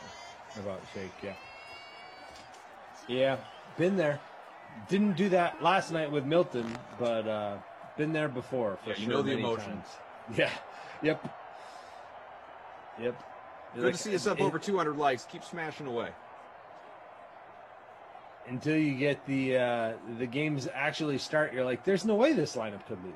I love this lineup. It's a There's great no lineup. way. How could solid build? How is this less than 500 points? I don't understand. I don't see any scenario where this could be less than 500. Then the games start, and the snowflakes start showing up in your lineup. What is this? What is that awful emoji? I'm not used to seeing this icon. Wait a minute. Has their game started yet? Yeah. Oh. What do you mean he's I didn't locked in know and I you- can't switch him out? You get negative points? It's You get negative ridiculous. points for what? What is that? Oh, turnovers. What? Foul trouble. I got bit by foul trouble the other night. Did you really? Yeah, I forget who it was now. It might have been DeAndre Ayton or somebody who I kind of built around, and then they ended up in foul trouble and played much fewer minutes than they normally would log, and it was not good. Not CEH with a long run to the 14 right there, by the way, picking up some garbage yards and maybe even another score. We'll see. I would love to First get and him 10. another score. That'd be great. Get him a Bundy. Nothing doing there. Nope. Lost yards. Mr. Hawk, Luke Kennard was a sweet play too. Yep, had him. Yeah, he was. He was good. I find myself leaning on Morris on all the wrong nights though. Oh, did you play Morris last night? I did not, go with not Kennard. last night. I didn't last night, but Okay. I'm in a poor pattern of playing him at the wrong times. It seems like the right time, obviously, but it's not coming to fruition. And Kawhi's out a couple more games, right? Isn't that what they said? Yeah, believe so. At least a couple more, yeah. I was bummed. You never know, obviously, to any given day, but I was hoping there would be a Celtics showdown contest available tonight, but that is not in the offering right now. Just sort of something extra. Jaylen Brown's the one injury issue I think that I saw earlier with the Celtics. Seemed like everybody else might. Jaylen's doubtful, but he'll be out. I mean, it just hasn't been officially ruled yet. Guys very rarely go from doubtful to playing, so it doesn't happen often. Travis Kelce with that catch just shy of the end zone, so he'll be out. Robert Williams, Evan Fournier still out. Jason Tatum, Kemba Walker, and Marcus Smart are playing. Yep. So, thoughts on our award winners? I know we might get another touchdown right here. I don't know if that'll impact anything for you. Yeah, I mean, no. It won't. It's CEH. It's got to be CEH, unless, and actually they're going to kneel this down. Wow, they're taking it easy. Taking it easy on the Jets. Andy Reid, that's ridiculous. Andy Reid, what a gentleman. Be better. You hate it. I love it. CEH goes for 36 we can get a Bundy here. We can get a CEH Bundy. I know. I know. How often do you get an RB Bundy? Not very often. We've seen it before. You and I have seen it before. Alvin Kamara did one before when we were on a game together. But yeah, not going to happen today. But the Chiefs are going to hold on and win 28-21. Close game. But, CEH, the player of the game, over 36 fantasy points in your flex spot. A very strong showing out of him. As far as the Not My Kid Award, a lot of people showed up and did pretty decent in this one. A lot of people, though, played DeMarcus Robinson, and he only had the 2 catches for 16 yards, 3.6 fantasy points, and almost 50% ownership. In our small group, over 50% ownership in the free showdown. So DeMarcus Robinson, wide receiver 3 for the Chiefs. He is the Not My Kid Award winner. He may be the only one and I agree with you, he's the winner, but the only guy that you can make a better case for than Brashad Perriman, who went for the bagel today. Goose egg out of Perriman, did nothing. Yeah, just very low ownership though on Perriman. Yeah, nobody was in on Perriman, so that's why I went with Robinson just because he hurt more people. Well, coming up in just a few minutes, you are going to have the slate, Brendan Glasheen, Reed T. Fowler. First, though, in just a matter of moments, we're going to give you a little bit of the sweat, which, as you may or may not know, but you should, airs Monday through Friday at 11 a.m. Eastern. You do not want to miss it here on the Dream Stream, YouTube, and Twitch. Your schedule the rest of the day as we say goodbye to Zach. I'll be back in an hour, a little less than that, with Jason Rossi for the Colts and Texans. Zach is he's leaving us for a period of time between just a vacation. He's going to make the most of school vacation week. So make sure you get your goodbyes into Zach in the chat until he returns next, which will be I guess will it be next month at this point? It will be, actually. It's true, yeah. All right. There we go. Rossi and Moose for Broncos Titans at 8, Bills Eagles, Moose and BK at 10 o'clock. But Zach, pleasure, my man. I'm glad we could take you out here with this one. A good, entertaining sim. Appreciate it. Thank you. Thanks to Jordan, to Drew, to Patrick, to everybody. Remember, the slate, sports, as we've called it in the past, is coming up next. It'll be Reed T. and Glash. Reed, I'm going to miss you, buddy. Be in your best behavior with that guy. He's always trying to start Tony trouble. Finau. A little bit from the sweat is on the way right now. I'm going to go to the mid-tier. I mean, sort of mid-tier. He's expensive, but Alex Verdugo is $4,400. The Red Sox have the highest implied team total on this slate by a wide margin, and it's justified because Justin Dunn walks everybody, first and foremost. So there's going to be traffic on the base paths. Boston's just going to have to hit with runners in scoring position because they're going to get opportunities. Verdugo's been amazing so far this season against right-handed pitching. He's got a 165 WRC+. And when Dunn's not walking guys, which again is always, so you got to find like the slim margins here, 2.05 home runs per 9 to left-handed opponents in his brief career. So I think the lefties in this lineup, Verdugo, Devers, are in great spots. But Verdugo's price point at just $4,400, hitting in the top third of this lineup is really enticing. Nick, where are you going at outfielder? Staying in that mid tier, or are you paying up a little maybe? No, I'm going to stay in the mid tier, and I'm going to stay in this game too. I was actually considering Verdugo too, Gary, so I like that pick. But I'm going to go with a guy who I talked about earlier in the week, but I didn't have him as a cheaper bat. But Mitch Haniger at 4.1K. Going up against Nick Pivetta, I mean, we got to target this guy. So if you can get any piece of the Mariners lineup, if you're not on Haniger like I am, then you got to go with it. But with Haniger, he's mashing righties. He has 8 extra base hits against them this year. 3 of them are home runs, 963 OPS. He has 7 barrels this season and a 3.82 WOBA. And Pivetta is worse against righties than against lefties, and that's been the case since 2019, I believe. So I would target a righty against Pivetta, and I think Haniger is your best option.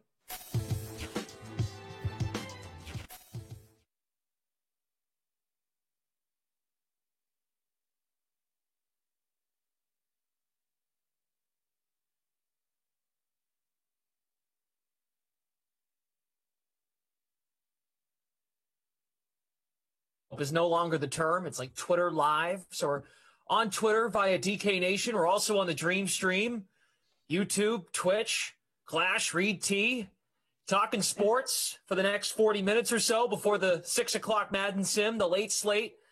We can certainly dive into a lot. The NFL draft is 1 week away. I don't know about you, but I'm just about ready for this thing to start. You know what I mean? Like, come on, let's go. You know? Yeah. Yeah, it's the unofficial start. I guess it is the start of the NFL season. I mean, we have free agency and signings and free agency, but this is what we all like to talk about. This is what we all, I think, vicariously live through when we do our own fantasy drafts. There are all these guys prognosticating where this guy's going, which quarterback, and why Zach Wilson is this, and why Trey Lance is that. So yeah, at this point for me on our side, I'm like, I want to get it done so we can start projecting how these guys are going to play in their new spots as opposed to where they're going to go. Because where they're going is it's fun, but at the same time for us, specifically in DFS and for fantasy, we want to see how they're going to pan out. Sure. Even sportsbook stuff is up right now on DraftKings. You see team futures, conference winners, division winners, regular season win totals. And those are pretty juicy if you want to just make projections. Like I see the Jets are right now at 6 wins. I see the Jacksonville Jaguars are at 6 wins. And you kind of already have the sense of where those teams are going. Let me think, though. I scroll and scroll and scroll. I can't. They're the Niners. 10 wins for the 49ers. You can get them at plus money for under 10 wins. And it leads me to ask you, I heard you on The Sweat this morning with Jesse Cofield. You are in on Justin Fields going at number 3 and not Mac Jones. Why? Because you don't trade all of that for Mac Jones. I just think it's something that, right? And it's not against, this is what I also said too, Glash, or with Jesse, is I think Mac Jones, is getting a bad rap right now because people are tying into the number 3 spot. He's not a third overall pick, but he's not a third rounder. He still belongs in the first round. It's just not there, right? It's late teens, maybe early 20s. Maybe you see him as high as 12, 13, 14 if the Patriots want to trade up and try and get him in that 10 or 11 spot or whatever the case may be. He's just not the third best player or third best prospect to a team, in my opinion, and Justin Fields is, right? Does Jones give you the best opportunity to win right now? And are you paying that much, right? Because that's what it is. You're paying the potential. Did you see it in college? You saw an accurate passer. You saw a guy who makes great decisions or makes good decisions and sometimes great ones. And sure, that's what you want at quarterback. But you're looking for a guy to change the landscape of your franchise in the first 3, 4, 5 picks. And to me, that's not Mac Jones. Justin Fields, this guy had 2 bad games, right? His entire college career, Northwestern and Indiana. You can nitpick some of his passes, but look what the guy has done in big games at a big program. He's won, right? And so like that's to me what you want. He fits in that Shanahan offense. What scares me a little bit is Shanahan did go Kirk Cousins over RG3 in Washington. So, maybe that does fit, because I do think that Mac Jones, one of his comps for me is Kirk Cousins. But I have a hard time thinking that you trade all those picks and you think, Mac Jones, you could have got Mac Jones at 15. So I'm starting to wonder, maybe it was a smoke screen, but then I wonder, well, wait a second. We know Lawrence is going 1, Wilson's going 2. So why is there a need for a smoke screen?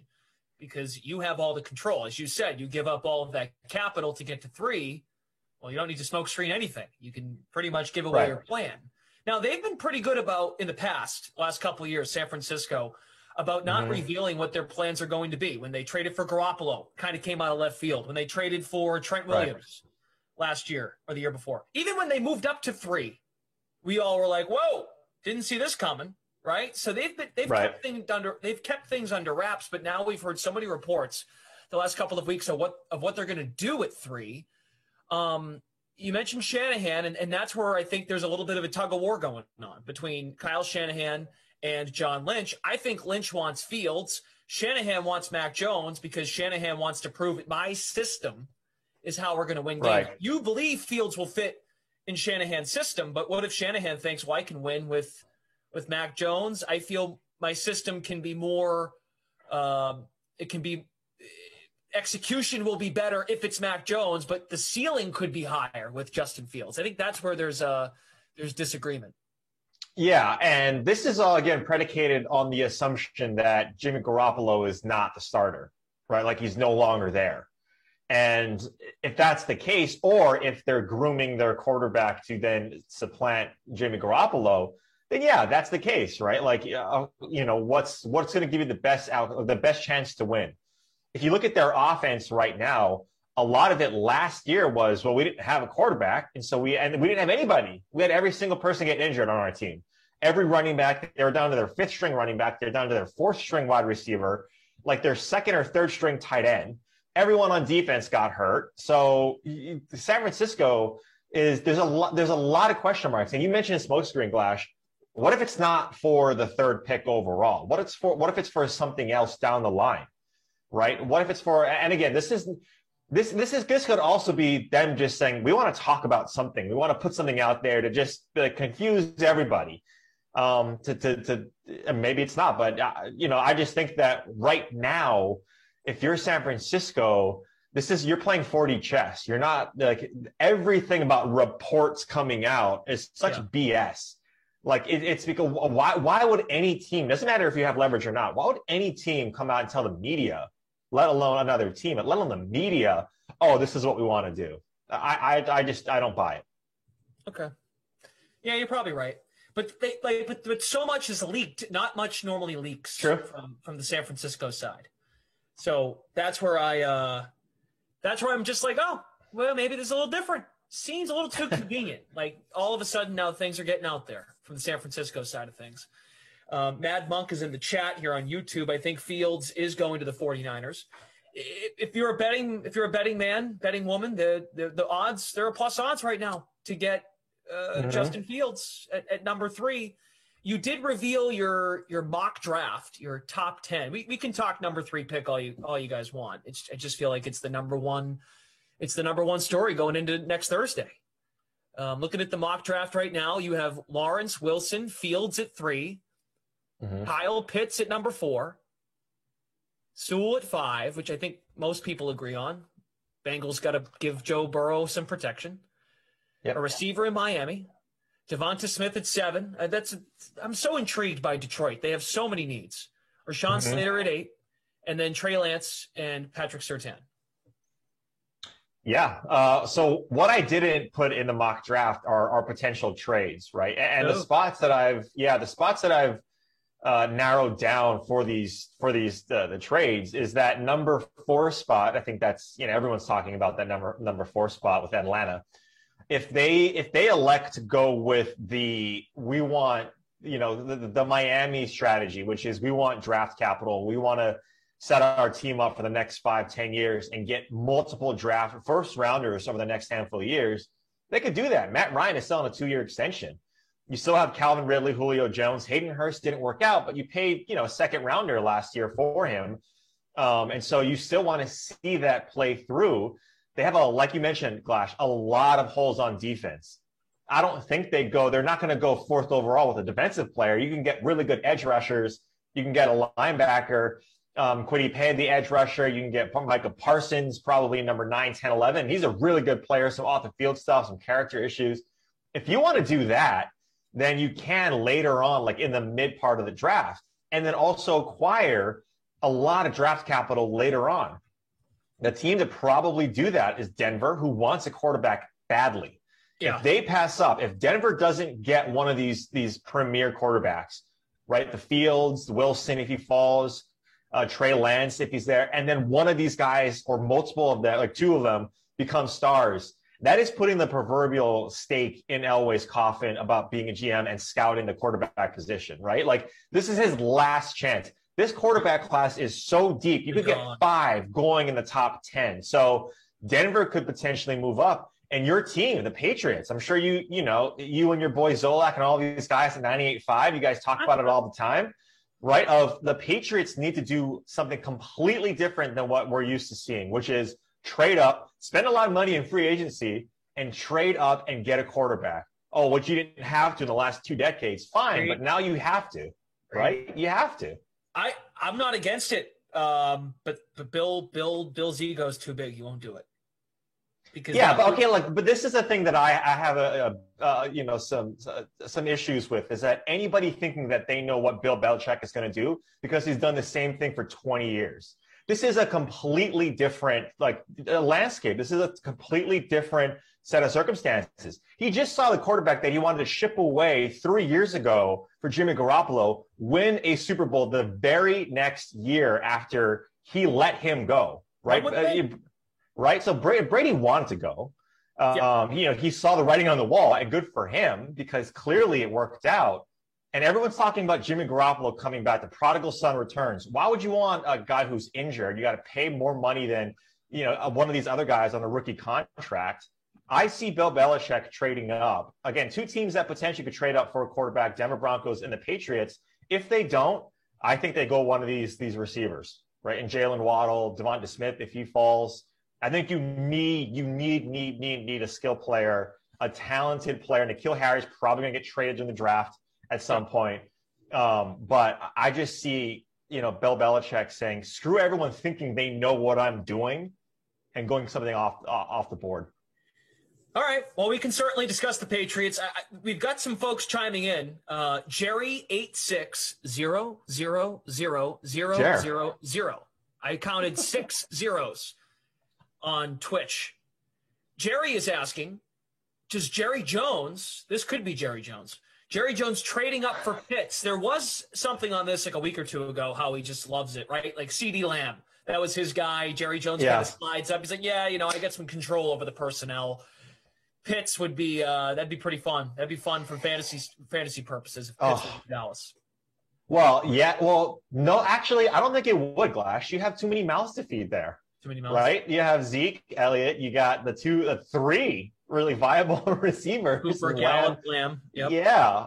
Blake Jarwin. Look, Blake Jarwin tore his ACL in the first game last year, and he was supposed to be a breakout tight end. Right? It's advantageous for him for this upcoming year that it was so early, but he was a tight end that a lot of us had in our late round boom potential. And so one thing, look, if Dallas or any team trades up, or if what I'm projecting happens in Atlanta going number 4 overall to a tight end, this is going to change the landscape of that position and how it's drafted and then how it's recruited, right? Is you want to get the Darren Waller, Travis Kelce, all of these star tight ends were not top picks, right? You got them late, you got them later on, and look what happened. Even Gronk, right? You get these tight ends, they're just not early picks. If you do get a guy like Pitts, he is a wide receiver. He is Evan Ingram. He is Travis Kelce in a tight end position. So if Jerry Jones wants to trade up and get a tight end and have this embarrassment of riches for Prescott, fine, but I don't see it. I don't see them doing that and having to give up. So what would they they'd be giving up way too much. They need so much help on defense. Yeah. They need so much help on defense. They gave up 34 passing touchdowns last season. That's the most in franchise history. 29.4 or 5 points per game. They were one of the league's worst defenses. So Surtain, they have acquired 1,000 DBs in free agency. They have to go with defense, and Surtain just fits right there at number 10. Just don't fool around, Jerry. Just stay in the yacht, kick back, put your gaiters up on the whatever kind of shoes you wear, and just don't worry about it. Click Surtain, and go from there. Yeah, he can't help himself. I know, you're himself, but there's a shiny new weapon in the offense. Yeah, you're probably right. Mr. Hawk is here. Robbie Noble, Fields, and Jones are both overrated. Is that from fantasy hockey? I think he thinks everyone is overrated sans Tom Brady, which Fantasy is probably Hawk now right. is Mr. Hawk, a little more proper. Oh, Mr. Hawk. He's got a suit and tie now. Sorry, fantasy. Drop the fantasies. It's all about reality now for Mr. Hawk. All right. Let's see. This I'm not sure the pronunciation. The kid Kadarius, is it Tony? Kadarius Tony from Florida being slept on. I think so. I think so. I don't know if he goes first round, but and this is a testament to the wide receiver class. And I talked about this last year too, Glash, when we were doing the draft show, is that you saw a lot of these receivers, and I hope their agents talked to them about this a couple years ago. We're looking at this class and then last year's wide receiver class, and are saying, we need to get you your second contract right away or your extension right away because the next 2 years for wide receivers are going to be extremely deep. Like a lot of people are sleeping on him. And what you saw with him and Pitts at Florida is their mismatches. And I think they will be in the NFL. And we're talking about Waddle, right? Who's coming off a pretty egregious, pretty substantial ankle injury. Devonta Smith, who's undersized, right? Jamar Chase, I think he's, can't miss prospect is not really true. Like you can definitely miss on a prospect, but he's pretty dang close to a can't miss prospect. But you have some of these other receivers that are maybe going under the radar, and I think that's one of them. Kadarius, fun fact, Kadarius Toney, his account on Twitter is suspended. I just went to his bio on Florida's website. No. So if you're trying to find his Twitter, you can't get to it. But yeah, he's a slot guy too. And I think I think no question we make so much of the quarterback talk, and the guru is weighing in on that right now. The guru says the NFL is QB happy. Lawrence will be good. I doubt the rest for sure. It's so true. We're going to get through these first 12 picks. Say a couple guys fall. We think by the top 15, the quarterbacks are gone. Then you really start to find out some value at that receiver position. And I think that's what I look forward to the most is the fact that these offenses are adjusting to the college game. The spread offenses running college are more applicable more than ever now in the NFL, that you really can find some guys, second, third, fourth round at receiver, that can shine. And producer Jordan here has dropped in the Cowboys picks. So yeah, you're right. Don't get cute, Jerry. Just take the corner, take Surtain at 10, and go from there. Build your defense, please. Build your defense. Your offense is very, very good right now on paper. Hopefully everyone stays healthy. But yeah, you take a look at what's happening later on in the drafts here, Glash, or later on in the rounds, excuse me. And one thing to note as well is that last year's season, in sports, last year's life was completely thrown upside down. We had a black swan event where COVID, and we didn't get a normal college season. Therefore, we didn't get normal scouting. Therefore, we're not, and guys can't, invite their players into the facility and do their workouts, right? They can't interview these guys. They can't, like the quarterbacks especially. Well, think about the people who opted out, the edge rushers who opted out, Joe Tryon. There's a lot of guys who we didn't see last year. How are they going to play? Like a year removed from the NFL, from football, not a year removed from the NFL, like Gronk, for instance, or these other players who played and who know the regimen, who know the stress that puts on your body. These guys stopped playing at a much lower level in college, and then now we're going to make that leap to the NFL. That's a huge question mark. So in terms of trades too, I don't see a lot of teams trading up to try and get their guys because there's a lot of question marks potentially. I think the guys like Denver, like I mentioned, Denver and the Patriots want to get those quarterbacks. But other than that, I think we might see teams that usually trade up, like the Giants. They already have a top pick in Gettleman. I don't see a lot of trades in the first round just because you got to pay up if you're going to do that. Yeah, and I think I don't think New England's doing it, but Denver, someone might fall to Denver at quarterback, right? They could just stay right where they are, and a quarterback might fall right to them. Yeah, and that to me is Mac Jones, and if they look at that and say, will we be happy or will we try to get BPA, the best player available, if Mac Jones is on the board? right? Let's kind of bring it back to what we do in fantasy, which is not the same at all. But it's close, right? If you have your guy there, right, that you want to pick, but you know that someone else is just like, right, is just a lot better. Like if you and I were in a draft and I really, really wanted to get Darren Waller because he's a Raider and he's solid, but Travis Kelce is sitting there. Yep. Like I'm going to select Travis Kelce, right? Like it's just like he's a better player. And so like, you know, that's what I take a look at with the Dolphins, or excuse me, with the Broncos. Is that will they be happy with Mac Jones? And will he be better than Drew Lock? And by what, like the delta, how much is he going to be better than Drew Lock? I would argue that the potential and the upside for Trey Lance, even though he only threw like 18 pass attempts in his college career, he's got way more upside than Drew Lock and Mac Jones.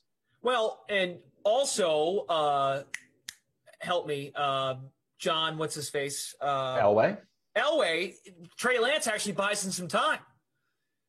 Right. You could take the whole approach of, limited sample size at North Dakota State. We're gonna go with Drew here for a year and get him ready. That buys him another year, Mr. Elway. So yeah. Here's a question from Mr. Hawk. Reed, what is your read on the Saints quarterback situation next year? I think we can share that Jameis Winston will earn potentially up to $12 million, and then Taysom Hill is set to make $15 million this year. Yeah, well, Jameis Winston, what was it? One of their QB camps with him and Dak Prescott. I think I saw it on social media. Is that Winston said to those kids, "I'm outworking everybody," and Dak's just standing right behind him. Look, Jameis. Look, here's a prime example, right? Number 1 overall pick, Jameis Winston. Now was a third-string quarterback on the Saints. You know what? 5-6 years later. That's how quickly it can happen. And 5-6 years in the NFL is not that quick, but think about how your life has changed to where you were a quarterback, you were an athlete, let alone a quarterback, right? Because he was a top baseball prospect as well, Jameis Winston.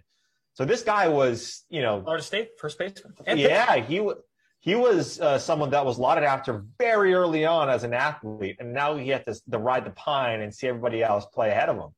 I do think Jameis Winston becomes a quarterback, and it's less what Sean Payton was doing with Breeze, where he Taysom Hill would come in just a handful of times. I think it's more college style. I think you see Jameis Winston and Taysom Hill split time early on, and then when everyone thinks they know what Sean Payton's going to do, he's going to flip the switch, and he's going to go Sean Payton.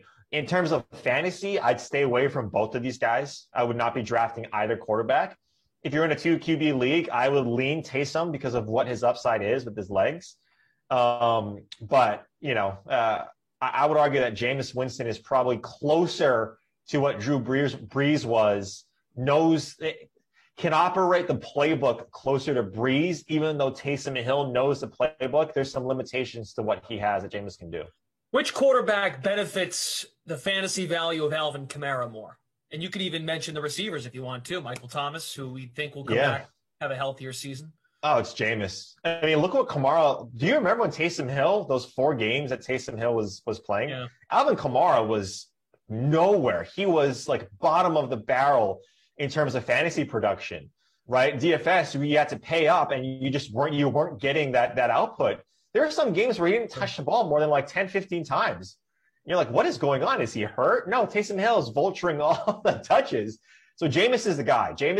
The problem with Jameis, though, with Kamara is you didn't see him dump down to his running backs when he was with Tampa Bay. He just didn't pass to his running backs a ton. But it's Alvin Kamara. And so Taysom Hill, I think Taysom Hill benefits someone like Michael Thomas more because it's one read. I'm going to go to Michael Thomas because he's our best player, and that's it, or I'm running the ball. Maybe that's different this upcoming year than it was last year because Taysom Hill was thrown into the deep end. And so it was like Sean Payton probably said, look, if Michael Thomas, your first read is open. If not, just take off. And that's what I think is going to potentially happen. I don't see, and Taysom Hill did read through his progressions a little bit more, but I think Kamara is more fit with Jameis in terms of fantasy upside than Taysom. Mr. Hawk says Payton is unpredictable. That's what I mean. Maybe if Sean Payton has a little more time, but we've seen him. He did it with Bridgewater the year before, and that's why Teddy went and got paid. And clearly Peyton can make adjustments on the fly and make it work. And the fantasy values, I think, didn't take a huge drop off when Bridgewater slid in. So I guess that is an indictment of Taysom Hill. I think a lot of us were excited when we saw Jameis get into the playoff game and throw the touchdown to, I think it was Tre'Quan Smith. We're like, maybe they'll open things up. Maybe they can actually throw the ball further than 20 yards to Michael Thomas. Yeah, and Glash, remember, like, this is for these quarterbacks, and now there's precedent with Ryan Tannehill, right? There's precedent with Ryan Tannehill on be a backup, and then when someone gets hurt, don't play for Adam Gase. Right? Yeah, don't play for Adam Gase. Get a starting gig, play well, and then get that another contract, right? And then play out there, and then kind of get that second contract that you're all hoping for. Right, you saw it with that Marcus Mariota. You're seeing the secondary QB market be just as frothy as the first 5 quarterbacks, right, taken off for the NFL draft in free agency. Backup quarterbacks are so important, especially now during COVID times where you're not getting the OTAs, right? You're not getting these voluntary workouts for these guys who are opting out because of that. And so you're needing, reserves, and you're needing quality reserves. And that's why, teams like the Raiders and you're seeing other teams wanting to really secure their backup quarterback position. And one thing before I forget, Glash, on the draft, what if, and I've been seeing in some stuff, I don't know if it's going to happen.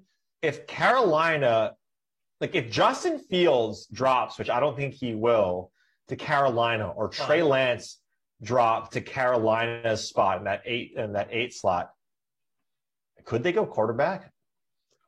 I've thrown that out there. I don't think it's ridiculous. I really don't, because then they would have to swallow the Bridgewater money.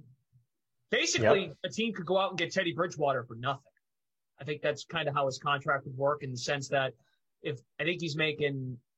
If they moved him, Carolina would have to swallow some money, but it might be worth it if you had a first-round quarterback with that 5th-year option, and on top of it, you have Sam Darnold under control for 2 more years. Not a bad idea. I don't think it's ridiculous. Right? But here's where I think it's not going to happen. Matt Rule, I don't know if many people know this, but Matt Rule does have a say in personnel in that front office. Matt Rule probably told them, I'm in on Sam Darnold. I'm in for this guy. I want him. If you're going to go out and get him. Now, they didn't have to give up first-round picks or anything, but they went out and got their guy. It feels like he's in on it. It feels like he's in on Sam Darnold. So yeah, and why would you go out and get Sam Darnold, right, if you felt like you could get someone in your spot or trade up? You wouldn't do that, right? You wouldn't necessarily do that.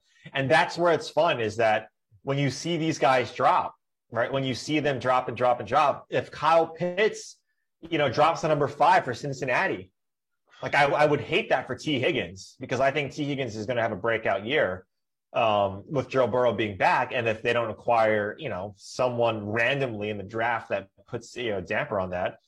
But what if Kyle Pitts is there at number 5? Does Cincinnati pass up on this guy? It's not like they're, then you got T. Higgins, Tyler Boyd, Joe Mixon, who I think is going to have a great year, Joe Burrow when he's healthy, along with Kyle Pitts. You kidding me? I know they need to. They need to. Well, Galladay is a giant. Oh, I'm sorry. Right. Yeah. Yes, my fault. Yep. No, it's okay. But you need to shore up that line. Having Jonah Williams and Penny Sewell be protecting your franchise and your future is hard to pass up on. But man, that'd be tough to see. If you see Pitts there at number 5, Right. That's back to the motto of the show, don't get cute. I mean, that's a situation where, the flashiness you might not be able to avoid. But by 8, we think Pitts is gone. On your mock, take Rashawn Slater. Do right by Sam Darnold. This was why it didn't work in New York. Give the guy a chance. Give him some protection so he's not seeing things out on the field down there in Charlotte, okay? Derek, I see you here in the chat. The next Madden Sim begins at 6 o'clock. We are taking you up until basically we feel like it. Producer Michael will be here with Adam Kaufman, and I'm not sure who Kauf's doing the game with at 6 o'clock. But yes, the late slate starts at 6. This is the slate. We're talking sports. We're talking about really whatever you guys want to talk about. I will relay some NBA news. Ben Simmons, due to illness, has been ruled out for tonight's game against the Bucks. So keep that in mind with your construction. There is golf going on, Reed. We can transition. We'll take NFL questions if you still have them, or thoughts, comments, concerns, whatever it may be. Zurich Classic in New Orleans. What comes to mind here as you look at the first round leaderboard? Hovland and Ventura, both in 10 in the lead. Yeah, a couple of college teammates. And this is actually a team that Jeff and I mentioned on our PGA Q&A show on Tuesdays from 3 to 4. Make sure you guys catch it because, yeah, thank you. I learned from the best. You, not Cough. But this is a team that I said to the guys there and to Jeff, like this, very intriguing because they're college teammates and they're closer to this experience of being a team event playing in college, because a lot of the college events are like this. Than they are the other guys in stroke play, right? Or the other guys on the PGA Tour, excuse me. So I thought this was a very intriguing pick because you saw them. I forget the price tag that they were at, but Victor Hovland's upside was up here, and Ventura, all you needed was something like this. Get out of the monotony of stroke play when you're not playing well, you're not making cuts. Now you get to a team event where you can lean on a guy that you did in college, and now you see it at -10.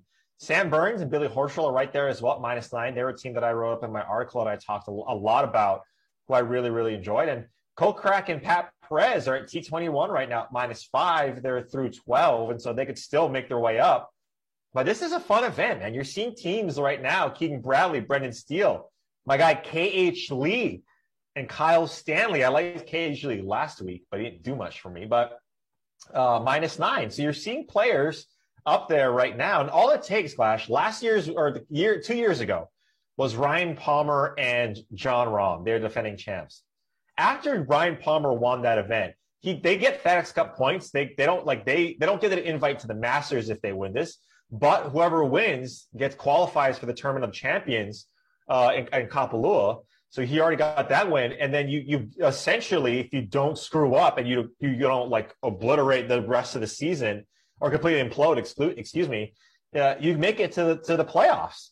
For the FedEx Cup playoffs. And so these guys want to win this event, especially the guys that don't have their, a lot of stability on the PGA Tour. And that's why you're seeing some of these guys rise up the leaderboard. Now, round 1 and 3 are the best ball. And that's why we're seeing these guys go super low, right? It's just the best score.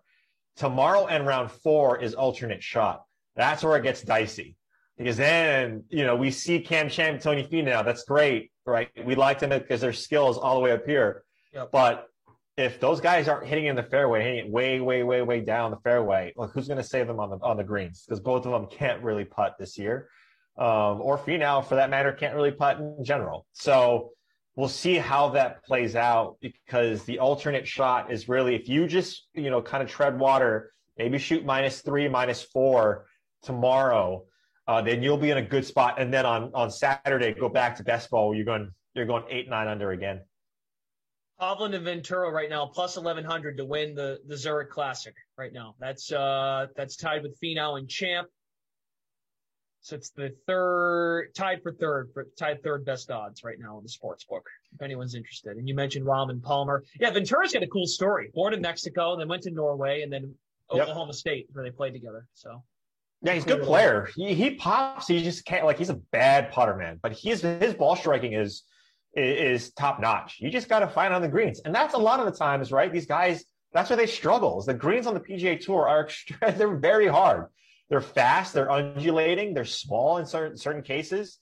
And if you're not firing, and your accuracy is not precise with your irons, and you got to salvage with your putter, and these guys that can't, you go south very quickly. But I would stay away from the top guys here, and that's why you're seeing pretty advantageous odds of the top guys right now in DK Sportsbook. I would stay away because we know that this event can be won by guys who completely, go bonkers on Saturday when it's the best ball. So I would say after tomorrow, when you see these guys after the alternate shot, okay, or excuse me, alternate shot, then maybe I would start to look at guys, but I think it's still too early. Okay, very good. So, yeah, checking out the leaderboard right now. If you guys have thoughts on PGA, drop them in. Reed's here. Some other things we can get to. Of course, we're talking draft. I think some of those team futures, NFL-wise, are really, really interesting because, like I said off the top, if we think that Trevor Lawrence and Zach Wilson are going 1-2 respectively, I think at this point, we're going to, right after the draft next Thursday and really through the weekend, really more so the first couple of rounds for starters, we're going to know what these teams are going to look like. That's your team. That's your roster. So 6 wins right now is the number for both of these teams. I'll throw the question back to you, Glash. What is your thought on Zach Wilson? You know that he has not won like many big games. Something I thought about. Yeah. Like I don't look at it more so about the player. I look at the situation. So if Kenny's watching, Kenny, block your ears. The Jets are not well run, and I think Robert Saleh is going to do a good job. But I would be worried for Zach Wilson, not because he's not talented, but does he have all of the support around him?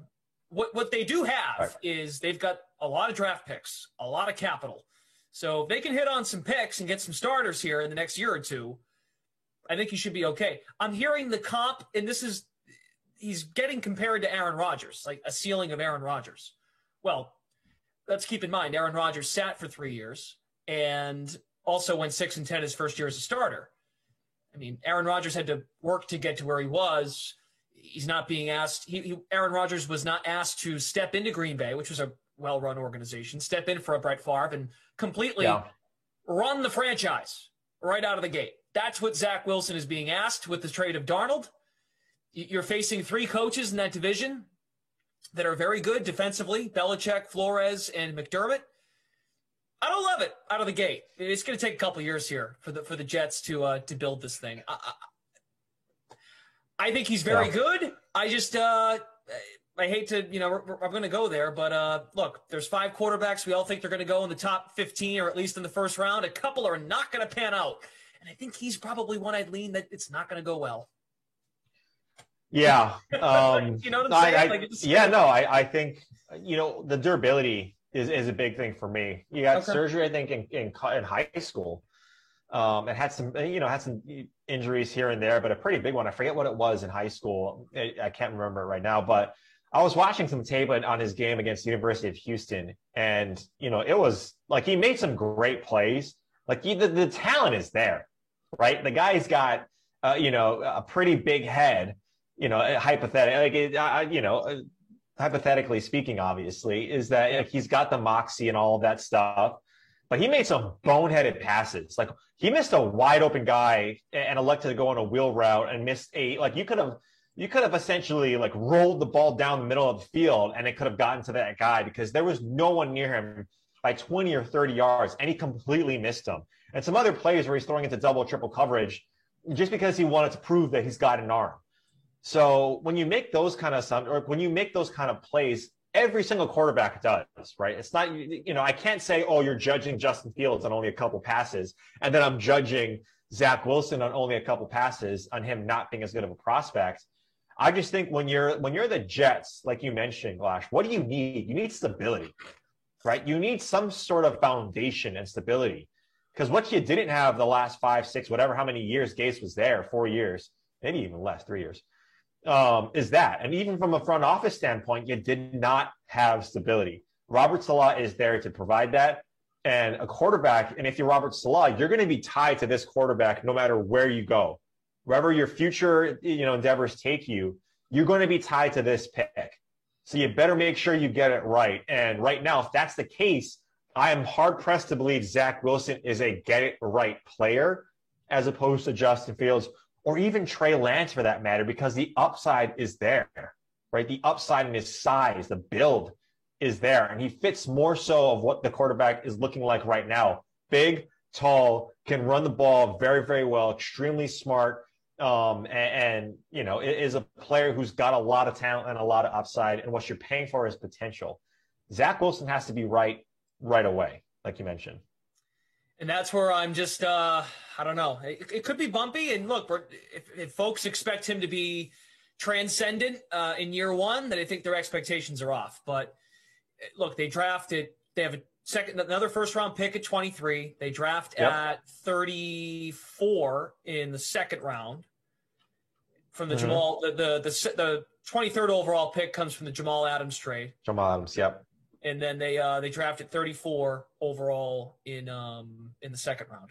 So those are some things. Here's another one here from Mr. Hawk.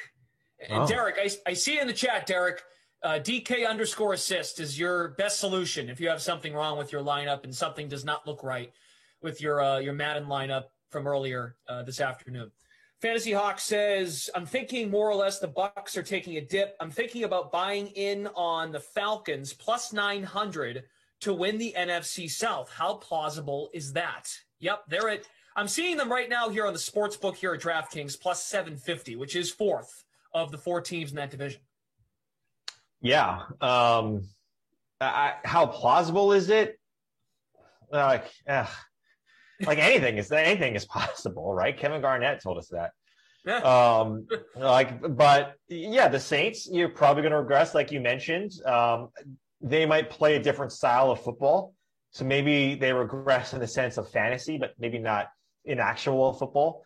I do think that Breeze, you did see a little bit of a downturn on Breeze last year, but they're still able to win games because that defense shows up, halfway through the season and they become one of the best defenses in the NFL. The Bucs are going to be hard to beat, right? Because now everybody wants to be on the Bucs. Any free agent that's got some mileage left who can still play wants to be in Tampa Bay, right? The guys are staying there. They're taking less money, maybe less years, because they want to do what the Patriots did. Man, isn't that weird? Tom Brady does what he did in New England, and now everyone wants to do the same thing in Tampa Bay. So I still think that they're the team to beat. I don't think Carolina is necessarily there yet. But look, Carolina did not have CMC last year. It didn't. And Teddy Bridgewater is not the answer. Is Sam Darnold? Probably not. So yeah, I would say that the Falcons do potentially have upside. But again, what you're worried about with Atlanta is their defense is atrocious.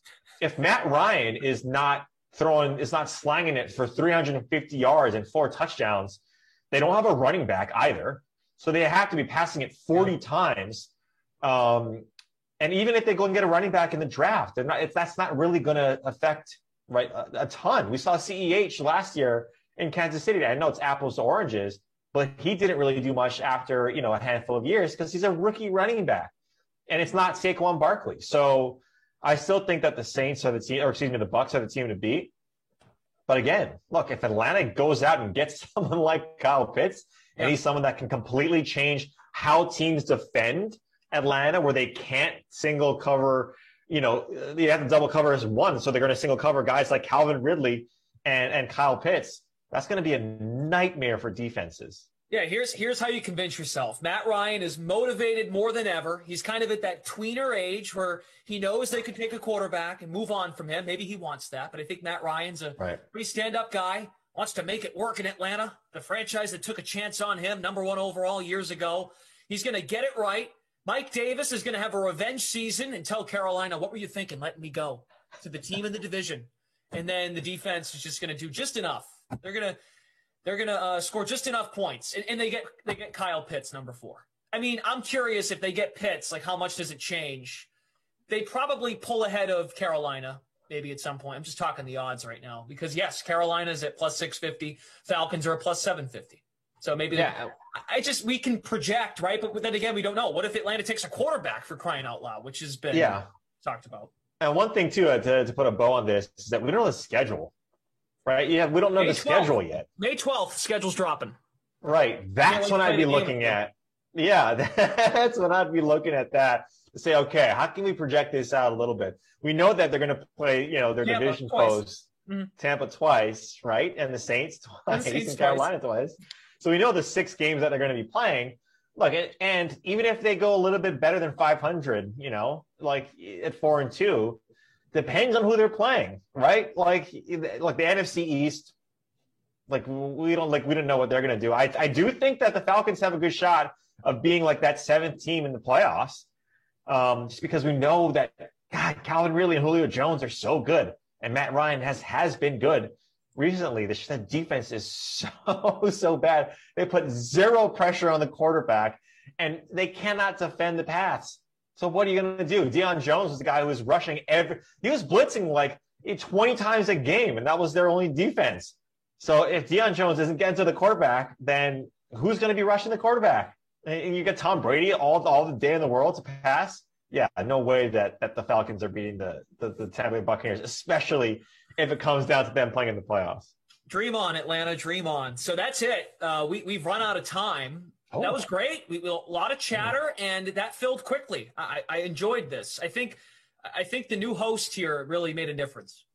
Yeah, I'm going to put in my suggestion box. Let's change hosts to Brendan Glasheen.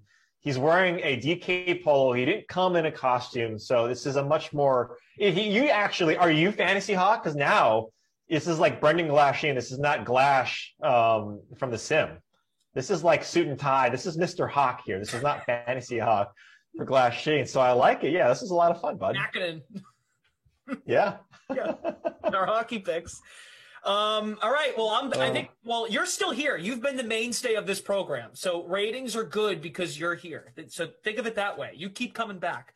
But that was the slate, which will air every time the 2 p.m. sim ends or the 4 p.m. sim ends and takes you to 6 o'clock. And we are just about at 6 o'clock, which means the late Madden slate is about to start. Colts at Texans with Kaufman and Rossi coming your way in just a couple of minutes.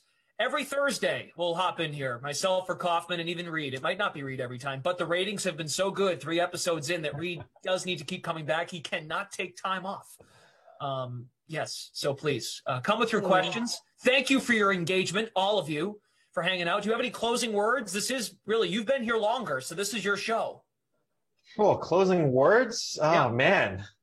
I'd like to thank my mom and dad for putting me on this green earth, this big green earth. I'd like to thank Glasheen for keeping the engine going. And, God, I don't know how I'm going to run out of time. Thank you to producers. Thank you for the NFL Draft, Missouri Classic, for putting up a tournament and a draft. Go Raiders. Hopefully I see you guys next week. We'll see how the ratings look. And in the meantime, good luck with your Madden lineups tonight. Coming up, Kaufman and Rossi for Colts at Texans here on the DraftKings Dream Stream.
What's up, Dream Streamers? Welcome on in, fresh off the slate with Glash, with Reed T. You have got the two of us, and cheers to you. Jason Rossi, Adam Kaufman, second of two for me, first of two for this man right here on the other side of your screen. So get used to that voice that you'll have with you for the next few hours. What's up, man? Oh, chilling, my friend, chilling. We are living in these odd times in general, but today it was like 20 degrees. 2 days ago, 70 degrees. I got my Fauci Ouchie #1 yesterday. I'm feeling good. I'm feeling fly. Let's do this. Feeling good after #1? No ill effects or anything like that? No, it just causes my children to get up earlier. My children, I mean one. But no, I'm feeling good. A little soreness in the arm, but nothing. Just like another flex day cough. You know, when you're just benching, just like too much weight. No, just feels like one of those. I don't know anything about that, but I assume. I mean, it sounds great. That puts you a few weeks away from. I think what people are saying is immortality. I don't know. It's hard to say right now. But either way, we are here with you, obviously, for this next simulation to kick off the Lake Classic, and looking forward to it. The Colts and the Texans, and a lot of different ways people could have gone with their lineups for this one. The happy hour sim. What did we call this one? Some of being good. The Koff will be happy when he's good at NBA again. Yes. Let's see how tonight goes, obviously. Lineups locking in an hour. The lineups are locked for this Madden simulation. So what do you got? Okay, good call, because this is a matchup that you just like scratch your head when making. The Texans have been in some games recently where they either don't score 3 points, score 4 points, score 14. It's all over the place. Feel like, out of the last 6, 2 of the games, they've not scored a touchdown. Or been in games that don't score touchdowns. But for me, Fells is in my captain spot. Just feeling it. No reason behind it but that. Watson, Rivers, stack them QBs. Marlon Mack, Paris Campbell, Randall Cobb. Okay. And here's why. One thing I want to mention. Marlon Mack has been on an absolute heater. This guy was, he's kind of like, oh, well, you're going to go with Hines, right? Hines hasn't gotten more than like 7 points in his last 2.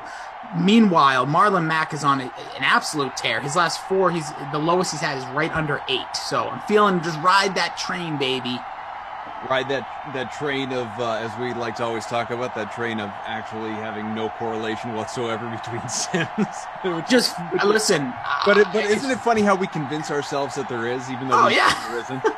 What do you mean there's no momentum here? Of course there is. Marlon Mack's loose. He might have had a hamstring tightened a couple weeks ago. I did hear in Simland. So he's loosened up. He's got a new trainer. He's ready. He's loose. He's going to score 50 points tonight. I am a little surprised, to your point, about how good Mack has been. Now, I know the price is up a little bit. He's $7,200 in the flex, but he is only in a quarter of lineups in our smaller contest here. I mean, I guess the price is it's way up. He was $5K last time out, so he's jumped up quite a bit. It's not a season high or anything. He was $7,200 just a handful of sims ago, but he does not generally hang out in this range. In fact, a lot of the time people catch him in the 3 gram range. So we'll see what he can do. He's not the value that he has been once before, but that guy we just looked at, I've got him. Deshaun Watson, he's in the flex along with Mack. I'm right there with you. Rostered him as well.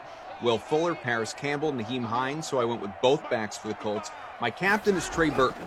We'll see how that works out. 1st and 10, first play from scrimmage, and Watson decides to just run right into, everybody. I mean, it looked like he tried to pinball off everyone available, and he lost a yard. Great way to start. My hope for this sim in reality, regardless if I do well, you do well, I want to see someone win tons of money here on DraftKings, but most important to me is we get some touchdowns. I just want scores. You guys had a couple scores in the last game. Love to see it. Just want to continue the scoring. That was a very entertaining sim that we had last time, Zach and I, with the Chiefs and the Jets. CEH went off, had a few touchdowns, couple in the air, one on the ground. Patrick Mahomes, a score shy of a Bundy. So hopefully, to your point, we get something similar here in this one to kick off the Lake Classic. Thank you all for being here with us. The hundreds, the thousands, millions watching across the galaxy. Not even just the country or internationally, but intergalactically. People hanging out here with us, and you love to see it. Wherever you are, if you're on Mars, where evidently there is life, smash that like button and hit the subscribe button on the DK YouTube page. Jason Rossi, Adam Kaufman, we've turned over our production and game ops crew from the first half of the day, and we welcome in producer Mike, Daniel, our technical director, and Jim in game ops. Great to have all of you here with us. Daniel, inevitably, as he often does. He and I, such a great pairing because we're always talking movies, especially HBO Max movies. Well, tomorrow, Rossi, it's Mortal Kombat Day. Mortal Kombat! Finish him! Get over here! Oh, that is still my favorite line, maybe of any video game. I quote it in this household, which sounds really creepy, but I use that line way too much.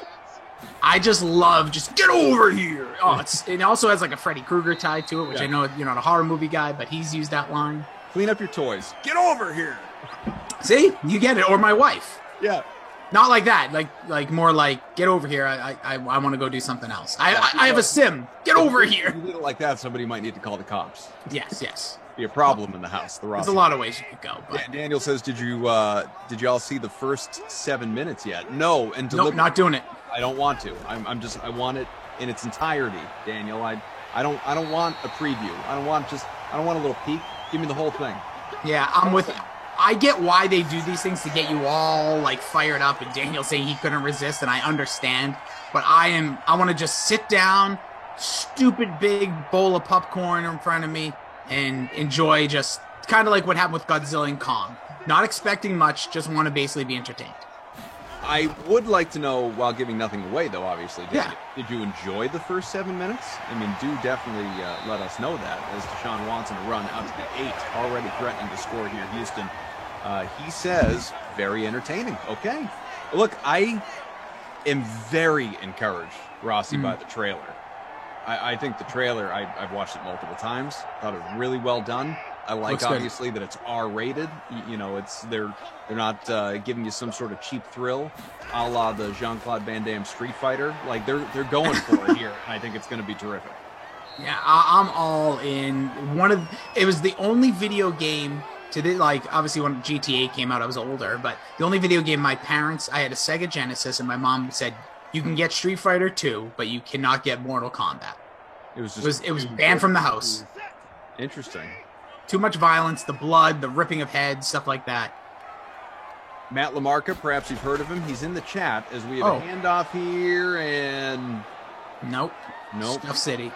Didn't have Johnson there. One of them says, Mortal Kombat, great idea for a video game, terrible idea for a film. No. And are we ready to say that? I mean, don't do that, LaMarca. The first one, yes. The 90s, fine, dude. Trash it. Got it. Like, eventually there'll be a new Mario Brothers movie. Like, it'll probably be animated. And it'll be awesome. And with all due respect to John Leguizamo. Yeah, all the, named actors. But, yeah, I think this, LaMarca, I look forward to when you watch this. If you have the HBO Max. If you don't, bro, just hit me up. I'll give you my dad's girlfriends, because that's what I use. You can have it. Yeah, you can have mine for a minute. I just want you to watch it. And if we do a sim together next week, or I'm sure you and Koff will probably team up before us, but I would love to know. I want a 2-minute review from LaMarca. Well, wound up having to settle for a field goal, so if you got Fairbairn, good for you. 3-0 Houston out in front. Lounge Talk Podcast, just tuning in, worked all day, but notice I took number 1 in the last free roll. I've won a couple Koff free rolls now, so having an adult beverage and Sims, and hashtag Simaholic. Well, enjoy. Thanks for being here. Get after it, and hopefully the evening goes well for you. Listen, I would say, well, which game did you prefer? I had because I realized you weren't allowed to have Mortal Kombat, but obviously you've gone on to play it at some point in your life to develop an opinion. Yeah, I was always more sentimentally connected to Street Fighter. I enjoyed that game more, but I mean, there's no question the movie, and we all know my love of Van Damme, the movie was trash, and not that the Mortal Kombat movies were good either, but this one can at least maybe change our perspective on that whole thing if this goes well. Yeah, Street Fighter 2 to me is, to this day, I love the Smash Brothers series, but the best fighting game. Like, Street Fighter 2 was incredible. Sentimental value. I always liked Mortal Kombat, but I was so bad at it.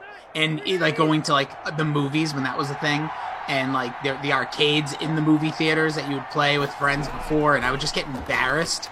And all all the honeys back in the day didn't want my pager number because I would just be getting my guts ripped out during Mortal Kombat. So Street Fighter is for me as well. But where does it measure up though against like Tekken?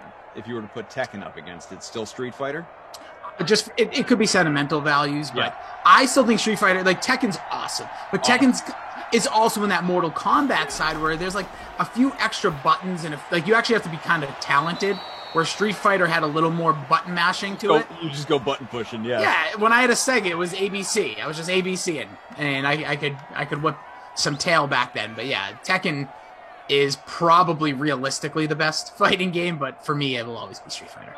The Guru says, I feel like that was the first game that parents banned. Yeah, I mean, Mortal Kombat was, I mean, it wasn't just Rossi's house. Like, Mortal Kombat was a violent video game, and if you were a child, you know, I mean, I don't know what the parental advisory, advised age, whatever situation was for Mortal Kombat, but I mean, you had to be, and especially graphics being what they are now, but even back then, I mean, like right now, it would actually look like someone is getting decapitated on your television screen.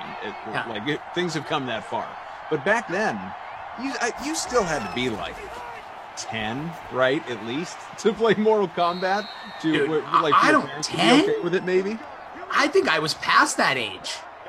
I don't know when the first one came out. No, it was probably early 90s. So it was probably 10-ish though, and still, I never to this day have owned a personal copy of a Mortal Kombat. I've abided by my parents, but yeah, my friends up the street. I know what you're getting for your Secret Santa. Oh, I would love a Sega Genesis version because I still have my Sega. Just like someone just hands that over. I bet you it's more expensive than like a current video game. I wouldn't be surprised. Oh, someone with a good pull. Good pull by Mike Bauer saying Clay Fighter 64. Did you ever have any time with that game, Koff? Not really. I've heard of it, but no, I didn't really have time with it. It was right during the height of like Celebrity Deathmatch, so like that claymation was so big for like that like our age group at that time. So it was just, you know, clay figures of like a snowman and all these various characters you could play. It was just another cool fighting game when, you know, way before the online days when you actually had to go to a friend's house and share a video game. Is it possible Celebrity Deathmatch, by the way, as we hit the end of 1-3-0 Houston still, so if you stack a kicker anyway, then, you know, hopefully you chose the right one. Is it possible that show is, like, woefully underrated? I mean, obviously there's a, you know, the generation of people now, never mind now, like in the last 15 years, 20 years, have never even seen it, let alone probably heard of it. But I just, you know, I close my eyes, I see Mills Lane, I see the Let's Get It On. Let's get it on! You know, I mean, it was just so well done and perfect for what it was intended to be, and I miss it. I agree. I just think in the era of like social media, it would be huge now because it was all about finding celebrities, hence the name, but like people that were in mini feuds together. I forget, like Taylor Swift going against Katy Perry. Perfect, like exactly, or like all these Pauls now, Logan Paul, Ryan Jake Paul, everybody, all these guys. Like there would be something with them. Yeah, isn't that the third brother? Yeah, it could be. I don't know, by the way, I have no idea which one had that fake fight last weekend, but I know it was one of them. I think it was Jake, but honestly, I really don't. I'm guessing. Jake Paul, Steve Paul, Koff Paul, and Daniel confirms which Jake. But yeah, you would have like so much of that, what you're talking about, because now it's like beef on Twitter and all these things. I just thought that show was, you're right, legendary. You'd have like Joel Embiid against whoever. Marcus Smart. It would be Joel Embiid versus Marcus Smart. Yeah, that'd be a really good one. Oh, the potential would be through the roof. It really would. It would be fantastic, especially if like some of them got the actual actors to be a part, which was cool. Not a lot, very few, but with all the you know, just crap being redone too, or reimagined, and the lack of originality in Hollywood, or just laziness, or, you know, cash grabs, money makers, whatever, like, call it whatever you want. With all of that is going on right now, how has this show not been recreated? Like, we're about to have. I was reading this yesterday. We got a touchdown for the Colts first. Hey, it's my captain, Trey Burton. Good call. Golf clap. I was just reading about Hulu. I guess is going to be doing with Hillary Duff. Don't say it. Yeah. How I Met Your Father. Koff. They're doing How I Met Your Mother with Hillary Duff. How I Met Your Father. What are we doing? Koff, please. My emotions can't handle it. People may or may not know this.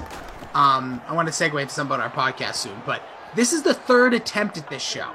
They did film, there's a a pilot from How I Met Your Father. This show was announced in season 8 of How I Met Your Mother. So, show was hot, coming to an end. So you're thinking, this is how they're going to reveal the mother, and we're going to see her journey to Ted, if you watch show. Right. Great, I'm into this.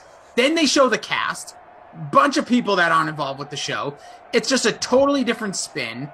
Absolute garbage idea. Doesn't get picked up. About 5 years later, mid-2010s, they try again. Nobody picks it up. 2021, we're getting a 10-show pilot or a 10-show run on Hulu with Hillary freaking Duff. What is going on? What are we doing? I don't know. But to your point, and another show that's getting to re-go, which I am so intrigued to see how they're going to do that with the era we're living in, Crank Yankers coming back to Comedy Central. Didn't that already happen? Didn't it come back last year? Maybe I missed that, but I think it's already back. Michael says yes. So that blows my mind even more. Well, a new season that's coming on. I had no idea. I thought that was the most politically incorrect just by some of the character names. Right. How are they doing this show? Good point. 1st and 10, Texans pirouette out of Deshaun Watson, slides just shy of the first 8-yard pickup. Bad Boys of Pop says, and I haven't seen you in a while, Bad Boys of Pop, welcome. I'm here for Hillary doing this. Is she doing the voiceover or is she going to be in it? No, I think she's in it. She's not. I think it's a totally different style. I don't think we're going to have there isn't I don't know, Heather Graham. Yeah, I don't think Heather Graham's doing the voice of her later. What a weird pull. Heather Graham. I love that. That's great. It would work. I could hear her doing that.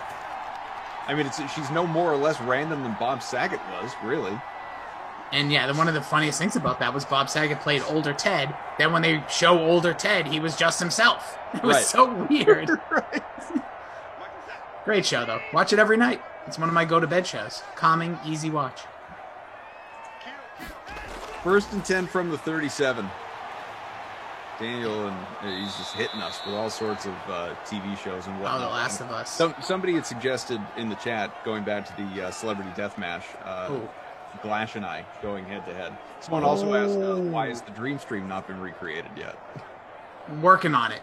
Wait till you see when I play Koff in the next one. No, they're going to recast Koff as Kenny. Actually, I gave you a great compliment recently. You did. I heard about it. Yeah. You gave me Paul Rudd. Paul Rudd. It was a solid one. I think that is like as high of a compliment that I could pay somebody because I adore Paul Rudd. Well, my reaction to it, and I think I happened to be listening or heard about it after the fact, one or the other. But obviously, I was not reacting in real time on a screen when I heard it. And my first reaction, to your point, was, one, I also adore Paul Rudd. So, but bigger than that, like, show me one person that has a bad thing to say about Paul Rudd. That person doesn't exist. He might be the most likable man on the earth. Right up there. So, I mean, couldn't have been a bigger compliment. Yeah. And couldn't have appreciated it more. Ty Burrell, I probably should have went with. I think, or whatever. But I still think Paul Rudd, because there's so many, like, flexibility to him and the things he can do. Sure. I forget who else I was. But yeah, those, when we do recast, when we have the relaunch of the Dream Stream, they'll have Paul Rudd is Koff. I think I had Jack Black as me. Kenny Ducey was Gilbert Gottfried. Zach Thompson is Tony Gonzalez. Yeah, we have a whole list somewhere. I like that. But it's going to be the biggest crossover event in the history of mankind. You're all going to love it. You know, this TV conversation, he has more range. Michael Byrne got him. I think he was. Is he talking about me? I'm interpreting that as a compliment. He has more range. You need that if you're going to play Koff. See? No, I think he's saying you don't have range, but that's just what I'm going to say. I'm taking it the other way. It's smart man. Better for me. Sleep That's better. Honestly just going to say, just like Twitter, right? You just take everything as a compliment. Yeah. Hey man, you stink. Thanks for the heads up. Gonna throw in some deodorant. Yeah. That's good looking out, man. 7-3, Colts are leading. Yeah, Bad Boys. That's right. We did talk about that when we were on with Bad Boys. He says you would be played by Josh from Josh and Drake. I still don't know who. I mean, I know who it is in the sense that I Googled it, but I don't really know who it is. True. Robbie Noble, Paul Rudd is Mahomes standing. That was quiet. That's like edited out of some of those commercials just so they could do the Drake from State Farm joke. Right. But the Paul Rudd part when he throws and everything is the funniest part of that commercial. For sure. Oh no, and there it is. Just in case, can you, Michael, Daniel, can we get some production? Here it is. Woo, woo, woo. My cat just hit his 6 o'clock poop. So it officially stinks. You stink. And that's Get all over about here. Twitter. Get over. Actually, no. Get stay out of away. here. Yeah. So my cat, for those, it's been a while since I've been on the 6. And Daniel, Michael's very familiar with this. Always in the 6 o'clock sim, my cat just lays straight heat and stinks up my whole downstairs. Punts away. I'm sorry you have to deal with that in this dire time right here. He does Hey, it right you on stink. time, says Daniel. Yeah, I got a candle. I'm just gonna put it right under my nose. On the so Michael says it was a compliment. That's why Michael, don't be soft. We'll make fun of him. You gotta have range. I've got range. What range does Koff have? Where's this range? He's talented, not gonna pretend. Hell of a voice, hell of a what presence. range? What range?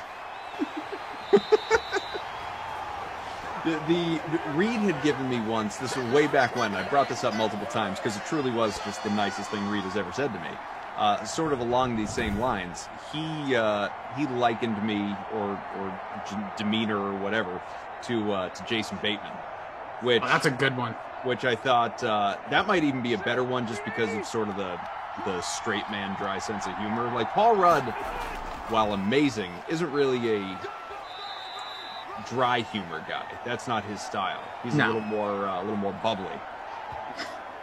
I agree. In the best possible way. Yeah, Bateman. Now there's range. Jason Bateman can do it all. Comedy, drama. Yeah, really good at it too. Ozark. That's Really gonna be good. coming back for its. Do you watch Ozark? Love it. Yeah, I think that's next month. I think Is it's it? there. I believe it's coming soon. That's great. Oh, speaking of which, Ted Lasso with that reveal July right? 23rd. Ooh, might have to take the day off and just. Actually, I hate binging, but I feel like that's a show I almost cannot. Like I watched that over the course of 3 days, maybe something like that. Is Ted Lasso a binge show though, or is it one I don't know. Comes out weekly? You have to tell me because I watched it like earlier this year. So Yeah, me too. I watched it during the pandemic. I didn't watch it when it was out originally. it came out weekly, says Daniel. Michael said he banged it out in 2 days. Yeah. Michael had to be the happiest 2 days of your life, man. So do you watch it weekly, or do you wait it out so that you can binge it? Weekly. Nope, I'm not a binge guy. The only way I remember things, and they actually, and I believe this about all people, because there's actually some triggers that you can read about, like psychology and stuff, if you want to get deep. But you cannot consume something so fast and really retain all of it, if that makes sense. I like the slow. Okay, here's a few things. Here's a couple things. All right, great. Like same thing with studying and school and all that. As Michael says, be a goldfish. Brother Phil, love it. He goes, Rossi, some cats bring you mouse or a bird to the show, how much they love you. Your cat brings you fun-sized Snickers. That's all. I wish they were fun-sized Snickers.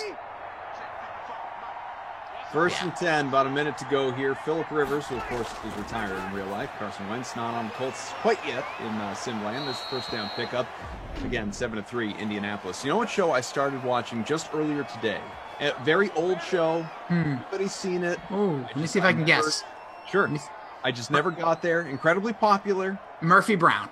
Not Murphy Brown. I saw all of those. Frasier. I did not watch the reboot of Murphy Brown, though. Nobody did. You know what I stumbled upon that I considered watching was the reboot of Mad About You. They rebooted that too? Yeah, like with everybody. They brought everyone back. Paul Reiser and Helen Hunt teamed up again? Everybody, yeah, and it's not like some sort of like it was like Will and Grace. Like they brought everyone back. They're the stars. They did a 10-episode run. When did this happen? Last year, I think. It's on HBO Max. Oh, hold on. Hold on, ready? Voice memo? Siri, remind me to watch Mad About You tonight at 9:30 p.m. Will you actually watch it? If Siri reminds me, I listen to her. Thank you, Were Siri. you a big Mad About You guy? I was too little to really know what was going on, but my parents watched it and they were laughing, so I remember the show. Couldn't tell you anything about it. Loved. I do really enjoy Paul Reiser, but it was less. I liked Mad About You, but it was less about Mad About You. It was more. I don't know if you ever saw it or were too young for it or even remember it, but My Two Dads. Oh, My Two Dads was a big show in my household when I was even younger, obviously. But yeah, Paul Reiser has had this. He's had a weird career. I'd love to know like his situation. He was on Stranger Things season 2. Recently, he made a little comeback. But yeah, Paul. All right, that's good to know. But anyways, the show you did watch. Yeah, we're gonna get Daniel tells us, Ozark season 4 is not coming to Netflix in May, so I guess we're maybe June. It's gotta be June then. All right. Russell Crowe announced that he's playing Zeus in Thor: Love and Thunder. That's it. Man, that cast. These Marvel movies just keep getting better. Everybody wants a piece now, which I'm here for it. I love it. Keep going. So as we have another field goal, 10-3, this time belonging to the Blankenship. Steering his way to the uprights. Yes, older show, very popular. Okay. Never saw it. I mean, a couple episodes, but never really watched it. And now I've started the bit. Okay, Friends. Nope. Trying to think. Very popular. Oh, Full House. No, I've seen all of those 10 times over. I've done. Melrose Place. Are you trying to actually guess? 90210. Yes, I am.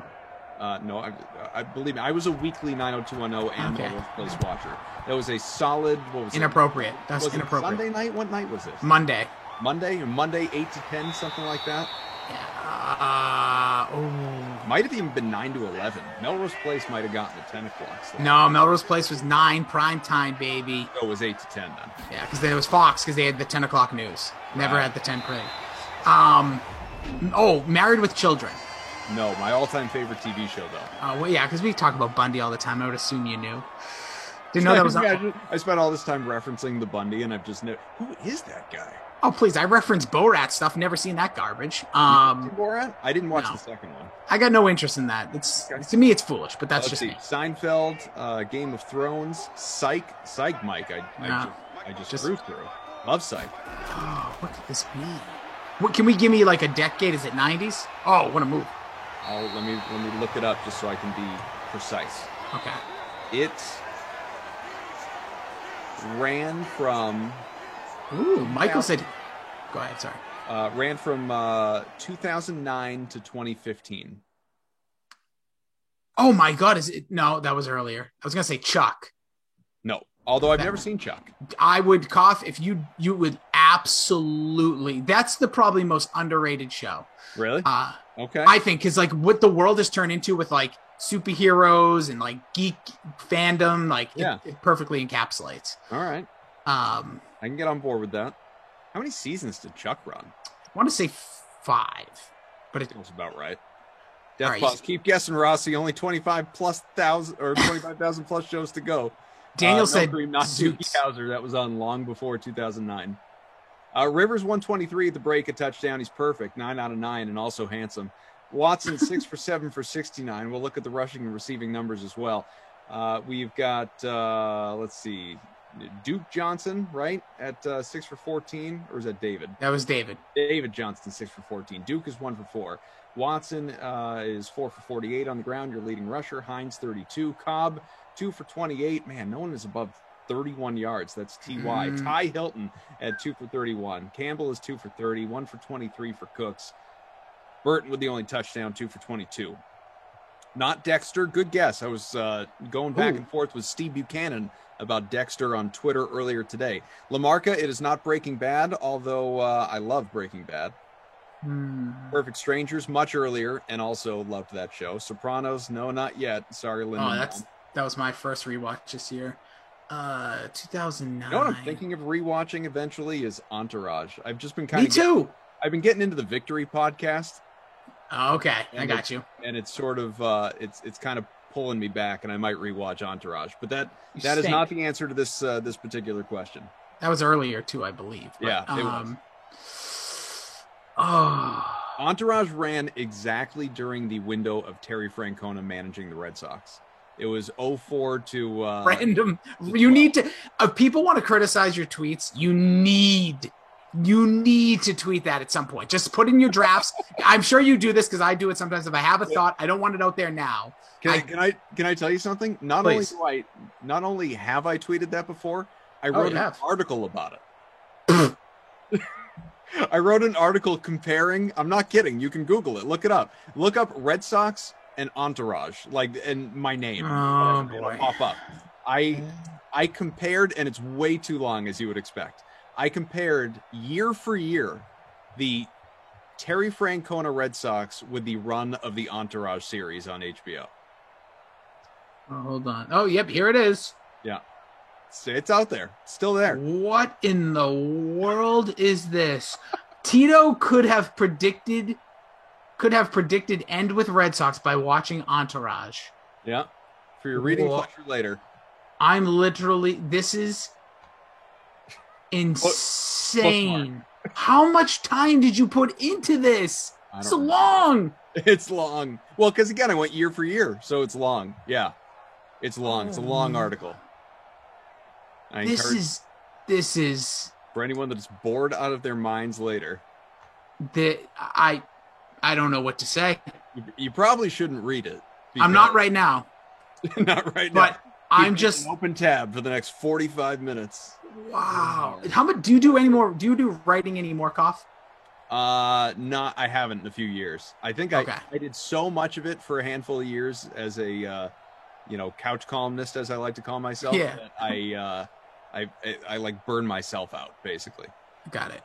Because this right here is like. But I love writing. I do love writing. I just have not done it in a while. Whew. That I talk. Just flap them gums. It's long easier. article.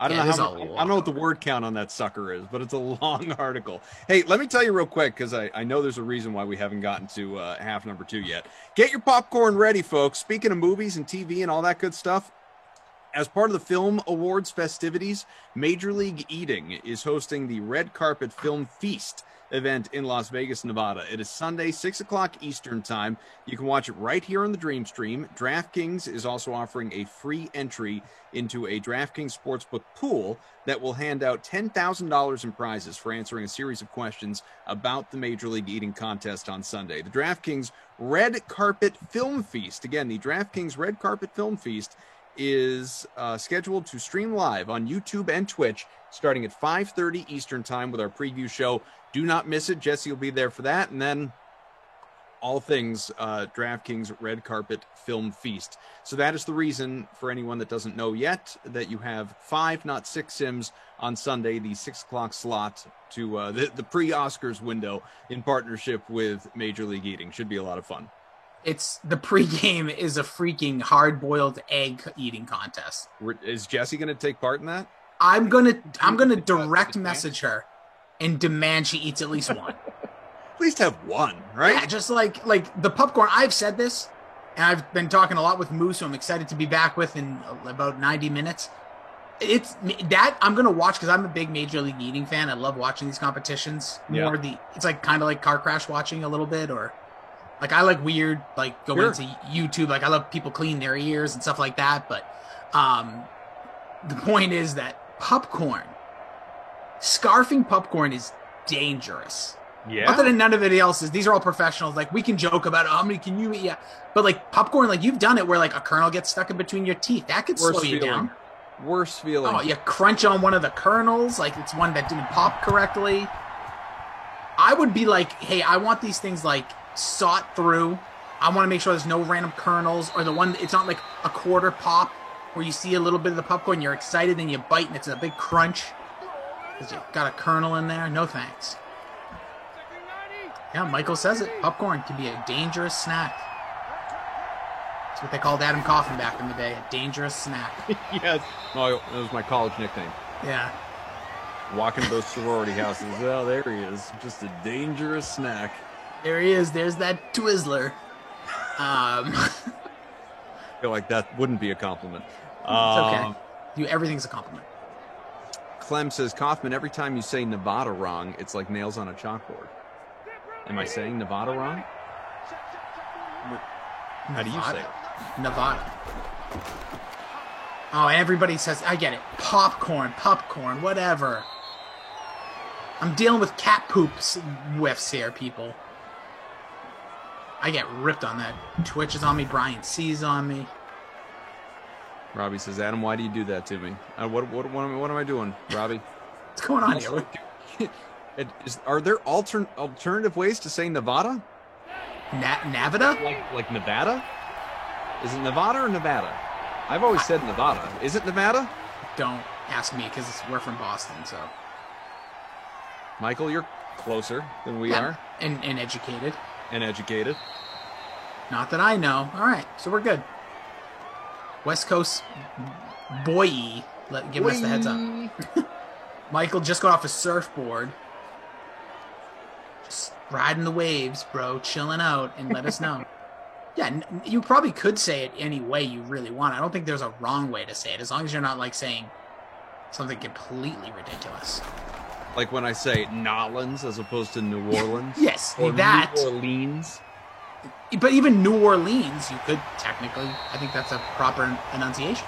The people that do Louisville versus Louisville. Yeah, Louisville. Louisville. Yeah, that would be the ridiculous. Nolans, Louisville. Although Nolans, I think, is kind of socially acceptable. Yes. Louisville is just that's incorrect. It's just wrong. 10-3. So you haven't landed on the TV show, but what I will say is a couple people in the chat did. You can give it up, because I'm not gonna. The lead. Oh, son of my gun! Good pull, whoever got that. That show had a nice run in the beginning. Well, I've only watched the first couple, so that's where I'm at. Actually, I would say it gets better. Like how many seasons is it? Probably like 8. I'm guessing 7, I think. I think it was seven because I looked it up earlier. I think it was 7 seasons, like 86 episodes, something like that. Okay, so that's still good overall. I just found like the height of it in that it's also like the height of FX when you had like Always Sunny, Archer, The League, in like that like 2000. I want to say 2012 range. So that's probably like season 4. So that's when I would feel like it was at its best, but it could also just be the rub it was getting from other programs. Michael says he's looked it up, by the way. It's Nevada. So, all right. So it's not Nevada. It's Nevada. Nevada? People are calling you up because you call it Nevada over Nevada. This is what we've come to. This is, we've been stuck in the house too long. Like when I say stuck in the house too long. Honestly. Right.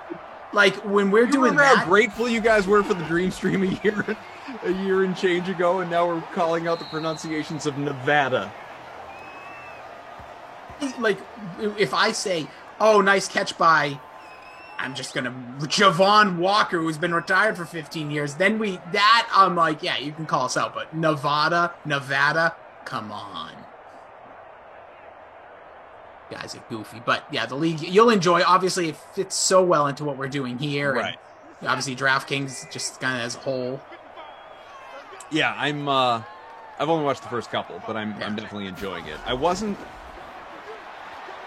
I sort of forgot the FX element because I'm a big Sunny guy, as you know, but I sort of forgot all that comes with shows on FX, and that you can just get away with so much more, and it's kind of Blue Mountain State-ish, to bring up a show that I recently watched, which is just wonderful because this show it's so much better when you have that avenue. Like, for anyone that doesn't remember, and just Google it, I can't recite any of it, but the happy birthday song in the premiere in the very first episode of the league, it's oh my god.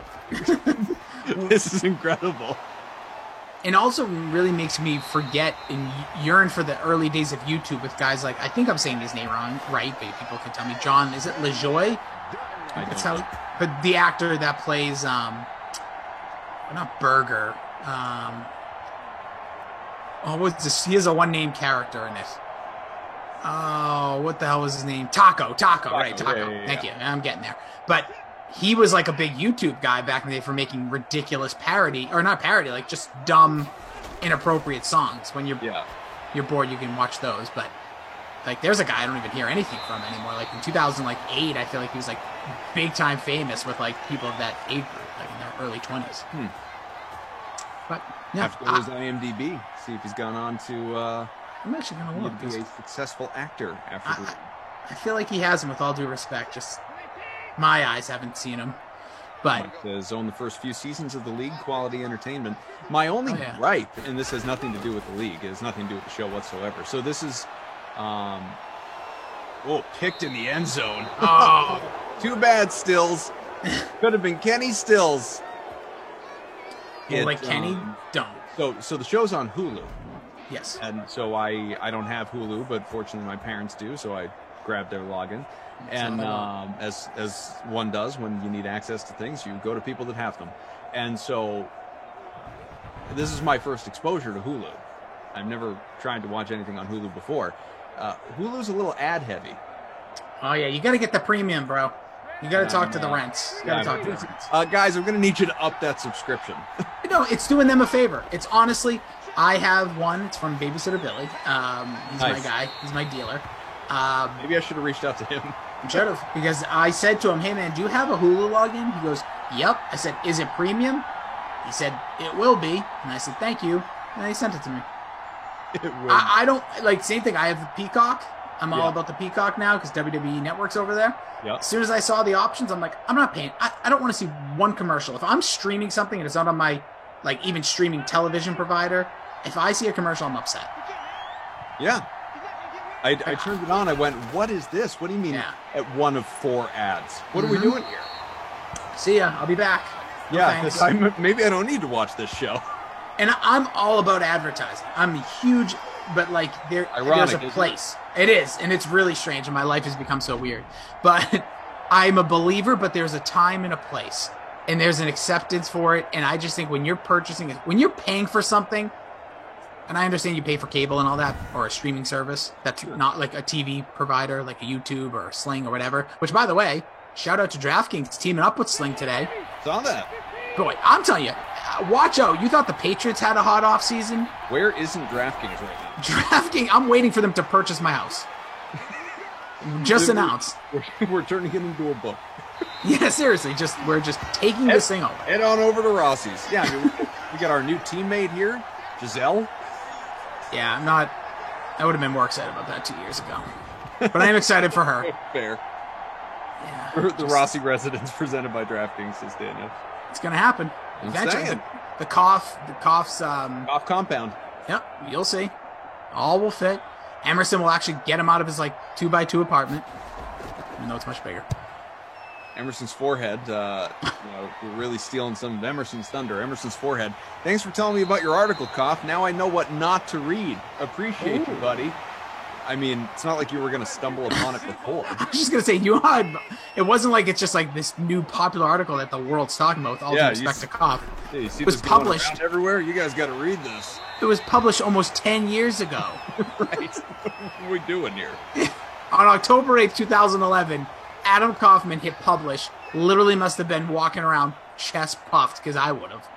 Dropping heat like that. That wasn't like I'm going to sit down and write this in a day either. This is a thought out bombshell. I honestly thought, and how sad is this too?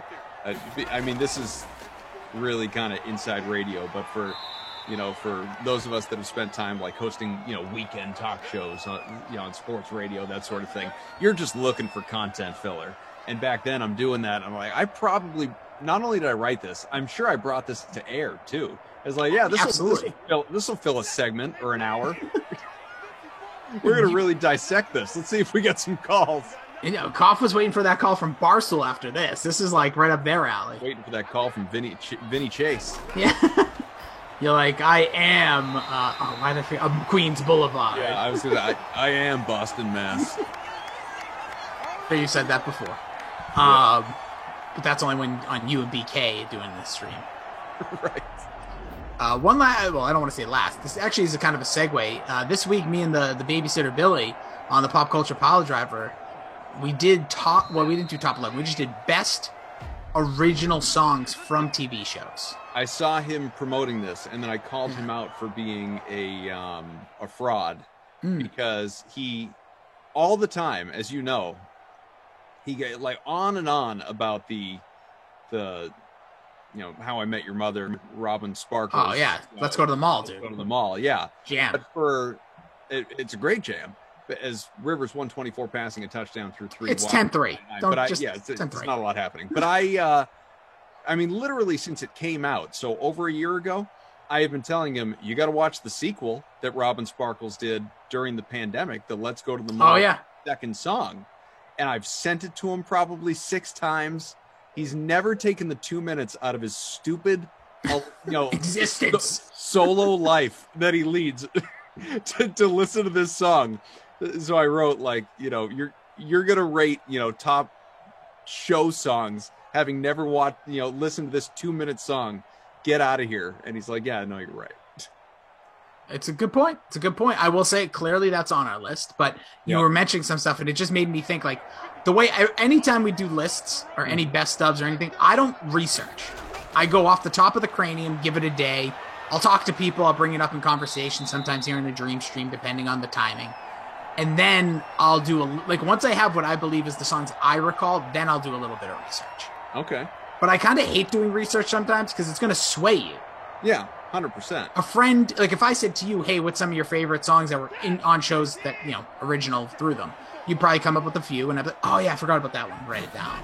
Oh, I forgot about that one. Yeah, write it down. But like when you read a list, you're like, oh man, that's right. That was better than that one, even though it doesn't make any sense. It's like, you have your own opinion. They're all opinion based. There's no facts behind us. Speaking of opinions and no facts, Obi-Wan, this duo sucks. No, I appreciate that, Obi-Wan. I will turn that into a compliment, as I always do. I do. I do occasionally have to vacuum my house, so I appreciate that. It's a good reminder to clean up. My cat is just staring at me, mocking me because he pooped. Get over here. Yep.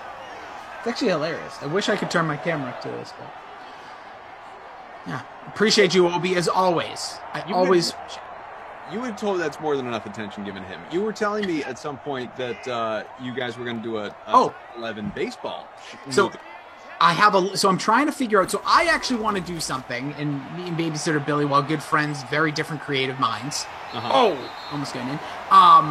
I want to have like a unofficial advisory board. Okay. Because I love what we can do, not all the time, but on certain topics, I think we might not have the most expanded knowledge, but we can I could talk about something I know nothing about, as you guys hear me do several times a week here.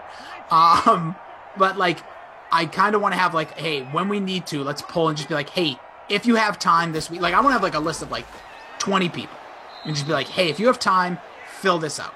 Like, I feel like you would be good for that. You have a lot of consumption of TV and different, varieties of pop culture things. Sure. And some things you wouldn't be a fit for, and that's fine. Like, I wouldn't demand it. Like, Christian DeAndrea, that brain, that kid, holy smokes. I'd be worried of what I would get in return, but I want it. But I want it. Gotta have it. Yeah, like, but my point is, like, there's you guys, like, we've had Emerson do some stuff in the past. Like, I feel like just, like, having variety of brains that are, it doesn't have to be like-minded, but, like, people like us, if that makes sense. Yeah, absolutely. Or different from us. Just, I want more minds. Yeah, because people don't like us. Well, no, people don't. We have a lot. Trust me, over at the Pop Culture Pile Driver, there's a few Obi-Wans over there, too, and I don't know why they even care to bother to say bad things. Trying to tie up this game here. Houston, 5 minutes left in regulation. 3rd and goal from the 3 after Johnson got stonewalled from the 1. They're not try scoring. Again, and nope, David. That's twice. Not 4th happening. and goal, and you got to go for it here. You got to go for it. I don't know. You have 5 minutes to play. Could kick the field goal, look for the win down the line. They haven't given up a touchdown since the early one to your guy Burton, so. Be bold. Of course. Fortune favors the bold. Let's see. Or something like that. I think I saw that on a cookie once. Yeah, fortune cookie. Oh, that's right. I like those. You know what? Might be the worst cookie, actually, but I eat them. Well, the regular ones, not the multicolored ones, I do not care for. I want the traditional old school fortune cookie. They're all taste the same. I don't care if it's supposed to be chocolate flavored. It doesn't. Oh my Too far. It was Fells, too. Out of bounds, and he just put his face off the pole. We have lost Darren Fells for the rest of the sim. We've lost Darren Fells for the rest of the M21. It's a good thing there are no injuries in Simland, because he just went all what's the little dude, the little scrawny dude's name in Little Giants? Like, I don't know. That was Darren Fells right there. Seriously. Oh, Not tough even break. to reward us. I was so excited because that was my captain. I know a couple other people were shouting him out earlier. Denied by the post, says Daniel. You brought up Emerson, and this is the first time that we've actually worked together since. I wanted to thank you, and everyone else as well, but you have the ability to verbally respond. I wanted to thank you for hanging out in the chat throughout the bracket final sim. That was a wonderful you, Lamarca popped in, ZT, Ulrich was there a lot of the time. Yeah. Blash was there. Kenny was wildly offended that I didn't text him and invite him to come, as if I did that for all of you. Yeah, no, the one so close. Wait, that's got to be a rib, right? He's joking. I said I was telling him about it. I said I missed you. We had all these, all the members of the, a whole bunch of people from the commentating team that were there. He's like, well, you could have texted me and told me to jump. I text them and tell them to jump in. I'm just gonna wanted to be invited. Yeah, I'm all set with this. And Michael's saying no. He genuinely wanted the invitation. I'm gonna go ahead and I'm gonna Obi-Wan this. We've said enough about him. But I will. All jokes aside, but no, I of course. Listen, I think when we have events like that, and I've done this, like you've worked at radio stations. What's up, Glash? Glash, hop in the chat. He says, Kaufman says your contest started. I don't know what that means. Thanks, Glash. We just lost Koff for the last 3 minutes of the sim. Glash, lineups don't lock for 8 minutes. I don't know what you're talking about. But he says, never mind. He just came in. You know what? I bet you, was he paid to do that? Whatever, you did a good job, Glash. You just absolutely, I looked at Koff, I'm looking at the game for the most part. I look up, he froze. Not his internet. What are you talking about? Oh, there it is, gone. Yeah, it's been real. We had a good time. Very quick, Boston Joe says, when I was young, the goalposts were on the goal line, and guys would run in full speed all the time. They actually designed the play to use the post as interference. Which, by the way, Boston Joe, there is a great old NFL films, which this day, I still think NFL Network doesn't play enough of their older stuff. Mm-hmm. That basically goes over the whole history of that. It is incredible. And yes, receivers, they try to use officials today as part of it. But back then, the goalpost was a huge part. But just think of quarterbacks throwing to a corner of the end zone and just donking off like a double doink, Cody Parkey style on a throw. But you were saying about Kenny in the bracket final. Moral of the story was, I loved being there. I love getting involved. I love being part of the chat on those moments. Not that I popped in earlier. I try to spend my day a little busier the past few months than I was in the past, but I always try to make an appearance during the week. I think, first of all, you never need an invite. And when that was an event we all knew of because we're all calling games. It wasn't on the schedule. Yeah, I'm not calling anybody out. I'm just going to say kudos to Glash. Kudos to Lamarca. Kudos to ZT. I didn't know that dude was up at that day. And Moose. Me and Moose were talking about it through our sims. It was fun to be a part of the chat. Because, you're in that madness where, you're going to say something. Will they pick it up? Will they not? You don't know. Yeah. It was awesome. It was a great time. You guys were great together. And we texted. I texted with Emerson, too. And I loved your sentiment. Throw it in the dirt. As you said, that was the longest conversation you two have had ever, and that's, and it's funny because now obviously you've been in the office together clearly, right, and you guys have interacted in this world. But I said to Emerson in one of our sims, that was the longest conversation I ever had with you, man. It was a pleasure during the early days because he had been a guest on the show I had produced, and I pulled to try to have him do more, but he big timed us just like he's big timing us in Simland again. That's what happens. He's got the blue check mark. He's, on Instagram. We've all said it. He's changed. See, at least the thing with Koff is I can make fun of him all I want, but he just hasn't changed. He's always been this way. Just keeps coming back. Just unfortunately. But yeah, I just thought it was such a fun game. And I felt like the chat, when I popped in, and I'm not going to say numbers, it doesn't matter. It's not like ratings and TV and radio, whatever. But it just grew and it grew and the engagement grew. I love that stuff. I live for those. You guys, that's why I thought you guys, it was extra special. To have you two don't call a game normally or ever, which still blows my mind. And there was 6 people who started this. And then just to have the whole sim, we all showed up where I got nervous and me and Michael talked. Fourth wall breakdown is not having one sim or those 2 sims a day or 3 sims. is the audience still going to stay that engaged? And you guys showed, yep, we'll show out. You want to pay us some big bucks on a payout? Yeah, I'll be there. Well, Glash and I, for anyone interested, if you haven't heard, the two of us will be doing a sim together Sunday night. I think just for giggles. Been a little while. This will be just, Glash, if you're still in the chat, correct me if I'm wrong. I think just the third time that the two of us will have been together. So that'll be in over a year, obviously. So, is he coming to the house? We haven't even discussed it. I mean, porch is open for him though. Let me check the weather. Let me check the weather. Yeah, is this what time? 10 o'clock? I think it's 8 o'clock. 8 o'clock. So right after the popcorn eating. Right. Okay, let's take a little gander at Sunday night weather as the Texans attempt to tie this thing. Yeah, it looks chilly. We'll just say chilly. Chilly. This actually, with everything going on and things getting a little bit, hopefully better, knock on wood, everybody doing their part. Sure. I've talked about it with Glash for the longest time that I want to do, we wanted to do it during a snowstorm, but everything got a little hectic over here. I want to do in my garage. I want garage sims. So yeah, with time, especially now the weekends are full boat open again. Maybe that's what we could do. I've talked about it before, as you guys have talked about it. I'm looking forward to some sort of a commentator outing, but not just that on a the basketball game. Grow our friendship level, but something that we can maybe broadcast, like you said, like Sims in a garage, get a bunch of us together and whatever. We'll bring Madison back. She can film it again. Make her do. Look at this. Cobb's still trying to get it because he's looking at our crew today. He goes, Michael's on the West Coast. Daniel's hours away. Yeah, these aren't gonna work. All right, can't get them to do anything. Andrew, I don't. Oh, look at this. Touchdown! Don't give up on Houston, huh? Will Fuller with a score. Gets it. 15 seconds. We're gonna have ourselves a little bonus football. Free football. Yeah, I love the idea, and it's been something, we have very open-minded brass here at DraftKings. Will everything get passed? No. But are they open to the idea? Sure. They have been so polite on their rejections of my many ideas. It's so sweet. It's a nice thought, Jason.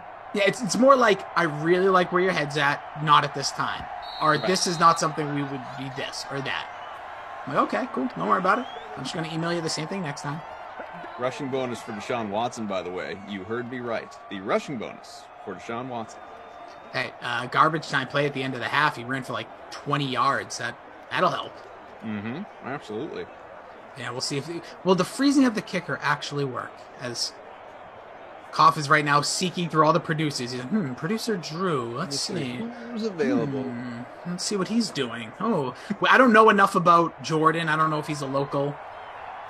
I believe Jordan is local, actually. Oh, all right. So we got to find out his video skills. And 10-10 game. There you go. I don't know enough about TP. Is he a local? Undercover Boss Tom. I think he's local. I think. Okay, all right. We'll have to find out his video editing skills. Mm-hmm. Yeah, all right. We'll have to open. If not, he's just going to pull Madison back to, hey, Madison, why don't you show up at Rossi's house, sit there with a camera. We'll have Sarah do it, too. Sarah and her will just set up multiple iPhone camera shoots. You think she wouldn't want to come just hang out with us? Oh, she'd be there. Are you kidding me? Yeah, 100%. Garage Talk, dude. Garage Talk. Nice. The Garage Talk pod. Yeah. Don't have to put pod. Don't even. Well, I guess that would just make it more. Listen, I could already see it being live. Hey, Koff, we have a new spot Fridays what day does not have a 5 o'clock? I feel like everything's Friday's got the. They've been doing a pretty good job of filling out the calendar. All right, forget it. We're gonna do it after the. They want enough time for production. All right, after the 8 o'clock, we're doing night pods. Yeah, it'll be the. This is what you get at midnight. Oh, Madden After Dark official. Glash said he screwed up because he was looking at the link from yesterday. Well, that'll do it. Glash, that's like me. I don't think I've done it with him sometimes. And Michael's been embarrassed probably for me. I'll go in the chat, or I'll click on yesterday's YouTube video. Oh, I don't know if you've ever done that. So I open the chat and I'm like, why is no one talking in the chat? And it's like 10 minutes in. I'm like, this is weird. I'm like, oh, because I'm looking at yesterday's. Philip Rivers going to just score an 80-yard tud here. Ooh. Volleyball effect did not work. To overtime we go. I got a question, if you don't mind. Robbie Noble, where are you from? I don't know Robbie Noble's location, just state-wise. I don't know where Robbie Noble's from. I'm intrigued because I know he's a big Madison fan. As you say the name and the love just pours out. Absolutely. So let's see. I'm intrigued where you're from, Robbie. Oh, Bodie McBoatface. What's up, dude? See, creep in here.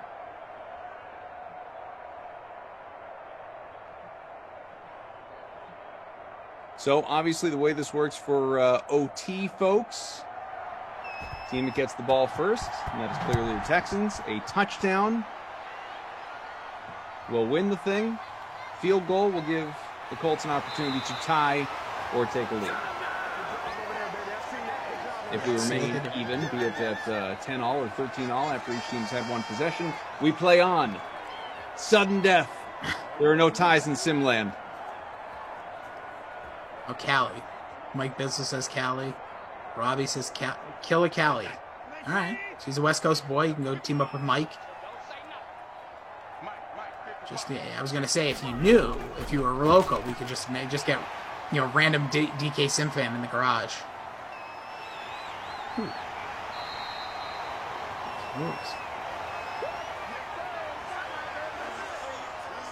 Robbie, man, how do you not know I'm from the Bay? How do you not know, Rossi? Because everything's through text message and reading. I can't tell people's personality. How do you not know? How are our... must be. I got you. How are our lineups? Oh, 2 touchdowns. Okay, BK, I'll look. Let's see. We've got... I bet you I'm getting absolutely hammered. So out of 155 entries, Albadoo2, I've shouted out that username before, is in front right now by about 3.5 points. Burton in the cap... Watson he's got Watson spot. Hines, Burton, David Johnson, Fuller, and Cobb. Watson with almost 40 points in the captain slot. I'm 32nd. Where are you hanging out? I am West Coast. I'm telling you, Midwest Heather might be the most underrated fantasy player, but I'm in 102nd, and it's not looking good. Unless Fell scores like a deep touchdown right here, maybe I'll crack the top 80, but we'll see. Brother Phil, Kopp doesn't need any supper. 6 OTs would be fine for him, I'm sure. I got nowhere to be. Oh, I do. I'll tell you right now. As soon as I saw that touchdown, I was excited for the score, and then I immediately had regret. You got to clean up that cat poo. I got to clean cat poo, and I got to eat dinner. I got another sim. Oh, that's right. You do have another sim. Yeah, I'll go right up until the next sim. Let's go. Let's party.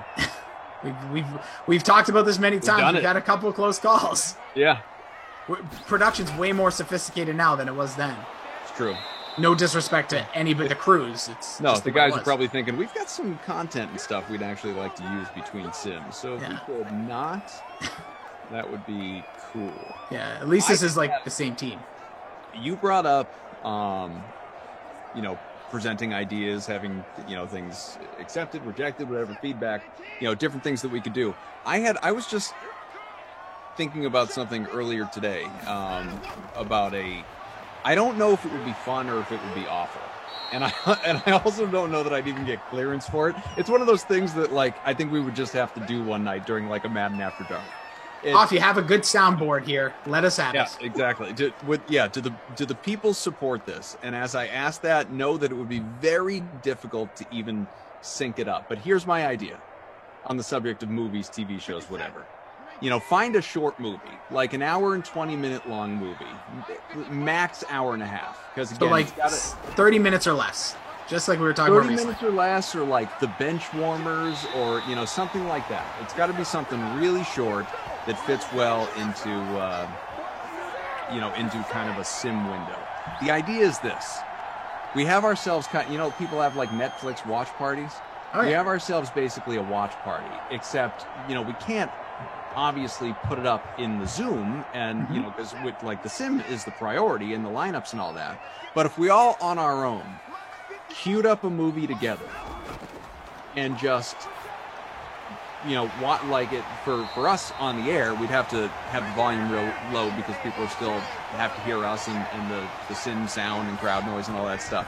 But if basically we watched a movie with the chat and just offered a director's commentary style broadcast where the sim is very much in the background, like maybe acknowledge like 5 plays from the sim the whole time, and the rest of the time it's just us in the chat hanging out talking about the movie that we're all watching together. That was my thought for you couldn't do it right now. It couldn't be a 6 o'clock. It has a real Madden After Dark vibe to it. I absolutely love it. I like anything that has some sort of creative tie. Yeah, Robbie comes out, a sim watch party. Yeah.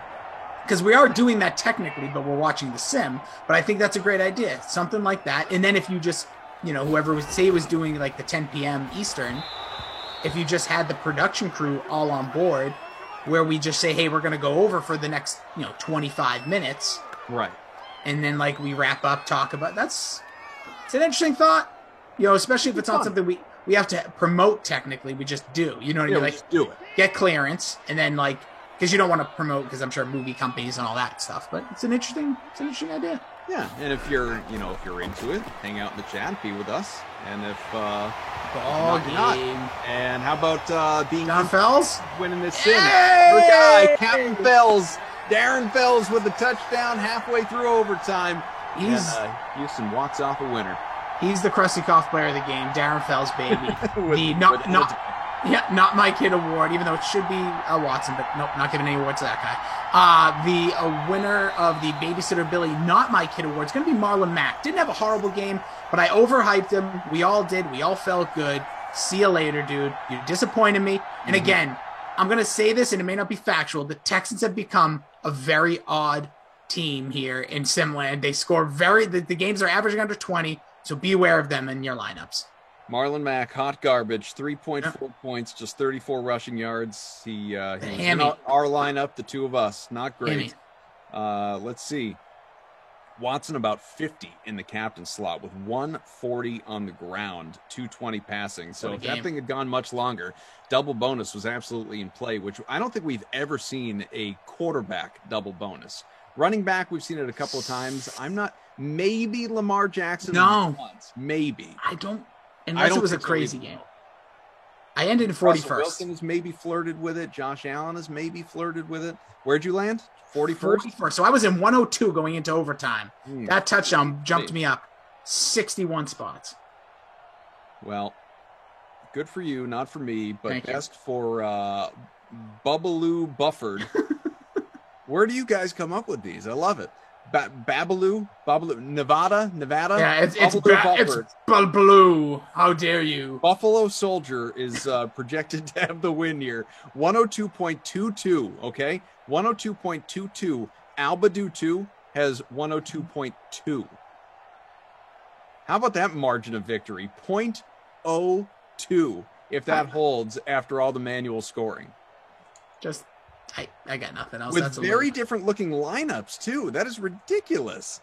All right, anyway, we got to go. But here's what's coming up over the course of the rest of your Dream Stream day.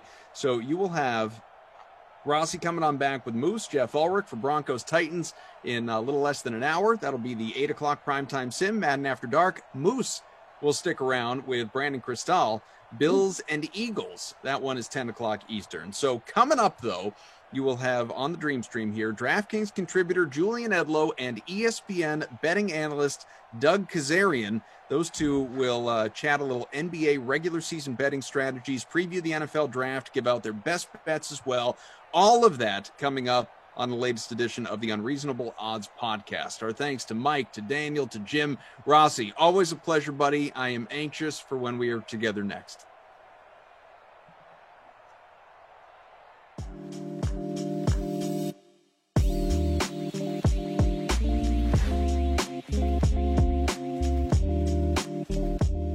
What's going on, everybody, and welcome into another edition of the Unreasonable Odds podcast. We got my co-host Steve Buchanan back last week from his whatever kind of absence.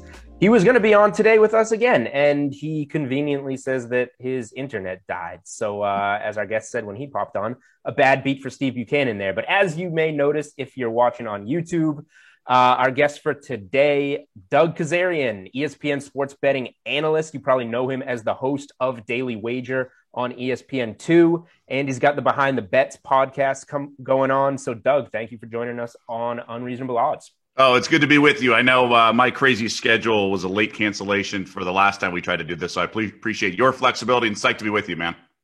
Yeah, we were going to try and mix in some March Madness last month, but this works just as well because we're in the heart of NBA season.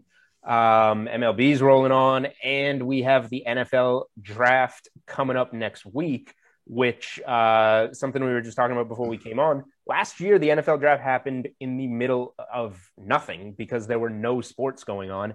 I had about 30 NFL draft bets last year. In 2020, in 2019, I think I had 4 NFL draft bets. So that kind of shows you the spotlight that we were able to put on it last year. This year we have, back to somewhat normal sports. So it's going to be a little bit different. I feel like I'm behind. You fortunately have an NFL draft podcast coming up. So you've got some stuff to talk about here, which I'm stoked for. But before we get to NBA, NFL, we have our new segment, which we ran last week with Olivia Moody, Know Me Better. And we're just going to run through some questions, rapid fire, give us some answers, have some fun with it. Just kind of about your career as a bettor. So you ready to rip through these? I think so. With caution, I would say yes to that. All right.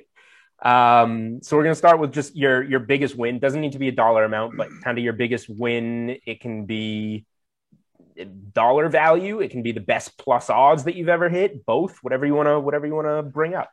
I've been asked this a couple times, and I actually probably need to think about it more because I imagine I'm going to get asked it a few more times. I would say middles. I think that's the key when you can get both sides pretty heavy. Look, anybody who's had a middle or even just a sweat down the stretch, there's some ridiculous endings in all these sports, right? Just yesterday, I'll talk about one. I did not hit it because Chris Paul, a 93% free throw shooter, missed a free throw. And I had some in-game. I had +7, +6.5, +5, and then also -3 and -3.5. Pretty big amount. Obviously, there were some crazy antics down the stretch. And if it, obviously they're not going to chuck a 3 if they're down 4 with 0.8 seconds to go. But Embiid in the miracle shot that almost went. But I'll say, even like the Lakers Magic NBA Finals, I believe it was 09. That was 09, yeah. That I had a big sweat there. On one game, Odom missed a free throw. I really don't have like a huge thing because I'll say this one.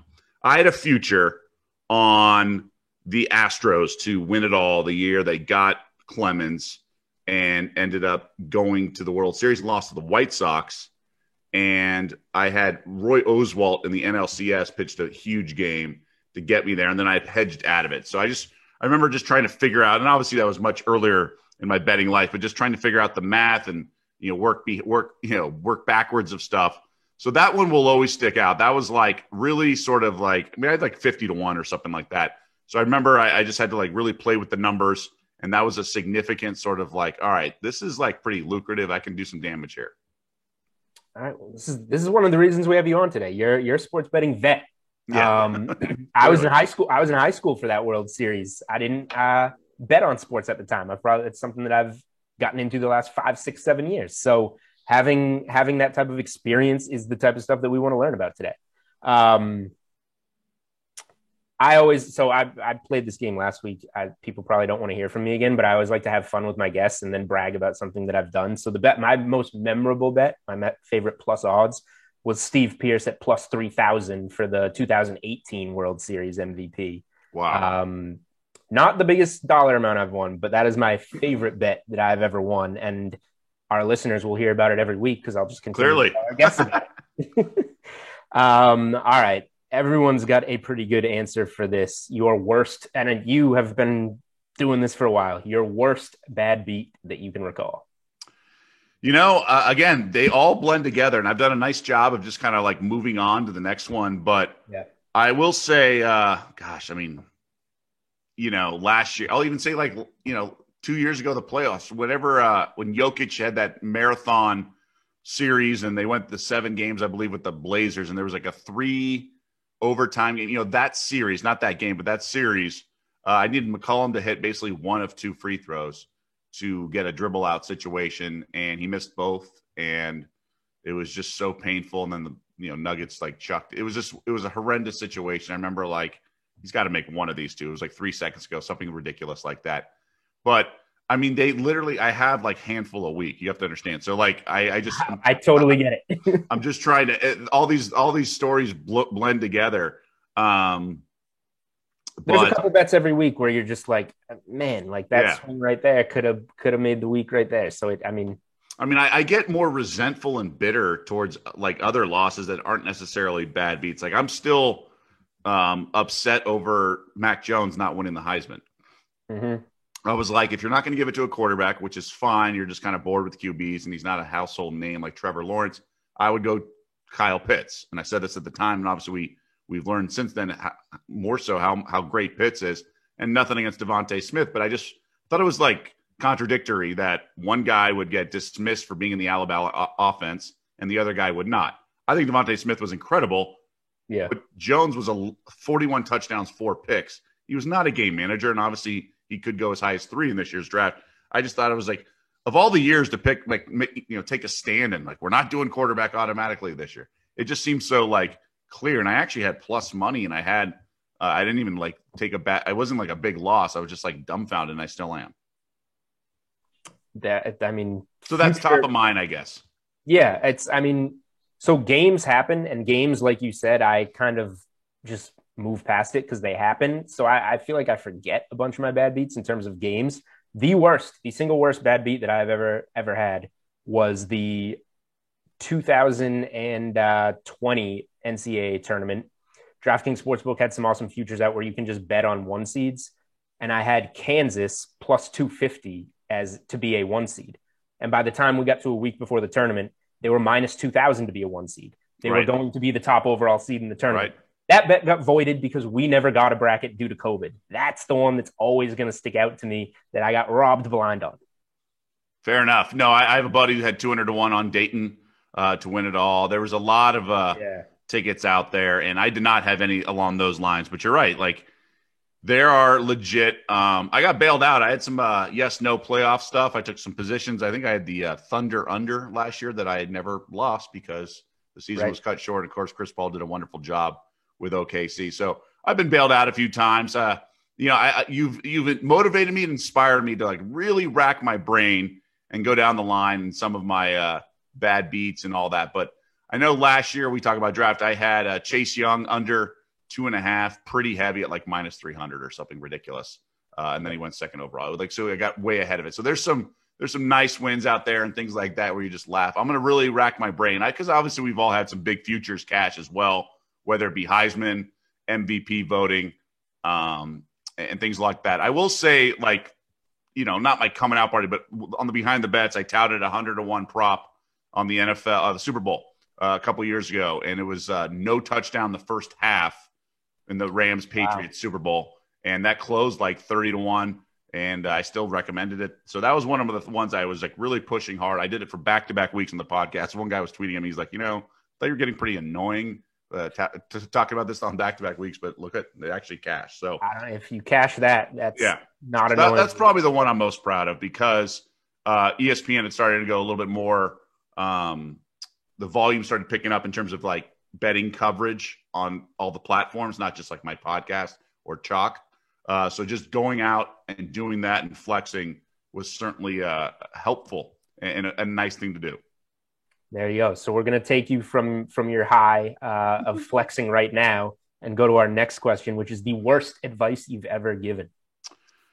You mean in terms of like, hey, I love this team, or just in general, like macro betting strategies? You can pick what that means. The worst gambling advice you feel like you've ever given. Probably saying bet Tua to win the Heisman when we were like 2 weeks out. He was pretty big favorite. Now, I didn't say it when he was like obscene, like $1,100, but I think it was like $5. I was like, come on, the guy's quarterback at Alabama. He's going to win.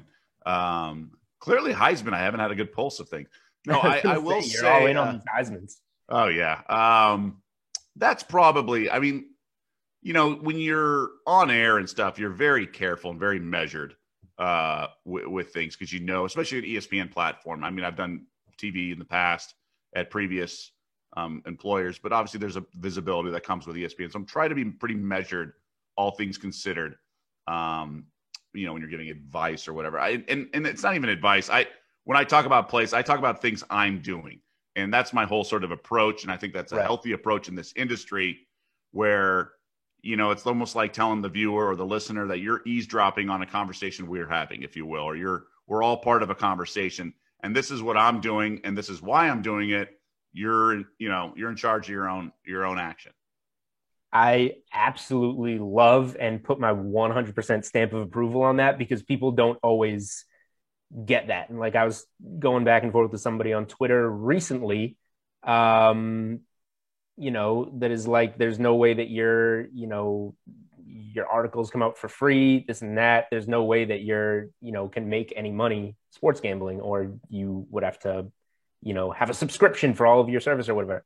And I don't claim to be, I'm not a professional gambler. I'm not a handicapper. I'm a sports betting analyst, like you're a sports betting analyst. And I share what I'm doing with everybody else.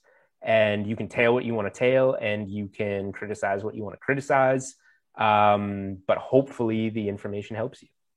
So we'll move on to some teams, I guess, where just team that you've lost the most on, you can interpret that again how you want. Team that you lose the most bets on and just keep going after, or a team that you just lost the most amount of money on one season, anything like that.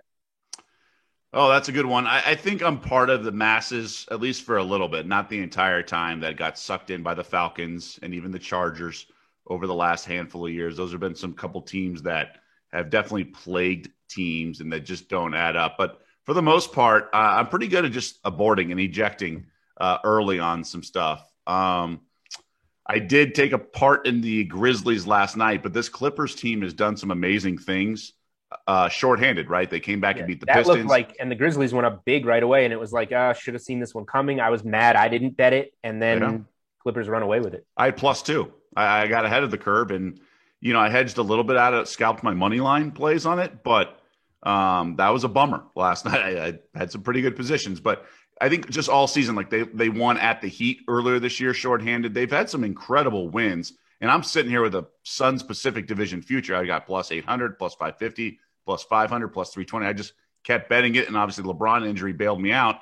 But this Clippers team is a cockroach that won't go away. So I will say I aborted early, but definitely trying to fade. You got to be careful fading injuries. We all know that. I think Doc Rivers, but a lot of coaches have said the most dangerous team in the NBA is the one missing its best player. And we've seen that with Brooklyn, right? Like they've done great things even when they don't have the big three intact. And I think they're like 11-4 against the spread as a dog. But on the flip side, like that Alabama first half run a few years ago with Tua, I was going on SportsCenter picking it literally every Saturday, and like the SportsCenter host, whoever, it changed a lot, were like mocking me a little bit. I'm like, look, I remember out there. I can go do it. Like I explained to him why the line was off and how it skews because of fourth quarter. They obviously Saban takes the foot off the gas. So there's been teams that have sort of had trends. I wish I've been riding this Knicks current run, 11 straight covers, 8 straight up wins. But I don't have like a team. I just, you kind of just get past all that, right? Like you try to push through. I've been riding the Corbin Burns train a little bit in the first 5. I'm going to continue to do that. So you kind of need to sniff out things, but I'll see if he's facing like Bueller of the Dodgers, and that I'm not going to just like blindly bet Corbin Burns. Yep. I would say my worst advice and the team that I've lost the most on go hand in hand, and that would be the 2019 Warriors. With Durant hurt with the calf injury, he'll be back. And all season long, I'd have just been piling on the Warriors. And then when Durant was out and we could kind of get like even money again, I was like, I don't care. I'm going to invest in the talent again and believe that Durant will be back. And then by the time he came back in that game 5, tore his Achilles almost immediately. The Raptors were like minus. They were great for that one quarter, though. They were great for that one quarter. That was all world. Oh, the feeling the high that I had in that first quarter where Durant was back, I was like, this is it. These 10, 12 Warriors bets that I've been piling up are all going to come together right here, and then immediately ripped away. Yeah, I made a similar mistake, just taking the Warriors because I had assumed too much. And I think we can all blame Adrian Peterson, right? When he came back from the torn ACL, and then was an absolute behemoth rushing the ball. I think it really just makes us all desensitized to injuries, right? Yep. We think modern medicine, and we've seen these obviously elite athletes in all these sports rebound and be so effective. We forget the risk component sometimes, and we just kind of dismiss it. Like look, the Nets are still betting favorites. Now, a lot of that is liability management, but they've only played 7 games together, they being the big 3 for Brooklyn, and we're just assuming they're all going to be healthy for a playoff run, whereas we have evidence that not only have they not been able to stay healthy this year, but they have a track record, at least Kyrie and Durant do. So I think we just kind of get desensitized to injuries, and we just take the leap of faith. And I was talking about it earlier with the Lakers, with AD returning tonight and also LeBron just around the corner. We just assume that the best case scenario with everything. The good news for the Lakers is that they're going to get to put something together to end the regular season, it feels like, as long as they come back and remain healthy and kind of get their feet under them. The Nets now are in a place where I don't know about that. So I'm kind of going – it's funny because I just mentioned my bad advice on just piling on the Warriors. I've bet the Nets to win the East 3 times, and I have the Nets to win it all now. And I'm not adding to it, but I'm still going to buy into the talent and just kind of believe in those bets and leave them be. So maybe I'm going down the road of the same mistake that I made a couple of years ago. I don't know, the way the Nets are handling this, like, I'm sidetracking now, but like, how do you feel the Nets are handling this? Because I feel like they just have to be being overly cautious and things can't necessarily be that bad. I would not bet the Nets, especially at minus 115 or whatever it is to win the East. Not at this point, I wouldn't. Exactly. Now, if they get the 1 seed, that's a different ball game, but I'm expecting them to not get the 1 seed and have to go through maybe Miami, then Milwaukee, and then Philadelphia. Now, obviously, that doesn't necessarily play out that way, but it could. And then you get to the finals. Look, in a Pleasantville world, yeah, they are probably unbeatable in a lot of ways. And I do think the Lakers could beat them, but I'm not going to bank on those guys and that team staying healthy and things along those lines. I just don't. And even Steve Nash might blow a game or two. We saw earlier this year, he didn't foul up 3 against Cleveland. They tied the game and then won in overtime. Now, since then, the other night against New Orleans, he was fouling a bunch. I thought he fouled too early. And in fact, Zion had the ball with a 3-pointer, would have tied the game. I think he fouled like 12 seconds ago, but it was smart because Pelicans only had 1 more timeout, and it just worked out that way. And he had Kyrie at the free throw line, and he also has a guy like Joe Harris and then Durant when he's healthy, and even Harden. So usually you don't foul up 12 with 12 seconds left. You usually wait till like 6. But I'm just saying there's some growing pains, if you will, that could manifest in the playoffs there. So there's some uncertainty there, although he has a veteran staff. And I'll take the field at plus money, if you will, just to win the East. Right. Yep, that makes sense. All right. Are there any teams that you just cannot bring yourself to bet on?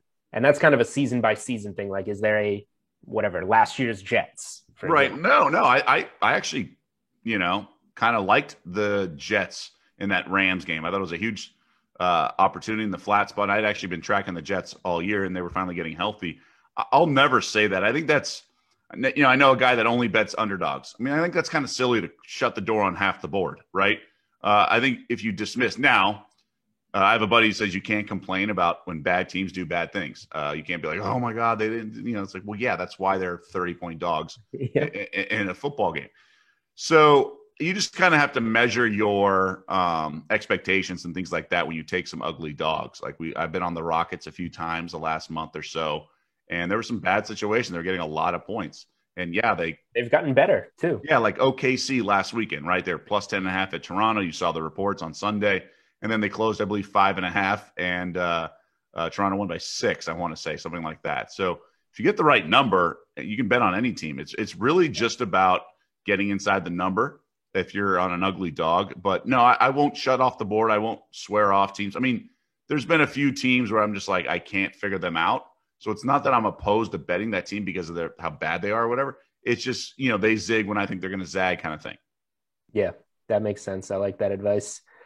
All right, last one. Are there any specific trends that you like to follow or that you look for when you're getting into your day of what you're going to bet on?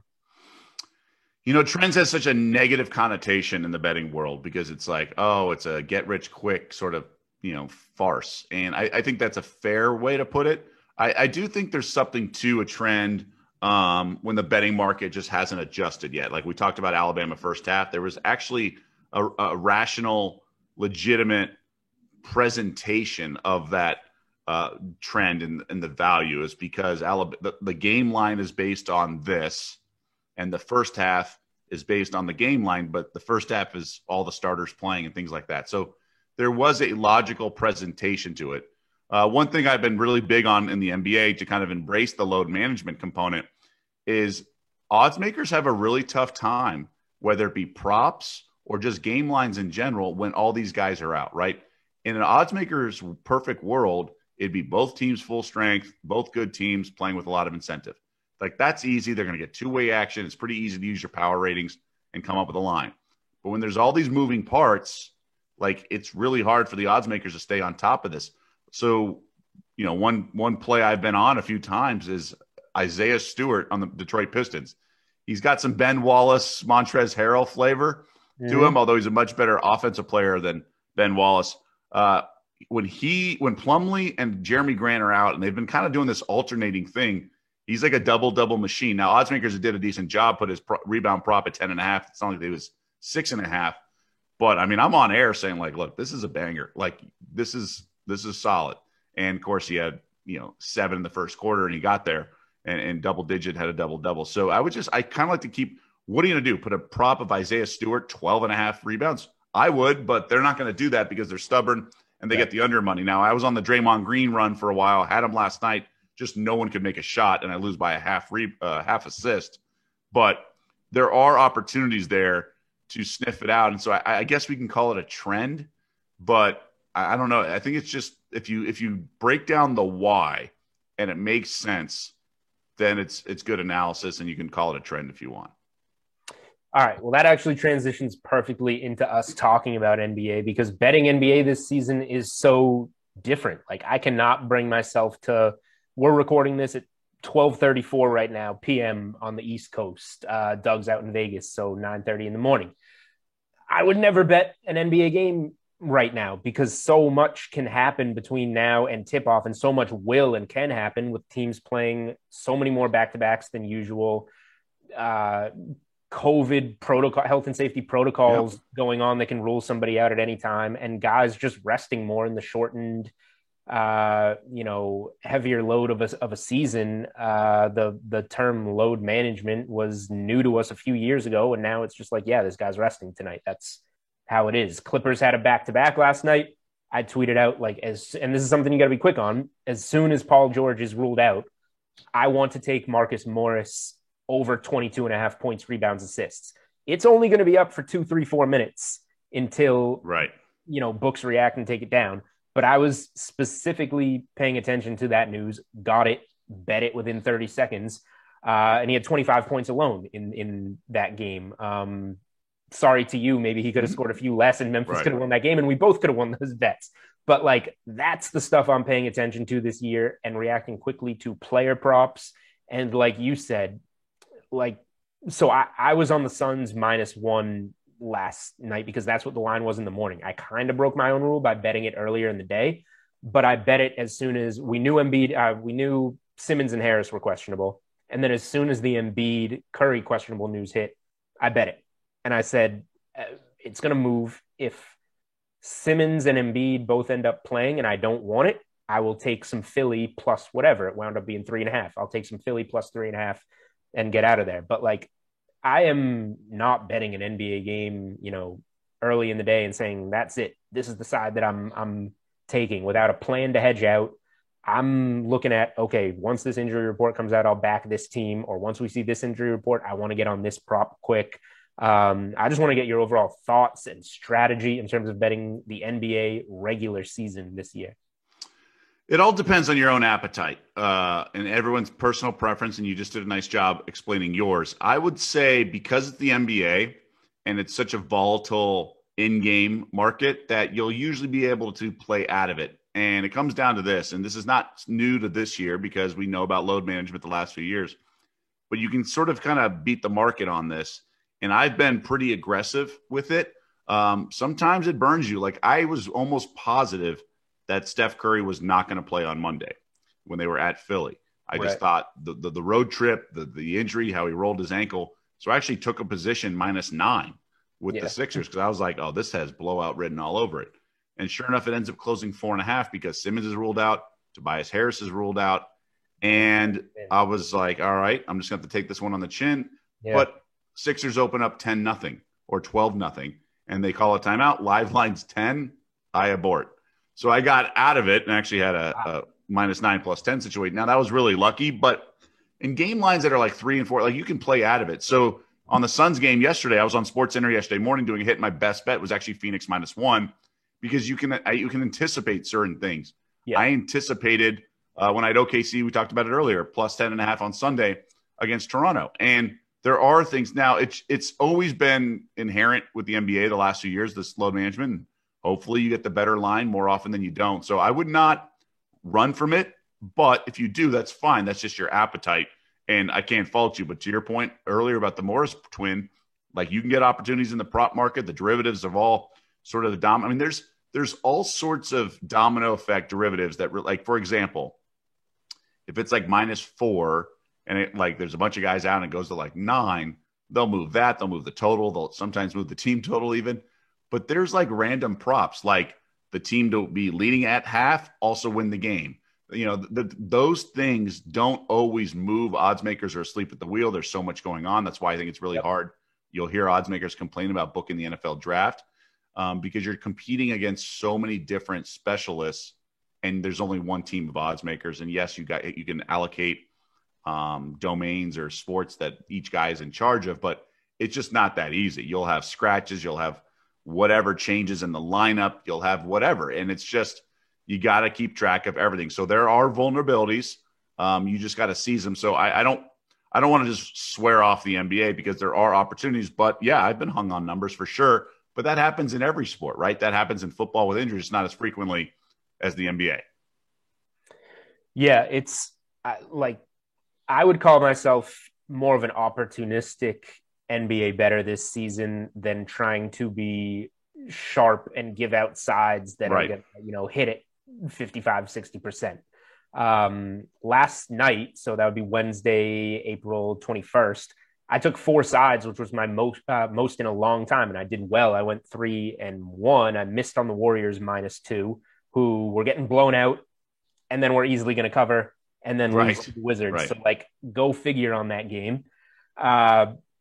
Hit Suns -1, but if you take the number that game was at for the majority of the day, it doesn't hit or pushes. If you got the 3, I think it closed at. Heat -2 after Butler and Bam were ruled in. I liked that spot. It was a close game for the majority of it. Then it turns into a 20-point game late. And I did ride the Knicks train. I was on Knicks +1.5. That one probably got lucky that Trae Young got hurt, or they probably don't cover that game and need overtime to do so.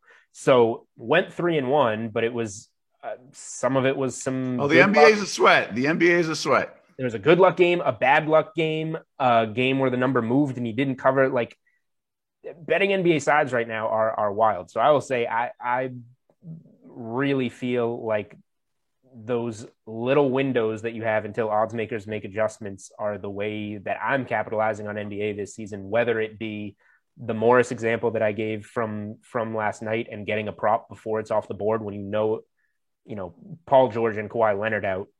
Morris is now like the go-to wing almost. Like that prop is going to change significantly. Right. Another example is back on Saturday. We had that afternoon game, Lakers and Jazz, which was obviously supposed to be a big primetime game, but literally nobody is playing. So we knew Mitchell was out, but as soon as we found out Gobert, Conley, everybody was out, I took Lakers +5.5 and just bet it big. Said I'll figure out what I'm going to do later because this is going to move a lot. And it closed Utah +1 or 1.5. So I took back like half my bet on Utah. Said, like you said at the beginning of the show, if that middling opportunity is there, perfect. it wasn't there. The Lakers won the game, but got the cover on that number. Those are it's like cheap wins almost, but wins are wins. No, that's how you got to do what it. It is. It is a betting market, and you'll hear. And I remember doing interviews early in my career where I was like, you'll hear guys say, "I bought some of this, sold some of that."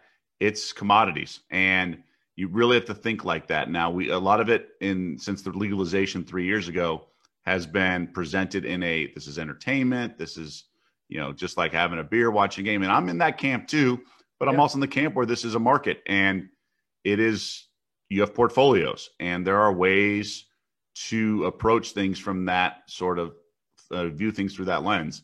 And I think that's one of you just kind of touched on. The props of the domino effect of props of that game was great. I went 3 for 3 in mine, right? You had Ingles, things changed there. Even O'Neal went over his points, rebounds, and assists. It took late. It was like the final minute of that game on the regulation. But there just always is. Everyone thinks Clarkson, but it's like, well, wait a minute. If Conley's out, then Ingles has got to get more assists, made threes. He's going to be chucking. I mean, they shot 59 threes as a team on Saturday. But there are always opportunities in the derivatives and things along those lines. I like how you explain it as a market, because that's how you have to think of it, rather than, this is what I want to bet. Before we transition over to the NFL draft side, and this is more of a general question, but I just want to get your take on it, I guess, as somebody that's been doing this for a long time. Like, I'm a serious sports bettor. Like I said, I don't call myself a professional or a handicapper, but I'm a sports betting analyst that is trying to, I have my own personal bankroll. I take it seriously. I'm strict with it. I try and build it. At the same time, what do we make money for? Whether it's your bankroll or like you have your job, you make money to have fun, and to like enjoy your personal life. So it's like when I tweet out, like, here are my 3 plays for tonight, that's my, sports betting analysis. Now, if I'm having a good week and I want to have fun and I'm meeting some friends, like to have a beer on Saturday night, I'm in Boston. I grew up a Celtics fan. Like, I want to bet Celtics money line in that Celtics Warriors game on Saturday night. If I want to throw $100 on that for fun as my entertainment with my money, then that's what I'm doing. The same as if I went out to dinner on Saturday night and spent $100 on dinner. Like, that's what I'm doing for fun, and hopefully it hits. Like, I just want to get your and I maybe you don't put that on Twitter or in your article is like, this is a play that I'm advising you to take. Like, I feel like people kind of do one or the other, and there's no real blurred line or middle. And I just wanted to, I guess it's an open-ended question, but like, how do you feel about that, managing your bankroll versus what it's for, having fun in a personal life? Yeah, I mean, I think it's tough to always be so specific with everything. So I sympathize with your attempts to do all that. For me, and I mentioned earlier, there's always a visibility that comes with something like ESPN and things along those lines. So I'll be very selective with what I share. But like last night when you said Trae Young got hurt, and also was it Capella as well?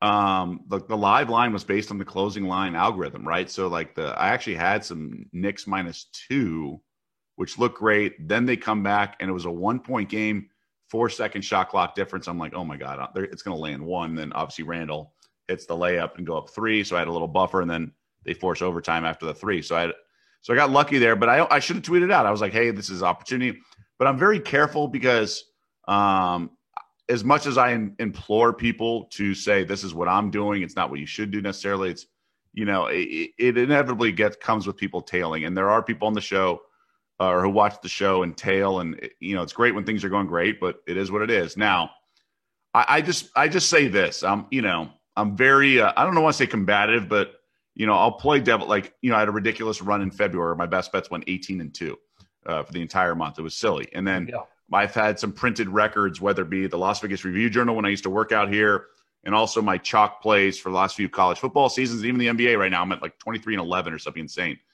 And I just screenshot that record, and I'll send it to some guy. I'm like, do you think I am a 68% lifetime bettor? I'm like, of course not. These are games overnight. We're picking, it just, you have to take it with a grain of salt. You have to understand that it's communal, whether it be Twitter or whatnot. And when I say I'm betting, without a doubt. And all my best bets I've bet on as well. And all my other plays, I'll be like, but I just think there are other plays out there. So you just have to kind of be, I don't know, you're asking people to be logical and rational, but it is what it is. It's I can't, Buddy told me this line and I've used it, and sometimes it doesn't, it rubs people the wrong way, understandably. It's like, I can only explain it to you. I can't understand it for you. So I'm just going to do my thing and explain it. And if you can't figure that out, then that's on you. This is why I'm betting what I am betting. Hopefully right. You understand it, and you can choose to bet it for your own reasons. I would recommend against blind tailing, I guess, is the message here. Oh, this guy tweeted it out. He works for ESPN. He works for DraftKings. Right. I'm going to bet it too. Correct. Understand it. I like that advice.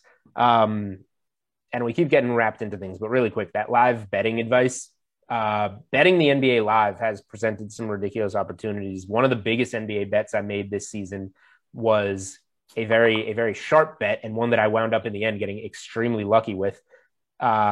Steph Curry was ruled out after tip of a game in Charlotte. Yep. And so the live line never adjusted to the closing number. Correct. So it never adjusted to a no Steph Curry line, which is one of the biggest swings a line can have in the NBA. Curry's one of the top 3, 4, 5 players that can move a line in the NBA. So I smashed. We got lucky. We both grabbed the Charlotte side. On that? Okay. I had second half under that landed on the number, I believe. Wow. We got super lucky with the Draymond double tack. That's the type of situation that you want to look for if you're looking for an edge in NBA, to get on those spots, because it's going to be a huge number advantage that you get there. That's why, sorry to interrupt. And that's why you said, hey, like you said, Saturday, you want to bet on the Celtics money line because I'm going out with friends. That's why I actually avoid those situations, because you go into a game with a hunch and almost look for validation, confirmation bias, where I'd rather go in with a clean slate, because the live betting options are going to be out there. So I don't want to have a position, even if it's like beer money. I just want to have a root, not have a root, just go in there clean. Actually, it's funny. Now I can answer your question because it just came to me. You mentioned the live line and all that. So a couple Saturdays ago, Kyrie and Schroeder got ejected late third in a Nets Lakers game. And I had my biggest play I've had in 5 years. And I did not want to tweet about it because I was very nervous, but I did text a couple sharp guys. I said, this thing's over. I believe the game margin was 17 or 18, and the live line was 9.5. I was like, well, wait a minute. There's already no Harden. Kyrie just got ejected. Now I know Schroeder's good, but it's late third. KD's on a minutes count. This Nets team isn't coming back. The live line was 9.5. It should have been whatever the margin was, 17.5 or so. So I went pretty heavy. Very lucky that coming out start the fourth quarter, Ben McLemore hits back-to-back corner threes with a guy in his face and he's fading away. And then that pushed it into the 20s. And, look, things went my way after that. But I will say I'm very careful of not just having beer money on a game. If I'm going to be watching, I just don't want to have any sort of influence and be skewed any which way. There you go. Okay, changing gears. We're going to do a quick NFL draft talk before we get out of here. Like I said, this was something I was spending a huge part of my day doing last year because there was nothing else to do. And it wound up with a CVS receipt type of ticket for me in terms of my NFL draft plays.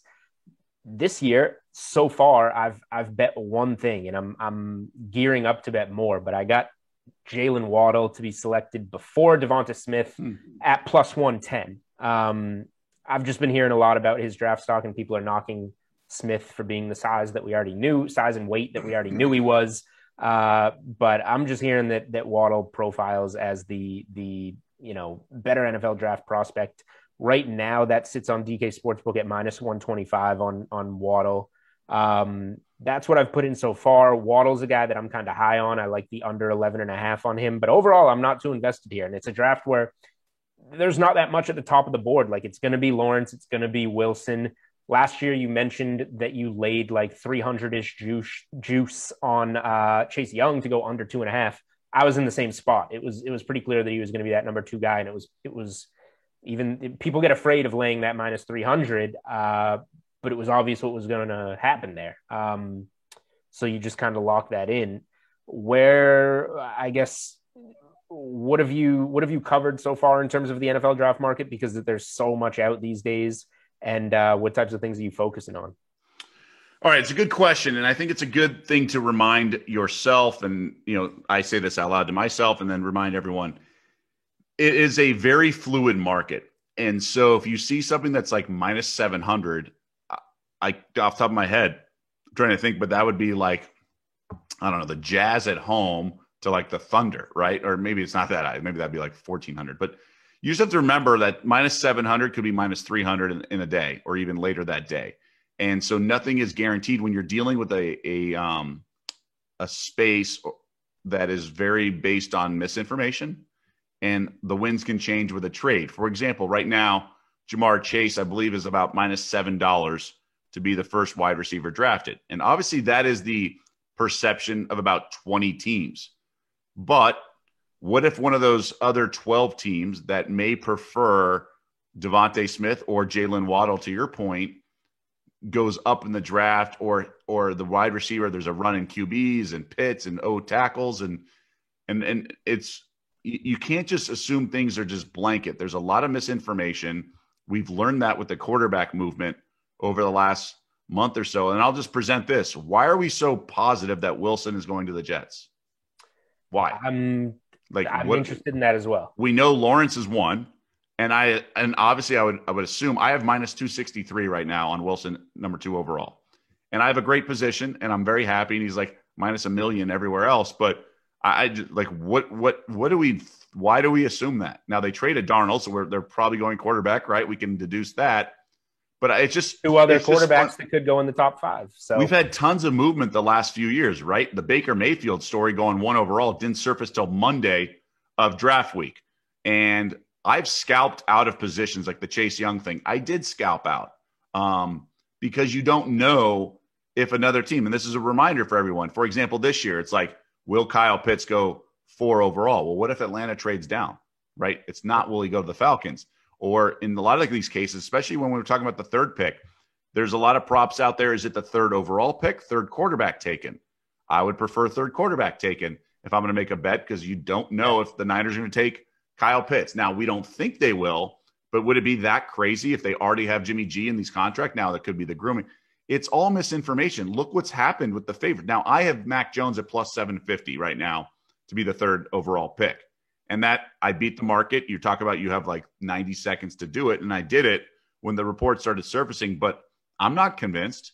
I don't know what I'm going to do and how to play out of that, but I'm going to have an opportunity. I have some fields under 4.5 as well. Try to thread the needle there. But there's a lot of, just remember the draft is so fluid, and it's not a solid market like a game is. Totally different than betting a game. Yeah, and based on information and what teams do, and like you said, the trades can change everything. So kind of like you were just saying with your fields under 4.5, trying to thread the needle with a Mac Jones 3.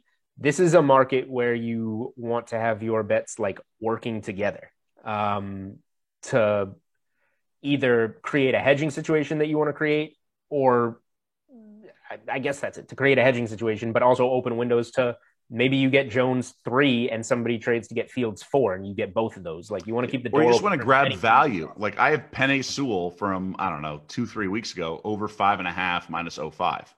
Now it's like 2 and change. I would never lay, that, because obviously it comes down to the Bengals who have the 5th pick. But if the Falcons go quarterback, depending who wins, now that's assuming there's no other trades. Like, we don't know what's going to happen. Now Slater could even go ahead of Sewell. Now I don't think that's going to happen, but the odds of Sewell being the first offensive lineman drafted were minus 1,000 like a month ago. Yeah. And now it's in the range of what, like 450, 550, something like that. DraftKings has it at 560 right now. Yeah. So I just think you have to remind yourself, grab value when you can. Now, some of that value is gone over the last, there's more over the last month when things are even more fluid. Now the market's settled into place, but you talk to odds makers, and I have, and you read articles, and it's, they all think inevitably they're going to lose money. Whether the odds makers out here, I know Westgate's not putting odds out till Monday, and then they have to take them down Wednesday just per game, Nevada gaming rules. So I just think you have to be really smart. Don't go all in on anything that you have to, there's some silly stuff out there, and take flyers. And you have to remind yourself, a year ago, was sort of the least accurate mock drafts than we've ever seen. Why is that? Well, no combine. What goes down to the combine? You share information. They go out drinking at night, more loose tongues, and there's a lot of sharing of information. You can scoop a lot more, and people have become pretty good at kind of like connecting the dots when people are out. You know who's solid contacts with each other, and you can kind of play that game. And this year, there's no combine as well. So you don't have that sharing of the information at the combine throughout the week. And yes, you can pick up the phone. Yes, you can text. But I have a few sources, not a ton, but I have a few that I text, and I don't ask them anything about their team. But I just like to talk football, and it's just different. It's just different when you're chopping it up over text than you are having some beers at midnight when there is such an energy. And it's almost, and you know how it is with guys or whoever, like there's like an ego thing. You almost want to one up each other. So when there's information back and forth, it's just sort of I got it right. Everybody wants to be right. So that whole like, hey, sharing of information is even, the wheels are greased a little bit. So I think that's something to remind yourself, is just that the mocks are really tough right now with the no combine. I think that's a huge piece of it. And it clearly last year created some either edges or misinformation that could maybe cause you to lose big, depending on where exactly you stood on some of these. I guess, I mean, it's hard to give out too much on the draft. Like stuff is, it's a week from this podcast. So I'll have a podcast on Monday, actually, will be our NFL draft specific podcast at DraftKings. I know you have one later today that you said you're doing. Is there any, I don't want to ask you to like give out a play. Is there any play that you do want to give out? Or if not, is there any information or player or spot that you want to like give out to watch? Like look for this type of information to bet on this, I guess. Yeah. Well, my biggest advice is what I just said, like proceed carefully. There's been a lot of movement. I would say, we talked about Jamar Chase. You said minus 560. Would you rather bet that him being the first wide receiver, or Kyle Pitts at like minus 1,000 to be the first tight end? I mean, the minus 1,000 is like free money, right? In a lot of ways. Right. There's no other tight end that's going to be taken ahead of Pitts. Chase is actually even higher. Chase is minus 625 to be the first receiver off the board. And what's Pitts to be the first tight end? Oh boy! All right, so DraftKings is we're smart at DraftKings. We don't have a tight end market. Okay, so you look around, and I'm sure you want to make money somewhere betting on tight end. Okay, so there's some things right now. I was looking at like the D lineman and linebacker. They're each shop classifies the guy in a different way, right? So there's some linebackers out there that are now D linemen and the other vice versa. So what I would encourage everyone to do is take a screenshot of the index betting.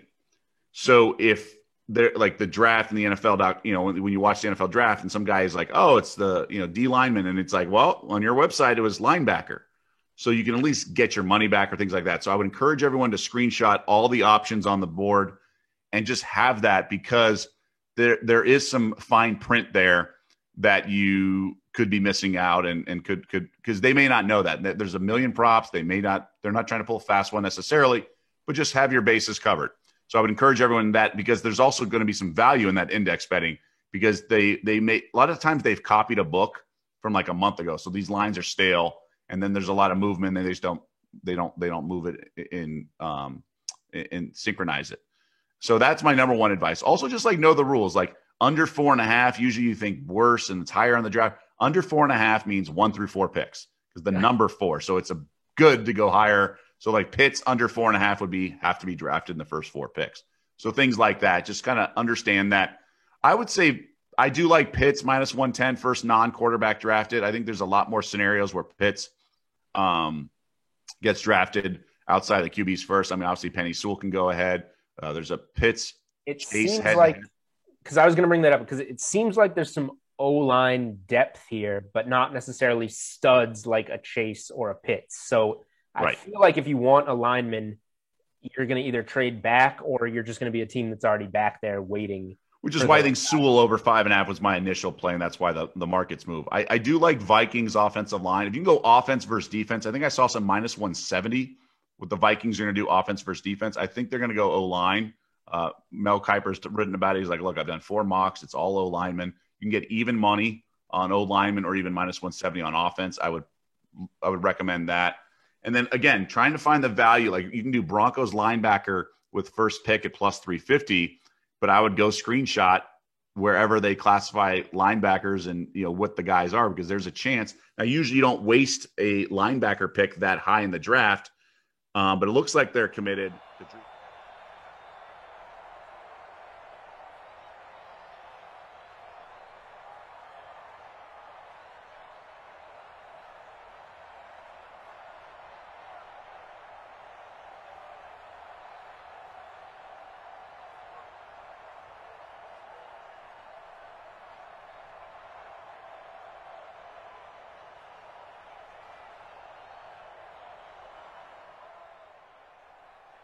Oh, welcome in, DK Sim fam. Jason Rossi with you. And with me tonight is the biggest brain, the smartest man on this side or north of the border. I don't want to get too crazy. I don't want to overhype him. Knows his things about golf. Knows a thing or two about hockey. Will smoke you anytime you want to in football. And I don't know his basketball skills, but I feel like he's just going to make you a ton of money there too. Even though he's shaking his head no, but I still feel like if he wanted to flex that part of his brain, he could unlock it. He's over at the Fantasy Grind on Twitter. It is Moose Jeff. All right, Jeff, everybody. Woo, Moose. Thanks for the intro, pal. Yeah, I'm the smartest person in our land of 20 people up here in Canada, so shout out to me. But is that how they break it up in Canada? It's like 20 per section? Yeah, it's just 20 person per land. Yeah, there are like 8 provinces, so it's like 160 people. So nice. Something like that. Anyways, Listen, I'm not no geography major, but I think you're right. We talked about Winnipeg. I think there's one person that lives there, so you're good. I mean, with how cold it is in Winnipeg, there shouldn't be any people that live there, but there is. So somehow colder than where I live. I hear you. What are you doing? Actually, you know what? I'm going to just pause this for a second. Huge shout out to Daniel. These uniforms, this game, I don't care what happens. Just the visual of the Broncos with their beauty Orange Crush style, with the old school helmets from Elway, and then you got the Oilers to get up. This game's going to be great. Absolutely, dude. These are 2 of my favorites for sure. This Broncos uni, underrated by far. Love it. And I think everyone knows the Houston Oilers uniform is probably top 3 all time. What a logo. Like I don't know.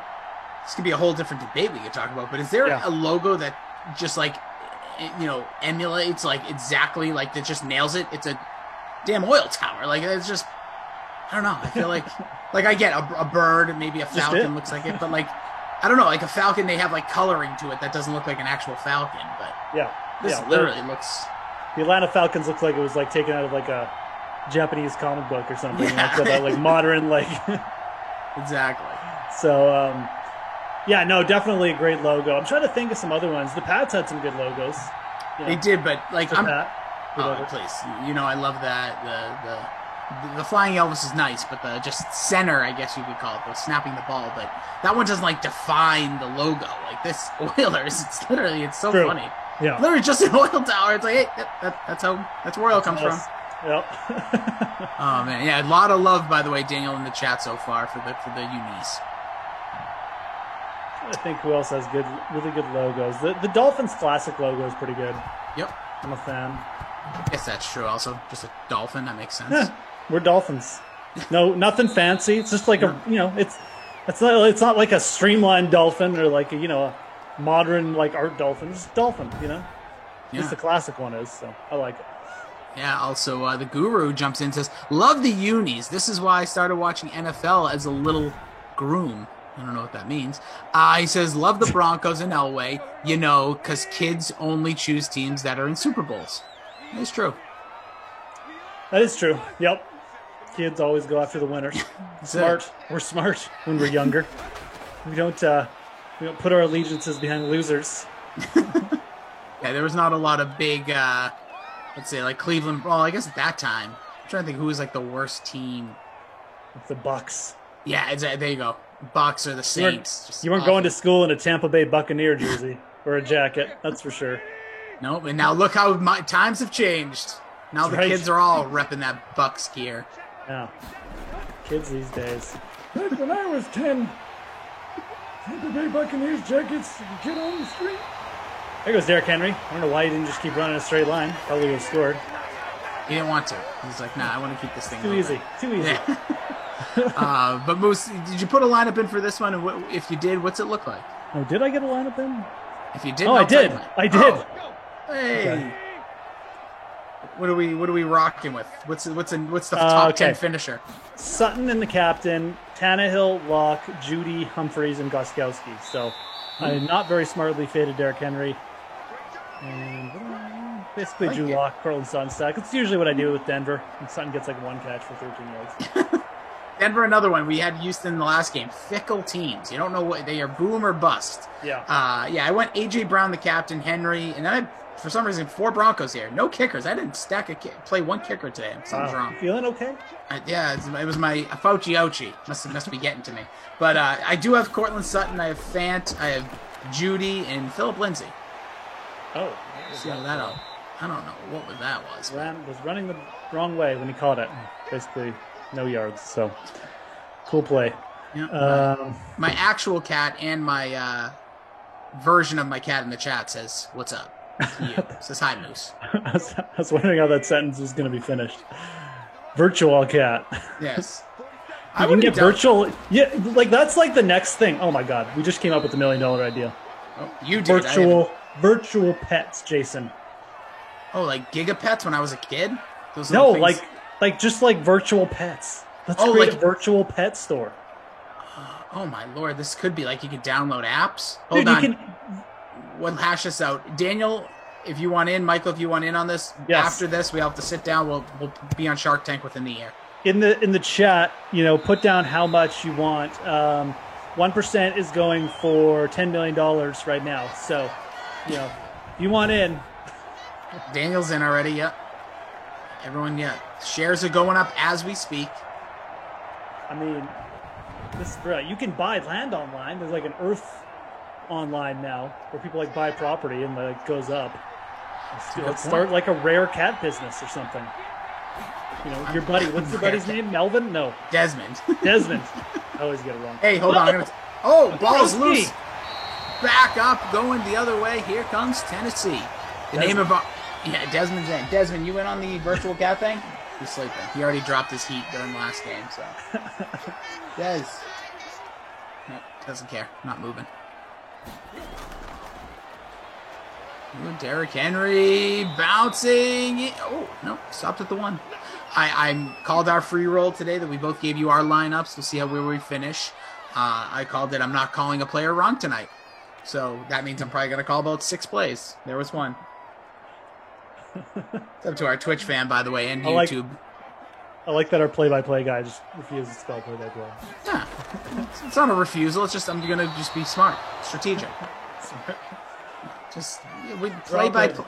You guys see the plays happening. Do you really? If you need it, you shout it. If we don't, we'll tell you all the important stuff. I like to get as many numbers wrong as possible. I like to keep the chat on the edge, man.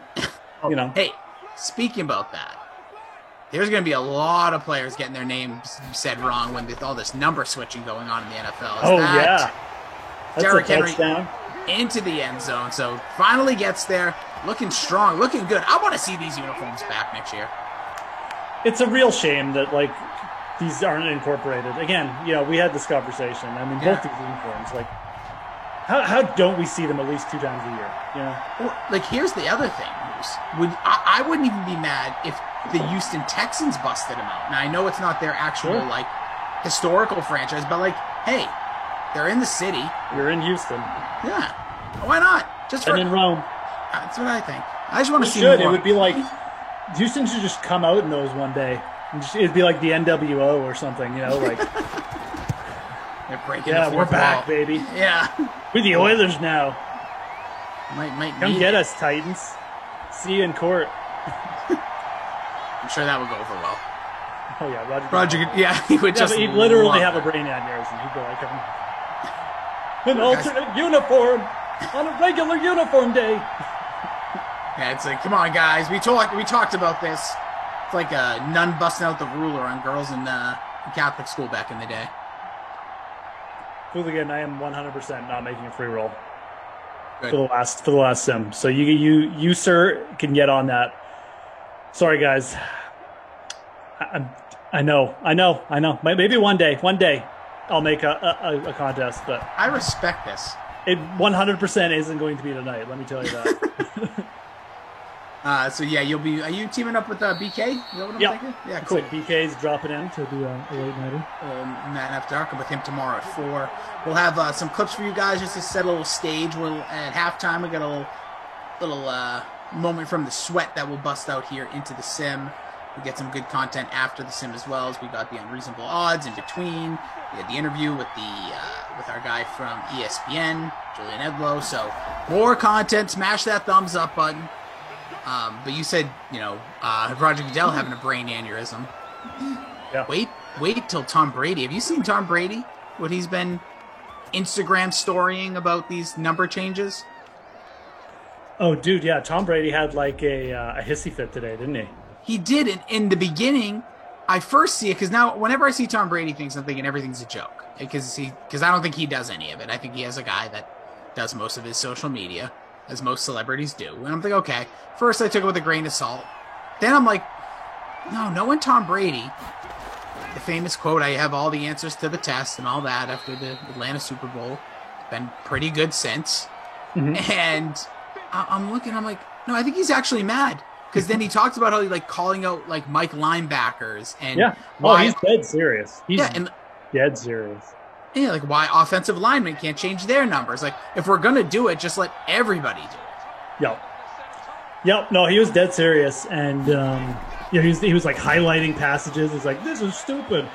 I feel like he's already setting up an excuse. This is what Tom Brady does. He sets up excuses, and then if the Bucs lose, he'll be like, "Well, that guy had a different number." And if the NFL hadn't changed it. Honestly, as a Tom Brady diehard, I want to be mad at you, but he left me, so he I'm does okay do with that. Well, he does do that. That's what competitive people do, though. Well, that's a good point. Honestly, I hated Peyton Manning early in his career, only to really realize that he just and LeBron James. I'm not a huge LeBron guy, but they just want everything to go their way because that's what competitive people want. Any job you don't want to It's like, hey Moose, either you or. Just for a lack of competition, you or Rossi are going to write about this thing and we're going to give you X to do it. You're like, well, I want to do it. And then it's like, right. Of course you don't want to be like the guys like, yeah, he can do it.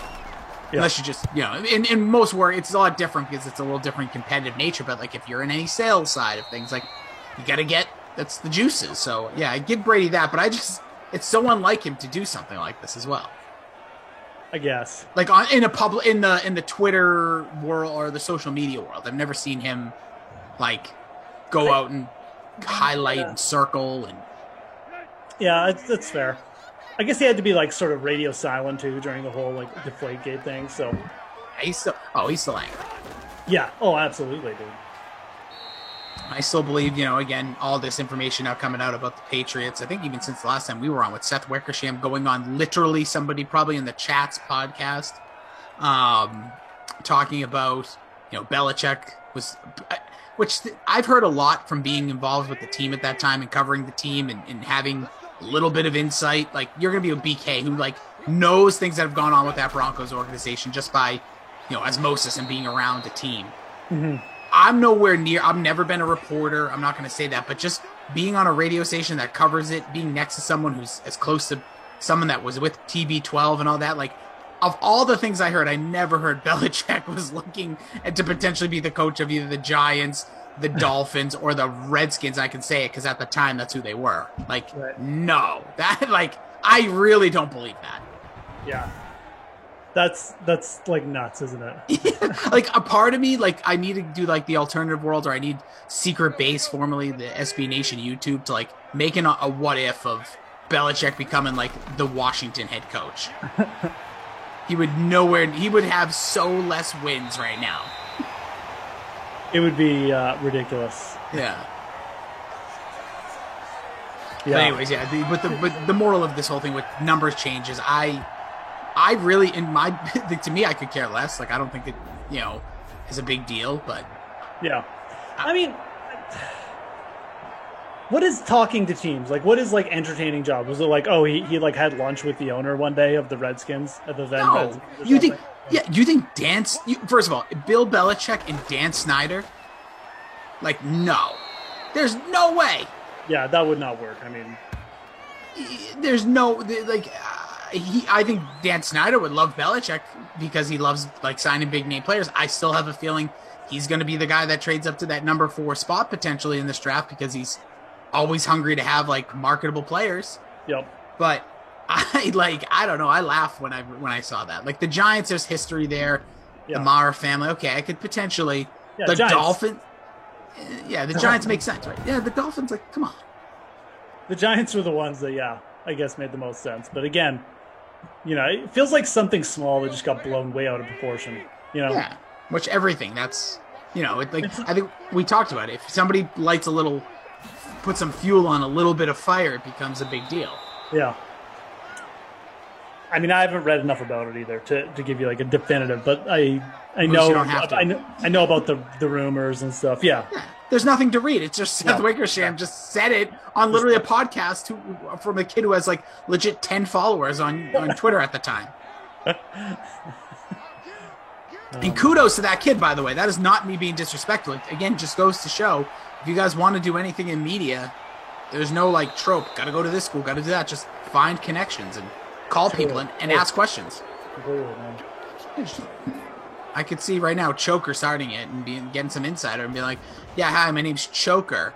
I'm in the DraftKings Dream Stream chat on the daily. Can you jump on my pod real quick?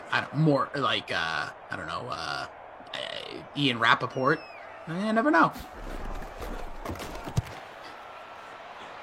I just kind of want to see that now. Me too. Choker, send a DM. Go Choker.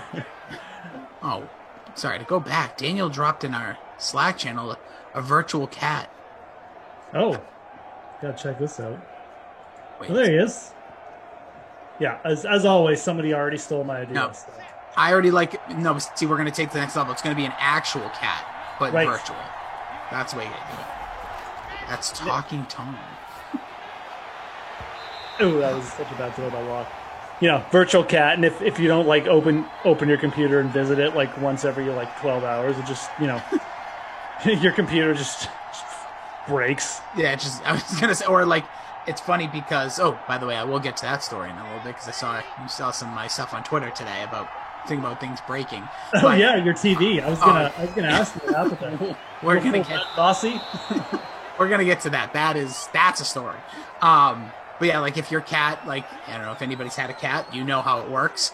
If you don't pay attention to it after a while, it just comes after you. So like if you don't pay attention, your phone starts ringing. Like if you have any other smart devices or things connected, lights flickering. Yeah, there's no silent mode with cats. It's just you can even turn your phone off. It'll just turn right back on. Seriously, it overpowers. Yeah. Jordan Lindenbaum asks, who scored? Well, solo score in this one after a Drew Lock fumble was popped in by Derrick Henry, who comes in, no surprise here in our free showdown, as the highest owned player by far. He's 84%, 40% in the captain spot.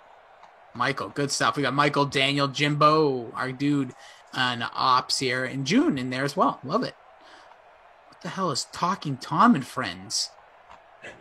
What the hell is this, Daniel? These kids these days. Love it. Oh, Choker says, I got you back. Choker, I'm waiting for it. I'm waiting for that Ian Rappaport insight from you. Oh, it's an app. Okay, yeah, we can dominate this then. Yeah, Moose came up with a much better idea. That's kid stuff, man. Yeah, literally. Real cats, We're going to put cats in boxes and put a camera near them. It's going to be totally safe and legal. But that's it. So, yeah, through 7-0. No, nothing doing here. Biggest play of the day is Jonnu Smith, 30-yard catch outside of the touchdown from Derrick Henry and the fumble recovery for the defense. So hope you guys are doing well. Yep. Hope everybody's having a day. Smash that thumbs up on YouTube. How was your day? How was your day today? I'm not going to lie. It was a little rough. Feeling like a little bit under the weather just from my vaccine. But, got it out of the way. I'm sure I'll be improving over the next couple days. I'm sure I'll be fine tomorrow. But I just feel a little weird. If you want my well, first of all, we obviously want you to be better all the time. I want nothing but betterness for you. That's a word. But more importantly, this is also another interception. Well, turnover. Yeah, this time interception by. I'll be honest. Drew Lock stinks. I don't know what he's going to be in reality, but here in Simland, he can really stink. He's bad, dude. I'm going to ask Brendan again about this tonight. I know I am because I always bring it up. But, it does seem like the Broncos are committed to this guy for another year. I know we just got, a Drew Lock, he's playing terrible in the sim. So, yeah, it's confirming our biases. But, yeah. Well, he's going into that third year that we've seen the jump from Josh Allen. Yeah. And we've seen these time and time again, but I don't know. I just don't see it with Drew Lock. Neither do I. And I know you're going to ask him, and you should, because I still think it is a bit I love talking about you can overdo the BK with Denver stuff, but there's just the right amount, especially where we're a week away from the draft, right? So. Oh, totally. I think he's got a lot of good insights into the draft too. I think he legitimately knows kind of what's going on there. Again, I mean, I'm not saying he knows, but I think he's got a pretty good idea of what's going to happen. And the talk has been Teddy Bridgewater going there, and I don't think they're going to be targeting a quarterback this year. I think them and Carolina are kind of out on the QBs. I just don't think they want to pay the price to move up. Mm-hmm. So it would be fascinating because the last thing I've heard, I think it was Peter Schrager. Don't quote me on that. Yep. Who's quietly a pretty damn good insider that doesn't really do the insider game. He's not tweeting all the time. Right. You'll hear his nuggets on Good Morning Football, but I think he said that he believes Denver is going to trade back because there's going to be a team that's hungry in that number 9 spot unless they really love Surtain or a player of that caliber that will be there at 9. They're more than likely going to drop back. This is perfect timing because tomorrow morning on The Sweat, I am unveiling my top 10 mock draft. Doggy! So there you go. And what time is that happening? I know 11 o'clock Sweat be there, but I need to set a reminder. Should be about 11:30 Eastern, maybe 11:40 Eastern. All right, hold on. Siri, remind me to watch Moose's mock draft tomorrow at 11:25 a.m. Oh, it didn't talk. Oh, I have my thing. Oh my God, it said watch Mouse's. Watch Mouse's. Watch Mouse's mock draft. All right, you're locked in, dude. I'm so excited about that. And I'll drop a little hint. I mean, I got Denver trading back. I'm not going to tell you who. Whoa!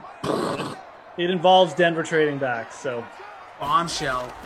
And trust me when I say you'll want to tune in for who. So touchdown City here in. I was about to call it Houston, but there's Corey Davis into the end zone.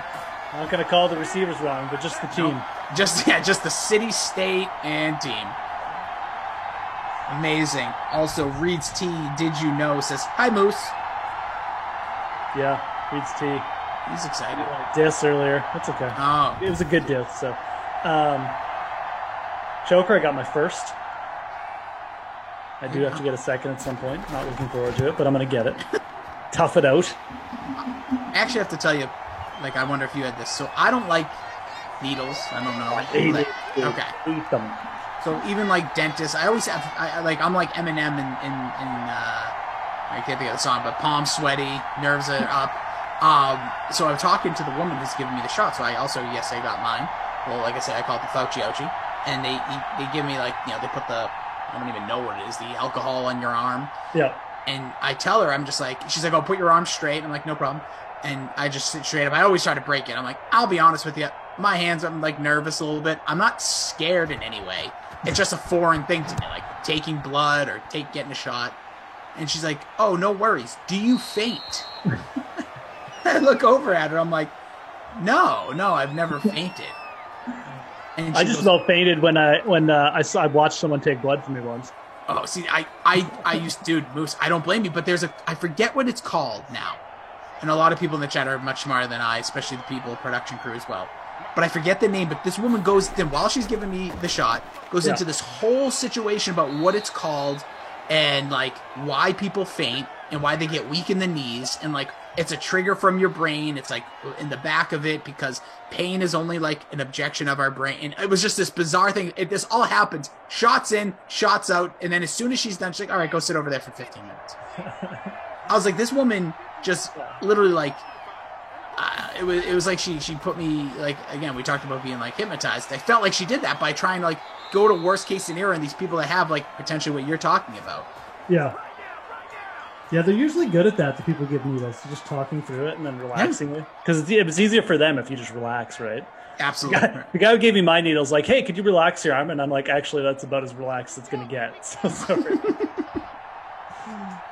Lose yourself, okay, thank you. This might hurt. And it did.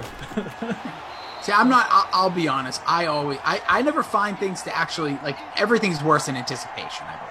Oh, completely, dude. The anticipation is like the worst part of it. Yeah, because they're just like, look, I'm making myself to be too much of a baby. I just don't like looking at the needle when it goes in. Like, I'm fine with it otherwise. I mean, but did you look? No, I never looked. Never, ever looked. Okay. No, if I looked, and again, I don't think I'd faint at this point, but I would just be like, it would make it worse. Yeah. I don't like it on TV. I don't like it in movies, and I definitely would never look at my own. There was like, it's funny because I did it in a CVS, and I'm standing in a line, and I'll be honest, this is kind of funny. So they tell me to go down one aisle, go down another, and I'm in the female hygiene and condom line. And I'm like, an aisle, not line. And I'm like, this is a funny place to just have people just standing there waiting. Like, I'm looking at all the different options. I didn't know that Playboy had a safe sex outlet. I'm like, wow. Playboy's like a traded company now, man. They're legit. I'm looking. I'm like, wow. I don't think I realized how many options you really have to be safe. I'll just say they're trying to get you to plan your post-COVID. Yeah, they were like, hey, just in case. Post-vaccine activity. Oh, too much. But hope everybody, if you're in on that or whatever your life is, we talked about it. Go get it. Go get it done. We're just a couple babies here. We know it. But it is. Once it was over, it was done. And it also made me buy a protein bar in the store. That was absolutely terrible. Because I'm just sitting there, and I'm like, what? And where I sat, I'm telling you, if you do it in a mart like that, like, where did you get yours? Was it like a facility? Actually, I got it. Yeah, it's funny because I went there and I was like, I 100% would have bought something like that too. But the place we went was like legitimately just a pharmacy. Like, it had a desk and that was it. Smart. No, honestly, that's better, dude. I'm sitting in the aisle with female hygiene and condoms, and then I'm going to get my shot, and then I'm sitting in like the snack aisle and vitamin aisle. So I'm literally just sitting there. I'm looking at all these products. It's like buy one, get one 50% off, which, by the way, not a good deal. Not a good deal. Yeah, Ross's Fat Cat needles and condoms in the same aisle, kind of. But yeah, I end up sitting there, and I'm like, I'm gonna buy these no-cow bars. One of the most disgusting things I've ever eaten in my life. Hope they're not a sponsor. Well, they're not now. Yeah, I checked. They were like, oh, we were about to purchase. Then some chubby moron made a joke. Could you imagine? Jason Robbins is sitting in there with the CEO of NoCal. And this is our band product. Honestly, that happened to me one time. So I usually try to be careful. That's the first time I tried. Ruined $1 billion sponsorship deal. Yes, $1 billion. I forget what it was, the product, but I said something on the air at the Boston radio station I was with, and somehow the client, of course, was listening, which I always find to be made up. But they're like, yeah, they're going to pull their ads. I'm like, are we serious? It wasn't even that bad. I said something just like that. Like, I thought it was bad. I'm like, oh, you can't say that. It's like, I'm not endorsing it. But anyways, there's a field goal here. McManus, almost too easy. Businesses and the world of advertising, it's such baby stuff. Like, I'm going to pull my ad, I'm going to throw a tantrum, If it's serious. It's a radio show. What do you want them to do? Just like talk, not be like off the cuff and stuff. I mean, I don't know. If you don't want people to complain about your product, make a good product. Well, I always joke about it. Well, that's also eye of the beholder, but I do agree. I always said, I said one time in one of our pitch meetings, and even like DraftKings, if there's any salespeople that stumbled upon this, first off, sell this more. We should be reading so many ads. But second of all, I said, how funny it would be if we just did a full game where it's just adverts. Like, yeah, Moose, I went to CVS yesterday, and it was just an ad for CVS. Like, we worked it into the content, like, naturally with quotes, for, like, the whole hour. That's like that's pretty much what being the life of a professional golfer is. Like, have you ever heard Phil Mickelson's post-win really press funny. conference? Yes. He's like, yeah, I was out there, I was sweating, but like I had my KMPG hat on, and it really just kept me tight, just knowing that I had their accountants in my back pocket, it just made me like less nervous down the stretch. And I pulled out my Callaway driver on the 18th, and like that's legitimately Bryson does that too. DraftKings sponsored Bryson, so I mean, and look, shout out to those guys. They know where their bread is buttered. Oh, I mean, absolutely. They're hired guns. They're sole proprietors, man. Listen, the same way. I'd be giving my sponsors shout outs left and right. You're paying me money, of course. I'll wear your stuff to the supermarket every day. I agree with you. And by the way, you can download all of the DraftKings apps and follow them across all Twitter and give them all of your money. But yeah, I agree. Like, it is funny because that's the only, like, I'm obviously not a big golf guy. Like I say, I see the finishes, I see like when things are happening, but I look at the same thing with NASCAR. My model, I just call NASCAR me. Like, you want me to talk about something, just slap stuff on me and let's go. I love it. I'm open for branding. Yeah, and that's why I think you're going to see more. Like, the NBA has dipped into it, NHL with logos on the jerseys. The NFL, it's only a matter of time. Yeah. We'll see more. Hey, it's been a big thing over in England with soccer forever, man. Like, so. Yeah, it's like that's their thing. They're like the NASCAR. They really like have the model. They were the ones, the original, like the soccer pitch, like the whole, like the sidelines, everything. Yeah. They even started putting advertisers into the pitch. Like, I loved it. Then hockey finally got into it in the early 2000s. Yeah. Now they get the like virtual hockey ads and stuff. Those are kind of annoying. Those are kind of stupid, but still, brings in money for the players in the league.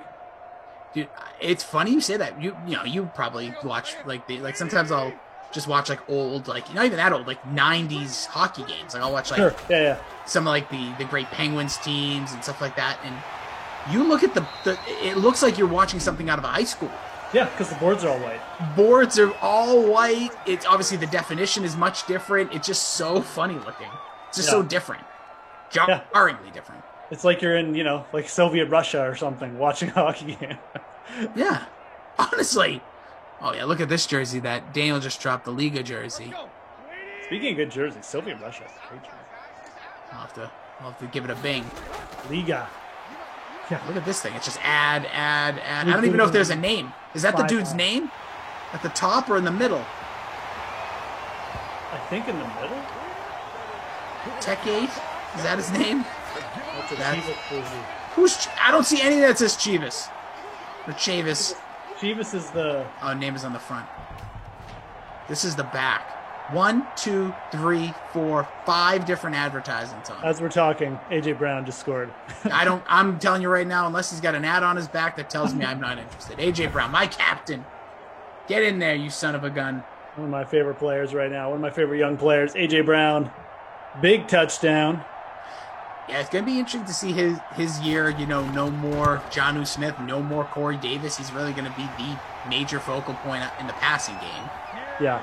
Oh, even Humphrey's gone. What a change for the Titans. Yeah, he's going to be a popular guy for fantasy. Jason Myers in the chat calling him Baby Julio. I think that's probably a good comparison. Ooh, I like that. Same number, don't they? Both 11? Oh, sticks. Gotta love it. I wanted to just see, what's that Titans wide receiver depth chart? AJ Brown, Josh Reynolds, who we've talked about, went over there. Yep. And a bunch of guys. And a bunch of dudes. Just dudes. So, you know what? I'm never one to make bold predictions, and I'm not part of your mock draft. They're not in the top 10, but with this receiving core, I know it's top heavy.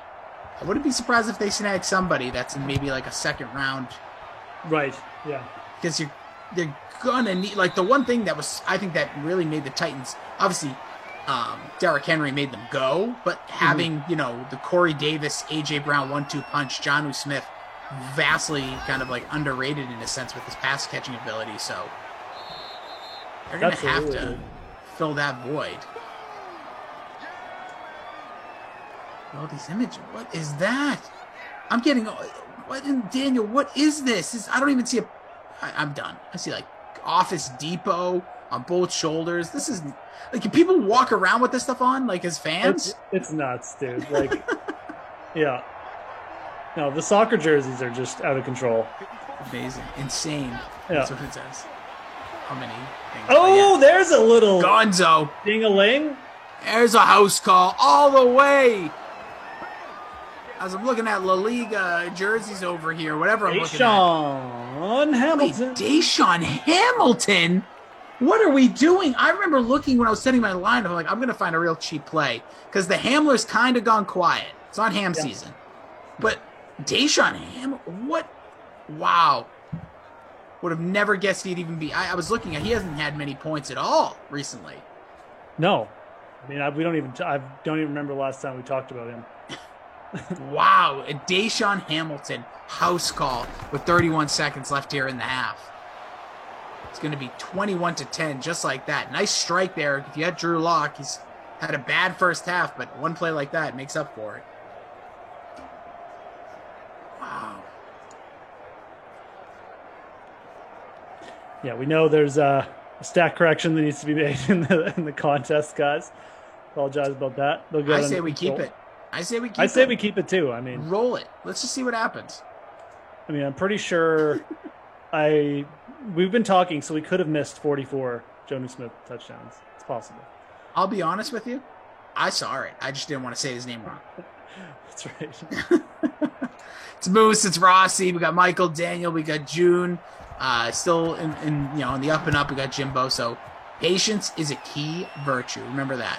And Daniel reminding us, stats will be updated at halftime. Until then, enjoy it. Take screenshots and laugh. Oh, by the way, thank you, Robbie. I apologize to the whole DK Sim fam. Here it is. Caw-caw! Caw-caw! I'm a vulture! Caw-caw! Caw-caw! That was a bad... yeah, I am. Captain Blood says I'm off my game. Who knows what my game is? Are we giving a vulture for Hamilton? I think so. Okay. Tell me anything. I don't... 3.2. Oh, okay. Michael, 3.2. If you have... I think he was like... Yeah, never... yeah. No, dude, he's way up he deserves there. it. Yep. No, never mind. Don't shut up. No, you have to no, don't you ever this shut is up. his best game ever, just off that catch. Oh, yeah. Dude, off that catch. Wow. I'm just looking through their numbers. It's Sutton, it's Fant, it's Judy, it's Hamler, it's Lindsey. I'm just looking at people that have caught in passes recently. Melvin Gordon, you have backup tight ends catching. Like, Hamilton is way out there. Yeah, for sure. He's like WR5, and legitimately, he set his career high with that catch. So good for Deshaun.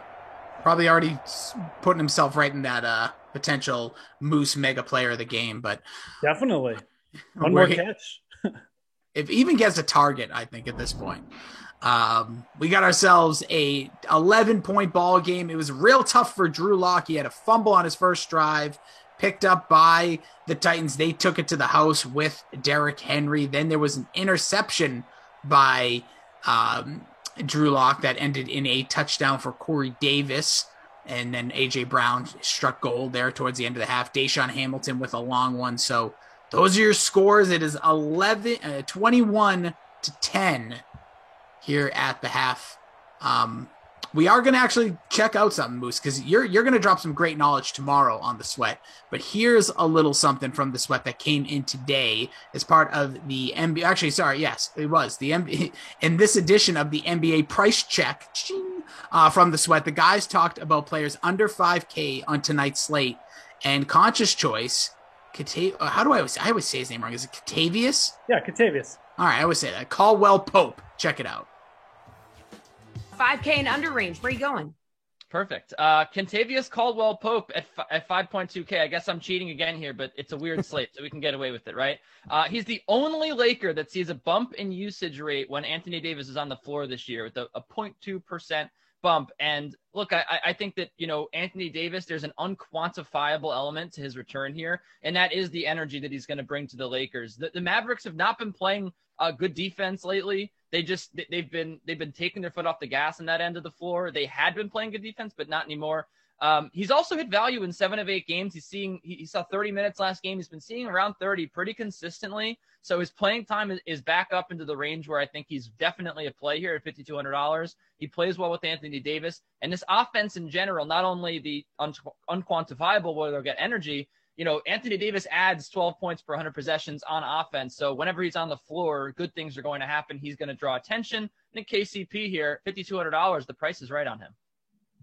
Okay, where are you going to be going for this one, Matt? 5K and under. I'm sort of reading the tea leaves here like Nick. I think that we're going to get a rest day for the Pistons. Jeremy Grant probably sitting, Mason Plumlee probably sitting, Corey Joseph potentially sitting on the second leg of a back-to-back. That's kind of what the Pistons' MO has been recently. So I have to stay on brand and pick my boy, Killian Hayes. The guy's been killing it when he gets a chance to play, consistent minutes. He's coming off of almost 33 and a half minutes the last time the Pistons rested their regular guys. Hayes has averaged just under 1 DraftKings points per minute. So he's 4,200. His price is getting a little bit more expensive, but he's still not expensive.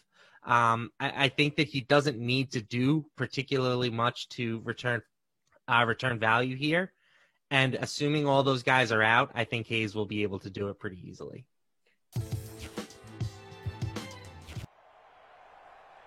There was no reason for you to adjust your cameras or anything or your volume. That was the sexy Matt LaMarca right there. Right. And Moose, again, you're going to be on tomorrow with the Sweat. I am going to be on tomorrow with the Sweat. Going to have unveiling my top 10 mock draft for the NFL draft coming up 2021 at around 11:30 Eastern. The Sweat starts at 11 Eastern, so tune in then. I'll be more towards the back of the show. But yeah, looking forward to that. Definitely getting excited. Draft coming up. I think there's going to be a lot of movement, after the top 3 picks, Jason. So tune in. I am excited. This is a draft. I know we say it probably every year that you get more and more excited, but yeah, do what I did. Tell Siri or whatever phone you have, Alexa, whoever's in your house. Come and watch the Mouses. Yeah, tell them. Yeah, watch Mouses at 11:30. But tune into the Sweat 11 a.m. every single day. Be smart before you're going to set your lineups. We know you're dropping a couple bucks every night and something, whether it be here in the Madden Sims or elsewhere. Make sure to check out the Sweat. We have people on there helping you gain money, not just throw it out on a chance, not a scratch ticket or something. Go get yourself. Giving you a good overview of the slate at the very least, right? Guys who are doing research for you and stuff. Saving you a little bit of time too, Jason. So tune in, guys. I love when people save me time. Me too. It's like my favorite thing in the world. I waste so much time on things, so I'll take any way to make things shorter and easier and more fulfilling. That's what Mooses will say on Moose's gravestone one day. But check them out tomorrow, that top 10. What the draft finally, it feels like this has been forever. I know it's not like there's so much anticipation, but this just feels like it's the latest draft. I know. Maybe just because we're I don't know, started for a real, last year's draft was cool, but it was a little bit different. So yeah, I'm excited that we're not getting that with all due respect. Yeah. Hopefully this year's draft, leads into a stadium-filled NFL season and get back to a little bit of normalcy. Everyone's saying it. Listen, we're getting there more and more. The NBA, the NHL, more crowds. By the way, Michael confirms Daniel, and thank you, June. Thank you, Jimbo. Stats all updated. There we go. Oh, Drew Lock just waiting for a sack. He's like, I'll go another sack attack to add to Drew Lock's or to the Tennessee DST, man. Listen, this Denver offense outside of that Deshaun Hamilton strike has been pretty rough. They had a good drive, got them down to the goal line, and they had to settle for the field goal, but it's been rough go. Here's a 2nd and 24. Super rough go, dude. I mean, they basically had one good play, so maybe they can hit lightning in a bottle twice, though. There we go, going somewhat deep. Intercepted again! Holy smokes. That one had a lot of air under it, Jason. That was a little pop-up. I guess he got hit as he threw. Still, looks like Kevin Byard, who's got good ratings here. On the interception, Tennessee dominating. Yeah, it was Judy back there just almost with his hands up, not looking to catch the ball, just wondering why it was so underthrown. So the play of the day has really been either, if you took a stab on Deshaun Hamilton, kudos to you, but this Tennessee defense, absolutely rocking it. Oh, Derrick jeez. Henry, ooh. Violence. Shows violence there. Just facial. Sure is. It's going to be interesting. Yeah, we were talking a little bit. Obviously, you got your top 10 tomorrow. Talking a little bit about Tennessee. With, obviously Denver being in that top 10. You've already teased a little action with them probably not picking. Or maybe they are. You just said they're going to trade. So you didn't say up or down. We'll have to check out tomorrow. Sweat starts at 11.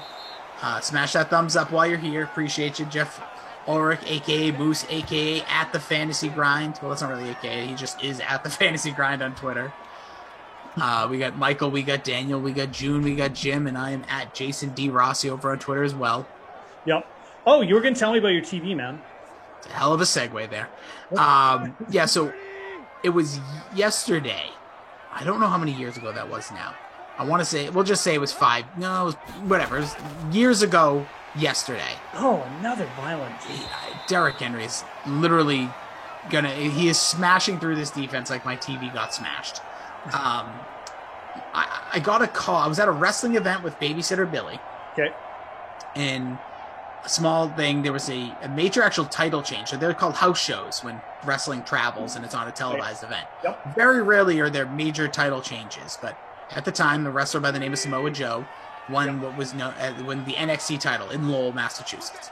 Crazy night. You never see this. As there is a touchdown strike from Tannehill to A.J. Brown. So nice he does it twice. AJ. He's going to have some big stats to follow. Yeah, I hope they count that for 10 touchdowns, please. He's my captain. So they have this big event. And at one point during the event, it's like, they in between match or something, my wife had called me a few times. I'm like, I'll call her back.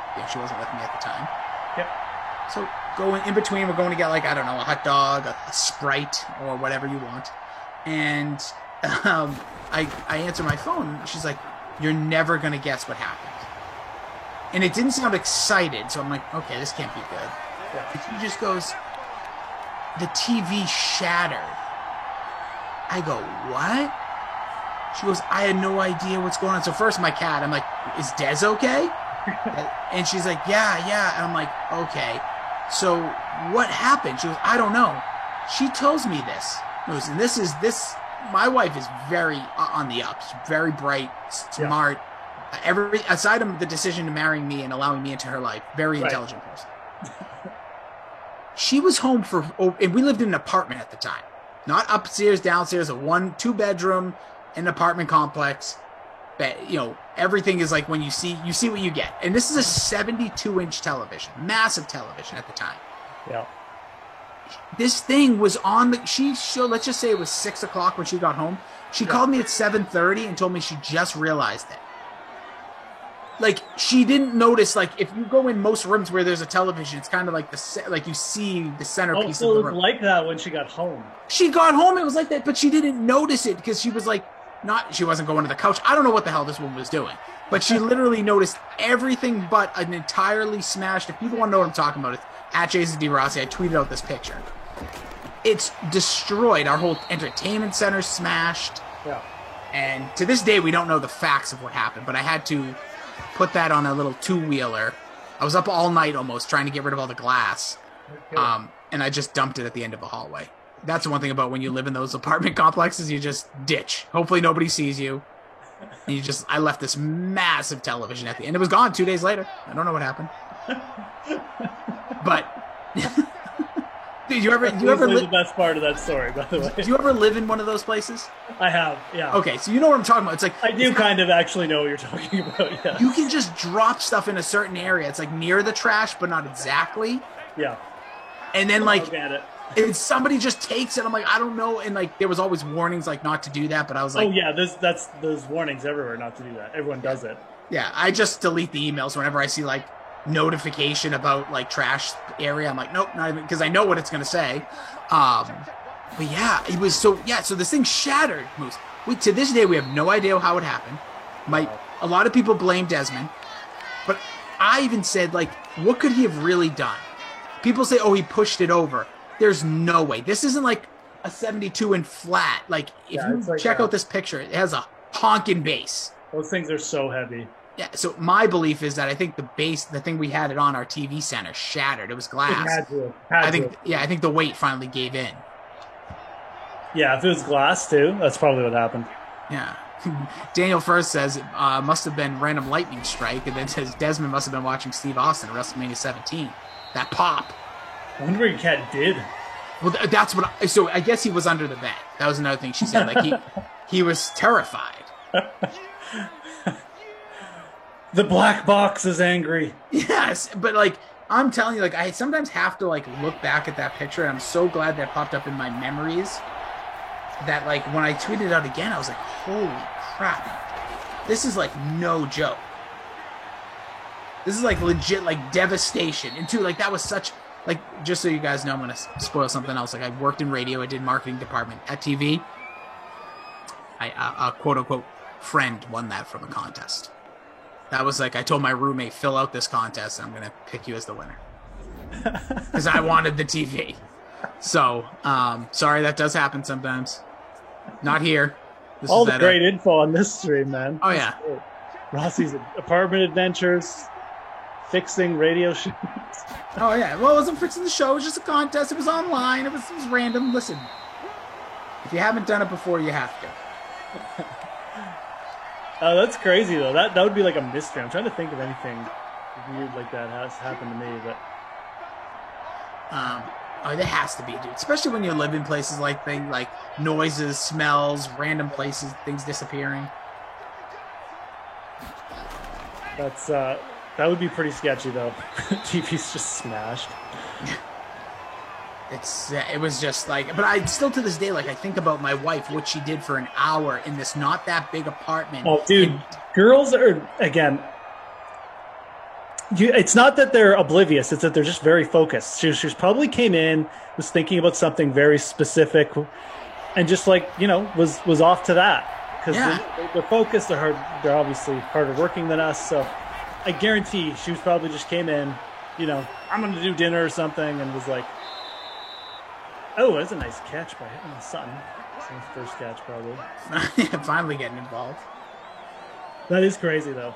But, like, I'm just looking at this picture again. It's just like, if people... So I will give her this little bit of credit. We had an island that separated, like, the quote-unquote kitchen, which is like a 2x2 kitchen, if you know the style of apartment I'm talking about.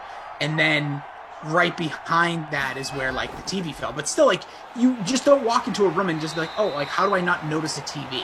Because it's, like, gigantic. Yeah, right. It's not. Oh man, I assume the glass was like everywhere. So everywhere, and well, we did have carpet, but still, like it was bad. I was up. I'm telling you, like a lot of the night. Captain Blood says those Boston earthquakes. Yeah, just in my apartment on the 3rd floor somehow. Walk all day. We're gonna do it again. Oh my. No. Oh, airmails it. Such a bad game by Drew Lock. Oh man, it is. These things do happen. Yeah, I'm sorry. I'm looking at this picture again. I'm very much caught up. It is. I'm just gonna I'm gonna retweet my own tweet just in case people want to see it. When you first tweeted it, I was like, oh man, look at this thing. Just like have get a little too crazy or something with WrestleMania. Look at that. This is like again. I'm not here to promote. You don't have to follow, but like just check that out. It is insane. I'm just looking at it now. Dude, it's a full-blown television shattered. The glass on the top of the stand shattered. My wife, like, I just can't imagine her just not noticing this for over an hour. That had to be what happened. The glass shattered, the TV shifted, and it just... Yeah. Oh, sad day. No kidding. It is a sad day. Especially back, probably then, like those TVs... If you had a big TV like that, you were like the big man on campus, dude. I mean, please, that was like the spot for Super Bowls with that thing. Well, it looks like a comfy couch too. Oh, the couch still here. Couch is still in. I still got that down here where I am now. It is comfy. It was much comfier then. It was newer. Well, you were at a house show where Samoa Joe won NXT title. Do you remember? This is a wrestling thing. I'm gonna test your wrestling knowledge here, Ross. I'm probably gonna just take this so easily, but it's a touchdown, by the way. Is that the? I'm not gonna say it till I see it. The Hamler. Hamler burglar. He's back in there. Valdaway says Hamler or Fant. Oh, he got one. KJ, okay. Do you remember the house show where Bret Hart won the WWF title initially? Yeah, from Ric Flair. Yes. Yeah. Do you remember where it was? It was in Canada. It was in Canada, yeah. It was. Oh, come on. Not Vancouver. I want to. I'm not even sure if I remember, but I think. Okay, okay. So, I'm like, it's not. It wasn't Vancouver. Like, I don't think it was Edmonton. I don't think it was Vancouver. I don't think it was Toronto. I think it was in those like. Could have been. Daniel says Winnipeg. Could have been. I know it wasn't Edmonton because that's closer. I looked it up and I was right. You haven't said it yet. Okay. It's a tough one. Like it's not Calgary. It's not Calgary. I feel like it's more west. It is west. Okay. It is in the west. See. It's a tough one because it's smaller. Is it like a smaller? It's the province. It's in the province of Saskatchewan. Like, it's not a city you probably or even know. Okay, because I was going to guess Quebec at one point. It's Saskatoon, Saskatchewan. Well, I can't even say it. Saskatoon. Nice. Good old Bret Hart. But yeah, I remember that when I was young. It's just funny you brought that up. A big title changing hands, and I remember when that happened, and everyone was like, what the? Bret Hart winning in Saskatoon? Unheard of. Yeah, especially against a guy like Ric Flair, who's one of the greatest of all time, well known, and they just want to get it off of him. He was going to be leaving the company. Good for Bret Hart. A very bitter man, but I love him. Yes. He'll burn anybody to the ground, but man who took it wrestling very seriously, and I appreciate that. As we're here at the end of 3, the drama and the points are up in this one. Hamler with that touchdown there. You had A.J. Brown earlier in the quarter. Those are your 2 scores in the third. I'll drop that tweet in there for you, Fooligan. There you go. Fooly. All right. Oh, thanks, man. I'm sorry, I didn't see that. Oh, no, it's all right. That's why there's 2 of us. Yeah, Fool. By the way, you go at Jason D. Ross, you drop the tweet in here. That's the Twitter handle across all social media platforms. It's not that hard to go to Twitter, but I mean, that's why we're here, to take care of all your needs. We're like concierge service here. I'll tell you, the concierge service at that apartment complex, they must have taken that TV. Right. Somebody did. Yeah. It was amazing. But Drew Lock trying to make himself have a decent day. He's got 2 touchdowns now. He has the 2 picks. He's at 199, just under 200. Should reach that. I don't think we have much. Well, we'll see what. I think Deshaun's going to be the closest to the bonus still. I know we've had A.J. Brown's having a decent day. Henry's got the touchdown, 46 yards. Nothing of note for your poor Denver running backs. Like I have Philip Lindsay, just yikes. 2 for 14. Not a good call. A.J. Brown, he's in striking distance, 73 yards, 5 catches, 2 scores, 1 touchdown for Corey Davis. Everybody else is basically under 50. John, who's got 49, and Noah Fant's got 41. So there we are. We're catching up here as we get to the 4th quarter. Yeah, look at Deshaun Hamilton. 68 yards, 1 catch. I think that's all we're going to 13.8 points on 1 catch. Amazing. Nice. Love it. Lee Largo, as we keep the wrestling conversation for a moment, says, best pay-per-view I remember watching when I was 12. It was Unforgiven. Main event was a 4-way. Rock, Undertaker, Kane, and Benoit. Oh, yeah. That's fantastic. Yeah, I was watching randomly some old stuff because it's now on Peacock, so I actually threw it on my television that hopefully will not shatter tonight in the anniversary. But yeah, Peacock, not my favorite platform, but it was kind of cool just to watch some old stuff, a little nostalgia while I was working. How would you rate it? Did you rate the WrestleMania a couple weeks ago? How many stars does it get from WrestleMania, Rossi? Okay, if we're gonna go out of 5, I would give it 3. Okay. I rate things as the Pop Culture Pile Driver. We rate things on a scale of 11, so I guess that would relate to about a 6.5 out of 11. Okay.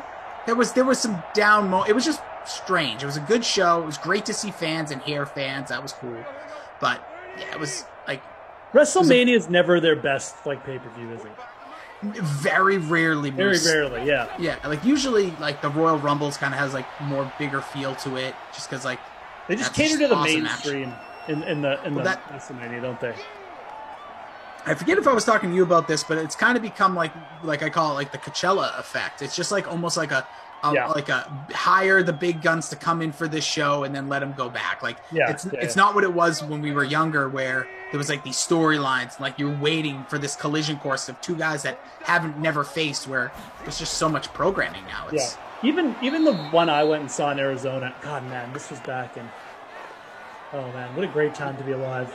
Yeah, if you went in Arizona. I think I was playing poker for a living. I think it was back in like 2010 or something, 2011. I can't remember. It was whenever it was in Arizona. It was the year Bret Hart came back. It was WrestleMania 26. You'll know. 26. It was the Undertaker versus Shawn Michaels retirement match. Now, that was good. Yeah. But like the whole hype was around Hart and McMahon. And like all Bret Hart did was come out and beat him with the chair for like 10 minutes. It was so ridiculous. Bret Hart obviously couldn't wrestle. He couldn't take any hits. He couldn't do any activity. So they just had the whole Hart family there. That was like the only thing from that show that like stands out that shouldn't have happened. And I love Bret Hart, but like if you're gonna use him, put him as like a special guest referee or something. Yeah. Like that was so unnecessary. It's unfortunate because Bret couldn't wrestle there, obviously, but they were building it up like we were gonna get a really good match, and then you kind of realized as they were building up right to the end, like we're not getting a match, like we're just getting, a pomp and circumstance kind of thing, and it kind of ruined the event because like there were good matches in there. There's another really good one too. I can't remember. You had Cena Batista. I know that was. I'm trying to remember. Batista was like, yeah. Okay. But there was another really good one. I just can't remember off the top of my head. Yeah, obviously Taker Michaels, the Michaels last match until Saudi Arabia paid him too much money. He came back, which we pretend didn't happen as wrestling fans. I'm trying to remember 26. Oh, the Money in the Bank ladder match, I believe, was outstanding in that one too. I think that's the one I'm thinking of. Jack Swagger won, and it took him forever to unhook it. Jericho. Oh, sorry. Go ahead. Yeah. Oh, Jericho Edge. I believe that was on that card as well. Sounds right. I'm not looking this up. This is where my memory starts to kick in. It's pretty. It's like embarrassing what I know about wrestling. Yeah, for sure. No, I mean, I'm sure if I give you like 2 minutes, you'll give me the whole card. Because I remember Cena being a big. Obviously, he's like big in every WrestleMania, but I knew he was like the bigger the other big match. I couldn't remember who he wrestled, but yeah, it was Batista, 100%. Batista, yeah, right before he left a few months later. I think it was that ladder in the Bank match that was like really, really good though. Yeah. Dude, the way it went down, the way it finished, it was just like perfect. It was great. Always fun. Listen, that's the one thing I always say. Whenever you go to a wrestling event, just like if I were to go to any, like I've never been to NASCAR. I say this to people all the time, but I'm sure if I went, I'd come out of that smiling ear to ear, having a blast. Like I've never been. I don't know the exact. I actually have been to golf tournaments, and those are super fun because you basically hang out with your buds, drink an adult beverage, or like me, have a couple extra waters, and chill and watch golfers, and you clap. It's awesome. I actually thought that was the best. It was the TP. What is that in Boston? We used to do events down there. Like the Deutsche Bank. Deutsche Bank, thank you. Yeah, dude, awesome. Are you kidding me? I would just sit there on like the 18th and just people are clapping, everyone's having a ball. Yeah, I don't know what's going on. I can't see a damn thing. People are just clapping for clapping's sake. They don't know where the ball's going. No.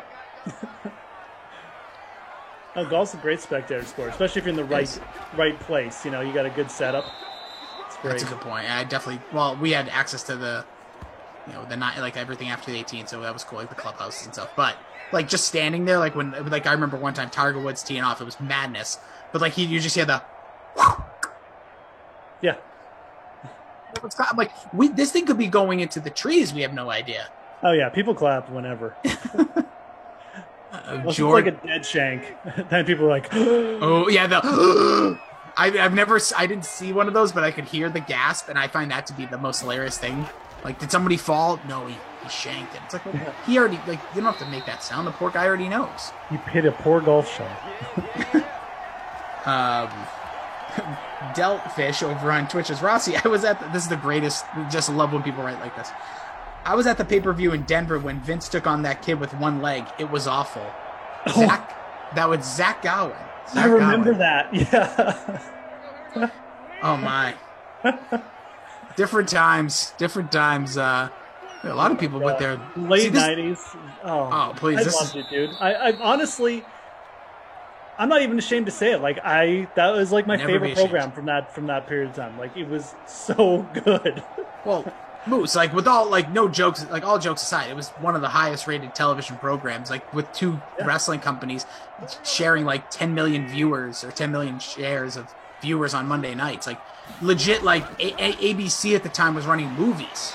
It was the movie of the week. You had like Fox had like Melrose Place and had that audience, and I forget what NBC was doing, but like ABC had just movies of the week because they almost like punted outside of football season, which was weird. It's such a weird time with television when like it was there was no AMCs, there was no FX, it was Sci-Fi. You know, you had like maybe a little under 100 channels, which sounds crazy now because it was legit like I don't know, like 600 channels. Yeah. Of content, but yeah, wrestling was the biggest deal, and like everybody had that, like at that time or another, was somewhere in. That's another stop there. 28-17. Timeout. Bad Boy says, "So really test your wrestling knowledge. Do you know who Kendra Jade is?" I'm gonna be honest with you, Bad Boy. Sounds like different. Sounds like an adult type of thing. Sounds like wrong brand, but Jordan, it might be wrong. I don't know who that is. I'll just say. If you want to know, if you want to test my knowledge, I'm more on sneaky in the chat, are we? Yeah, usually they don't pull that stuff with Glash because Glash will just read it out and then he'll look it up or something and post it on his Twitter. So yeah, this one he didn't say, like he didn't put anything bad, at least I don't think, unless those two words together is like Seymour Butts or something. Jordan Warren says, my favorite 90s WrestleMania was WrestleMania 14 when Mike Tyson was the special guest referee for Stone Cold versus HBK. And the Enforcer. That was in Boston. Wasn't there for that. Yeah, that was the famous. I was there at the Cambridge Side Galleria when they had like a thing where they like hyped the show as there's a touchdown pass, Humpty Dance. Hump Daddy. He just spiked nothing. He just spiked the air. Here's Spike. Yeah. When Valdeway says, when Triple H got his sledgehammer and Hogan handed Sting that bat, boy, I lost all my marbles. WrestleMania 31. Most underrated WrestleMania match? Michaels vs. Angle for me. Yeah, WrestleMania 22. That was a good one. For me, it's Triple H Undertaker WrestleMania 17. Just wild. Wait. Now, Bad Boys of Pop says she's actually goes by Kendra Rosti now, not trolling you. Dude, I don't. I'm going to be Googling this in a few minutes. My search history going to get all messed up? Do I have to put it in private? Yes. Cough had me. When your wife is right behind you. Yeah. Cough had me read one. Well, check out his article they wrote in 2011 about how Entourage and the Red Sox, like Terry Francona's reign with the Red Sox, like married each other. I was like, oh man, am I going to get in trouble for that? Reading an Adam Kaufman article. It was very long. Could have been a mini book. Yeah, I sometimes have to remember that like Kaufman does writing.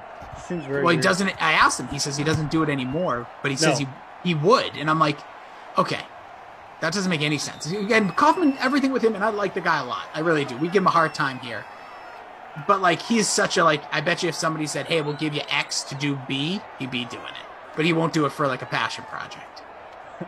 That's going to be my next thing. I need to know what he does as passion projects. Like, what is the Koff passion project? DVD diving, buddy. But that's like, maybe. You'll be right. Honestly, that's a good He's call. He's going to build a Blockbuster in his basement. I swear to God, he's going to. Speaking of which, this game's, we'll see if we can get a late touch on. Did you see that infograph about like the Blockbuster, the rise and fall? Like the Netflix or the infograph? No, it's like I'll have to find it on Twitter and I'll tweet it at you. Like you tweeted me that nightmare fuel. Does it go through the timeline kind of? Yes, and it shows how like in 1987 there was like 3 Blockbusters. Yeah. Then it just grew all the way to like 2006, and then you just saw the complete downfall. Dude, I get so much money to Blockbuster and like late fees and stuff. I mean, it's actually embarrassing how much money I probably gave that company. Like, It's crazy. It is a crazy business story. Just, I mean, you know, the owner, Wayne Nzinga, whatever, you know, one of the richest guys that ever time, had the chance to, like, you know, revolutionize it and buy Netflix. Yep. Didn't believe. It's shocking that a brand could just go from, like, so dominant to, like, nothing. I mean, you know, never even bothered to, like, start their own streaming service or anything. Like, no. Still to this day, I still think they could get back in. Oh, I do too. Someone just take the brand and, like, start a streaming service and call it Blockbuster. Yeah, try it. Try it. I would, just for nostalgic purposes. I'd be like, my brain is, like, hardwired, you know? I sound like Daniel now. Speaking of hardwired, your brain is hardwired to tell us who is the Moose mega player of the game here. Yeah, it's going to be A.J. Brown. I don't really want to give it to anyone, but let's give it to A.J. 22 points. Want to give it to anybody. I don't know why I said that, but no one deserves it. We wanted more. We're all failures. A.J. Brown, who's going to be your babysitter, Billy? Get the hell out of here. A.J. Brown's going to be my player game. Yeah. The babysitter, Billy. Let's give it to. Should we give it to Philip Lindsay? 4.7 points. Yeah, he did nothing.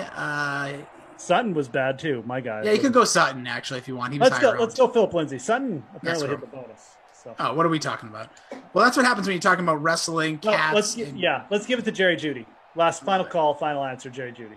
Love it a lot. Moose, you were great. Follow him at the Fantasy Grind. You get good information, smart intel. Tomorrow he'll be on the Sweat, 11 a.m. He'll be giving away his top 10 mock draft. He'll be joined by Brandon Cristal in about 50 minutes. I am Jason Rossi. You can follow me at Jason D. Rossi if you want to see a Smash Television.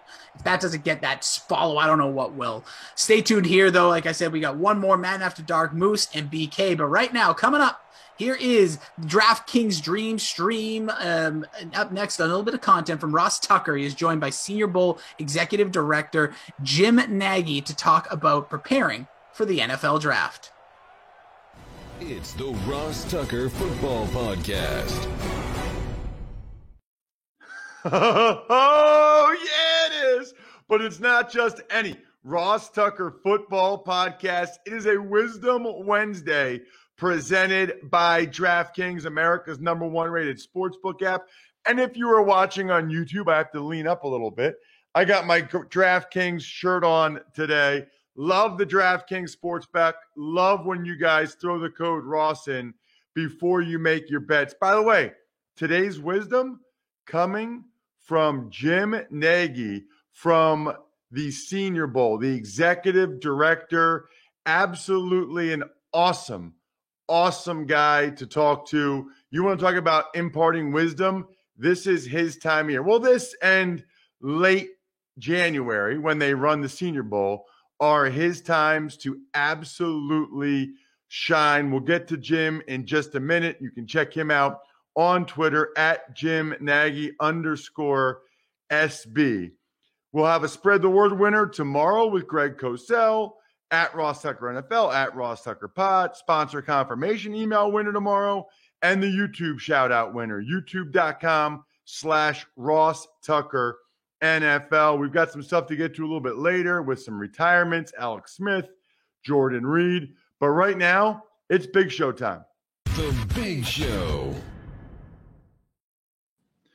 All right, it's so funny, Jim. I was just thinking about, if you look in my background, okay, I've got all the helmets of the teams I played for.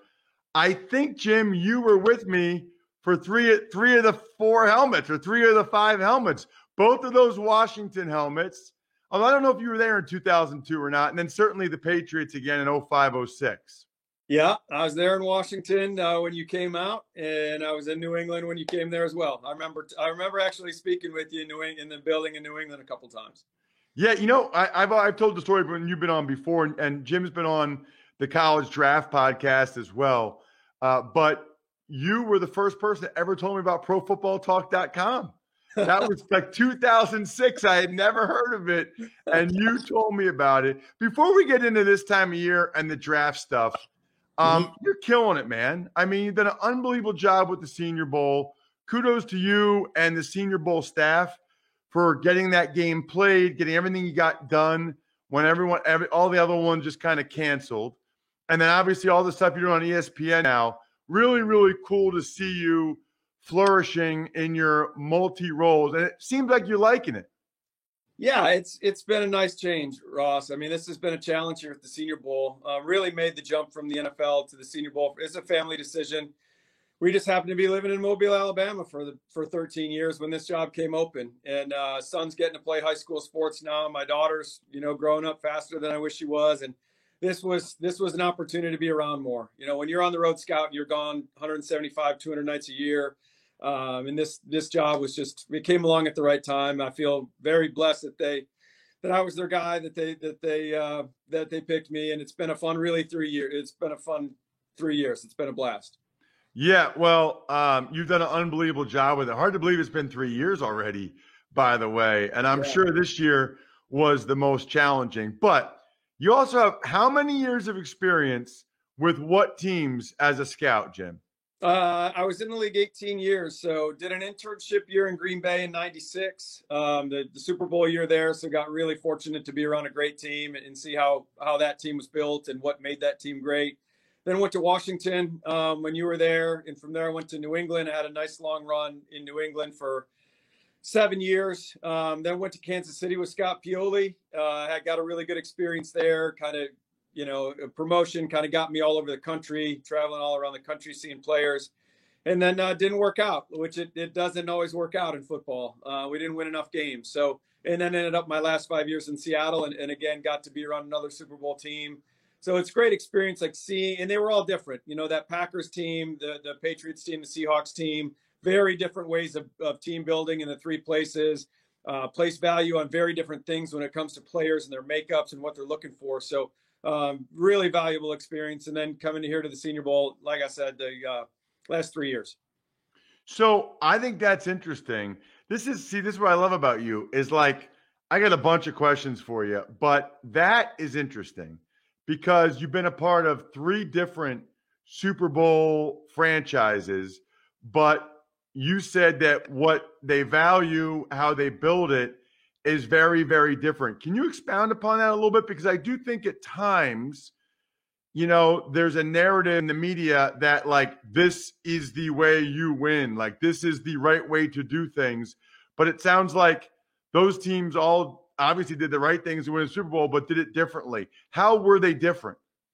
Well, I think Green Bay's really unique. Just with publicly owned team, not an owner. You're out there. It's kind of Green Bay's kind of an outpost. And that was when Reggie White was. Reggie White was the huge first free agent signing in the history of the league. He really kind of changed the narrative about going and playing in Green Bay, and then obviously Favre coming in. But it was a really tight-knit group of guys. It's a very small town, Green Bay. I mean, you're talking about a population, I believe, of less than 200,000 people. You're just driving around. There's no skyline. There's no big buildings. And then there's just this huge stadium that pops up out of a neighborhood, which is crazy. I know you've played there, Ross. But so that's just unique, how you need to put that football team together, because they spend a lot of time together, more so probably than the other teams I worked at. And then, being a part of the Super Bowl a few years back in Seattle when we played New England, it was very interesting because you couldn't come at it from 2 polar opposite ways of building a football team, from how the scouting department's structured and different values they place and just the feel of the building and the culture. New England's very buttoned up and it's very businesslike and straightforward. And Seattle's just kind of controlled chaos. It's a blast. Pete Carroll's riding down the hallways on scooters and there's music blasting out of every office. And it's just we could do a whole show on this. We could do a couple hours on this, but yeah, very different ways. Like you said, there's not one cookie cutter way. They obviously all work. I mean, Bill Belichick and Pete Carroll were the tone setters of those 2 programs, and the programs really took on their personalities. And you can't say one's better than the other because they both. Right now, we are 8 days away from the first round of the NFL draft. What are the teams doing right now? They're really wrapping everything up, Ross. This time of year, you've either met in December or February or both, and then you come back in April, and you're really trying to tie up all the things that you heard from the pro day circuit. So you have the floor again as a scout to talk about things you heard at the pro day, interactions you had with the player, you observed, talk about his workout. You know, did he test as well as we thought? Maybe not as well. Reconcile that with what you saw on the tape. And what happens inevitably in every draft room is there's clusters of players, you know, at every position group. So there's a cluster of 5 offensive linemen, you know, that are all graded very, very similarly. And then the GM will just dispatch a group of scouts and coaches together and be like, hey, guys, go watch those 5 guys. You know, don't come back into the room until you guys figure them out and have a consensus of where they stack. And if that group can't work through it, then you work through it as a bigger group. But so there's a lot of that stuff being done. I think now they're really talking through strategy, especially the upper level guys, the GM, the director level guys are going through strategy about, you know, where do we address certain position groups? You're going through depth of each position. You know, do we need to take a receiver up this high when we know we can get one down here? That's a similar player. So a lot of strategizing. I think again, on the director level, you're reaching out to a lot of other teams and having those trade scenario discussions about, hey, will you be willing to move off here if your guy's not there? You know, we'd like to move. You really got to lay the groundwork for those draft day trades right now. And then the scouts are all reaching out to players. And this is going to be a crazy year for undrafted free agency. That is complete chaos every year. There's no way around it. You know, some teams have streamlined it a little better than others, but it gets hairy. It's like kind of the NFL's version of Wall Street, you know, there after the draft, that hour after the draft is insane. But in this year especially, you know, I think the word got out. Kaylin Kaler did a great piece that she posted on Twitter this week, and it was about how many players have signed with agents this year. And right now we're a little under 700, whereas the last 2 years we're like 1,800, 1,900, which tells you that pool of undrafted rookies is so much smaller. So these scouts are on the phone with these guys and really trying to recruit and connect and, again, lay the groundwork for, hey, man, we've got a late draftable grade on you, but if it doesn't happen, it's out of my control. We might have other needs there late in the draft. If we don't pick you, it doesn't mean we don't like you. We really want you to be a Patriot or a Seahawk or a Packer. But so, again, that's a lot of what the scouts are doing right now is really trying to connect with these later round picks and free agents. I don't understand the 700 compared to 1,800 thing. Why is that the case? Because so many guys opted back in, Ross. They're taking advantage of that extra NCAA year that was granted because of COVID. So next year's, and it's going to have a trickle-down effect. You know, like next year's class is going to be bloated. The year after, I mean, we're talking probably to 2024, 2025. The draft is going to feel the effects of this past year with COVID. Got it. So that many guys are taking advantage of their extra year. You know, what I've noticed is guys that in other years would have gone pro, they are transfer portaling it, going somewhere else, you know, for the last year to see what they can do there. You know, gosh, there's so many things here. So you mentioned the complexities with the process this year. It's been documented a lot. What are they, Jim? And are they as big a deal as all of the people will make it out to be, or is it a little bit overblown? No, it's been a challenging year on these guys for sure. You know, last year, everyone thinks last year was impacted by COVID because we all sat around and watched the virtual draft on TV. But what people lose sight of, scouts scouts were on the road last fall, the fall of 2019. They were in the buildings every day. They were getting real information. And this year's been totally different. You know, they were able to go to games on Saturdays, but not be on the field. I mean, it was literally go to the game, sit in the stands or the press box, and leave the stadium. So they couldn't be in the buildings. The schools were great about setting up Zoom calls with everyone on their staff. And they were gracious enough with our Senior Bowl staff of letting us on those Zoom calls as well. So we were in on all those conversations. And as good a job as the schools did, the information was still pretty vanilla, right? I mean, we're all human. I mean, if you were the offensive line coach, wouldn't you be a little more forthcoming if you had a relationship with a scout for the past 20 years and he came into your office and shut the door and it was just you and him talking? I mean, that's what the teams are missing out on, rather than being on a Zoom with 80 dudes. So what they're really trying to do right now is get a handle on who these guys are as people. They had more time to watch tape because they weren't crisscrossing the country. They weren't burning 6 hours a night driving from one school to another. So in terms of tape and report writing, they had plenty of time. But it's getting to know these guys, and that's by far the hardest part of the process. I think tape is the easiest. easiest part of it, after you've done it a long time. But it's really figuring out these guys as people and what makes them tick and what they're going to be with more money and more time. I mean, all those different factors. So that's why the Senior Bowl, that was a huge selling point for us this year, was because we were the only time where these prospects were going to get face-to-face time in interviews and be seen on a field. There was only one GM I talked to this entire fall, and I think I've spoken to everyone in the league at this point that actually went out to games this fall, because they either went to a game on Saturday and then would have to sit out of the team's bubble for 3 days before they could re-enter. And most of the GMs like going to the games on Sunday and being with their teams. So of the guys I talked to, only one of them was out at college games. So the Senior Bowl was the only opportunity for the decision makers to see these guys with their own eyeballs and get in front of them and have face-to-face conversations. So it's been hugely impacted, but really it's just the access to the players and access to the people at the schools that really impacted the process.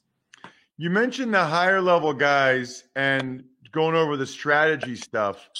One thing that feels like it's changed recently, and maybe this is how it's always been, it feels like the circle of decision makers has gotten smaller and smaller. Like, I'll talk to scouts, Jim, and they'll be like, yeah, I have no idea what they're going to do. I just tell them about my guys, and then they just kind of do what they're going to. Like, it feels like, and maybe it's different from team to team, but I've heard about teams having like separate draft boards, secret draft boards, only the owner and the head coach and the GM look at it. Like, what's your understanding of this, the lengths that teams go to keep their true intentions secretive? Yeah, this is a sensitive subject for me. I if that's the direction it's going, and I don't know if it is or not. I haven't talked to many guys on that level, but it very well could be. But I've been kind of part of different situations like that, and what it does when you kind of pull in ranks and tighten that circle, it eats away at the morale of a scouting staff. Like, if you can't trust your guys that they're going to stay tight-lipped and not share information and let leaks get out, well, then get rid of them and hire somebody else. But I know, speaking from experience, you feel so much more connected when you feel a part of the entire process. I mean, we talked about it earlier. I mean, that's a hard occupation, man. I mean, people don't want to hear that, but when you're away from your families, I don't care if you're a trucker or you're in the military, when you're away from your family, as much as scouts are, that's a grind. And you put in all that sacrifice. When you get closer to the draft, you want to feel a part of it. Like, you've put in all the work. So when teams do cut their guys out of it, it's just, to me, it sends a really bad message. And again, if you can't trust your guys, you've got the wrong guys. I think the teams that do it best keep their staff connected all the way through, because that's where guys want to work. I think those teams have an advantage getting a better scouting staff, putting a better staff together, because that stuff gets out around the league. I mean, guys know which teams are better to work for and which teams aren't. But you might be right. I mean, I've heard that from a couple of teams, like, hey man, we're closing ranks at this point. I'm like, what are you talking about? Why are you closing ranks? Like, that's your group of guys. I mean, it's like 10 to 12 people. Like, how can you not trust those people? But yeah, there might be something to it, Ross. You might be onto something. Jim, that what you said, that's a life lesson, right? Like, you need to include people in the process. Like, that matters. And you're right. If you don't trust them, why do you even have them? It's such a good point by you. A couple other things I wanted to hit on. When we hear about draft boards for different teams, I think the thing that would surprise people is how different draft boards can be from team to team. I don't know how to phrase this question, Jim, but if you looked at all 32 different draft boards, right? How much do you think would be very similar, and how much would be different? How much variation is there from team to team on their draft boards, do you think? Yeah, they're kind of like snowflakes, I guess. They are different. I mean, I don't think they're wildly different. I think that at most positions, especially at the top, they're all talking about close to the same players. It's just where they have them stacked. And again, it goes back to organizational philosophy and what the head coach wants in players and what they want in people. I can speak from my experience in Seattle. Like, we wanted a bunch of alphas on our team. You look at how they were built when they were winning Super Bowls. You had Richard Sherman and Cam Chancellor and Doug Baldwin. I mean, you had some really big personalities on on that team. And going back to my experience with the Patriots, some of the teams you were on, look at that defense with like Junior Seau and Teddy Bruschi and Mike Vrabel and Rodney Harrison. There were some alphas on that team too, but again, so get back to your point. Yeah, the boards are all different. I think when you get into the later rounds is where it really starts to vary. Probably rounds 5 through 7. Teams really, there's some teams that want to take shots on height, weight, speed guys and guys with developmental traits, and other guys just want to take a safe football player. They know even if he's just at minimum a career special teams guy, let's just draft a player that's going to make our team and get to the game on Sunday and maybe not try to hit that home run, maybe just try to hit a single or double. Are there some guys that you can think of, Jim, that the league is a lot higher on than the media? Because it's interesting. You see these guys like, Davis, the linebacker from Kentucky, or other guys that seemingly come out of nowhere. I don't know how that happened. Supposedly he got a 4th or 5th round grade from the NFL or somebody, and now he might go in the first round.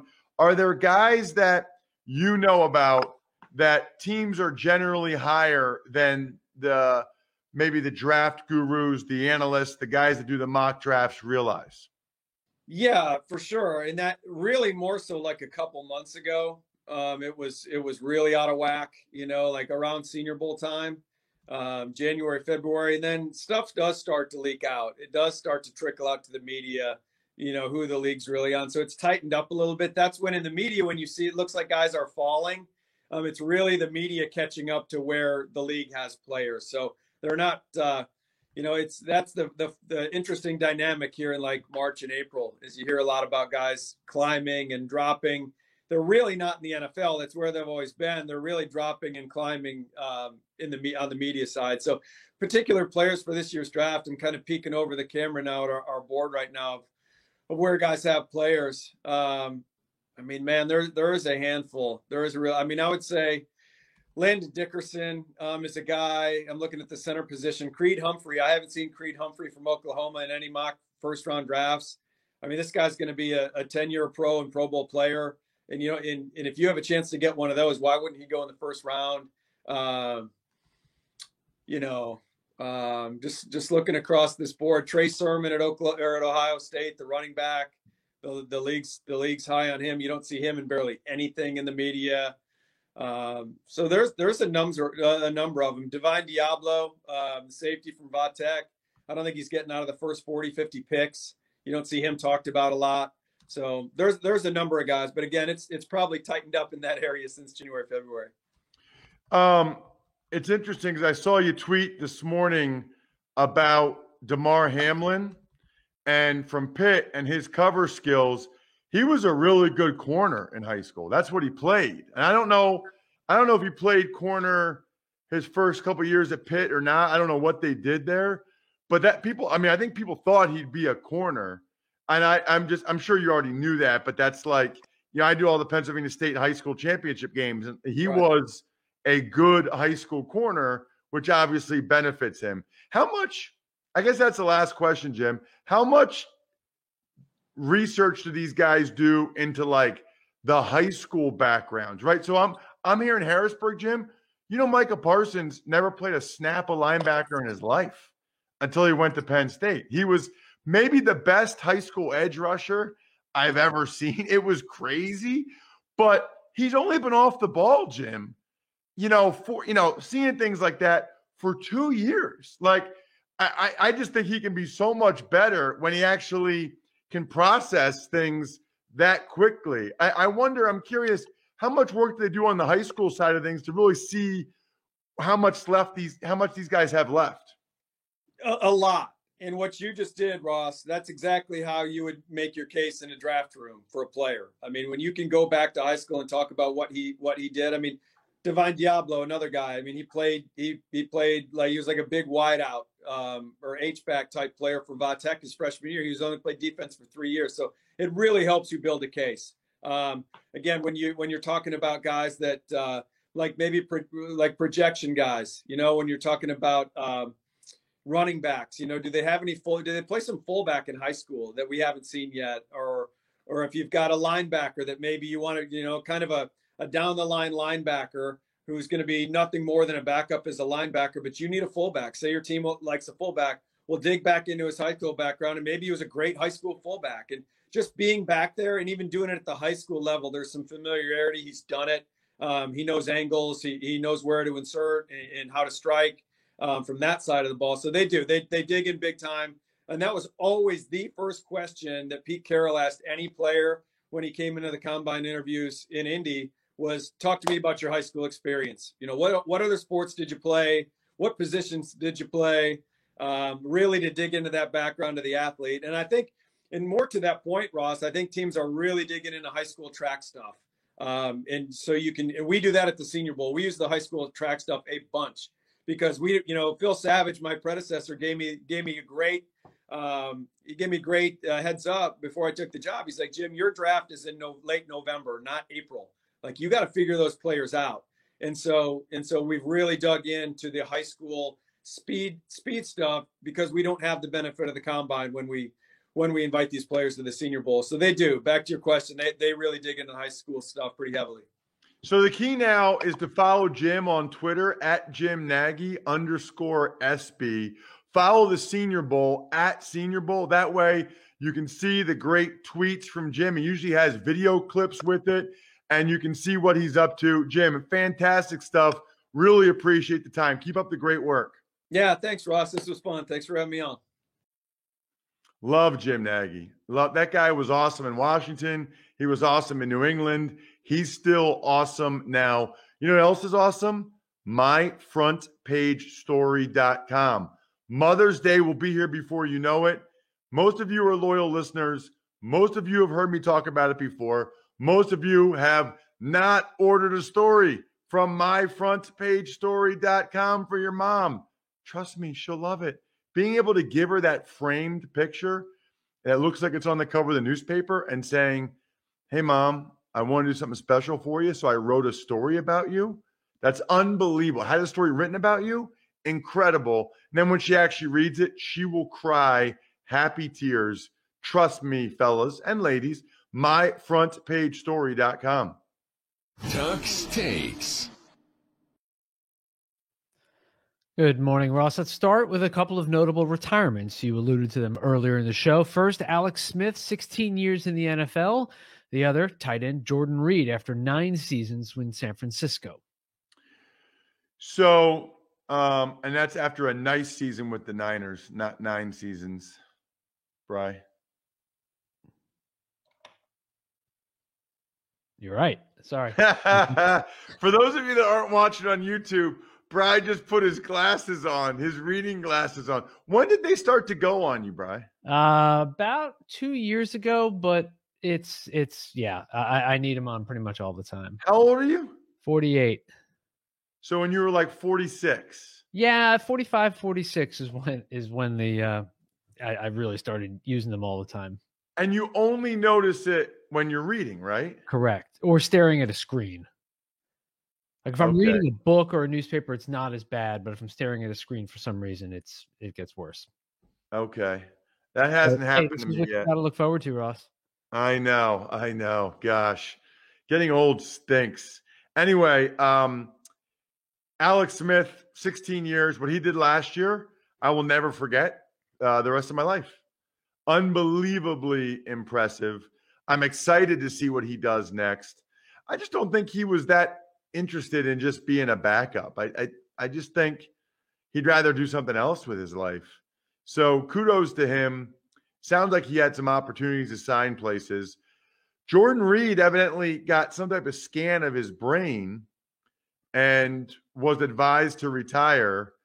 So I guess I have mixed emotions about that, Bri.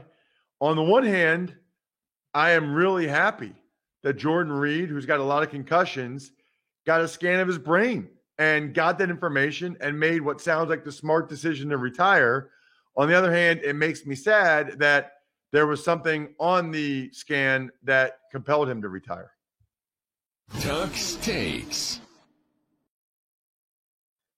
Speaking of the 49ers, former Niner Aldon Smith recently signed with the Seahawks, is wanted on charges of assault down in Louisiana.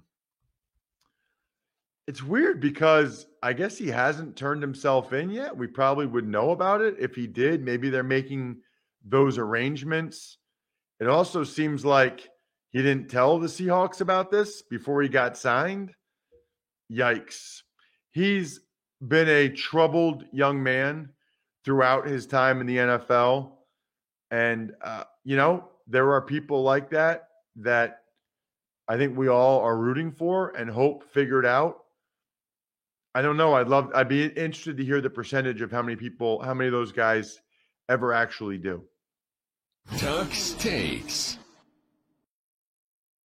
On to the transaction front. The Bears re-signed safety Tayshaun Gibson. Raiders inked cornerback Rasul Douglas. And the Steelers signed head coach Mike Tomlin to a 3-year extension that goes through 2024.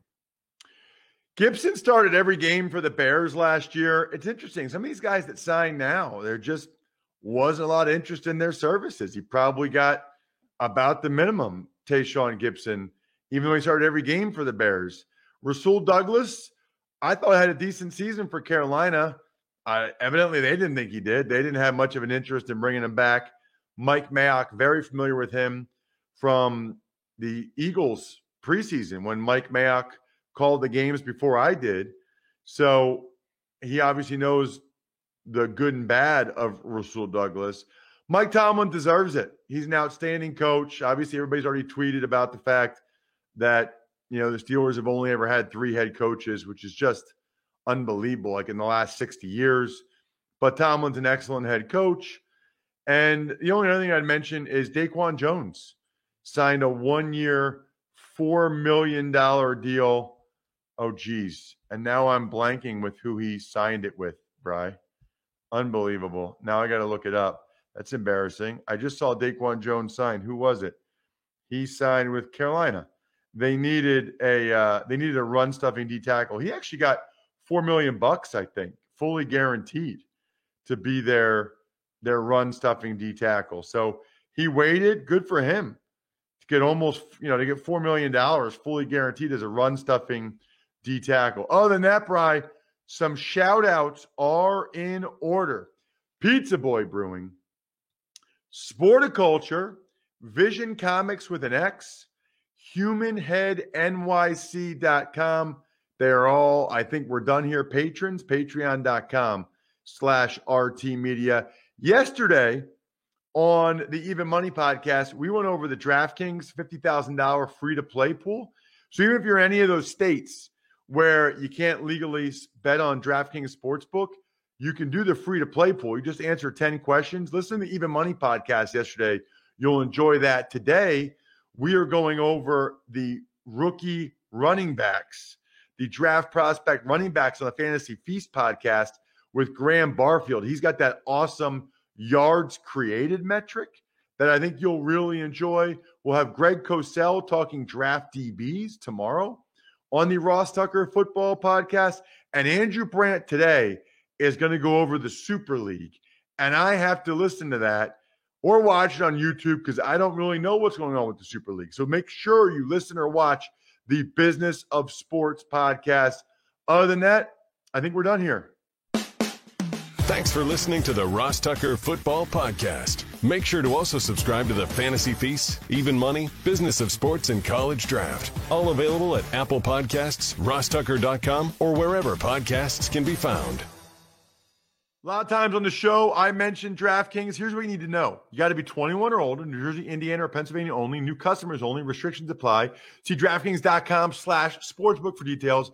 Gambling problem, call 1-800-GAMBLER, or in Indiana, 1-800-9-WITH-IT. By the way, if what I was talking about included a deposit bonus, doesn't always, sometimes it does.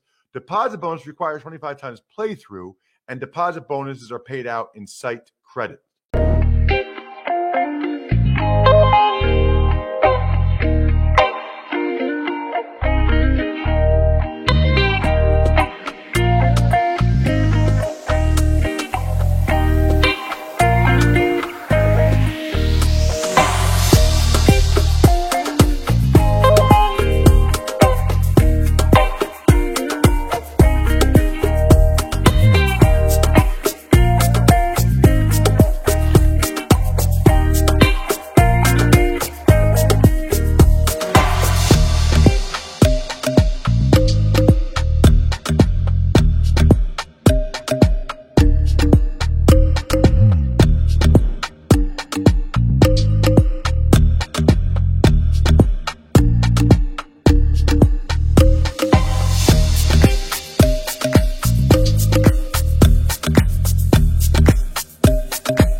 everyone say hello to MLE's sixth-ranked eater and soon-to-be father, Nick Weary. So last time we talked here, dude, you and your girlfriend, top-ranked female eater, Mickey Sudo, announced that you guys were expecting a kid. How has everything been going? Doing great. We are 26 weeks as of today, actually. So her and the little boy are doing well. She just had a recent doctor's appointment. Everybody's doing good. So, that's if that's good, I can deal with the rest. Everything else is going pretty good. So, what food has she been craving throughout this pregnancy? There's a hot sauce called Suntava. It's a habanero-based hot sauce. I literally bought her 2 cases of this hot sauce. We found on clearance, which was really cool too. That's probably why I bought the 2 cases. But really spicy foods, and then just depth of flavor. She can't just make a lunch. It has to be like a 76-step process into making depth of flavor with stuff. So I think her taste buds are enhanced. So just a lot more flavor stuff. Will she be there supporting you during this event? She will. I think it's nice. It's half support, and then it's half if you don't do well, I won't even sit next to you on the plane ride home.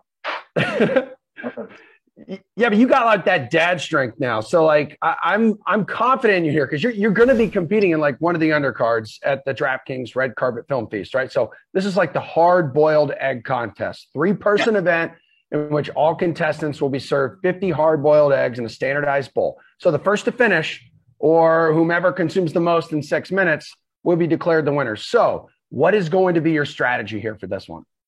Eat eggs really fast. No, it's going to be there's gauging them. I feel like subconsciously I've been training for a hard-boiled egg event for the last 14 years of my adult life, but eat my fair share. But if you can get a rhythm with that, because as crazy as it sounds, it's only probably about 6 pounds of food total, so not too bad. If you can get a rhythm with the eggs, try not to maybe get your mouth too dry with the yolk, you should be able to get them down pretty quick. Yeah. How often do you eat eggs? It sounds like quite a bit. Yeah. Usually each morning, either starts with protein paste or it starts with 12 egg whites and 2 whole eggs. So it's probably the equivalent of about 6 dozen eggs a week in the house we go through just for myself, and then she eats a few here and there. So. Oh my God, man. So that's probably got to give you a little more confidence coming in, or does that like not really matter? There's a little bit of confidence. I know my way around an egg, so to speak. Being a bodybuilder. If this was 10 years ago in my active bodybuilding life, there's no way, because I loathed eggs during that time, being forced to eat. But now I'm pretty psyched. I'm trying not to get overconfident, but I'm pretty excited. All right, this will be your 3rd DraftKings and MLE event, right? So you came in 4th at the Halloween Candy Bowl, 3rd at the Big Game Snackdown. So how badly do you want to win one of these? Oh God, yeah. Winning isn't everything. It's the only thing. So for me, it's every contest I go into, it's with the intent to win. So this one definitely, I wanted a little bit more because it is hard-boiled eggs. I'd love to be your hard-boiled egg eating champion. Done pretty well, even at the big game events. I almost snuck into 2nd with Chestnut there towards the end, so that was pretty cool. So if I can go into this one and try to dominate start to finish, that would mean a lot to try to come out on top and get my first pro W that's not a qualifier. So what changes with you just going up against 2 other people instead of like a stage filled with other men and women? For me, to be honest with you, not too much. I know some people, they pay attention to what other people are doing. If you watch me, tune in next Sunday, you'll probably see my eyes closed for the majority of the event. Really? Yeah. If I have my eyes open and I'm looking around, I'm really not doing my job. There's the movie For the Love of the Game with Kevin Costner, and before every pitch, there's the clear the mechanism, and 70,000 people in the stadium go away. That should kind of be how it is. I want to kind of hear George or whoever's doing the countdown at the time, maybe where the time is, where some other people are, but you really can't give too much, to be honest with you. Yeah. If I go in there and I do my job, that title's mine. So. Is that like your all-time favorite movie, For Love of the Game? It's definitely up there. For the Love of the Game is definitely up there. That one, Castaway is probably the only movie where I've ever shed a tear when Wilson floats away. That's probably my God, that gets you? Dude, that's Wilson floating away? Cinema history. I can Oh, the Green Mile is close, but Wilson Floating might be more sad. But that one's pretty tough. Or Jurassic Park, just the OG Jurassic Park. I have a 3-year-old son. He absolutely loves Jurassic Park, which, I probably shouldn't be showing a 3-year-old Jurassic Park, but he seems cool with it. So. I'm sure you're not like a regular dad. You're a cool dad. Exactly. Don't worry, man. My mom let me watch like Beetlejuice when I was like 3 or 4, which probably explains a lot. This is Oscar night, which is why we're kind of talking movies. That's why we came up with the name, the Red Carpet Film Feast. So when you go to the movies, though, like, what is your snack of choice? Do you have like a strategy? I would love to say that I've never snuck snacks into the movie theater, but you try to do that if you can. Like, I'll ask Miki to bring her big purse, and by big purse, I mean, like, what's a duffel bag to be considered a purse? So try to sneak in maybe whatever the food of choice is. But as far as movie theater snacks, I want snow caps that are going to be gone before the movie even starts. Wow. White things.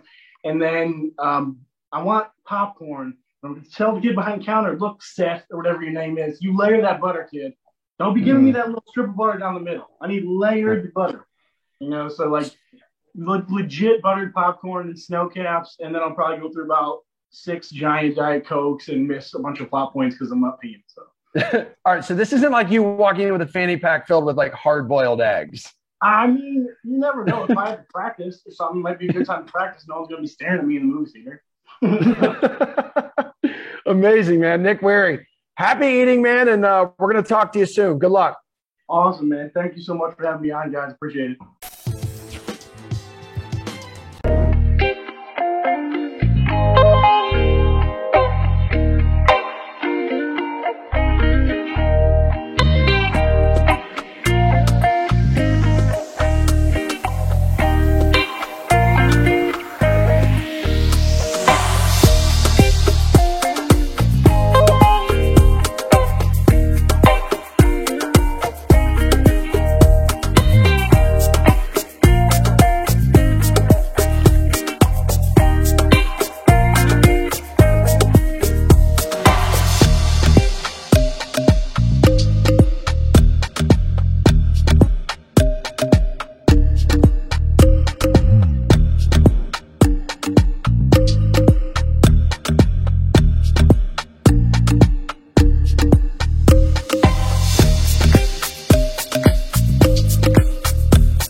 It's Stoney with the Halloween Candy Bowl, Esper, Jeff, who you're talking about with the Big Game Snack Down.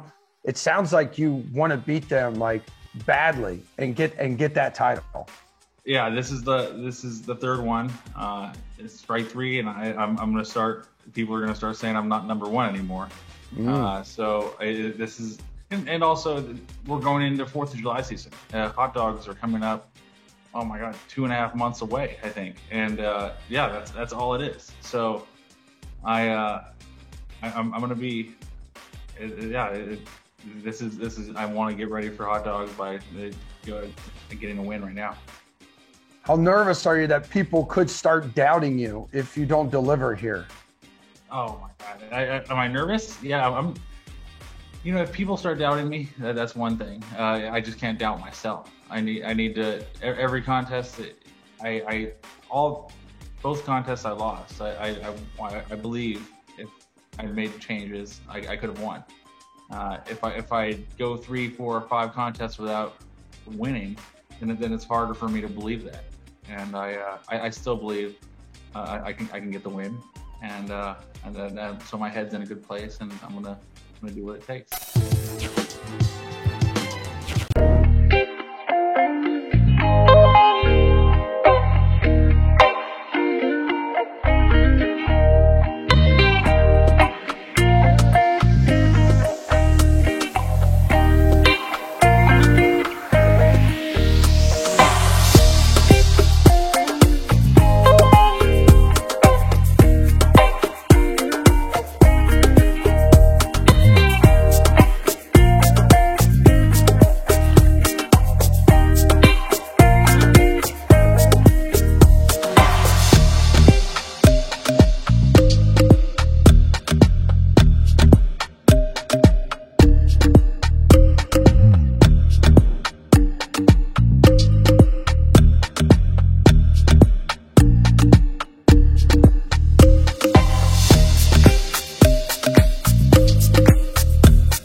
What's up, DK Sim Fam? Welcome on back to your final DraftKings simulated football game of the night. I'm Jeff Ulrich. We got one more Madden stream to go.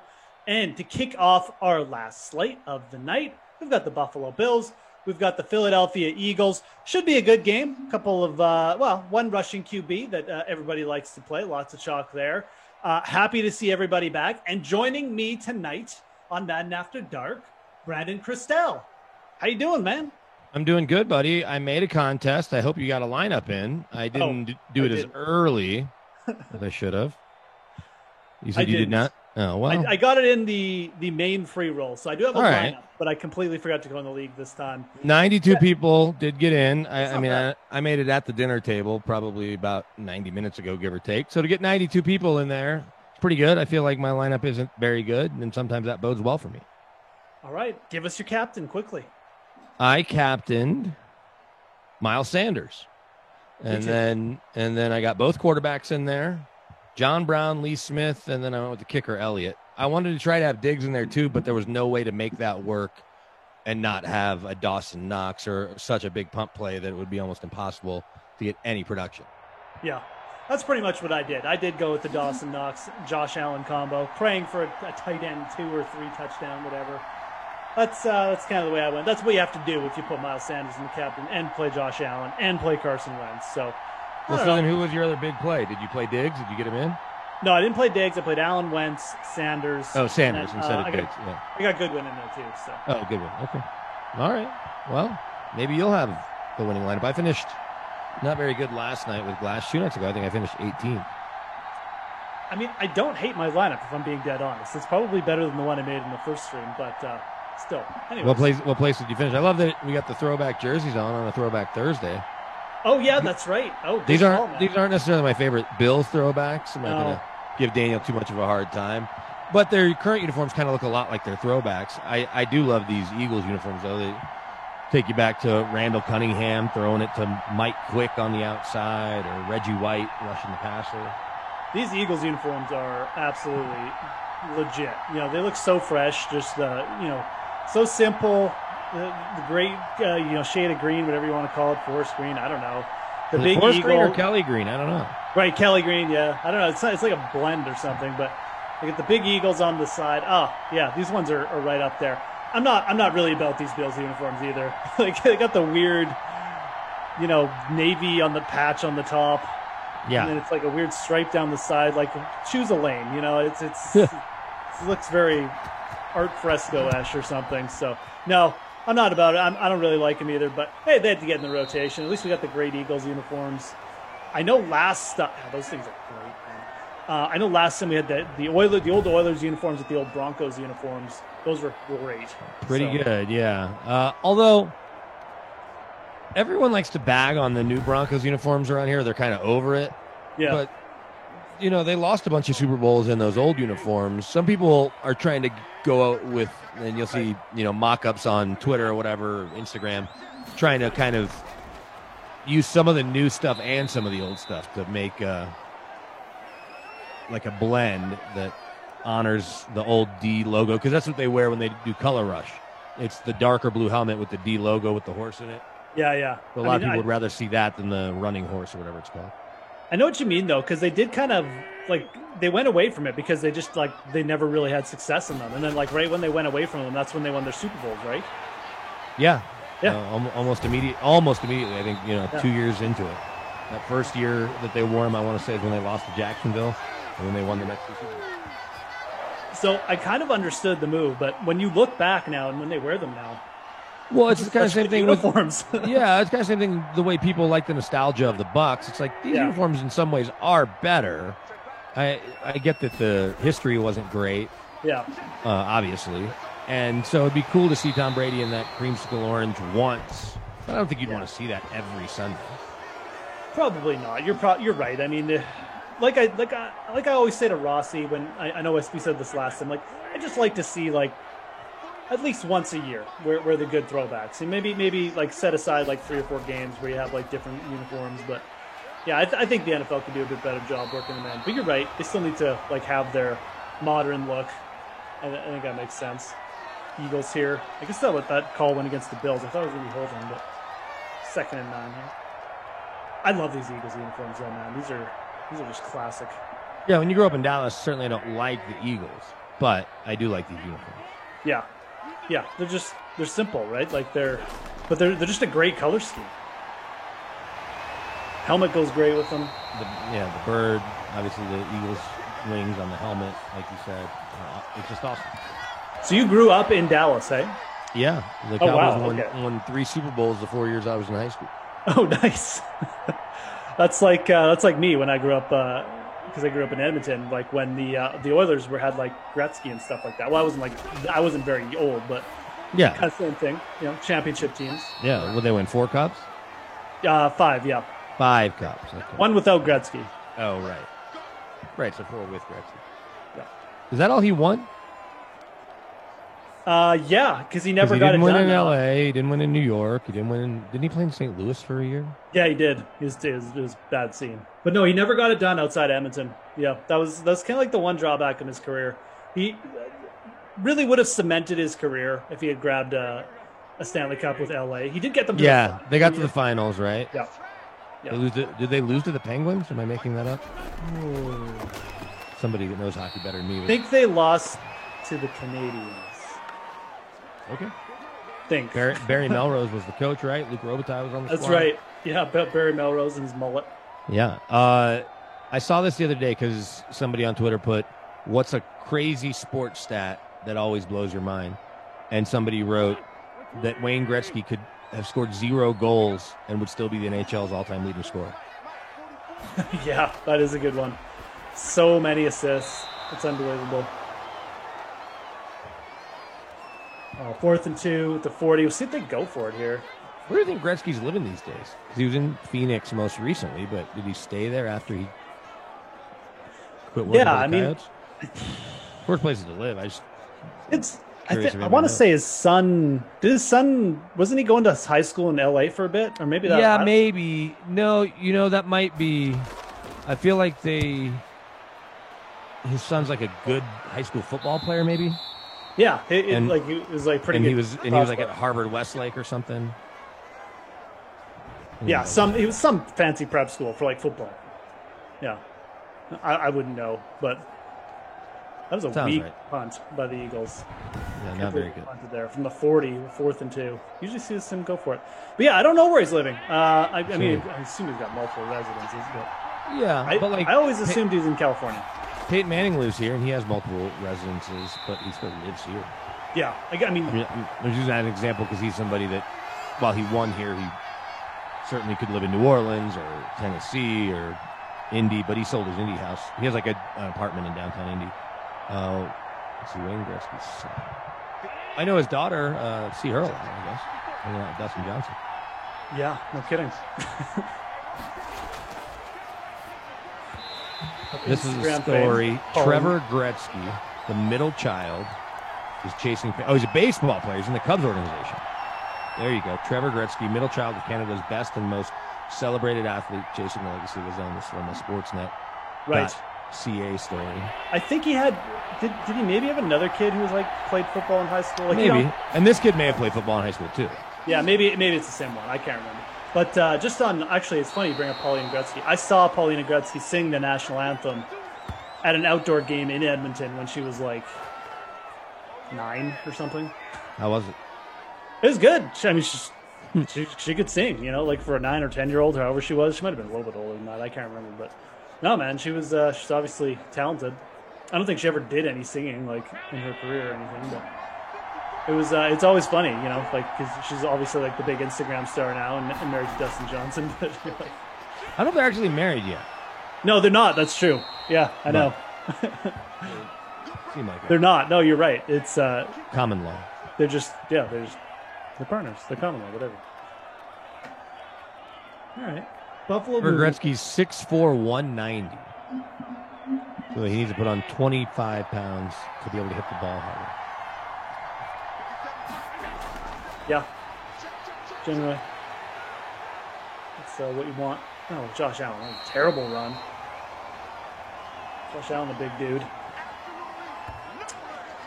See if Trevor Lawrence, would you say Trevor Lawrence is like Josh Allen is like a good comparable for Trevor Lawrence, just in terms of like stature and like what they can do? Yeah, maybe size-wise. I think Trevor may be a little is he a little taller? I want to say he might be a little taller. Like an inch taller? Because what's Josh Allen? Josh Allen's 6'4", right? I think he might be 6'4", yeah. He's pretty tall, but I think you might be right on that. He's like an inch taller. Maybe a little thinner, though. Josh Allen, 6'4" and 7'8", 237. Let's see what is.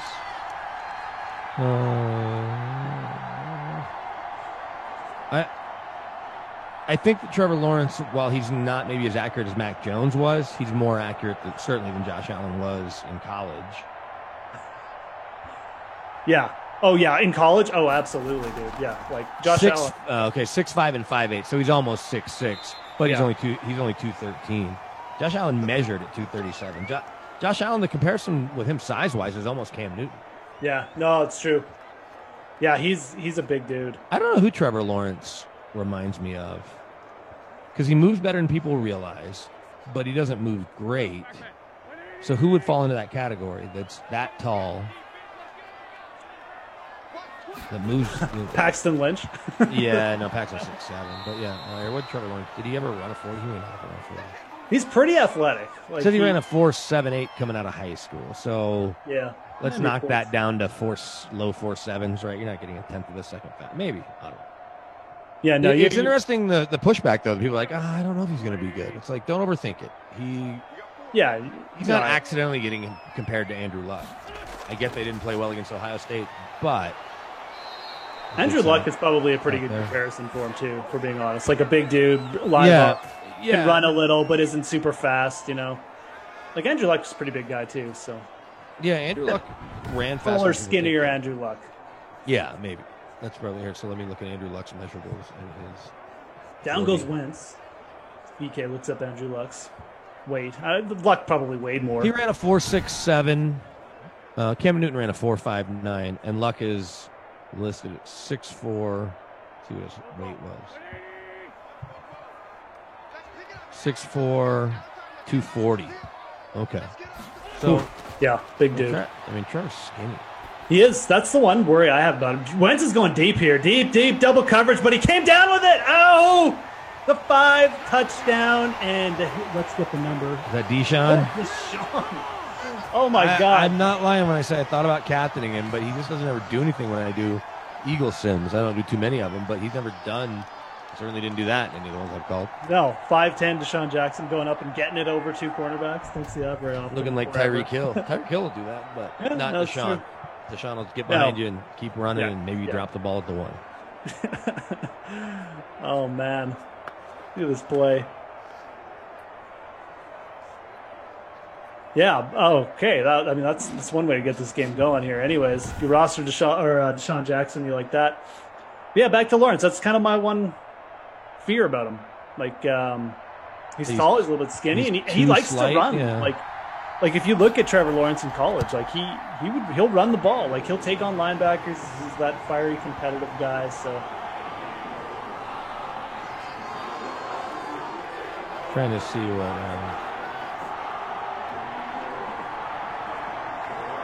Lance Zierlein compared him to. So Lance Zierlein does all the draft breakdowns for NFL.com. Right. A lot of strengths, some weaknesses. Usually they compare him to.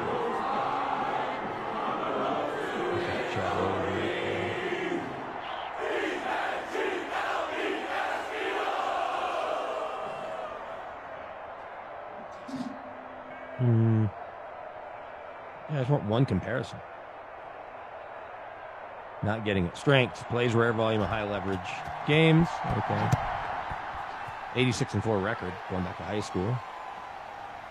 Commanding presence, unmistakable air of confidence, elite size, athleticism, and play traits, dual threat capabilities, add to his explosive play totals, speed, wiggle, toughness, his own read, call, and called runs, understands how to protect himself, feet stay calm when working from the pocket, subtle pocket slides to stay pass ready on the platform, and there's still 10 more things that are good about him. Here are his weaknesses, according to Lance Zierlein. Benefits from heavy play action and quick game. Offense, limited amount of full field reads that are asked of him. Inconsistent eye manipulation of the safeties.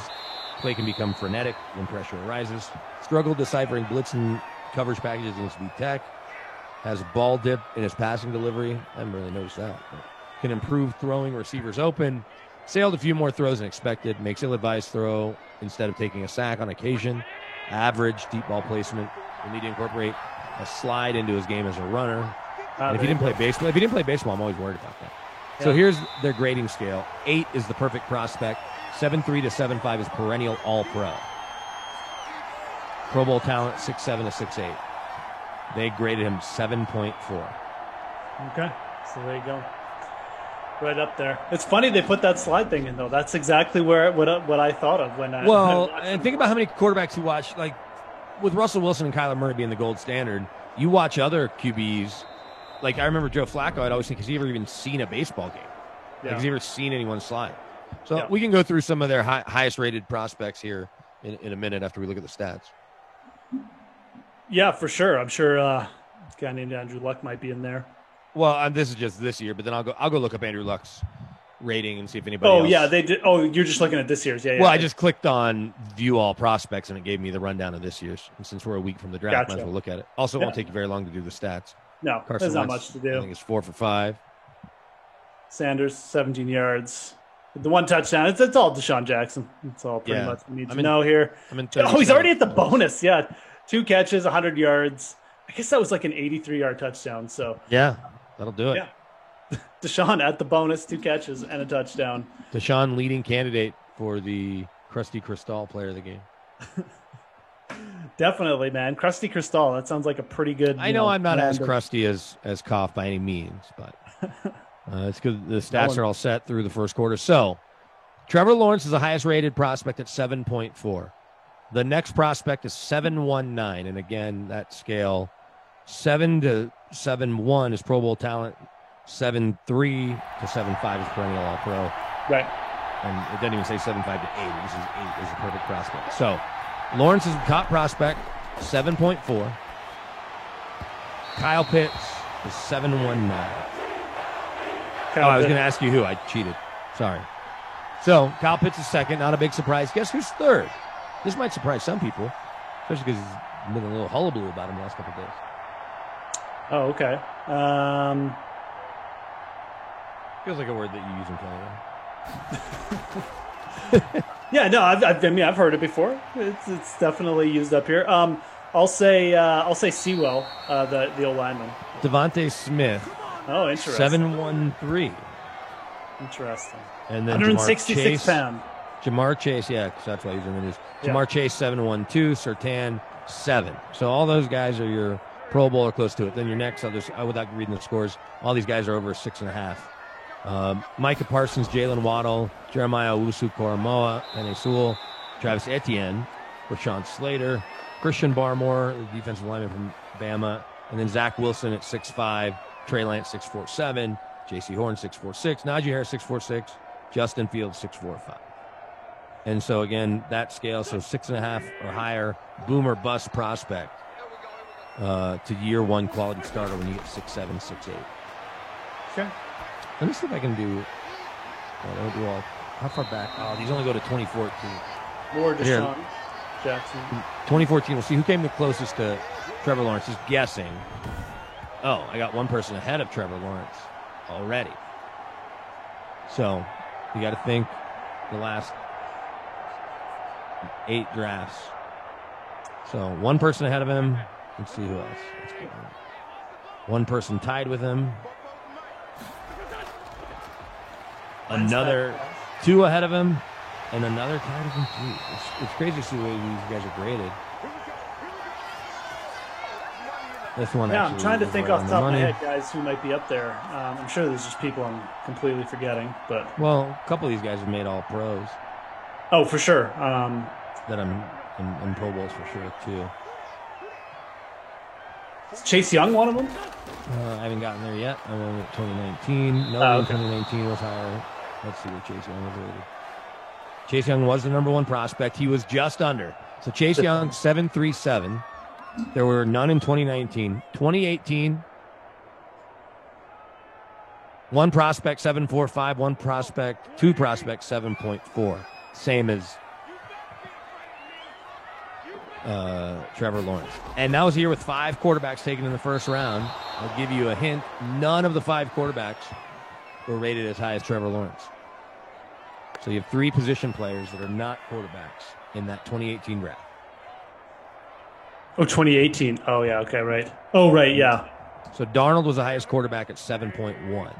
Wow. They gave Darnold a 7.1. 4 players are ahead of him. Tremaine Edmonds, who's in this sim right now, 7.3. Then 3 players tied with, or 2 tied with him. Bradley Chubb and Quentin Nelson, 2 guys that have made Pro Bowls. Quentin Nelson's been all-pro every year of his career.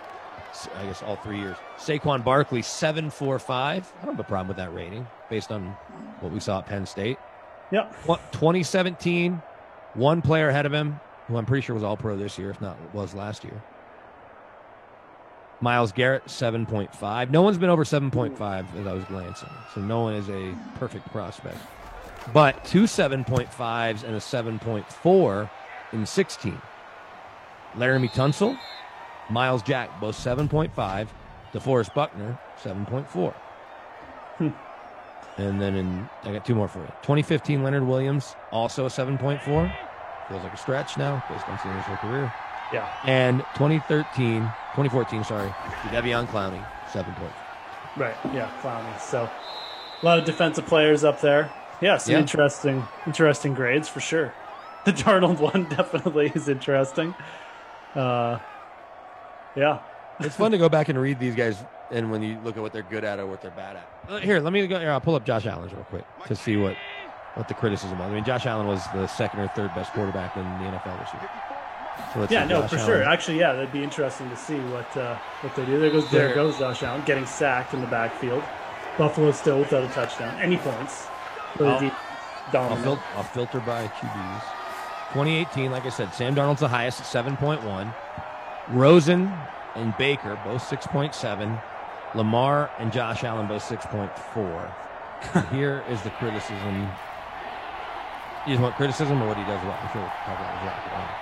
Yeah, just to talk about criticism. We kind of know what he does well. Yeah. He's got a big arm. They compared him to Jake Locker. Called him a late bloomer. Prototype frame for a pocket, sturdy base, all that. Turns into competent traffic director when scrambling. Weaknesses. Never had completion rate higher than 56%. Either of his 2 years as a starter. Accuracy diminishes greatly when forced to move. May have too much hero in his blood. Tries to overcome obstacles with arm talent. Makes poor decisions because of it. Takes too many chances with low percentage throws. Needs to play smarter and place higher value on the ball. Fastball pitcher whose touch could use improvement. Short. Will baby deep throws at times. Field reading is spotty. Needs to be more patient, allowing combo routes to develop. Would benefit by trading some velocity for better timing. Anticipatory throws don't seem to come naturally. Pre-snap game plan appears unfocused. Breaks from pocket without cause, throwing off his timing with receivers. Doesn't keep feet throw ready when sliding in the pocket. Frequently defaults to off-platform throws when there's time to set his feet and below. It's crazy how many of those things he improved on. Hey? I know, right? It was a nice run by Josh Allen, too. Cut the sideline. He did fumble, but it went out of bounds, so still Bills ball. First down. Does say able to needle the thread with rocket launcher. Able to outpace safeties on deep sideline throws. Aggressive pump fakes, open up double moves. Can roll right and fling it downfield with impressive velocity and placement.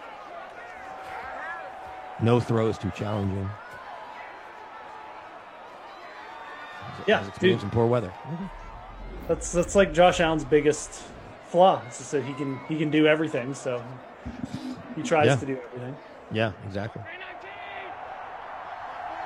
Jordan wants to know whose scouting report is that again? It's Lance Zierlein's done these, and Lance he does Houston radio, but also a lot of NFL Network stuff. And his dad was an O-line coach in the NFL for 25 years.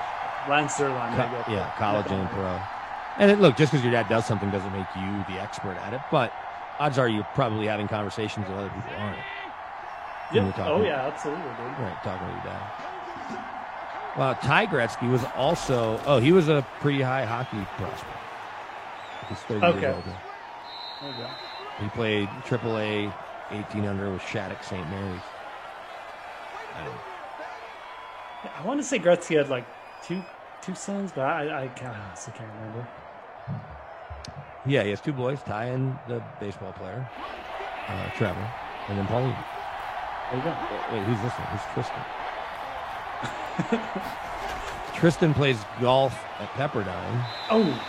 He is also their kid, so he plays golf at Pepperdine. There you go. And then they also have Emma. So they have 5. A lot of kids. I thought they had a bunch. I couldn't remember, but there you go. Paulina gets all the press, obviously. Yeah, well, understandably. And you've got an Instagram profile like that. Yeah, you kind of wonder how her siblings handle it. They're probably just happy that she takes all the heat off them. Yeah, no one even thinks about Gretzky's kids. Yeah, exactly. Like, it's one thing to be son or daughter of somebody that's really good at what they do, but when they're the best at something in the history of the world. Oh, totally. Like forever, Michael Jordan's kids had to deal with being in that shadow. Now LeBron's son is having to deal with it. His oldest, but I think he's handling it pretty well. Yeah, no, you're right though, man. Like it's like your dad was the best ever. It's like you even if you choose to follow his footsteps, like like look at Dale Jr. Right? Yeah, Dale Jr. had a career most NASCAR drivers would certainly take. He never won a Cup Series title, but he won a bunch of races, and he was the most popular driver every year. He won Daytona, I think, twice. But his dad won like 7 cups. Whatever.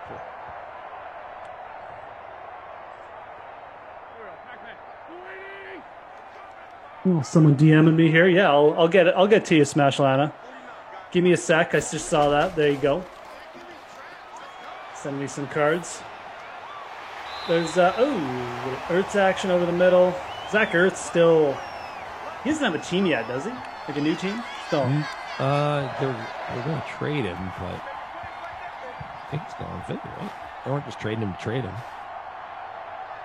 2 days ago, an interested trade partner for Zach Ertz, question mark. So, still an Eagle for now. Still an Eagle. Probably get traded at the draft, if I had to guess. Yeah, that would make sense. Especially if somebody misses on a tight end or misses on something. Exactly, yeah.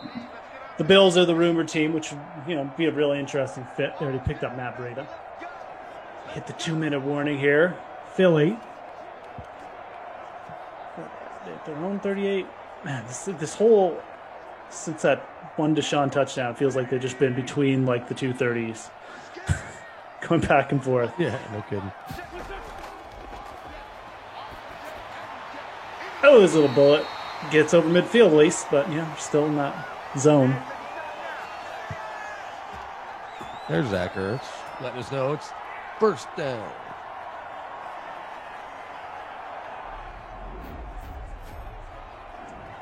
Where does the NFL draft rank for you on your sports calendar? I like it, man. Like I really like the drafts. Like I when I was younger, I'd like always be around the NHL draft and the NHL free agency and stuff. So I live for these news days. I used to love the NBA draft. That used to be my favorite. NBA draft is fun. Yep. Not anymore. Now I'm obviously for what I do, but all about the NFL draft. And yeah, because the NBA draft has lots and lots of European players that you just can't keep track of unless it's your thing. It's hard when I know I've seen a lot of these dudes playing college ball, and there's so much more, not only tape out there, but video that you see between ESPN and NFL Network leading up to the draft. That you just don't get that with the NBA. You get lots of Zion Williamson tape or whatever, leading into his draft, but you don't get much beyond the top 5, top 10. Yeah, totally. I agree. But like once the kind of 2 big guys are off, like it's, there's just not like that much exciting going on with the NBA draft. Yeah, the NFL draft is my favorite for sure. Like it's not even close. And they've done a good job, right, with how they do round 1 Thursday night prime time, round 2 and 3 on Friday prime time, and then Saturday the rest for the diehards. Compared to how it used to be, everything on Saturday and Sunday. Right, yeah. No, absolutely. With that, they made it more of an event or whatever. So, I love it, man. No, NFL draft for sure. I'll get in there and probably watch some of the later rounds a little bit too. But I always used to like it when I was younger. It's a better event because you can spend more time with it. So I probably won't spend all day watching the later rounds, but I'll definitely keep an eye on it. Obviously, it's got big fantasy impacts as well, so... Well, this is a terrible story, but we read the news nonetheless. This just came out from Adrian Wojnarowski. Terrence Clark, Kentucky freshman, guard headed to the NBA, died in a car accident in the LA area this afternoon. Clutch Sports CEO Rich Paul told ESPN his mother was at his side when he passed. I saw that pop up. Yeah, he's 19 years old. Man. Yeah. What a tough. Extremely sad, obviously. So terrible thing to see. Not much else to be said. Only played 8 games last year. Yeah, I saw that news come up though. But yeah, that's a tough one.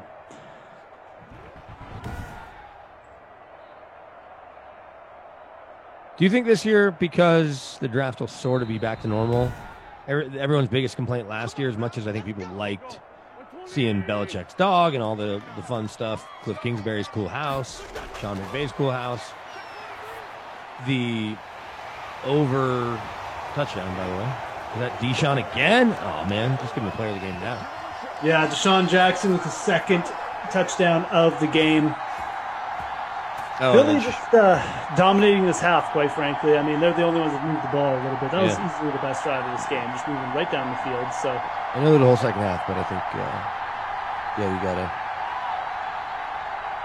you gotta make him the early candidate for the Krusty Kristoff player of the game. I didn't realize Shock G from Digital Underground also. That's why I'm saying this in our chat and on timeline. Oh yeah, okay, yeah, I see that. That's rough news too. No kidding. Yeah, man, hip hop world's had a tough couple of weeks. That's the thing, though, and I think I've talked about this when other people have passed in recent months on these sims. There's just more celebrities, so this is going to keep happening. I'm not trying to minimize, and certainly this 19-year-old kid dying in a car wreck is a different deal. Yeah. But 30 years ago, there weren't that many musicians. There weren't a million rappers and a million country singers and a million rock and roll stars. And now you factor in not just actors and actresses, also reality stars, right? So it's just going to keep happening. And more celebrities will die because there's just more and more celebrities. Yeah, totally. No, and obviously we're in a spot where, we're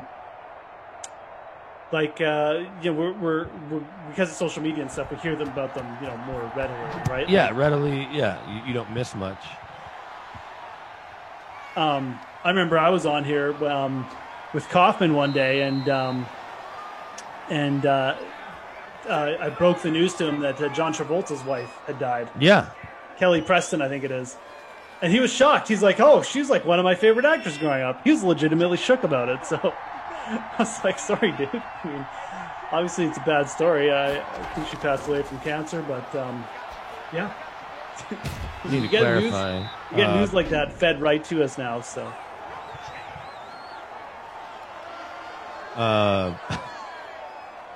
In the chat, only because I feel the need to keep things accurate. Barry Walling said Jimmy Carter died the other day at age 93. False. Jimmy Carter, who's 96, is still with us. Walter Mondale, his vice president, died at age 93. And the Democratic candidate who lost to Ronald Reagan in 1984. Yeah, did you see the news write-up on Mondale when they did it? They're like, Walter Mondale, architect of one of the biggest beatdowns of. The landslide. I didn't know this until this year with the election. I didn't know Walter Mondale, the only state he won was his home state of Minnesota. Yeah. He lost all 49 other states. No, I know. I didn't know that. It was destruction. But for the news outlets to lead with that was just ridiculous. Kind of painful.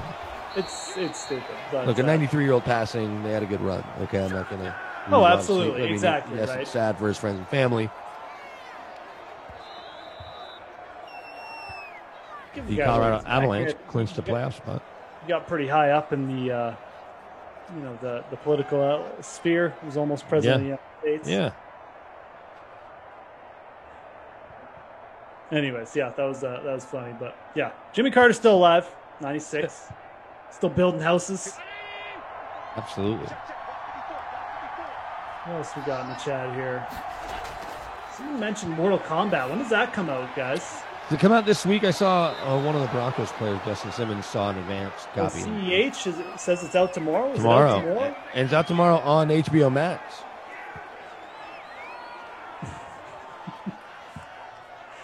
Creature, hello. So it's out tomorrow. Okay, well, there you go. Well, that's good news. Got a little Falcon and Winter Soldier out tomorrow as well. Yeah, it's the last one, right? I'm still kind of behind. I've been trying, and I keep falling asleep.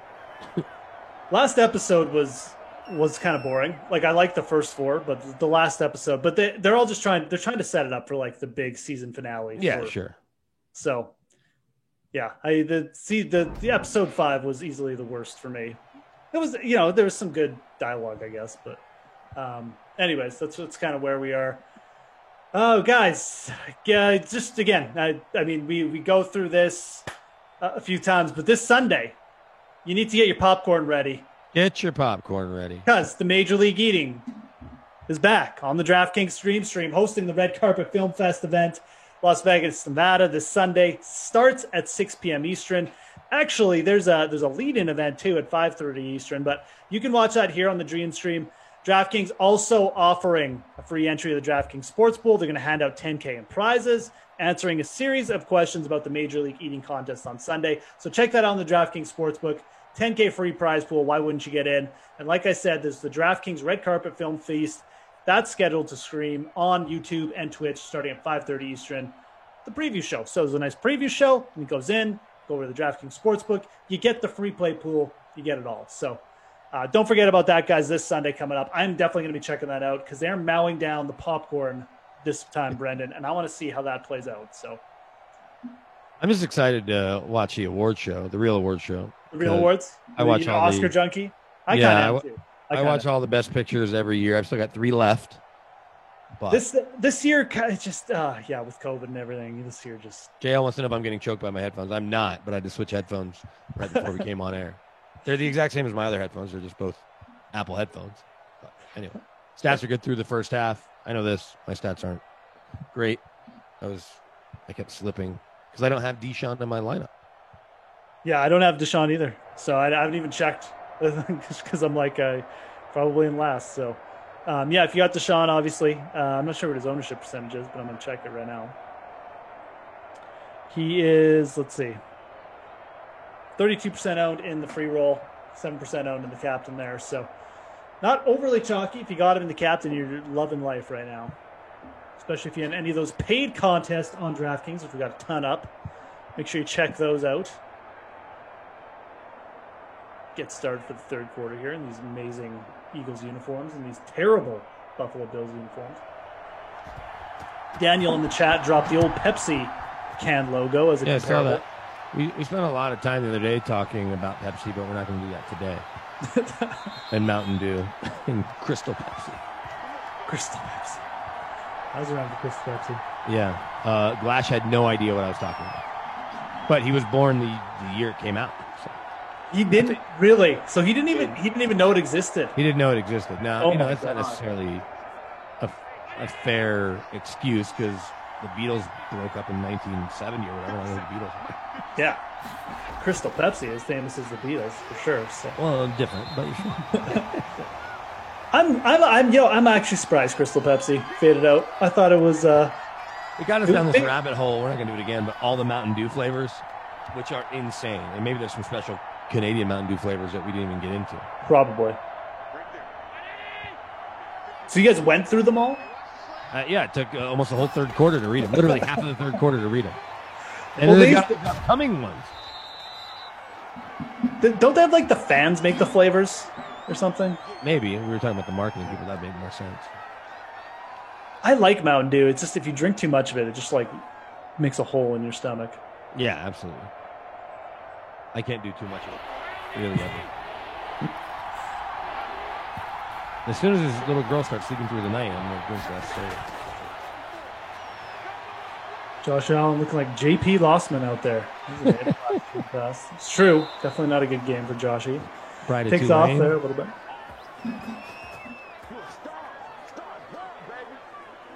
Did get the first down.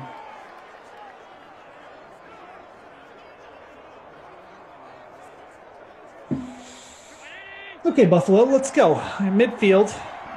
Let's get some points on the board here. See what we can do.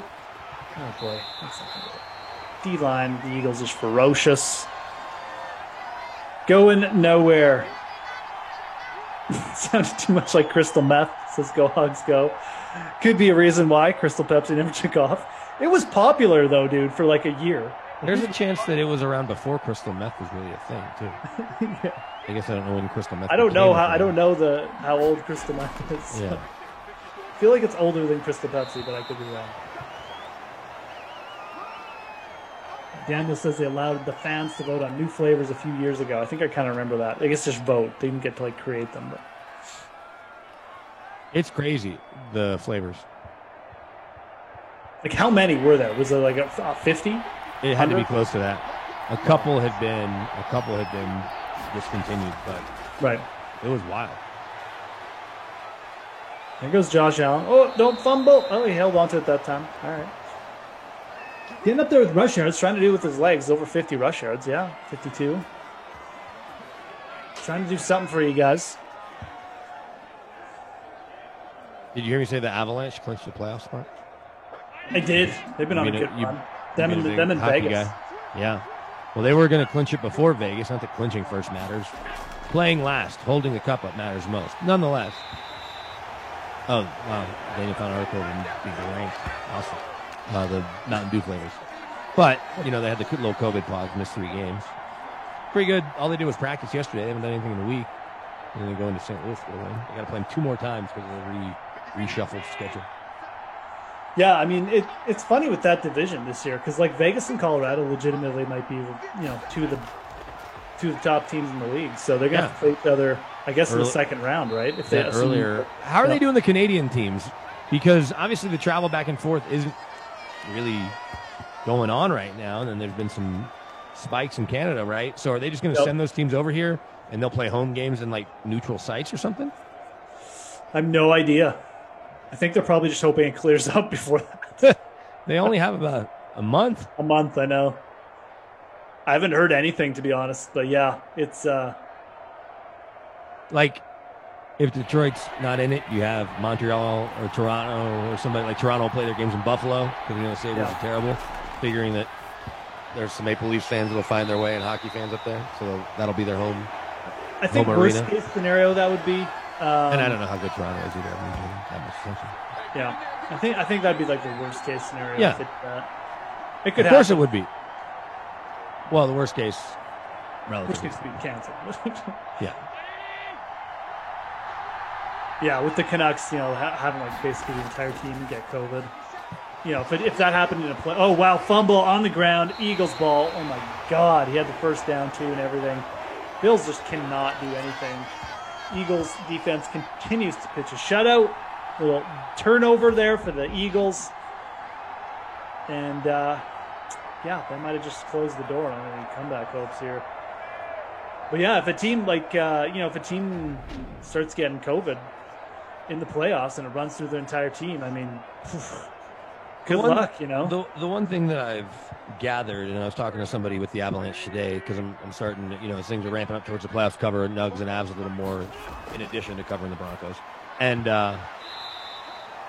the sense I got, and I guess the goalie for Vegas brought this up, he's like, if we're all getting vaccinated, can't we ease back on these protocols a little bit? Like the whole Avs team, even though they were in a COVID shutdown, got their first round of Pfizer COVID shots last Monday, the 12th. So, like, in a couple of weeks, just about everybody should be good to go. And that's just, one team, obviously. But I don't think that's unique to them. I'm sure most of the teams are doing all they can to try to get their whole hockey staff and all their roster, every player on their roster, vaccinated. Mm-hmm.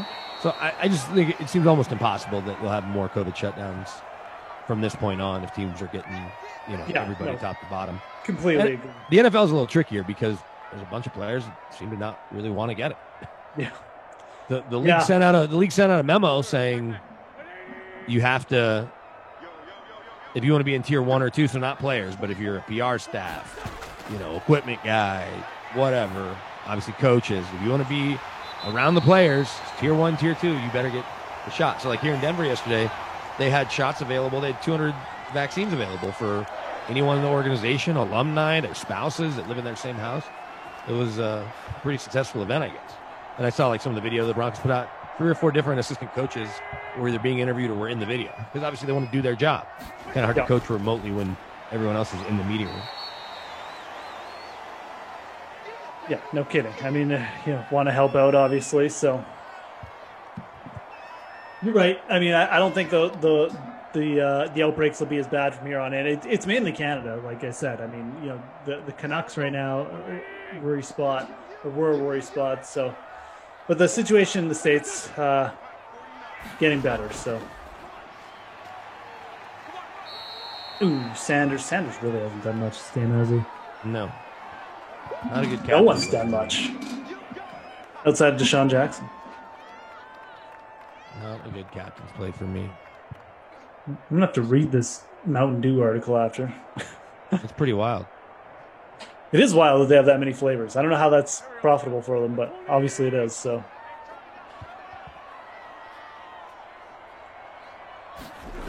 all right, Eagles, Wentz, first down again. More Deshaun Jackson.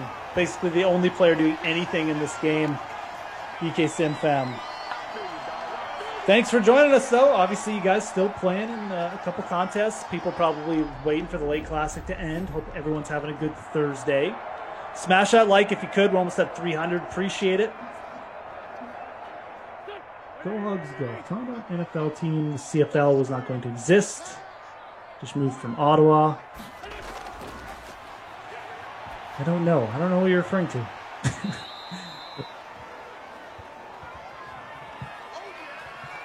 Second and 6. Really just dominating. That was a quick quarter. All right. Brings that one to an end. Didn't not much happened. Buffalo had a long drive. Fumbled. And now we're here. Not much happened. No, yeah, totally. Two Deshaun Jackson plays. Deshaun Jackson, part of the LA Rams next year. I'm kind of excited to see how that turns out. Hopefully he can stay on the field. Yeah, he's a California kid. I don't know if he grew up. Oh, yeah, he's Long Beach. Same high school as Snoop Dogg. So he's a SoCal kid. Yeah. Played his college ball at Cal. I was at the Pro Bowl in like 2009, and his brother was there with a documentary film crew, and they were making a documentary about him. Did you ever see a documentary about Deshaun Jackson come out? I feel like I would have noticed it, but there are a lot of documentaries out there, so I don't know. Yeah, maybe if anyone saw the Deshaun Jackson documentary, let us know. Captain Blood says BK guessed the Broncos pick. Oh, he wrote pick like picture. I thought he was going to post one. A week out, I say the Broncos at this point stick at 9. Today their GM said they've made no calls to move up, but they have gotten calls to move back. I think they stick at 9 and either take Pat Surtain or Micah Parsons. Ooh, Micah Parsons. I just think all the quarterbacks will be gone. Well, and is from what you've heard, is this Teddy Bridgewater thing still on? I think so. And George Payton said today, he goes, look, we still have the trade market. There's the chance that a team gets a different quarterback and then one of their guys becomes available. But I do think that the Teddy Bridgewater thing, I haven't been told otherwise. I think the deal's kind of out there, and it's more on Teddy to agree to rework, whether it's Denver or anywhere else, because they'll trade him. It's going to be for such a late-round pick, right, a 6 or 7. Yeah. That wherever he wants to go, it's a question of getting the money worked out. And is that what? Are you kidding me? Deshaun Jackson again? Deshaun Jackson, wow. Jeez. 3 touchdowns. I am not lying when I said I was going back and forth between him and Miles Sanders. I swear to God. But instead, I am like the rest of us that did not play Deshaun. Wow. Ruining the day. Deshaun Jackson, this 3rd touchdown. Legitimately, all the points are just Deshaun Jackson here. Deshaun Jackson, 44.5 in the flex. Carson Wentz, 23.8. I don't think as long as you just have Carson and Deshaun, you're going to be in the money. Yeah, because and the Eagles D. Eagles kicker has made, I guess, 3 extra points, so that's 3 points. The Eagles D is the 3rd highest score right now. Yeah, they're pitching a shutout. Did not see this happen. No, this is a crazy little stream of events. Oh, man. Oh, Smash Lana saying that put me in a good spot in Classic. There you go. Like that. I don't know if that's hitting the cash line for you or not, but obviously decent total. Yeah, Deshaun is the ultimate high ceiling player in Madden. He gets that one deep ball, hits the bonus quick. They do use him in the red zone. Like,